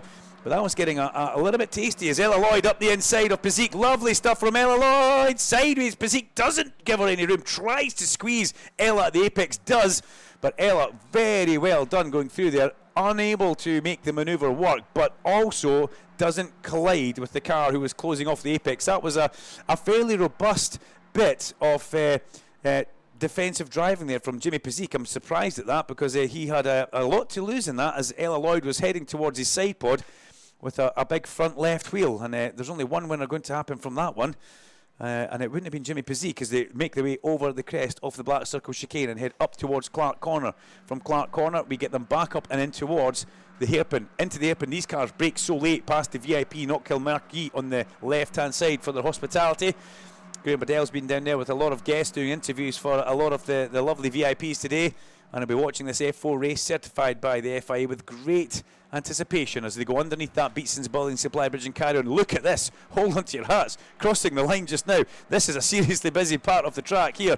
It's Jocelyn, it's Alzari, it's Rayburn, it's Alvamides, it's Palmer, Houston and Fu, all very much in the mix there, and they all cross the line as one big angry mob. That's one way we can see it. Here's a replay as Jimmy Pazik comes up the inside. Can he do? Yes, he does. In fact, a lovely manoeuvre there up the inside. It was actually Adam Alzari, Pazik's teammate, who come thundering up the inside from such a long way back. That was a replay we saw on the larger screen. And that's something that you need to keep your eyes upon when you see the replay. We'll try and draw your attention to it as much as we possibly can, but we keep our eyes on the back of the circuit, the front of the circuit, left and right. We've got 360 view here, and it's something that we're quite proud of. Is up the inside, another big long lunge. There's so many lunges happening down here. That was Cole Hewitson coming up the inside. Cole Hewitson in the XL Motorsport car. And I think we all clenched ourselves. If you're down at the hairpin, you were definitely clenching as well, as the XL Motorsport team were probably looking at it thinking, please no. That's Chase Fernandez, who is very much in the middle of this as well. Chase Fernandez, very fast driver and a very aggressive driver as well. So some good running from Chase Fernandez. But it's a 1.1 second lead for Rowan Campbell-Pilling as bits of rubber fly past Alba Larson as they come flying through the chicane and head up the back straight towards Clark Corner. The Chris Dittman racing car. And a lovely bit of apex curb. Whoever lost? Somebody's off at the exit of the chicane with a huge amount of dust and debris. We still can't see the car. We can see the car now. And who is ours? Henry Mercier goes off. Henry Mercier off at the exit of the chicane. And that, Alan Hyde, will be bringing out a safety car because it looks like he's backed it into the recticel. Do you remember what you said about safety cars before this race started? Go on then, slap me. No, I absolutely will not. Okay, you're thinking about it though. Yeah, I'd like Scotty to have gainful employment for the course of today. Well, Scotty Too Hotty, Stringfellow, has been summoned again. Out go the ice cream cones and the cups of tea from the tri-oval, and this Lotus will be starting up and coming forward because Henry Mercier is off at the exit of the Black Circle chicane. I do apologise for what I said earlier on, saying we haven't seen too much of Scott Stringfellow. He's been in this race twice now, so yeah, very sorry for that one. I think our friend Larry Carter would say he's earning his corn now. Earning his corn, he certainly is, yeah. He's not going to get a DCM, is he? If Larry is listening, which he might be, can we just say it's a fantastic race weekend programme this weekend here at Knockhill. Slugger seems pretty happy in his commentary box. And if he's not listening, it's a fantastic programme. Yeah, we can see a replay of Henry Mercier in the background going off here at the exit of the chicane. What do we see? Yeah, actually, he goes off, and he goes off with somebody else quite heavily into the recticel. Well, great shame for Mercier there. Noses it into the recticel and spins around. So this will be a fairly complicated removal. They'll need to pull the car away from the side of the recticel back to the track, then possibly lift it if it has taken a corner off. But I can see that the Porsche podium looks like it's now complete. And the question is, did Dr. Robert Johnson manage to get through that locally, and has he got back into the pit lane? He has got back into the pit lane, yes. And he got through it locally, yes. Well, Doc, what do you make of the race so far then? Well, there's a nice smell of champagne drifting off from my shirt, but yes, the race so far has been dramatic because, which often happens when it gets to the last race of the weekend. There's I wouldn't say cautions thrown to the winds, but there's just a slight knowledge that you don't have to fix the car in the next 2 hours for another race. So sometimes moves that would maybe be hesitated over in an earlier race are executed in this race, and well, we can see what sometimes happens. So we've got another safety car. Yeah, Henry Mercier, unfortunately. The two cars having a bit of contact at the exit of the Black Circle chicane, and Mercier definitely coming off worst. He's standing around there just now, having a chat with the local marshals as they take him to a position of safety. But yeah, it's not been a great start for Henry Mercier, but it has been a very, very impressive run, I've got to say, for Rowan Campbell-Pilling and Thomas Behrman, along with Finn McLaughlin, because they're managing to hold their own at the sharp end. Our camera-mounted cars, Alba Larson, going underneath the bridge just now, and we're getting some fabulous onboard shots if you look towards the main Jumbotron television screens here. I don't know what the real names are, but I remember Jumbotron being on The Simpsons. It sounds good. I don't know. Yeah, but what's interesting, I would like to say, is we were watching the car come down Butchers earlier on, maximum speed, maximum compression, and you can actually see the rubber coming off the tyre and going past the camera. I think that's absolutely fabulous. Amazing shots. It's silly things like that I do like, and there's also some debris of the car in front as well as it sparks and hits the ground going through there. But I think they're just called giant televisions, to tell you the truth, Alan. Yeah, because they were delivered last night and they offer great viewing to so many of our spectators around the circuit. Could I do a quick birthday shout out, which came to me in person down in the pit lane? I am delighted to say that this weekend, as with Croft a couple of weeks ago, Ian Harrison, the former boss of 888, one of the most successful teams ever in the BTCC, is here this weekend, and many of us are very, very happy to see him here. He's here with his wife, Claire Harrison, and it's a big birthday for Claire today and celebrating here at Knockhill. So many happy returns, Claire, and absolutely brilliant to have you both here. And in particular, it's so nice to see Ian Harrison smiling and walking around and seeing some of his old friends as well. So happy birthday, Claire. That's a very quick message here. Personal request down in pit lane, and Ian Harrison and Claire Harrison, hope you have a great day here at Knockhill. There are loads of birthdays. Zach is here for his 13th birthday. Absolutely loves photographing with his camera, so enjoying walking around the circuit taking pictures. Please follow him on Sports Odyssey Photography, at Sports Odyssey Photography. There we go. Worth having a quick look. And John from the TOCA safety team said there's no point in getting a blue light from us. Martin's flight, who is the leader of the TOCA safety team on the rescue side, his flight is from Edinburgh at 9 o'clock as well. Oh well, it was worth a try, I suppose. Yeah, we've been having a little look, myself and Laura, about Alba Larson, just to try and get a little bit of information. 94,000 followers on Instagram. Just a couple less than Tin Top Tuesday, I'd like to point out. But we're back. we're back live, and we're back racing here at Knockhill. And she's doing a fabulous job giving us camera pictures as we head in towards Duffus Dip. There's a bit of a lock-up there for Thomas Behrman as they go in towards it. And there's contact for the back. That's Ella Lloyd. Contact for Ella Lloyd going through Leslie's. Ella Lloyd gets a car into the side of her. Looks like she'll rejoin on the exit off McIntyre's. But a great shame for Ella. She's now back on track through the Black Circle chicane. But that wasn't really Ella's fault. We saw a car driving into the side of her in the middle of Leslie's, but thankfully Ella didn't swap sides or swap ends and come backwards back onto the track at McIntyre. She managed to control that with amazing skill and precision as we see in towards the apron. A few people looking up the inside, and surprise, surprise, Tommy Hardfield is one of those guys who's right up the inside and gets through into that position that he was looking for. He's up into, I think, is that him into 6th place now? Watch the replay here. Watch the replay. Ella Lloyd side by side. Is that Ari Bansal? Oh, big bit of contact for Ella Lloyd there. Lucky to get away with that one. If it wasn't Bansal, who was that? No, it wasn't Ari Bansal. They're further up the road. But yeah, Ella Lloyd got away with that one as we go back on board with Alba Larson, sorry, speaking down through the bottom of Butchers and over the crest of the chicane. These great onboard footage we can see from the young Danish driver as we make our way in towards the lovely Clark corner. A little bit of banking on the way in. It helps the car drive in there, and a little bit of understeer on the top of it as the road flattens off. So you really have to have the car settled in a position where you're happy to go through that corner. Across the line, lap number, well, we're going for a timed race here. 9 minutes remaining in this race, and it's pretty tight at the sharp end, Dr. Robert Johnson, as they make their way in towards Duffus Dip. I've got to say, Tommy Hardfield is one of the most aggressive little Formula 4 racer drivers I've ever seen. The F4 Championship is loving having him around, as we are at Knockhill, because if there's ever half a chance, Doc, That car is very much in that chance area. And that number 21 car, keep your eyes. It makes its way up in towards Clark just now. The kind of burgundy car with the luminous yellow flashes. Just watch the replay on the screen just now. It's almost like he's still in kart racing. He's just doesn't worry about where he's going to throw that car. Doesn't worry about how close he is to the next guy. It's fantastic to watch. Once again, back in towards the hairpin. We can see if Harfield does that manoeuvre. We can see Finn McLaughlin holding back just now and holding a driver at bay as we're side by side with Alva Larsson towards the hairpin, trying to go up the inside, but then it's just cut across. Larsson up the inside on the brakes. Lovely camera work from our driver mounted here. The young Danish driver through on the inside and away they go. That's a replay we just saw, but that was absolutely stunning, and that's what we're trying to get more of if we can. Side by side up over the crest of the hill. It's great when you've got a live onboard camera feed in towards Duffy's Dip.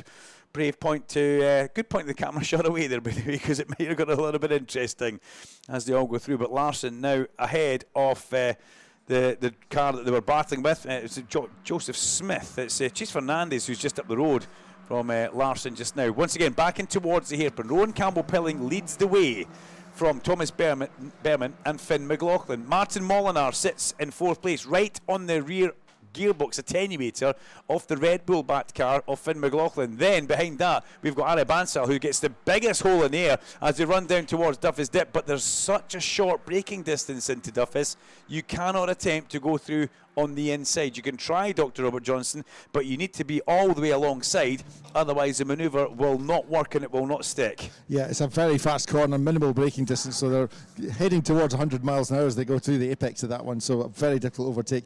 Incidentally, Ella Loy's just called briefly at the pits, gets the grass taken out the side pods and back underway again without any apparent major damage to the car. Well, that's not surprising, to be honest. Ella was kind of manhandled off the track going through the left-hander of Leslie's. Now, Robert, get your pen ready, because here come your black and white warning for track limits. Car number 4, car 26 and car 33. 4 is Xavier Avramides. Number 26 is Henry Jocelyn, and number 33 is Cole Hewitson. So they've all had the black and white diagonal warning flag for track limits as we watch the pack stream in towards the middle of McIntyre's turn 3. And there's battles everywhere where you look on track. It's not a case of one car streaming at the front, which we're kind of starting to see a little bit of contact through the chicane. That was a replay we saw earlier. As we see Cole Hewitson almost bury himself into the side of his teammate Theo Palmer. That wouldn't have gone down well with the XL Motorsport team. That was a pretty good save, or it was a bit of luck there, and then drives onto the grass on the straight. These youngsters are not scared at all. Yeah, as I said, it's just like they're still in karts. It's a very entertaining race. Another replay of a car going off in the back straight there, Dr. Robert Johnson. There's too much action here. That's car number 44 going off on the back straight and then trying to rejoin.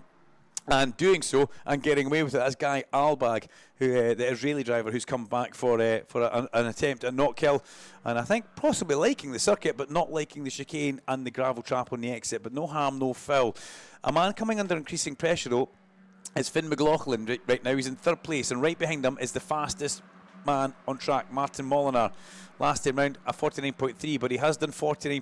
Molinar up the inside of McLaughlin. Ooh, yeah, that was close. McLaughlin saw that coming and didn't care. He completely threw the corner to the wind, didn't care, just did not want to let Martin Molinar come through. Molinar was almost into the back of him, but McLaughlin understeered past the apex far too quickly, missed it, and just manages to hold on to that 3rd place by the skin of his teeth as they go now down through Leslie's at absolute VMAX. The speed these cars can carry going through the left-hander at Knockhill is quite something, with 5 minutes 21 seconds to go. Then watch them change direction as they fly through the black circle chicane and accelerate hard up the back straight towards Clark Corner. They come back into my view with the sun glinting off the helmets and the cars and using just enough track to perform without using too much track to get themselves into trouble. 44 Guy Albag just made a pit stop to get gravel and grass taken out the radiator, but also had to change a right rear wheel. Lock up, sorry, Dr. Robert Johnson, to talk over. He had contact. Round goes McLaughlin, round goes Molinar, and off also goes somebody else in the background. That was as well Tommy Hartfeld who went off with that one, and coming back on is that Jimmy Pazik who we see in there as well. I think it could possibly be. What a disaster for those drivers. You could see that coming. I saw the huge lock-up disappear from my commentary point, out of sight behind the television screen, and then all of a sudden it come back in and it all kicked off. Great shame. That's McLaughlin very much not going to be happy with that. And also Molinar, well, it was Molinar across the front of McLaughlin. Will we get a safety car? Is that car too close to the edge of the track? The Red Bull backed car. Was it Pasiek in that? It could have well been Jimmy Pasiek that was involved in that as well. What a great shame. Tommy Hartfield managed to get away with that. As you see a replay, broken suspension on the Red Bull car. That will be going no further in that one, and they'll need to get the driver out of that car, Finn McLaughlin. Watch the big replay on the screen here. You can see the lunge up the inside. McLaughlin just tries to cut it off on the inside, and at that point the overtake was done. But then Molinar doesn't give McLaughlin enough room on the exit, or McLaughlin tries to put himself back into a place where it was ever diminishing gap. Basically 2 into 1 don't go. The spectators have their hands on their heads. I think the team managers will also have their hands on their heads. Round they go. Yes, and it certainly was Tommy Hartfield that had to take avoiding action, and Jimmy Pasiek as well. And that kind of blows that mid-pack wide open, Dr. Robert Johnson, into the pit lane. Is that car number 46? That is 24 with a puncture. That's Molinar. Yeah, Molinar, sorry. So Molinar comes in. Puncture. Well, he was one of the drivers involved in that incident there. And with 3 minutes to go, well, it doesn't look like we're going to have a safety car for that Red Bull car, which is on the inside, as we can see Finn McLaughlin starting to get out of his car. He's now stepped out from the cockpit across the halo, and he'll run back to Scotty Stringfellow to a position of safety, looking down at the broken front suspension that car has. Molinar on his way again. So Martin Molinar goes, Ella Lloyd's in the gravel trap properly this time at the exit of the chicane. And unfortunately, Dr. Robert and Alan Hyde, that is in the exact same place where we saw the initial safety car. And I can think that only one thing's going to happen in the last 2 minutes, 40 seconds of this race as they come thundering through. And Ella Lloyd's not far enough off the track, and the amount of gravel that's come on to the curb and the track from that as well, as Alva Larson goes past that just now with a little look across towards just to make sure the driver is okay. Been a good drive this for Larson, up to 16th place. Considering the last race, they never got past a corner, and yellow flags waved at the hairpin, and yellow flags very much waved at the exit of the chicane. Still Ella Lloyd in the car. We're going to see a replay of Ella Lloyd now. Comes through all on her own and just drops the car. Round she goes, rotates it, but doesn't go very far back into that gravel. And unfortunately, we have a red flag, and that will be the end of the Vera Tools F4 British Championship, certified by the FIA. It's been a race where I can't believe at the beginning of that I said we haven't seen too much safety car action, Alan. Scott Stringfellow was deployed twice. We've had a pile up at the hairpin, and we've had a car now back into the gravel at the chicane. But thankfully, all the drivers perfectly fine involved in that. But the race order is now official, and it's Rowan Campbell-Pilling who takes the victory from Thomas Berman and Ari Bansal. After that coming together at the hairpin, really, Bansal was one of the people who very much made good positions through everybody else's bad luck. He'll be happy with that one. Henry Drosselin in there. The winner from earlier on, Adam Alzari, is there. Tommy Hartfield. Feel sorry for Tommy because he was very much making manoeuvres, but then just took avoiding action to try and miss the spinning McLaughlin across the track at the hairpin. Xavier Avramidez and there in 7th place, and a really good result for Fu, Palmer and Rayber also. Jimmy Pasiek also caught up in that down at the hairpin, comes home in 11th. The checkered flag is out, the session will not restart.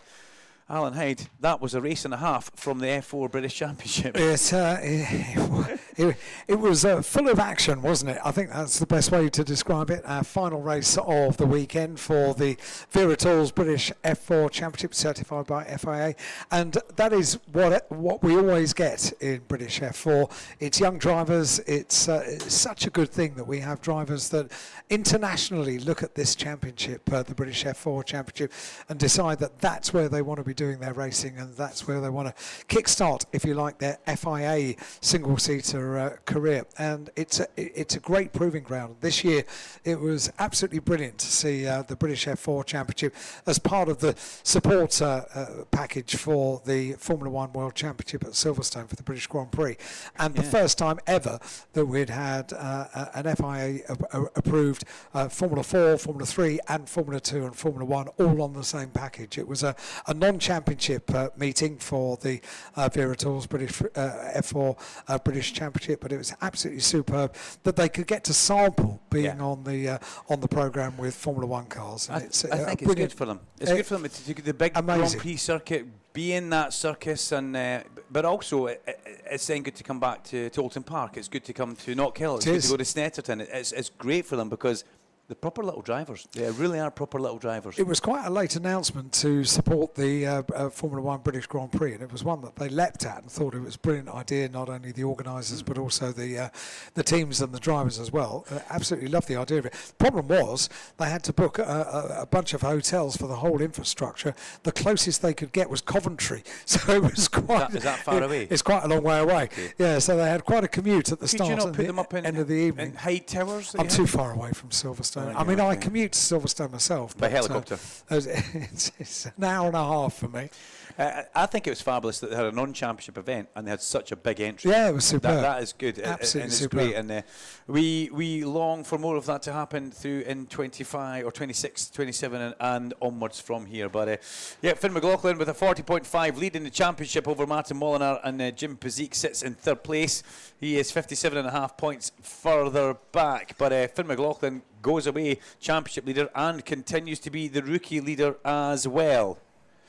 And making progress all the time. He'll be happy with that. The Challenge Cup, Tommy Hartfeld, who leads that from Ella Lloyd, unfortunately, who caused that red flag. No damage to Ella's car apart from she'll need the Hoover of shame. That's what she will need for that one, because that car will be full of gravel. Henry's going to be busy, isn't he? Henry's going to be busy. Very well said, Alan. Hi to Michael. He says, going to get a shout out to Caitlin, Pam, Andrew and Chris, who are here with me today at Knockhill. No time for any more messages because Dr. Robert Johnson is down in Park Fairway. Yep, just trying to get things organised here. Winning driver Rowan Campbell-Pilling. That was an action-packed race behind you. I don't know if you saw any of what was going on apart from when safety cars came out. Not particularly. I was more focused on going forwards, just hitting my marks and doing what I need to do. And it was difficult managing a couple of safety car restarts, and towards the end there were quite a lot of double yellows around the track as well. So overall, very strong from us, and we've got a nice big shiny pot to show for it. Absolutely, yes, and you were very, very strong on the safety car restarts. You were very quick in getting a sort of 3/4 of a second or a second ahead each time.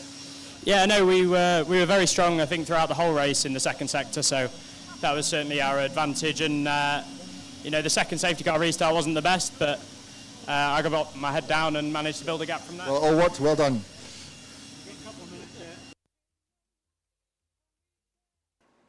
That's Rob Johnson down there in Park Fairway. I'm not sure if we've lost Rob down there in Park Fairway. Still here. Briefly. I'm Very gonna good. grab a quick word with Ari Bansal. We're on an advert break, so I might just squeeze in. Ari, strong third position there. Not quite close enough to get to the next step up the podium. Yeah, there was a big incident on the exit of the last corner, so I was up to P5 until then, but managed to dodge the incident by a close call.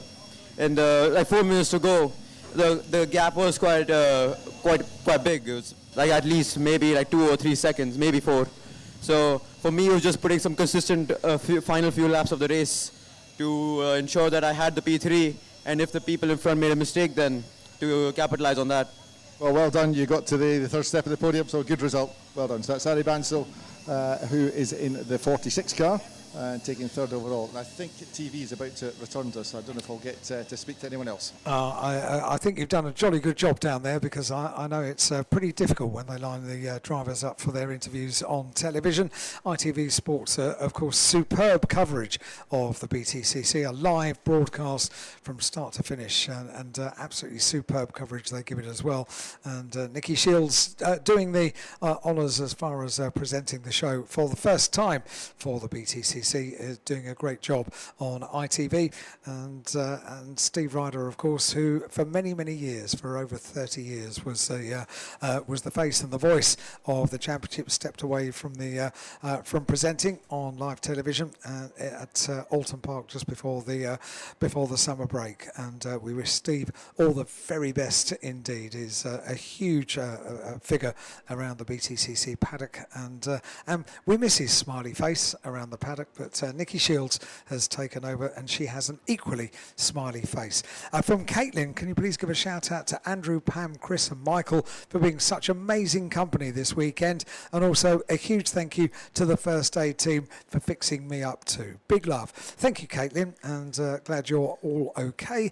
This one says, hi team, drove up from Cardiff on Wednesday, enjoying the Scottish weather, cheering on Ella Lloyd in F4 and every touring car driver. Shout out to our son Matthew for winner fastest lap on the sim yesterday, £100 voucher. And looking forward to race 3. That's from Kieran, Nadine and Matthew as well. Hi Alan, what a great weekend here in Knockhill. Our first visit will definitely be coming again with my partner Linda. And that comes from Chris. And this one says, hi, it's Ellie. Can you give a big birthday shout out to Callum? Yes, we can. Hi Callum, great to have you both here. Fraser says, no, I'm not going to read that one out now. It's a touring car message, so we'll get closer to touring cars going back out on circuit. And to finish our story of the little VW Caddy, which needed the replacement injector, and our thanks to LKQ Euro Car Parts for sorting out Shane with an injector, fitted it himself with the help of Chris Smiley and the team at Restart Racing, and he's put some pictures in of the little Caddy. It's a very smart little Caddy, Duncan Vincent. Look, there we've got Shane standing by. He changed the injector himself, and that's a really happy story to bring on. Token sporty wheels and red caliper. Very smart. Yeah, very smart indead. So does it run though, Shane? That's what we need to know. Did it start up? Well, hopefully you'll find out about 6:30 this evening. I reckon. This one says, I'd like a shout out to Marlon and Craig here with Alex and young Joe, who is a first timer. He's loving his day of racing so far. And this one says, first time at Knockhill, having a great time, but feel my pain. I have to drive back to Rotherham with no power steering. Oh, that dear. will be a laugh not. Well, at least it's a straight line on the motorway, more or less. You know, imagine if you had to go the A roads. And it's all downhill, isn't it? It is all downhill because from we're Scotland. up top. Yeah, you know that's true. Yeah. I bet you use less petrol going home than you do coming up. Oh no, you do. You're free will. Yeah. Well, yeah, okay. That's what you told me. Yeah, but I just remembered you're flying in your private jet again. This one says, hi, Team Andy here. Just a big shout out to Summer. First time at Toka. Absolutely loving it. And she's looking to do motorsport engineering at Strathclyde next year. Well, good luck with that, Summer. And Andy, great to have you here at Knockhill as well. And this one says, hi, it's Ian. I was the guy who fell in the pond at the campsite. I was trying to fish, but I slipped in. Having a cracking day in the sunshine and just about drying out by now. I can't believe he's actually texting. That's fabulous, Ian. It really is. Did you have a backstroke swim across it? Make it look like you meant it. Apparently it was a great splosh. So Tyler, Jake Hill to win race 3. Okay, Tyler, all of the drivers need your huge support, and we have it here at Knockhill. It's super to see all the fans supporting their favourite drivers. This one says, hi, message from Mark, and we have a shout out to Rusty. It's Rusty's first time at Knockhill and live motor racing as well. Been here for the weekend and absolutely loving it. We are already planning next year. That is good to hear. This one says, hi. So are we. Yes. Hi, my name's Billy. I'm at the touring car. At the touring cars, can you say thank you to my partner Esther, who got me tickets for my birthday? Esther, well done, good choice. And Billy, thanks for writing in as well. Big shout out to the Freight Brain drivers out here basking in the sunshine. That comes from Gordon, and this one says, good afternoon, can you please say hello to our track day group, Track Day Shenanigans. I like the name. Like the name of that, Track Day Shenanigans, and say it's nice to see Tommy Teapot looking sober and alive for the first time since Friday. It's been it's been a much better experience, and thank you to all of the marshals. That comes from Sean and Imogen, and this one says, oh, it's from Liam. I just want to thank you guys for letting me in the tower earlier. Tried to catch Alan, who I think is your producer, the kind lady in the tower, after the BTCC podium, but they left quickly considering Alan has small legs. And thanks again from Liam, who got to come up, and he was the lucky messenger to the studio at lunchtime to come up and watch a little bit from the commentary box. We don't do that all the time, but just occasionally we make someone's day, and glad you enjoyed it. Sean and Janice from East Riggs been coming since 1993. First time camping with nephew Kieran. Wishing all the drivers good luck and stay safe as well. We've got a Porsche Sprint Challenge GB race coming up, and only now are the marshals beginning to make their way out onto the grid. So Porsche Sprint Challenge cars are making their way down pit lane. We were just clearing up the circuit. Of course, we had a few cars that needed recovery. I wonder how Rob Johnston is doing as far as a podium is concerned. I think we have the driver, so we're just about there. It's all about you, Rob. Yep. So we'll go for it on the radio. So just give us a second to set the podium microphones correctly, as you'll know, Alan. Okay. This has to be done, and then I'll get my way up the stairs and on a freshly washed podium now, of course, because apparently the champagne attracts wasps, so the podium has been hosed down. So we're ready then for the presentation for round 21 of the Vera Tools Formula 4 British Championship. To present the trophies, I'll welcome Andrew Johns, Motorsport Manager for Pirelli UK, up onto the podium with me. Welcome, Andrew. Lots of Pirelli rubber used in that race, of course, hence the reason Andrew's here. So, Andrew, if you want to stay along that end, and then you can hand them out from that direction. So, we'll deal with the Rookie Cup contenders first of all. Third in the Rookie Cup, number 23, Theo Palmer. A very hard-fought race for Theo. He was in the middle of a lot of the action there as we saw crash-bang wallop developing in the closing stages of the race. Get a little ambitious there, Theo. Maybe next time you'll get the second step, but that's the third step for you. Then, second in the Rookie Cup, number 4, Xavier Avramides. Well done, Xavier. And he goes to the second step of the podium. And then the winner of the Rookie Cup, number 7, Thomas Behrman, who will also be making a second appearance on the podium just shortly, but he wins the Rookie Cup for round 21. So great chance for photographs here of potential future Formula 1 stars. One of these guys is going to make it all the way to the top. Thomas's brother, of course, is already there. Now let's get the guys on the top step, group hug, and then we'll send them on their way, because we've got the overall awards to do next. So congratulations, guys. Great performance, great entertainment for us all. But we'll deal with the overall contenders now. So third overall, number 46, was Ari Bansal. Somebody nudge him. Ari, come on. So Ari Bansal makes it to the podium to collect his third place award. It's his first podium of the season. So, yep, that's the one. That's step Ari, yep. He's not used to the podium, first time here. But a man who is very much used to the podium, second overall, number 7, Thomas Behrman. Thomas's fourth overall podium and his second position of the season. And then finally, big cheer now for the man who won the race overall, number 42, Rowan Campbell-Pilling.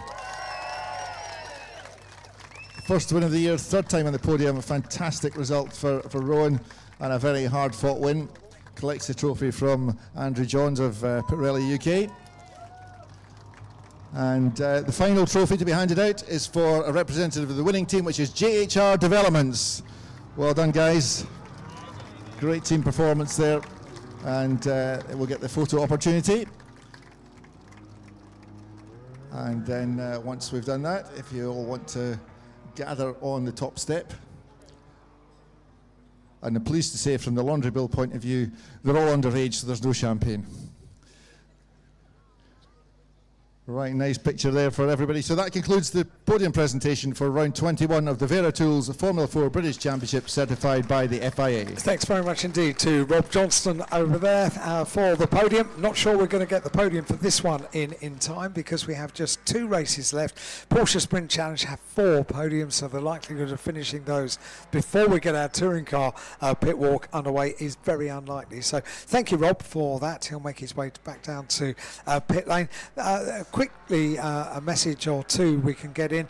This one says, can you say hi to Jay, Lisa, Tom and Daisy all the way from Lincolnshire? Come on, Tingram.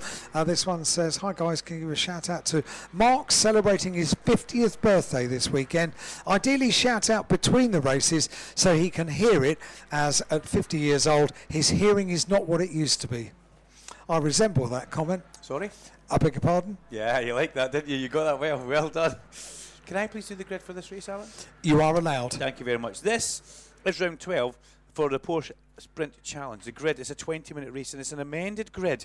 And you may ask, why is it an amended grid? Well, it is an amended grid because at the bottom of the sheet we find out all the do's and the don'ts and things that have happened from the penalties from the previous race. But on pole is Tom Bradshaw from Jacob Tofts. Joe Marshall is on the second row of the grid alongside Samuel Harvey.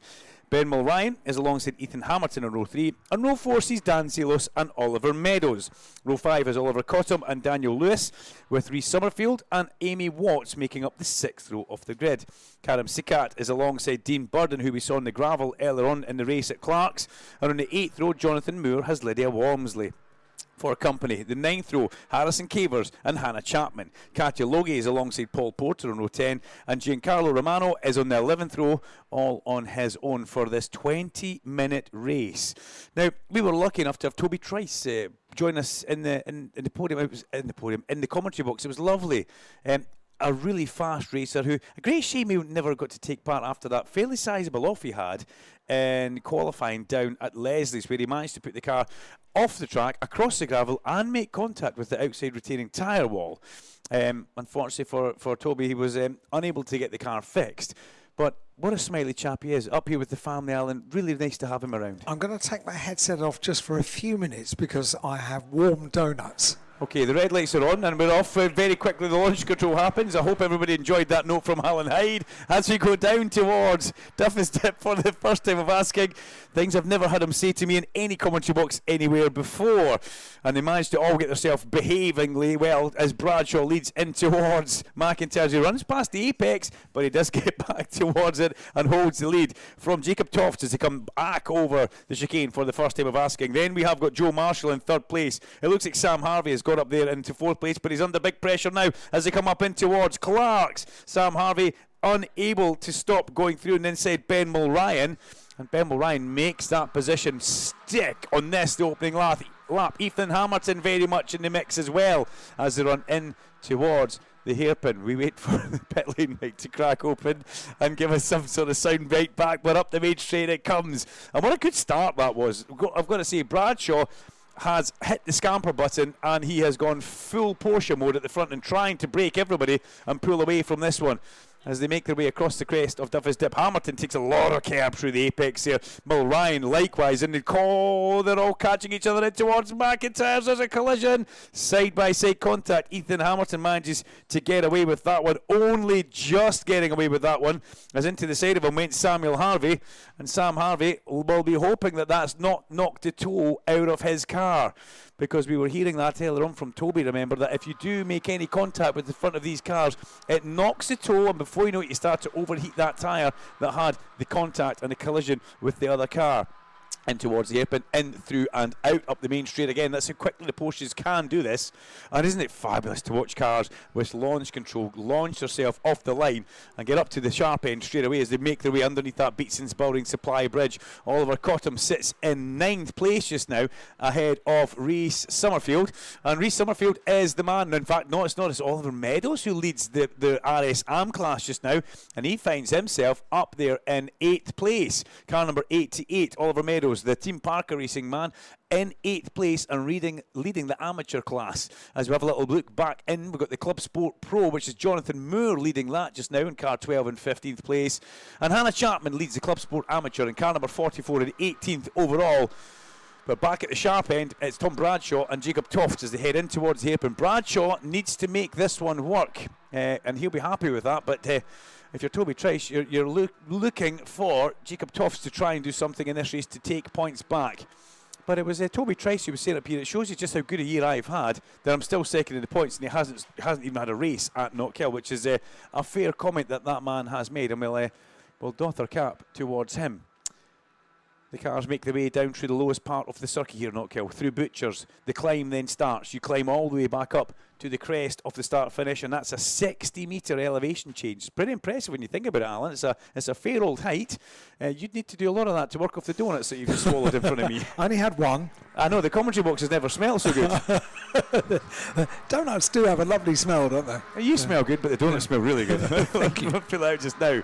Out from behind the Jumbotron comes Tom Bradshaw as he accelerates onto the exit curb and up the main straight. The gap at the front, 1.2 seconds, and he's comfortably putting a couple of 10 1/10 each lap in to Jacob Tofts. It's now up to 1.5 seconds as they go over the crest of that hill. And if you can do that over the first maybe 5-6 laps, build yourself a couple of seconds lead, then you can go into the tyre conservation where you can think about the tyres, you can manage the brakes, and you can bring the car home without having the pressure of the incoming Jacob Tofts. And Tofty, who we know is a fast, hard charging driver, will throw everything at this, but right now he doesn't have the pace to stay with Tom Bradshaw. Bradshaw has just put the fastest lap of the race in, a 50.979, as he heads round towards the hairpin in front of the VIP marquee and grandstand for Knockhill. Onto the brakes, you can see the cars dancing about. They're quite agile, they're quite nimble, but the natural undulations on the track going in there mean these Porsches just go for almost walking in there from wheel to wheel. Really is good to see as they all manage to cope with the pressure of the brake and the tyre in the road and get through that corner. Dan Zelos finds himself in 7th place just now for car number 45. Zelos with a little bit of work to do in the opening stages of this race. But Dan Zelos just behind Samuel Harvey. And we saw Samuel Harvey with contact earlier on, remember, going in towards turn 3. And let's hope that Amy Watts has a nice clean race in this one. We've seen Amy pick up a good few time penalties. And Patrick still standing at the side of the commentary box, Alan, your good friend Patrick Watts, having a good watch over daughter Amy just now. And he's even, I think he's got something that he's having, we'll move on past that. But Patrick, former touring car star, he'd have probably liked to see John Cleland in the commentary box earlier on. Those two could tell some stories, I would imagine. Yes, we could fill a good deal of our broadcast, I reckon. I thought Alan Gow was very funny with John Cleland. Don't call him a has-been. He never was.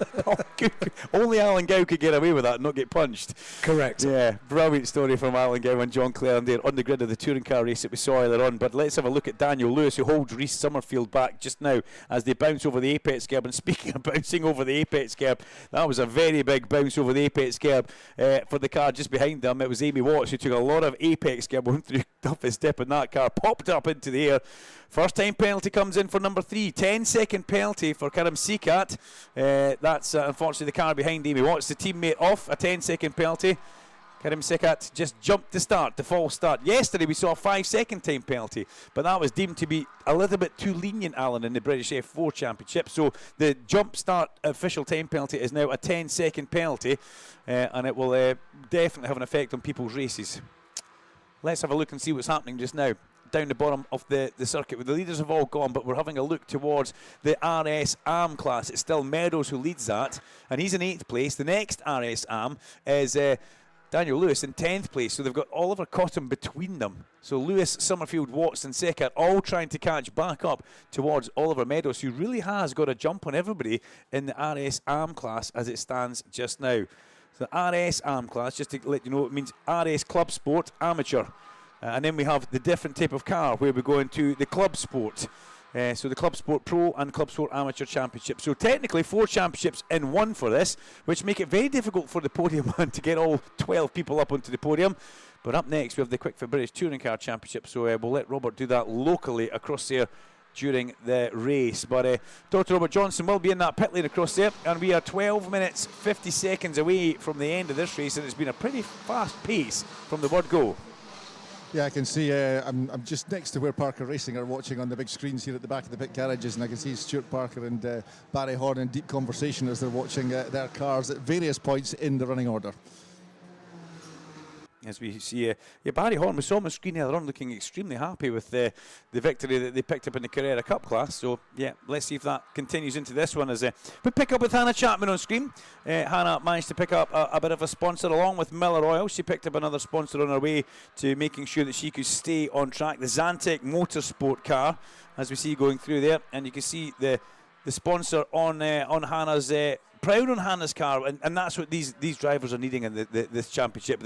As Amy Watts makes a really good manoeuvre through on the inside there, let's concentrate on that. She goes past Reece Summerfield as they come up the straight. Reece trying to come back through on the inside, but Amy Watts holding her own all the way up over the crest of the hill and down towards toughest dip. Summerfield back through on the inside, and Amy Watts tucks in. She tries to have the overlap down through Leslie's, but unable to do so. But a nice overtake from Amy in towards the hairpin. Her teammate Karim Sekat just behind just now without needing to try and make a manoeuvre. Katja Logie has contact at the hairpin. Both cars look like they got away with that. Car 87 was the one into the side of her, Paul Porter. So Paul and Katja let's hope that those cars aren't too bad. We'll see a replay of this on the big screen. Have a watch just now. Logie on the outside, Porter up the inside, contact through the apex, not once but twice. Now that could come back to haunt poor Katia. That was into the back wheel, the back right wheel. And unfortunately, that's quite a shock that goes in through the drive shaft, through the CV assembly, through the gearbox as well. And Katia was trying to actually come around the outside here, the salt tire on the roof of her car. Good manoeuvre, but Paul Porter just didn't want to give her any room through the apex, and that contact could be something that comes back to haunt her, Robert, in the later part of this race. Could haunt both of the cars, actually, because it was a front wheel to rear wheel, it looked like on the second replay there. That's very good, very true, actually, very true. I never thought of that. The front wheel of Paul Porter as well. Let's just see how that one unfolds for those two in the latter part of this race. Tom Bradshaw, though, at the front, looking good. As Porter's heading for the pit lane, I think, Doc. He's a little bit wide through the heart of the hip, and is he heading in? Yes, Paul Porter heads towards the pit lane, so if you're in the area, you can maybe find out what the deal with the number 87 car is. Logie has continued on. As we look back towards Amy Watts, still trying to have her way with Reece Summerfield. Broken the front left wheel on Porter's car. He's parked conveniently right in front of me. Yes, it's broken the front wheel, so they're going to have to do a quick tyre change here. Well, that's so of course, it's not a quick change because they've got 5 wheel studs on this. So it's still going to take a little bit of time. Still quicker than we would manage, I think. Oh, yes. Parker Racing at their best here. And a fresh front left Michelin will be put on the car. And that's exactly what will happen as Tom Bradshaw comes past Giancarlo Romano and they run round towards the Taylorstone hairpin. Giancarlo, who was actually in the circuit office and caused a few heads to turn with the girls when he was signing on, the lovely Italian looks, and that seemed to go down quite well with the girls in the circuit office at Knockhill here, as Tom Bradshaw gets his way past on the way towards the hairpin. And Jacob Toft just doesn't have an answer right now. Does not have an answer for Tom Bradshaw. Joe Marshall sits very pretty in 3rd place in car number 99, and Ben Mulryan will be happy with his 4th. Ethan Hamilton's managed to get himself into 5th, which is quite good, and he's holding Samuel Harvey at bay in 6th place. And Dan Zelos, let's hear a shout out for the number 45 car of Dan Zelos, who's in 7th just now. Then we've got the leading RS Am, and it's still Oliver Meadows. He's got Oliver Cotton behind him. Then it's Daniel Lewis and Reece Summerfield and Amy Watts. Reece Summerfield has got Amy Watts issues. That's a battle that's going to continue through the course of this race. Then we go back into the Club Sport. Club Sport Pro is led by Jonathan Moore, with Club Sport Pro in 2nd place, car number 14, which will be the Cavers car, Harrison Cavers, a bit of a mental block there of Harrison. And then Lydia Wormsley, Club Sport Amateur, Hannah Chapman, Katia Logie. Is Katia still on track, or has she headed into that pit lane yet? Because I'm quite surprised that she managed to get away with that, Dr. Robert George. I haven't seen it appear yet, so, but Paul Porter back on his way again with a new front left wheel. Well, that's something that we need to keep our eye on. A little bit of a dust cloud comes up from the exit of the hairpin there, as all eyes are tuned towards the back of the circuit, because here comes Tom Bradshaw's Amy Watts side by side down through Duffy's Dip again on the wrong side into Leslie's, but Amy Watts trying to do the cutback. Summerfield's under huge pressure from Amy Watts, and Amy Watts is looking pretty racy in this race as they come through the black circle chicane. Watts lands and just gets a better drive up the back straight, unable to go through unless it's a lunge. No, saves it, and Summerfield seems to be doing a lot of defensive driving as Watts almost has the car swap ends as she comes through Clark's, jumping on the loud pedal just a little bit too much, and this is bringing them all together, because behind Amy Watts we've got Karim Sekat and we've got Paul Burden as well, the man who was in the gravel trap earlier on. And Burden, well, definitely trying to make up for something after that off Dean Burden, sorry. He'll be trying to make up for something alongside Sekat as they go in towards the Beatson's Building Supply bridge just now. They go underneath that, he's up the inside. There's not enough of a overtaking braking zone in towards here though, and they look like they go side by side. Sekat tries to stay on the track, but almost goes off. But look what that's done. There was 4 cars together. Now we've got 2 cars separated with another 2 cars falling. It really has split the pack with Dean Burden trying to get through there. And Karim just not giving any room whatsoever. But Amy Watts still all over the back of Reece Summerfield as they make their way over the crest of Clark's. A much tidier exit from Amy this time in car number 7 as she heads round in towards the hairpin. Just a little bit too much to ask to try and go through in the brakes here. Dan Zelos picks up the driver warning flag in car number 45, and that may come back to on him towards the end of the race. But Amy Watts, you've got to say, Dr. Robert Johnson, a really good run for Amy in this race. Yeah, very, very strong indeed, and she's just never let the pressure up on the 33 car ahead of her. She's just pounding away at that, and eventually the dam's going to break, but whether the dam breaks in the next 6.5 minutes or not will remain to be seen. Yeah, we don't want the dam to break. We don't want any water, unless it's coming in a nice cold glass with some ice, please. Looking at the Octane car coming through here, that's Jonathan Moore, car number 12. Really lovely line over the crest of Duffy's Dip, down through the apex of McIntyre's and continuing on. That's how quickly they do a lap here, or half a lap at Knockhill Racing Circuit. The way they bounce, they almost bounce from entrance to apex and then out towards the exit. It really is good to watch these cars at work, and watching them off the start line is something just a little bit special. When you watch a car with launch control, it's absolutely fabulous. These things just sit down, score and go forward. And Amy Watts is still trying to do something with Rhys Summerfield as they make their way in towards Duffy's Dip. As we catch back up with Jacob Tofts, who is in second place. He's coming under pressure, though I've got to say the pressure's intensifying from Joe Marshall, who's still sitting there in that third place, watching every move that Jacob Tofts makes in towards the hairpin just now in that Duckham's Bat car. And that's pressure, Robert, especially at this late stage in the day. Yes, you're tired, you've done 3 races, and you're just getting into the closing minutes on a hot day, so it's easy to make a mistake now. It's easy to let the attention wander, but let's see if he can last the last 5 minutes. Yeah, that will be the fastest, the longest little section of the race for him, as he has to try and survive the last 5 minutes in this intense heat. As Joe Marshall in the Vera back tools car comes through the heart of McIntyre's, looks nice and neat and tidy, as a lot of these drivers do. It's very different as Tofts kisses, and I've got to say, skims past the big rectisail block of the chicane. That, I mean, there's inch perfect, and then there's absolutely perfect, and that's what that was. There was nothing left here, and he's maximising the full width of the track that he's allowed to do without taking any more. Ethan Hamilton as well still sits in the back of this battle. Ethan Hamilton, the man from North Yorkshire, up there in the People's Republic, as Larry Carter, my good friend, calls it. Ethan is in 5th place, and that 5th place will be good points haul for him. He's ahead of Sam Harvey and behind Ben Mulryan, but points make prizes come the end of the year. And Ethan Hamilton, he was pretty racy off the start, as Amy Watts is still racy, trying to come round the outside of Rhys Summerfield. He's going to have to give some room, and he does a little bit of contact. Now, that's going to slow Summerfield down. Here comes Amy Watts up the inside. She's just edging on the outside. She's going to have to be brave. Katja Logie in front, though, is going to take the racing line away. They go in towards Duffus, and it's incredibly close. And Summerfield, got to say, used his experience there, and Amy Watts tries to now go round the outside of Katja Logie, but is unable to. And Katja just trying to stay out of the way at this point, backed by the Saltire Energy Company there, down through the bottom of Butchers. And that was almost that. I think that was maybe Amy Watts' chance, Dr. Robert Johnson, and it's just gone astray. Yeah, she was really unlucky with the traffic. There's nowhere else Katie Logie could have gone, so she did nothing wrong at all. It was just sheer bad luck for Amy Watts. Draw for breath in towards the hairpin. 3.5 minutes remaining. Summerfield holding Amy Watts at bay, and this is a battle for, well, 11th and 12th place, but it's also a battle for the internal battle for the RS amateur class, and that's something that we're keeping our eye very much firmly on, because there's 4 classes in this one Porsche race, and there's 2 types of vehicle in this one Porsche race. We've got the big RS Club Sport mid-engine 4-litre 6-cylinder boxer engine developing 500 horsepower at the sharp end. The 718 Cayman. We've also got the 718 Cayman GT4 Club Sport, which is a mid-engine 3.8-litre 6-cylinder giving 425 horsepower. That's the Club Sport and the Club Sport Amateur. So you get Club Sport Pro, Club Sport Amateur, driving the slightly less powerful one off, because Amy Watts onto the inside. No! Well, we said earlier on, she almost looped it there. Amy Watts has a spin at the exit of Clarkson. Let's hope everybody can see where she is. Great shame for that one.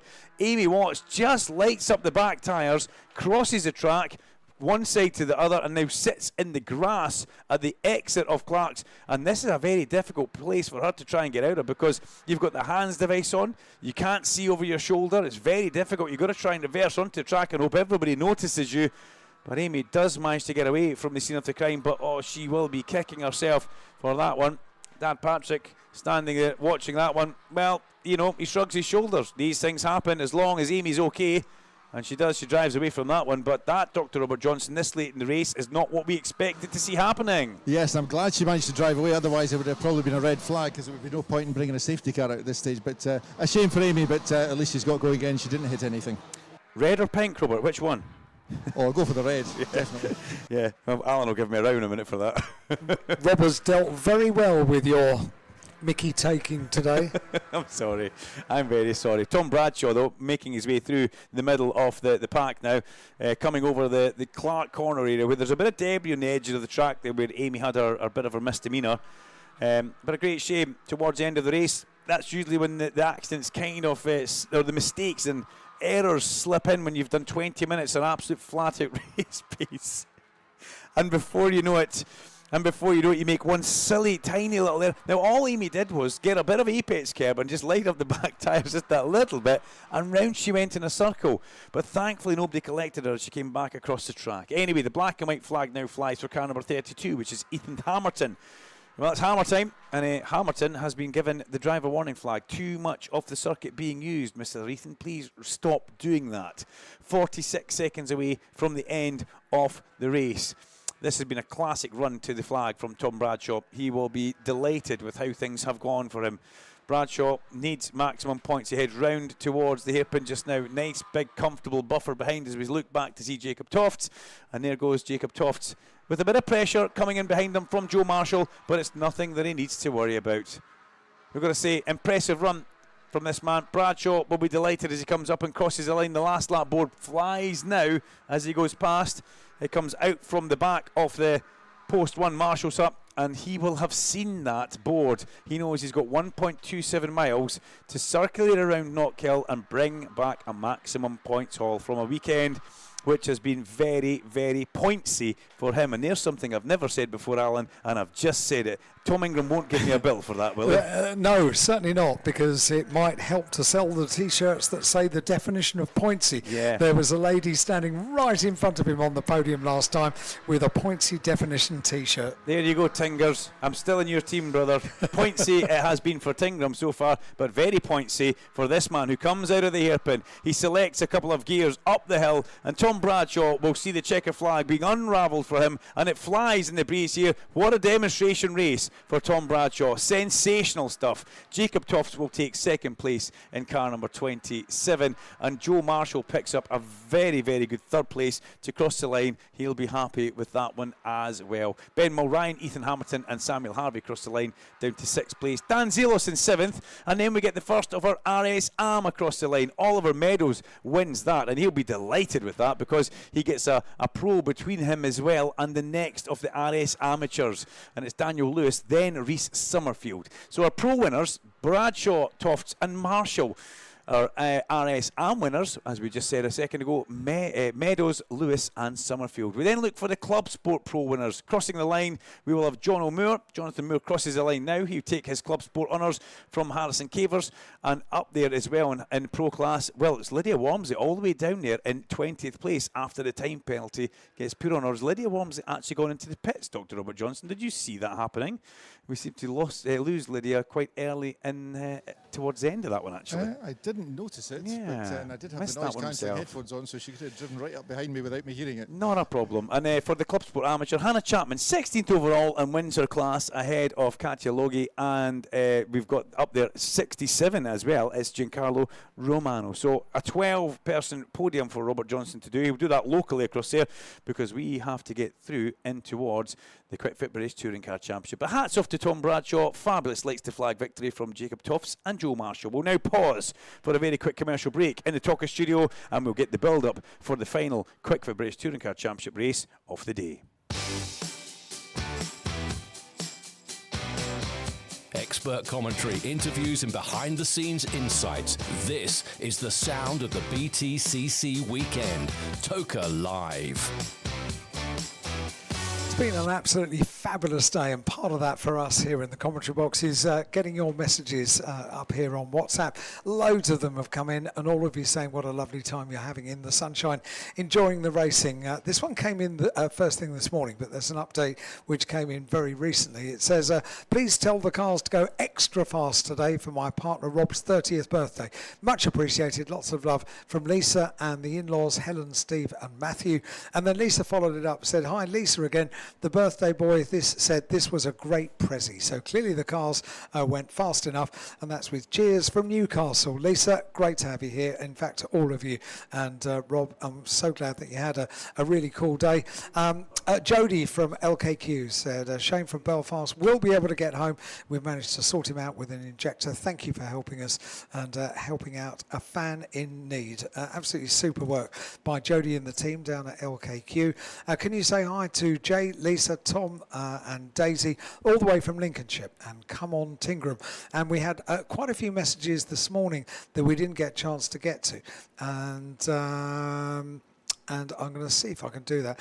This is hello from John from Bedford. First time back here in 11 years, but was here for the first meeting back in 1975. A lot has changed, and that comes with regards from John from Bedford. Great to have you here. And this one says, hi Alan, it's Lisa here. I've made it north of the border. First time in 4 years coming, and absolutely loving it, having a great day. And can I just say, I love Duncan Vincent on commentary. I didn't make that up. That's absolutely true. You don't have to put your headset on. You can blush silently if you like. Can you read that message again? Do I have to? No, not at all. It's from Lisa, and she said, I finally made it north of the border, first time in 4 years, loving it, having a great day, and can I just say, I love Duncan Vincent on commentary. Thank you very much, Lisa. I was having a jammy dodger there, and I couldn't actually hear Alan talking. Are they my jammy dodgers? Yeah. Okay, well, you're very welcome. Sorry. They've come from two of our marshals this weekend. That's from Bex and from Reg as well. Thanks, Bex enough and of this. Yeah. Let's get down to Park Fairmay and join Rob Johnston. Yeah, so I lost the race to ITV again, so they've got the top three overall. But a perfect score today for Hannah Chapman in the CSM class. Hannah, you must be absolutely ecstatic, because you couldn't have wished for better than that. Yeah, I couldn't have asked for better, especially a weekend at the home circuit with everyone here supporting me, my friends, family, sponsors, everyone's here. So to get these results in, and especially on the same set of tyres all weekend, has been a really, really good result, and I'm just glad to have finished in one piece and in the top spot. Yes, budget obviously still tight. Hoping to get to the last 2 rounds?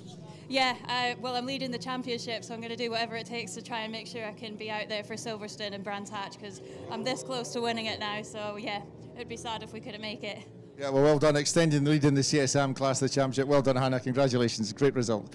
So Hannah Chapman there, local hero, car 44, and she wins the CSM class. Now I'll search around, Alan, and see if I can find any of the class winners. The overall winners still being hijacked by ITV at the moment. Great stuff, Dr. Robert Johnston.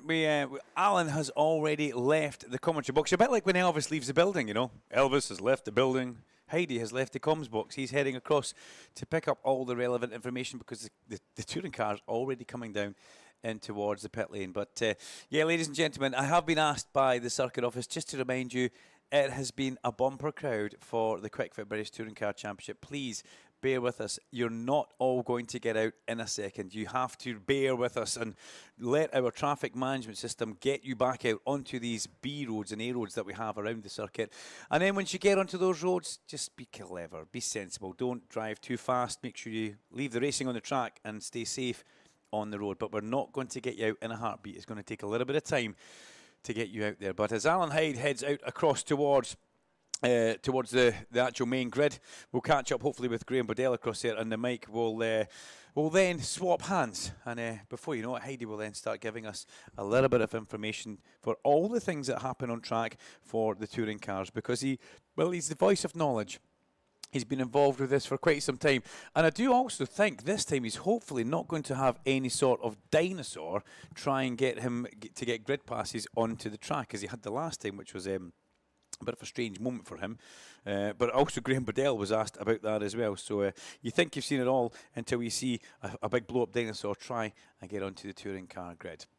All the grid personnel and dignitaries are making their way out onto the track just now, and it's always a very popular time for people to try and get trackside onto the touring car grid. It's almost like one of the things you want to tick off your list, whether you're there as a guest of the circuit or a guest of TOCA or a guest of one of the teams.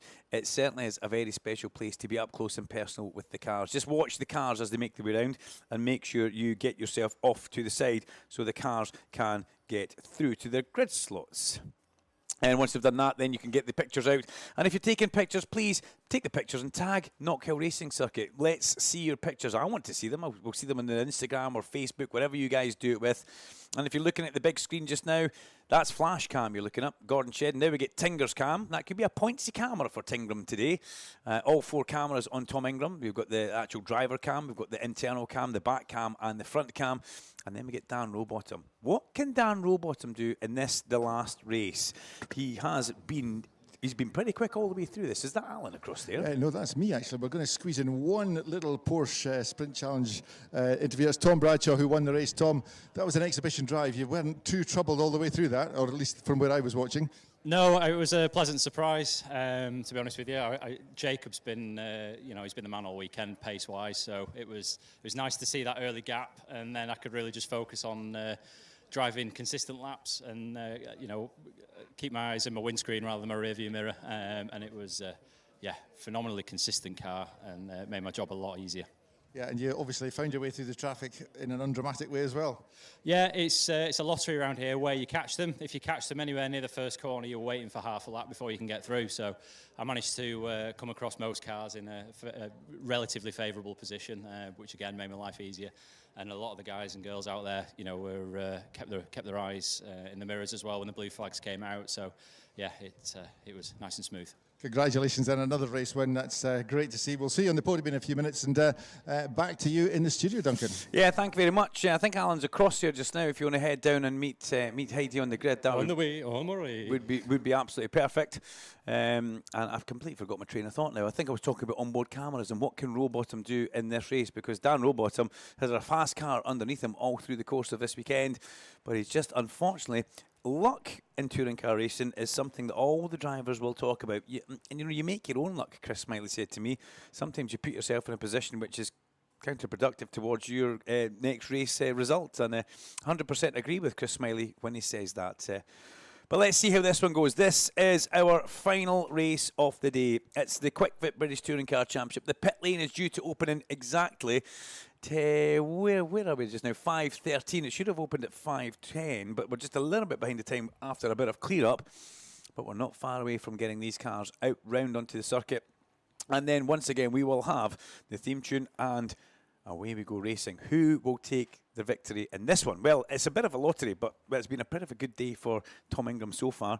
I did mention that he's been quite pointsy, and it's not something that I've ever mentioned before, but let's see if he can hold that. Let me give you the grid for this race, as sent to me by Craig Smith at TSL, which is handy to get the grid over. Darryl De Leon is on pole position in his West Surrey BMW car number 2. Alongside him is Jake Hill. Now, they were on the medium tyre last time. I expect to see Jake out on the soft option this time, and he will be pretty quick. Senna Proctor and Dan Camish make up the second row of the grid, with Ash Sutton and Tom Ingram on row 3. Well, you want drama? You want action? Row 3 is where it could possibly stem from. We've got Aidan Moffat alongside Tom Chilton on the 4th row of the grid, and Dan Rowbottom and Adam Morgan on the 5th row. The 6th row is Aaron Taylor-Smith and Chris Smiley, and the 7th row of the grid sees Gordon Shedden and his teammate James Dorlin. Daniel Lloyd is on row number 8 alongside Charles Rainford. Rainford will move forward in this race now he's on the soft tyre. Now, row number 9 is Dexter Patterson and Mikey Doble, with Max Buxton and Nick Hamilton are on row 10. And the 11th row is Nick Halstead, and we've got right at the very back Sam Osborne after his unfortunate, not great race number 2, where he was in the grass picking up a lot, and he went through the pit lane, stopped over there, and yeah, it just doesn't work. As the big screen looks into the eyes of Dan Rowbottom, big intakes of breath and slow exhalation. Try and lower your breath as much as you can. Lower your heart rate to sit in a sort of like Zen-like state, as these racing drivers like to get themselves into. The cooler and calmer you can be in that car, the better you will perform. And if you can get your breaths down to around about 4 or 5 a minute, that's where you want to kind of be. That's where these guys are. Ash Sutton said that they get so hot in these cars, but they prepare for that. They've got to be fit. It's what they've got to do. And we expect to see some more action in this race from Ash Sutton. As I said, that 3rd row, Sutton and Tingram. Heidi, I've got to say, it's just building the anticipation all the way through this intro.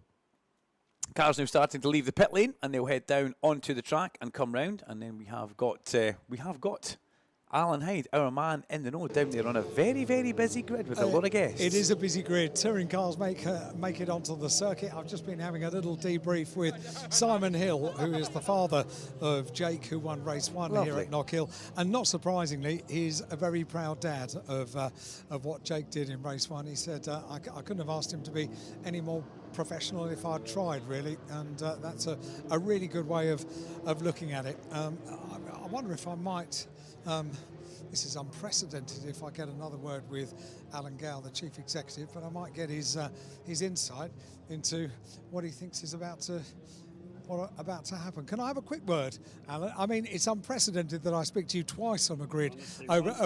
Once is too often.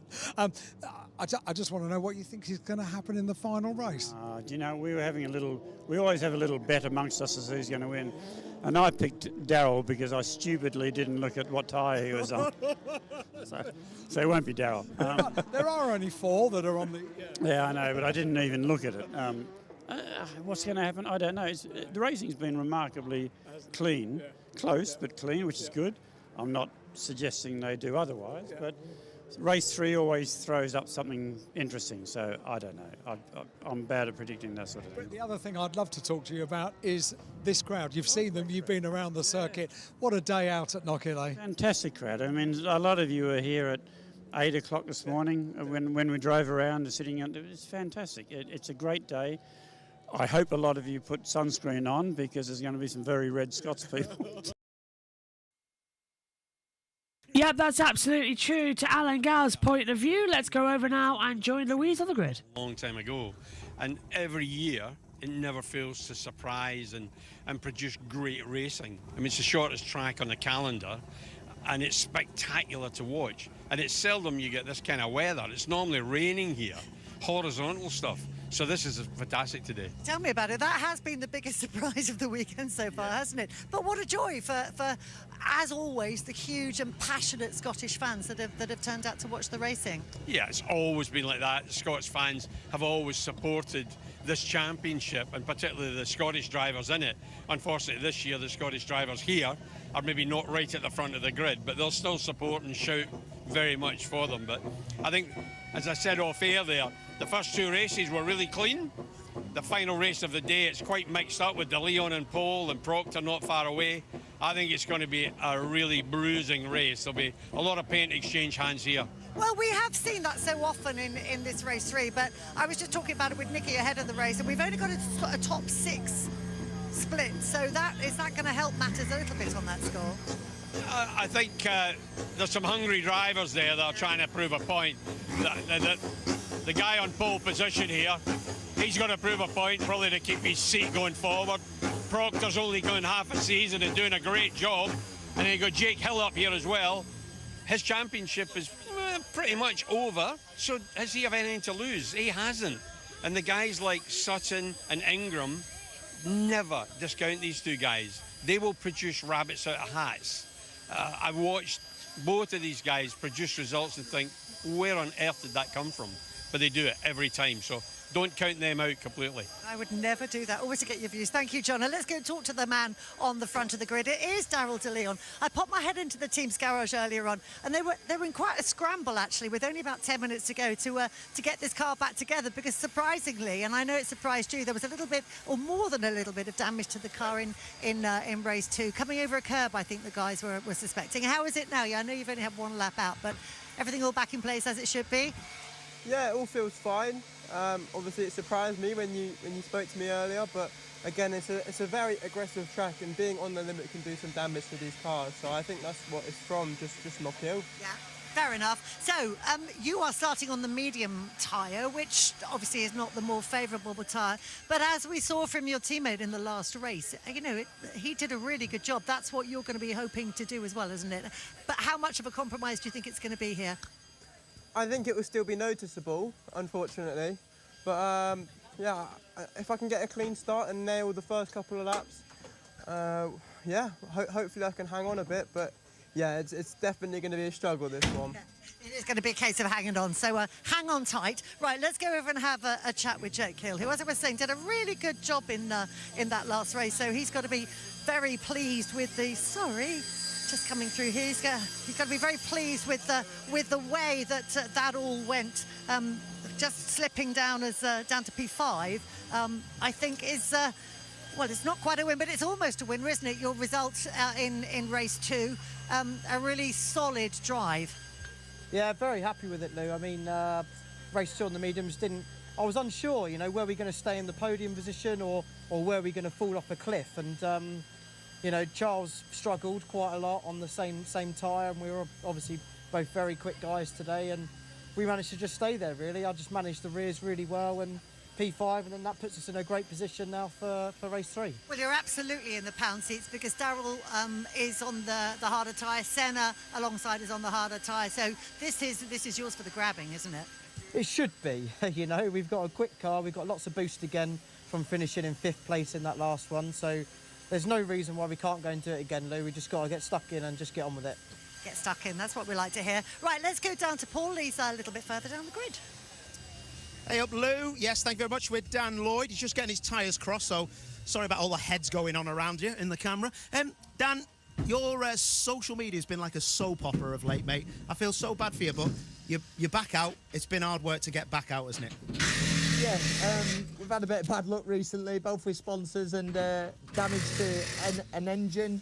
So it's just been a bit relentless. But you know what?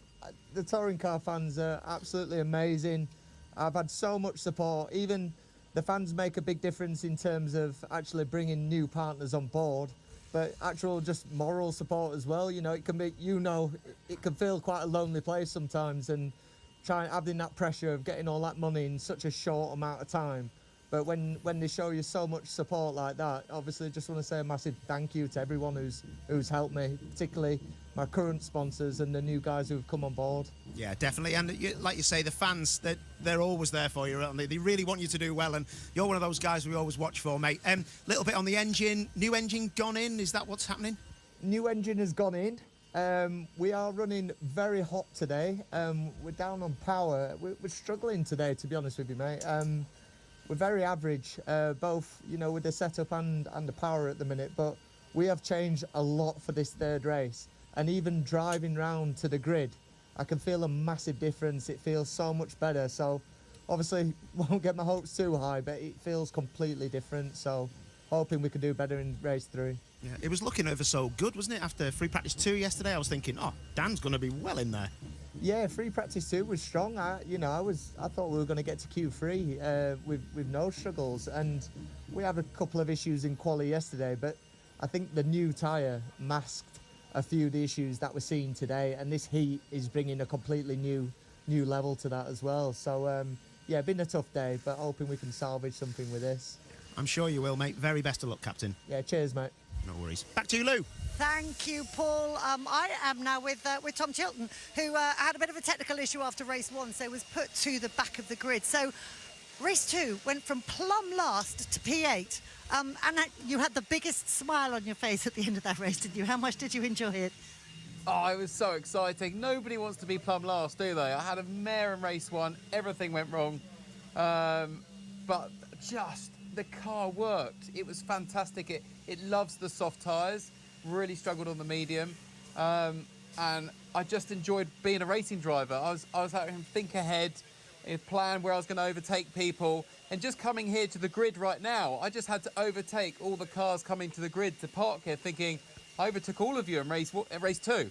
I just can't believe it. It was such a great race. And now I've just focused on that podium from P8, which is a big ask, because obviously last to 8th is very different going from 8th to the podium. Well, that's exactly what I was going to ask you about. I mean, when you look at the guys who are ahead of you, it is going to be a different story, isn't it? But you've got two guys up at the front who have got the medium tyre on. So theoretically speaking, that's 2 who should be slightly easy, but it's dependent on them dropping back.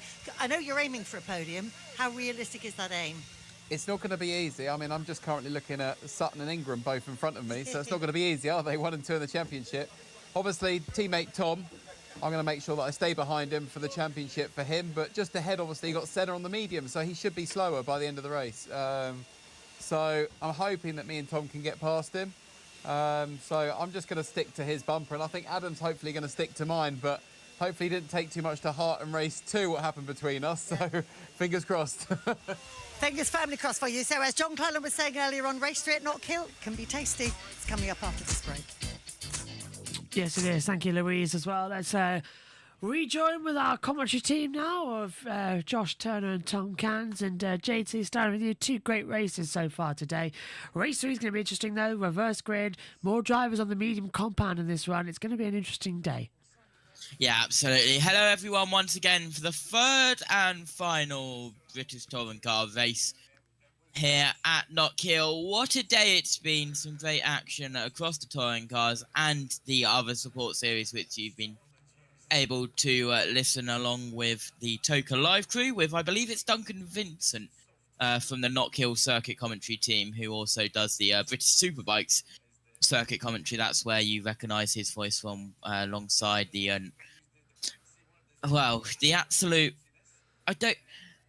the cement of Toka Live of Alan Hyde, I think we can all say, and Tin Top Tuesday as well coming up in the week as well on, Tuesday. It's in the name. Really, but Tuesday, yeah. Yes. I think we are going to see absolute chaos in this race 3. Nothing really to lose. And, De Leon on the harder tyres, everyone behind on the softer tyres. Tom, welcome back as well to you, my friend. This is going to be interesting. Jake Hill starts second. He won race 1 earlier. There's an option for him to win race 2 here because he now starts on the soft compound tire.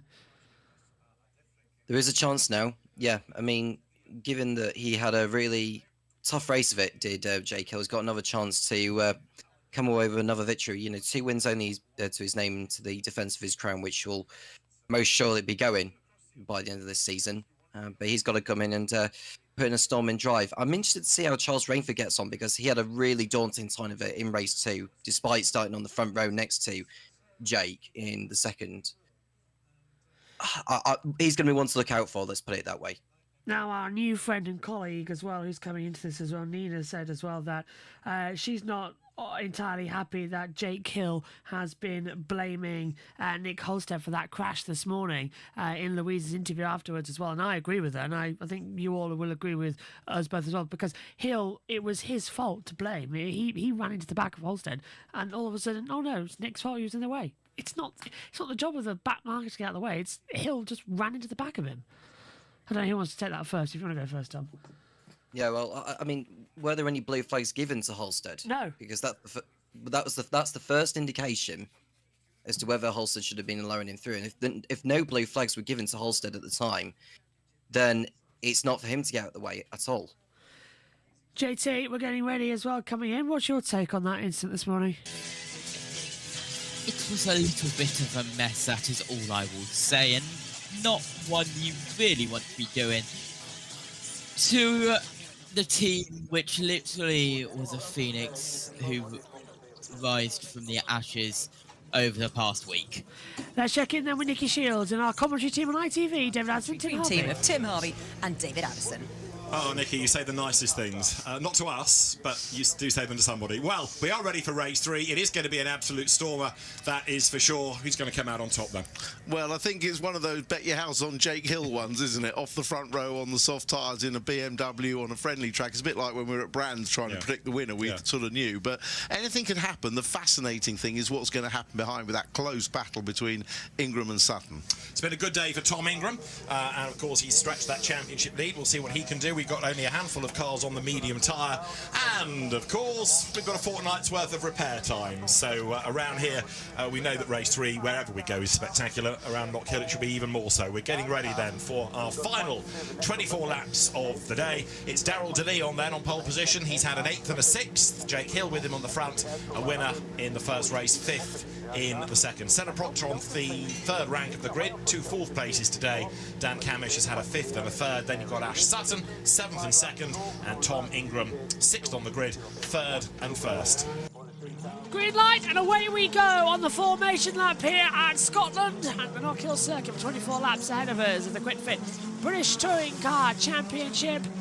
And they will roll away on the parade laps. 2 laps here due to the short nature of the circuit. Just 1.2669 miles. That's 2.038 kilometres. So you have to run 2. And, well, I think this is going to be interesting. Let's have a word with Tom Ingram. Hasn't it? What's the idea here? Yet more points?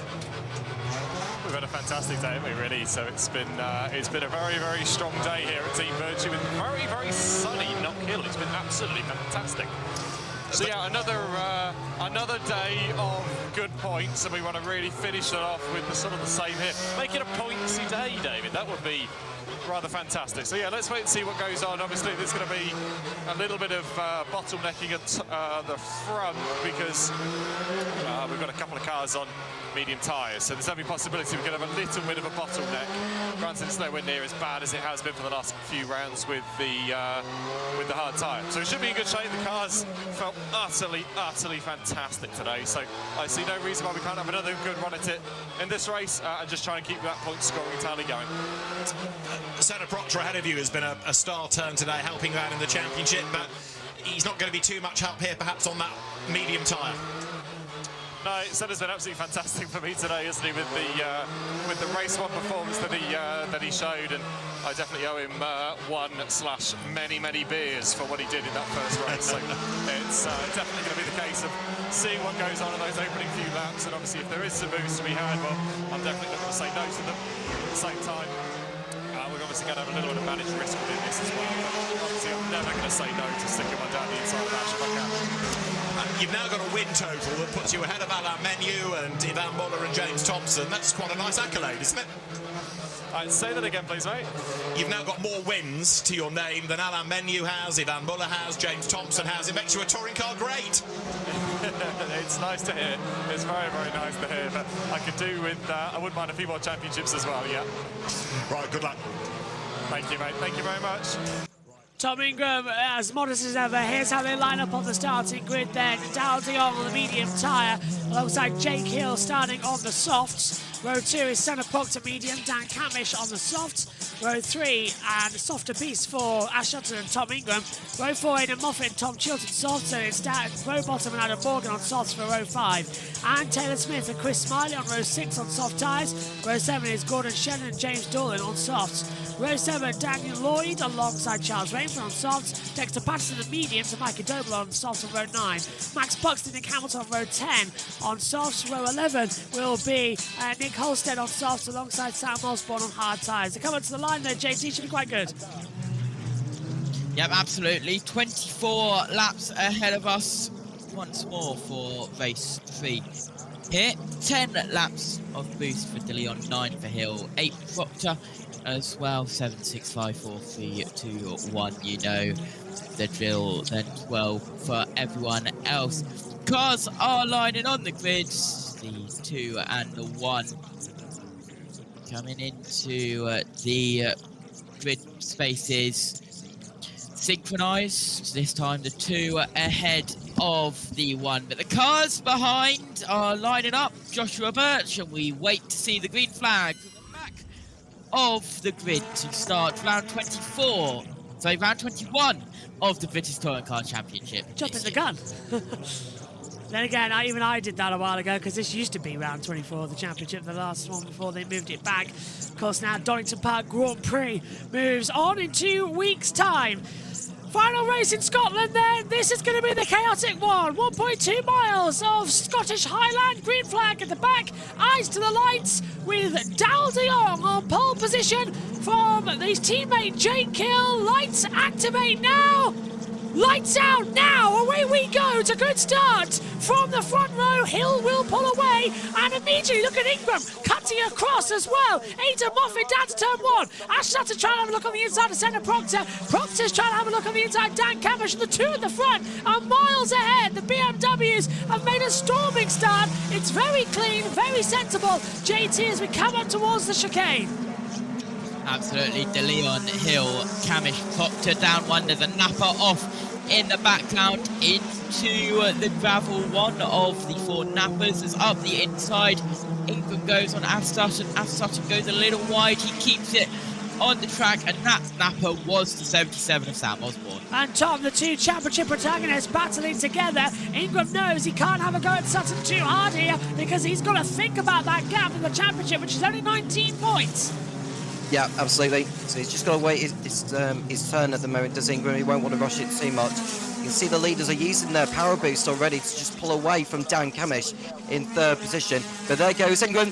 That is, well, he's under threat actually. That is Aidan Moffat, who was trying to attack Ingram down at the Duffers Dip, and Ingram held on that time around. Oh no! Got a slow moving Toyota. Buxton, it's Max Buxton, slow, coming out of the last corner at Taylor's hairpin. So yellow flags around at the moment.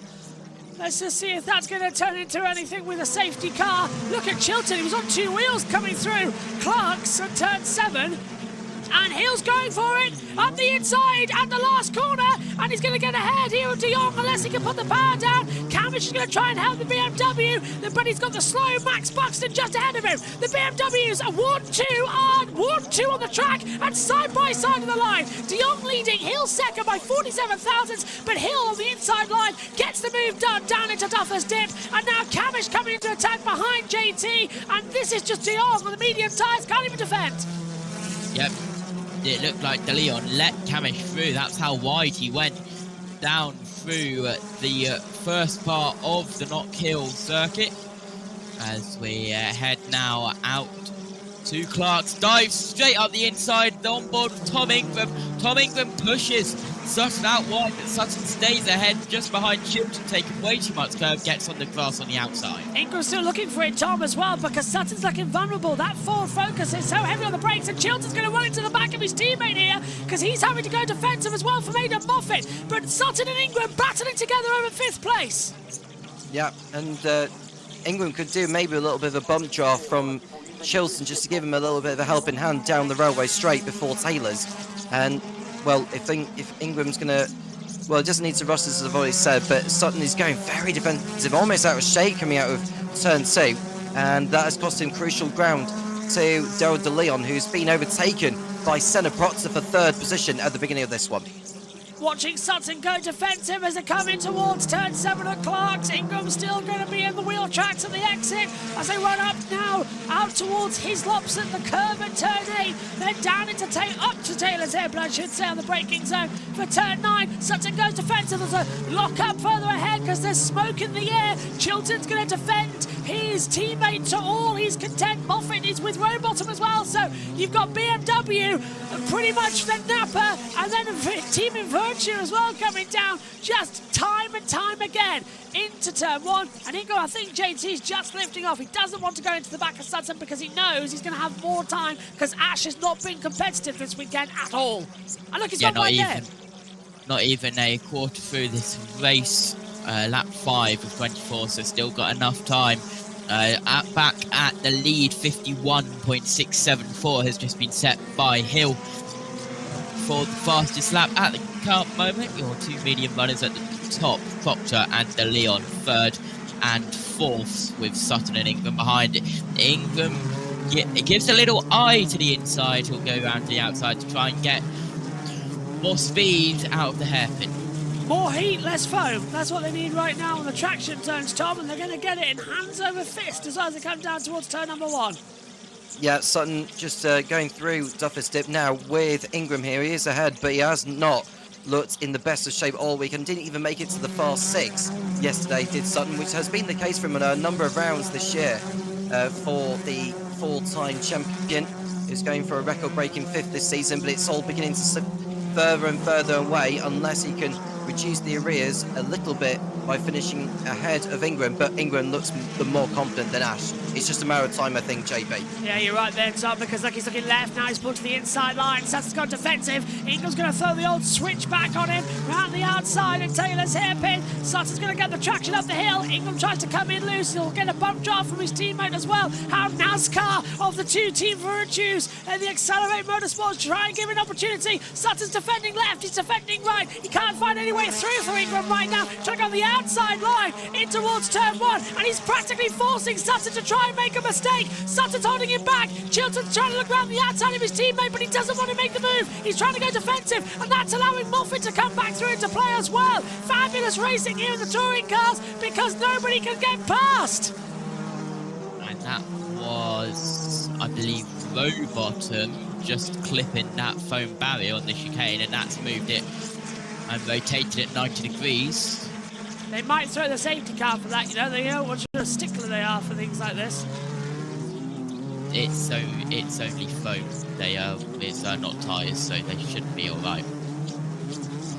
Action zone still coming through as Sutton and Ingram battling it out as they come up now towards turn number 1. Flashing lights as Ingram again looks to the inside line. Look at the gap, just 18 points it stands. Ingram 320, Sutton on 302, Camish 93 back. That's why he gave up the second place to Sutton last time in race 2 of the day, round 20 of the season. Go on. This throws in a little bit of spice to the ring. All of the top 5 have just been given a black and white flag. Oh, wow! So Hill, Camish, Proctor, De Jong and Sutton have all just been given a black and white flag and will be displayed to them as they come round this time. And we're only on lap 9 of 24 as Hill crosses the line. This is going to be a bit mad as more come across the timing screen. I've just seen as well coming through. Is that black and white flag out there on race control? Yes, it is, with all the numbers coming through. And I think, Tom, as well, that's going to be the factor of if you are running off track limits more and if there's more at turn 1, Ingram might just inherit the race win at this point. Strangely enough, yeah, but it depends on the severity of the penalty that gets given out. Is it 5 seconds or is it 10? For 5, then 10. Yeah, okay, so Hill has got to make sure he can bridge out enough of a gap over Ingram in case those behind him, of which the top 5, all get the same punishment. But there is a confirmation there. Never thought I'd be seeing that many. And those are the second set. So 99, 80, oh, I can't even read it. 80, 99, 22, 1, 2, 3, 10, 7. There's more coming through, lap upon lap. At this point, just stop the race and restart it with the different penalties. Moffat and Rowbottom are side by side, and that's because Morgan's in there too, so they're all 3 in a battle, and that is for 8th position. I think Robo got ahead there because Moffat came across to defend from Morgan down in towards Duffer's Dip. Okay, this is the track limits exit, so this was Rowbottom making the move. Morgan then cuts the inside line, and there's just absolutely no traction for the cars ahead.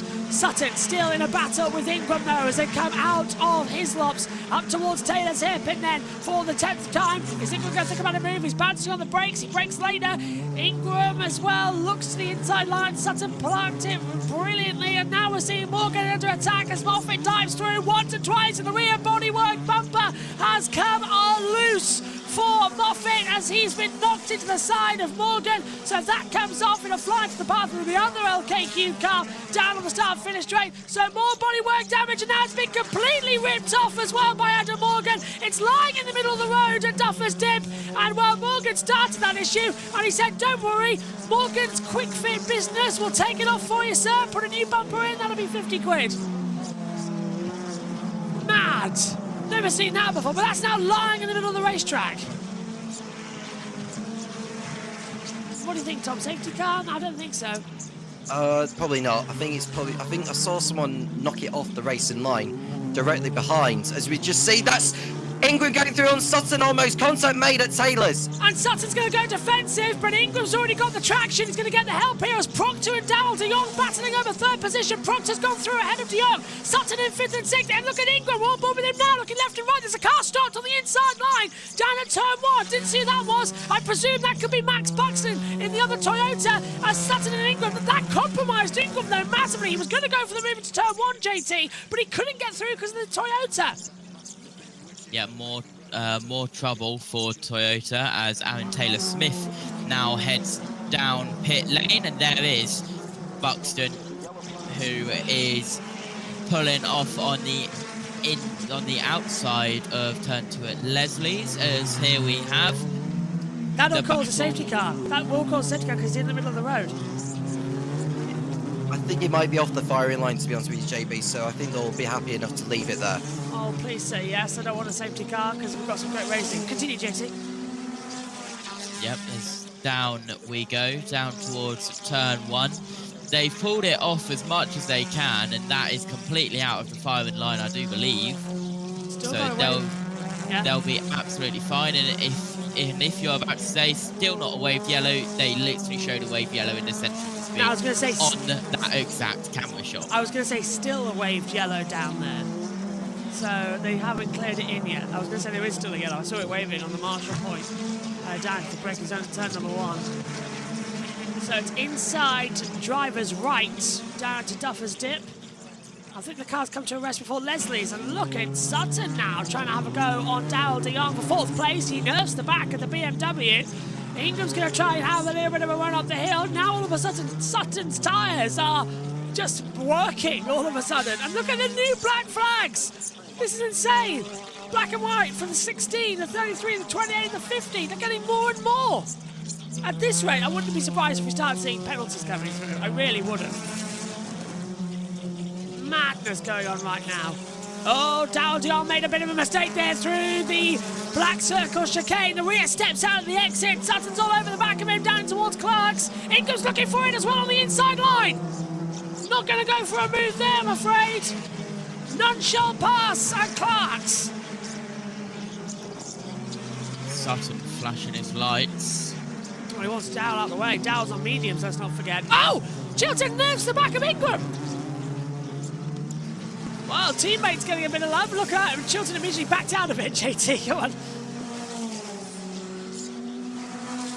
Robo 7th, over the line. Chilton down to 8th place. So that mistake cost Chilton big time there, Tom. And now, unfortunately, Robo is now in a position to help his teammate Sutton because Ingram's behind. But it looks like Hill's going to win 1 and 3. Not often we see a 1 and 3 race victory repeat. Usually it's 1 and 2. Can't remember the last time we had a 1 and 3. It's quite nice. JT's probably going to come back and say, well, actually, it was early on this year. Go on, Tom. Yeah, well, Hill's having a brilliant day. But we've just seen Robo go for it on Ingram here. He's so much more confident. Later on the brakes, just run into the back of the Virtue. That might be a chance. The Sun runs into the rear de Leon at the same time. I turned away from the commentary box monitor there because I was sure that Ingram was about to wipe out his teammate. Look at Robo. He's coming round the outside. And now Sutton's going to try and hold up Rowbottom's on the outside. Chilton's getting in as well to help his teammate, and off, destroying the bodywork of Daryl de Jong. Chilton's going to go to the side of Rowbottom. Down on McIntyre's. Rowbottom's off the track. Chilton trying to morsel his way through, and does repass him. Rowbottom down into 8th position, but all over the place, and it comes to the butcher chicane. Fabulous run, and he's straight back. Sutton gets ahead of Daryl de Jong. Down on the inside of Clark's. Ingram now really needs to start gaining up places. Oh, breathe. What an eventful couple of corners. 9 times out of 10, you didn't see that one coming. Tom Ingram, Silverstone, last year. So that was the last time we saw 1 and 3. Right, there was Chilton again hitting the back of Ingram. But that time, Tom, it was deliberate to give him a bit of a bump down the straight to help him past Robo. So a nice little help there from his teammate. Yeah, that was Team Virtue cars working together. Very experienced as well, these of Chilton and Ingram. And that was neatly done. And now Ingram's got to get by Daryl de Leon very, very soon, because Ash Sutton is already ahead of Senna Protzer for 3rd place. So this is now 15. That's Ingram going through. He's already got through on de Leon and Protzer on this lap. So that's Ingram through to the 4th position. Yeah, Tom, those mediums are just dead. They're dead in the water. So they've dropped down massively. And Daryl de Jong's going to get past here as well by Dan Rowbottom and Tom Chilton. So this is unfortunate for Daryl. He's just had a near-miss day throughout all of it, hasn't he? Led in race 1, and the smoke coming out one of the cars further back down the field. Couldn't tell you who it was. Gap now 17 points in the standings. England 323 to Sutton 306. Camish will have 228. That's as it stands, and lock-up coming from Robo. Gets a slide on coming out of McIntyre's. Chilton's all over the back of him as they come up the black circle chicane down towards Clark's. Surely he's going to look for a move on the inside line just to sneak through. He's backed out of it. He's thought better of it. Doesn't want to go for it. Oh, and never mind. Robo makes a mistake. He's got through on PropTech now. Chilton's going for him. Inside line up towards Taylor's hairpin. Chilton will have this easy peasy, Tom. It's so late on the brakes. He might even have 2 to 1 here. Oh. We're looking at a replay now. This is going to be when Sutton got by Protzer. Lots of bodywork actually on the race. So that's Ingram going through on de Leon in McIntyre's, while Sutton got the job done on Proctor before they got to chicane. So very clever overtake from Sutton, and it wasn't long before Ingram found his way through, taking advantage of Proctor's loss of momentum, but it was a given that Proctor was going to let Ingram through anyway, and now he's just got to concentrate on trying to get a as strong result as possible out of it. Sutton in third place then, going after Dan Camish. He'll be ever so kind to him, as he was earlier on today, and let him through for second position, providing Ingram does not get by Sutton. That is 22 drivers started this race, and 20 are still circulating. 18 have received a black and white flag. My God. Shedden battling now as well, side by side with Adam Morgan. Dow de Jong is going to lose out a couple of places here. Morgan's looking fast on the outside line tyres.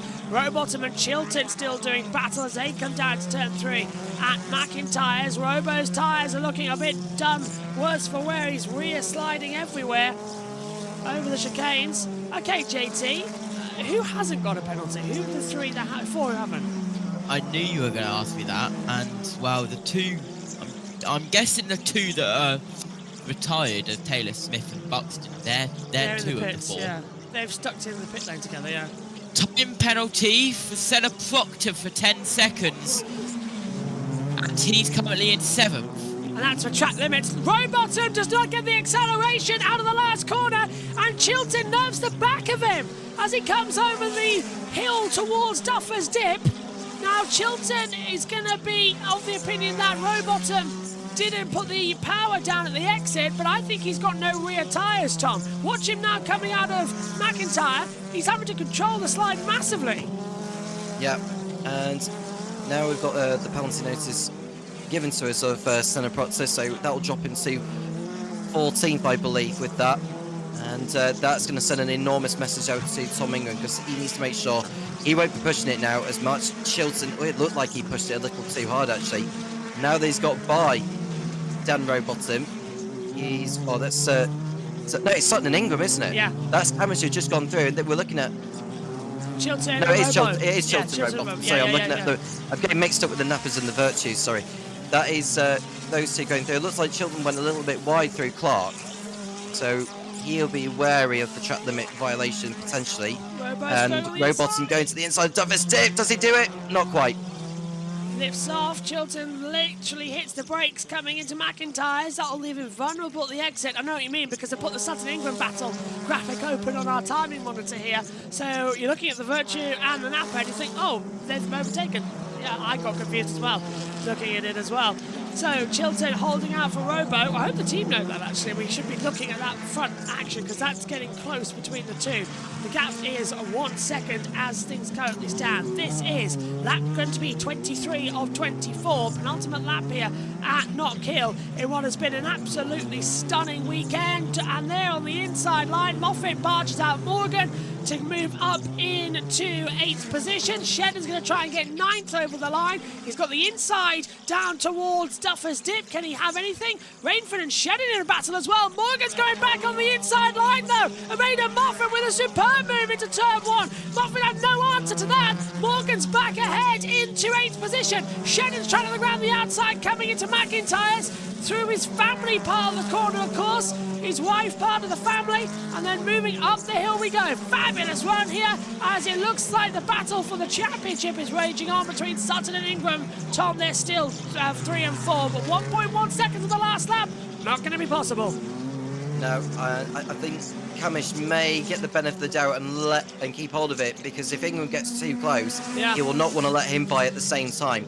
But it looks like there's a big enough gap now. As we're looking further back, we're looking at Moffat and Shedden, Smiley and Lloyd and all that. Yeah, that has to be Charles Rainford, who's going side by side as well.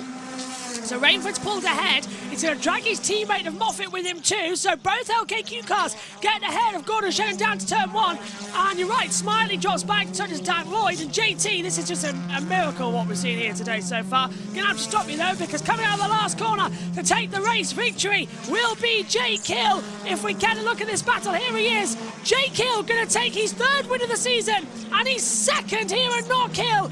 Race 1 and race 3, back from illness that missed him at Croft. He's dominated the Scottish Highlands. Hill is on top at Knockhill.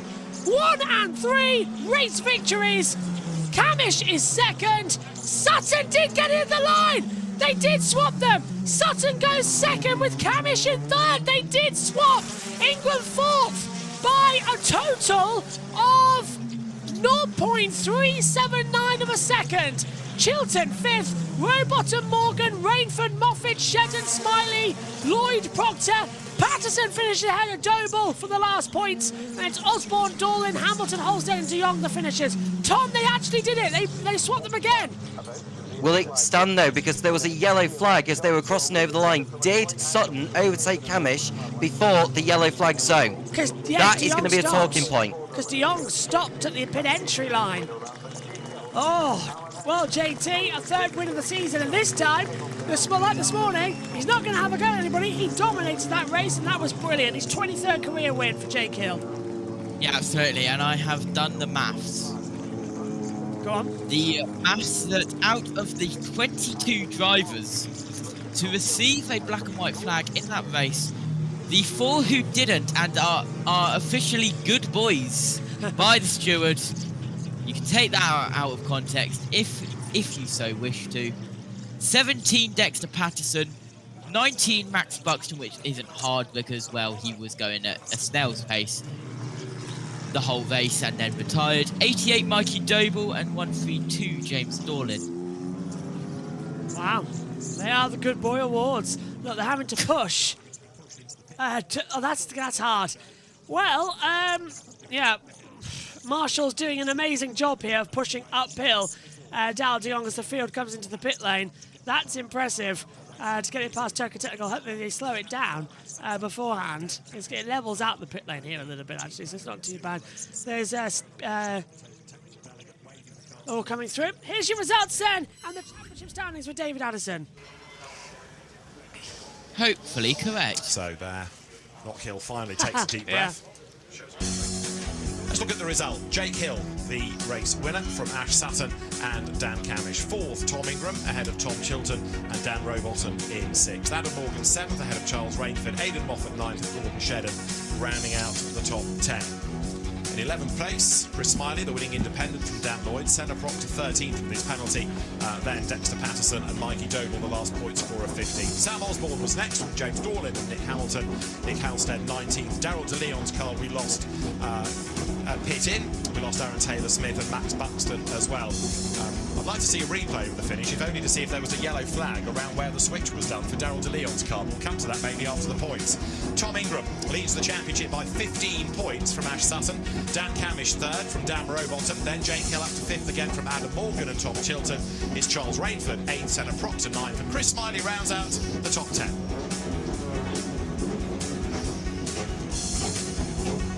Have a look at this, coming up towards the line. Okay, well, let's take a look at it, Tom. What do you think, looking at it? You waved yellow. I think that's illegal. Yeah, that's illegal.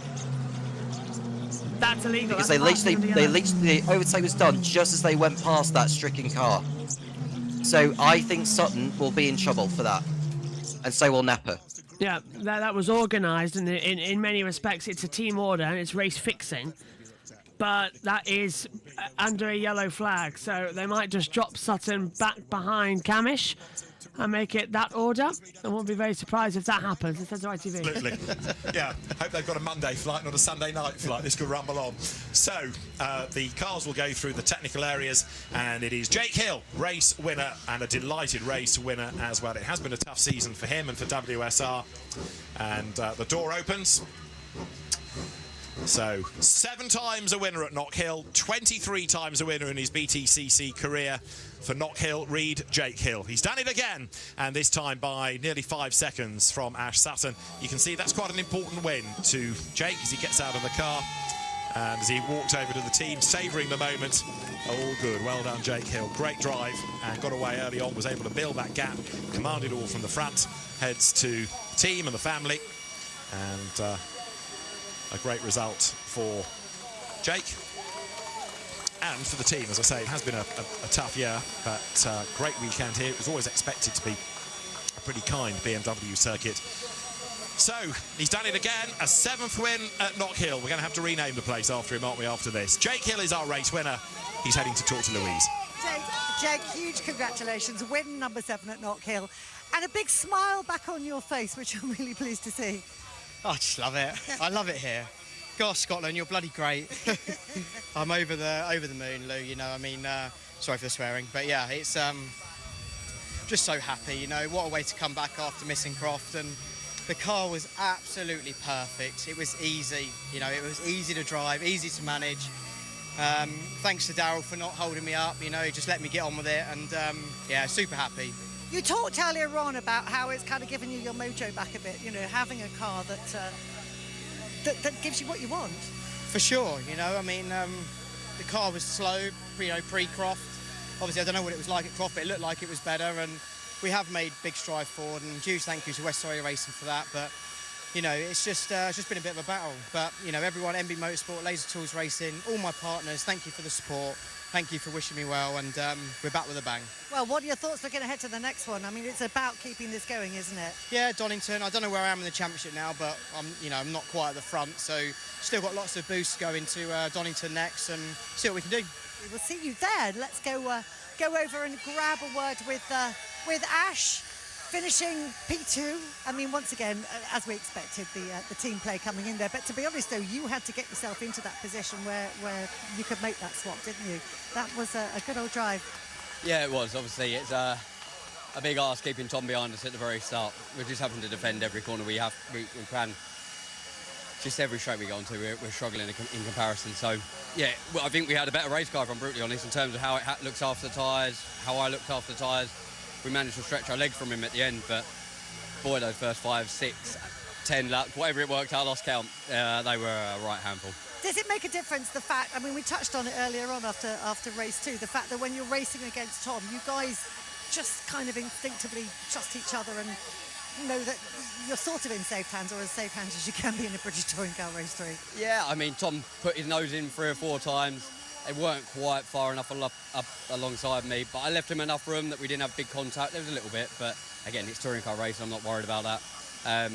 So yeah, it's always going to be that case, I think, with Tom, and for sure we've got a show on our hands for the rest of the season. It's mega, and just once again, Dan Cumish he did a blinder there with me and helping us on that last lap. Well, looking ahead, with the races are clocking down. There is still a bit of a points gap between the two of you, isn't it? What are your thoughts for Donington? Do you think, or how do you think that circuit is going to suit you, Donington? Yeah, Donington should be all right. We were strong there at the start of the year, but obviously years gone on, everyone's developed their cars a little bit. We go to Silverstone, it's not going to help us. It's definitely going to fall in Tom's lap there. We just got to put ourselves in the best chance. I'm a big fan of Brands at GP. It's my favourite circuit. So as long as we go there with a sniff of it, I'll be giving it my all. We will see you at Donington. And Dan, that list of beers that he owes you, it's gone up by another one, hasn't it? Yeah, it's the list is slightly getting longer, isn't it? But yeah, look, I didn't really get the call in that one until the last lap. I thought I'd avoided it this time. I thought they're just going to let us finish, but you know, ultimately, you know, the call was, Dan, you do what you think's best. The gap's there if you want to use it and give Ash every opportunity. And what's the point in doing it once? Yeah, it'd be the first one would have been a waste of time. Then I might as well, if I'm doing it, I'm doing it. There's no point flicking in and out of it. So yeah, it was a solid race. We were a clear P2 at the end of the day, and yeah, we've had 2/3 out of it, which is a lot better than for a while I've done at Knockhill. So I'm going away happy. And you know, I'm sure this will come back round. I'm in a very good place with the car, very happy with the team. You know, it's not easy, and it'll be a long drive home, but I've got a lot of people around me who'll pick me up, and we'll go onto the next one, knowing that we've got a fast car and a good opportunity to win and to certainly score more podiums. It has been a strong weekend. Take the positives with you. Back to you, Nikki. Thank you very much, Lou. I mean, what a day it has been for Jake Hill. 2 wins in the bank, 7 wins here at Knockhill. He's just going to want to race here every weekend, isn't he? Yeah, I remember him actually winning his first race here. I think he was in the Audi of Trade Price Cars, it was. and the car wasn't up to it, to be honest, but he dragged it round. And let's be honest, the BMW's been fantastic today. I'm just going to interrupt you. You have a small spider on your shoulder, and when I say small, I don't like spiders. Ginormous. Thank you for I that. just thought I had to let you know. Obviously, the race is the most important thing right now, but it was very... Oh, my God, it's still on you. It's gone now, it's fine. It's gone. I don't like spiders. This is not how I planned on finishing the show. We'll get a BAFTA I for really this. don't like spiders either. No, I anyway. I'll just get rid of that, Nikki. Oh, it's there. It's gone now. Right, anyway, back to business. Always remain professional, especially when it's your first gig on a very important show. Anyway, back to Jake Hill. Yeah. And actually, I think we should also mention Ash Sutton in that race. I mean, absolutely phenomenal. You know, he struggled in the one-lap pace in qualifying, but wow, he really brought it through in the race today. Yeah, absolutely phenomenal. I was really worried for Ash in that race, having to defend so hard. I've not seen him defend that hard for a while against Tom Ingram, especially being his championship rival. It was absolutely spot on.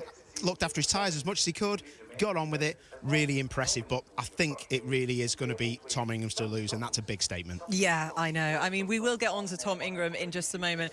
Let's recap of what happened in those, what was an action-packed race one, wasn't it, with Jake Hill and that win. Yeah, absolutely amazing.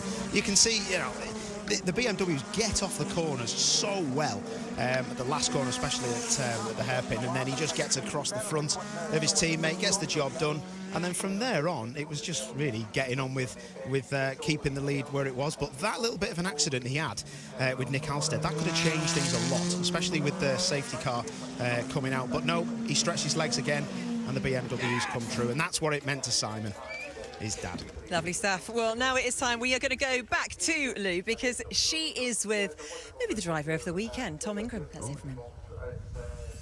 Well, Tom, P4, a tough old race, wasn't it?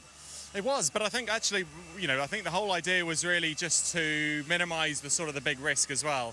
Obviously, Ash and I were having a bit of a ding and a bit of a dong, but it was a good bit of fun, to be honest with you. But at the same time, I think we're both wary that we don't really want to be taking each other off if we can avoid it. So I think I probably just went, this will probably do, probably a few laps before Ash did maybe. But once we got into the boost towards the end, I thought we're getting quick now, and you know we're a long way in. We've been rubbing wheels, we've been rubbing tyres. We'll just bring it home, and I'll be fine with this. So a great result. As Team Virtue, we've had a fantastic result. Obviously, Ash was able to claw a couple of points back with Dan Cam doing the switcheroo again in that race, but you know it's all going to be part of that. It's all going to come down to a handful of points at the end of the season, I think. So great weekend for us. We've had a really, really good one. Knockhill was always going to be one of those that I think we were going to be slightly wary of with the amount of boost that you have coming into this weekend. So we had to be on it, and I think we've done that. So on to the next one. Well, and what about the next one? How's this car going to be when we get to Donington? I think strong. We showed that at the start of the year. I think we've showed it every single round so far this year. So we're obviously going to have the penalty of the lack of boost. However, you know, I think from a car and package we've got, it's pretty strong wherever we are, whatever level we've got. So I'd like to think we can have a good run at it again. Not necessarily looking for pole, but if we can have a repeat of what we've done this weekend, I'll be well chuffed. See you there. Thank you. Lovely stuff. Thank you to Lou and Tom and Tim and Jade join us. Hopefully, no eight-legged friends with you as well. Let's just quickly recap on that win for him, because race 2, it was a really solid result. It was a superb race, wasn't it? Yeah, I think he said at the start of the day, didn't he? He wanted to get away incident-free, basically. It was all about incident management today, and he's done that job very well indeed, including obviously getting a win on a BMW-friendly circuit. So he'll be very happy with his day. He's stretched the points advantage, has avoided incidents. There could have been some, but he avoided them. So he'll be very happy with his day. He's driven very well in a very fast car, probably the fastest front-wheel drive car here. Yeah, exactly. I mean, Jade, how would you assess Tom Ingram's performance this weekend? Yeah, one, like Tim was saying, one that he'll be very happy on the drive home, processing it all. He's gained points, that's his aim every weekend now, and I think it was a very calm in terms of touring cars all day. You know, there wasn't really massive incidents. This circuit draws in that close racing door to door, and Tom was able to just judge when to make moves, when not to make moves, and yeah, he's used his head all day, and like you said with Ash there, it got to a point in the race where he thought, do you know what, I'm going to sit back and just cash in these points here. Yeah, well, it's good to see. Tom Ingram moves ahead by just a few points. He's got 15 points, the advantage of Ash Sutton. Drivers of the weekend, who would you go for? Oh, I think Jake Hill has got to be right up there. I think he's come back with a bang. I haven't spoken to Jake, to be fair, but a few people were saying they didn't think he looked 100%, but I think he's done amazing today, especially with the BMW. My shout-out's going to actually be Dan Camish. He's been fast today. He's done 2 brilliant races, and in both races he's had to yield to his teammates, which we all do, we all sign up for.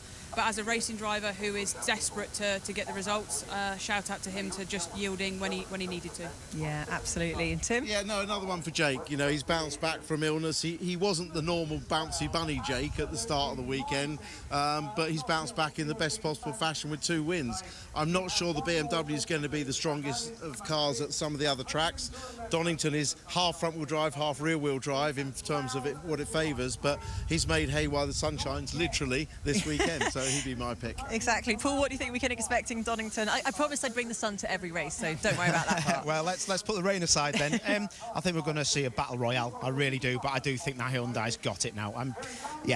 I think the Focus would have to pull it out the bag to beat Tom Ingram in that Hyundai now. Lovely stuff. Well, we are very excited about going to Donington in 2 weeks' time. If you did miss any of the racing action, then do not worry. Yeah, well, you can catch it all here as well as our replays, of course, coming into the evening as well. Okay, let's wrap it up then from our point of view here as well. The team will stay on the orbit cam as we look around Knockhill. Tom, starting with you, what have you made of the 7th weekend of the Quick Trip British Touring Car Championship? I wouldn't say it's been a thriller, but it's been an important day. I think for Jake Hill, especially after missing Croft a couple of weeks before, he's proven why he is the reigning champion, even though it's come a little bit too late in order to defend it. But I think there's still more stories to come, I think, because there could be something involving with that yellow flag incident at the end of race 3 involving Ash Sutton and Dan Camish when there was an overtake whilst Daryl De Leon's car had parts up at pit entry. But that hopefully more news will come out in that a little bit later this evening. But for Tom Ingram, it's been a respectable day, and I do agree, Dan Camish has been solid today. I think he deserved a victory, at least something. But perhaps if he's fighting for the World Championship, maybe we'll see Dan Camish fighting it for the title more often, hopefully next year. Hopefully next year he seems to have got his confidence back. Of course, he was with the Honda Yasef Racing for a long time, waiting for the championship, crashed out in the final race with 2 laps to go and lost the championship in a dramatic final race a couple of years ago. JT, coming into this one then, we've got Donington next up. Me and Tom were there earlier on in the year. It's a great track, but now we've got the Grand Prix layout to contend with and the Melbourne hairpin and Goddard's. It's going to be quite an interesting run, as Paul said. It's half front wheel, half rear wheel. Or was that Tim Harvey? But either way, it's going to be a tricky race weekend. Yeah, absolutely. Bank holiday weekend, of course. The Donington Park GP. It's now become its regular date now. The Donington Park GP circuit. Well, a little bit of drama off track there with his new name, Paul O. Spider Neal. Well, but it's no longer good weekend. Well, it's no longer Spice Girls; it's Spider Girls as well. So it's worked out quite well. Oh dear. Well. Can we give a nice shout out to Nikki Shields for the job that she's done this weekend? Because obviously she's not thrown in the deep end, but she had quite a bit to live up to in place of Steve Ryder, and yeah, it's a pressurising job to do, and I think she's been able to cope with that very, very well during the course of this weekend. So thank you, Nikki, for the job you've done this weekend. I second that. I can't wait to have a word with her, possibly starting next season in pre-season, and find out how she's adjusting to it as well.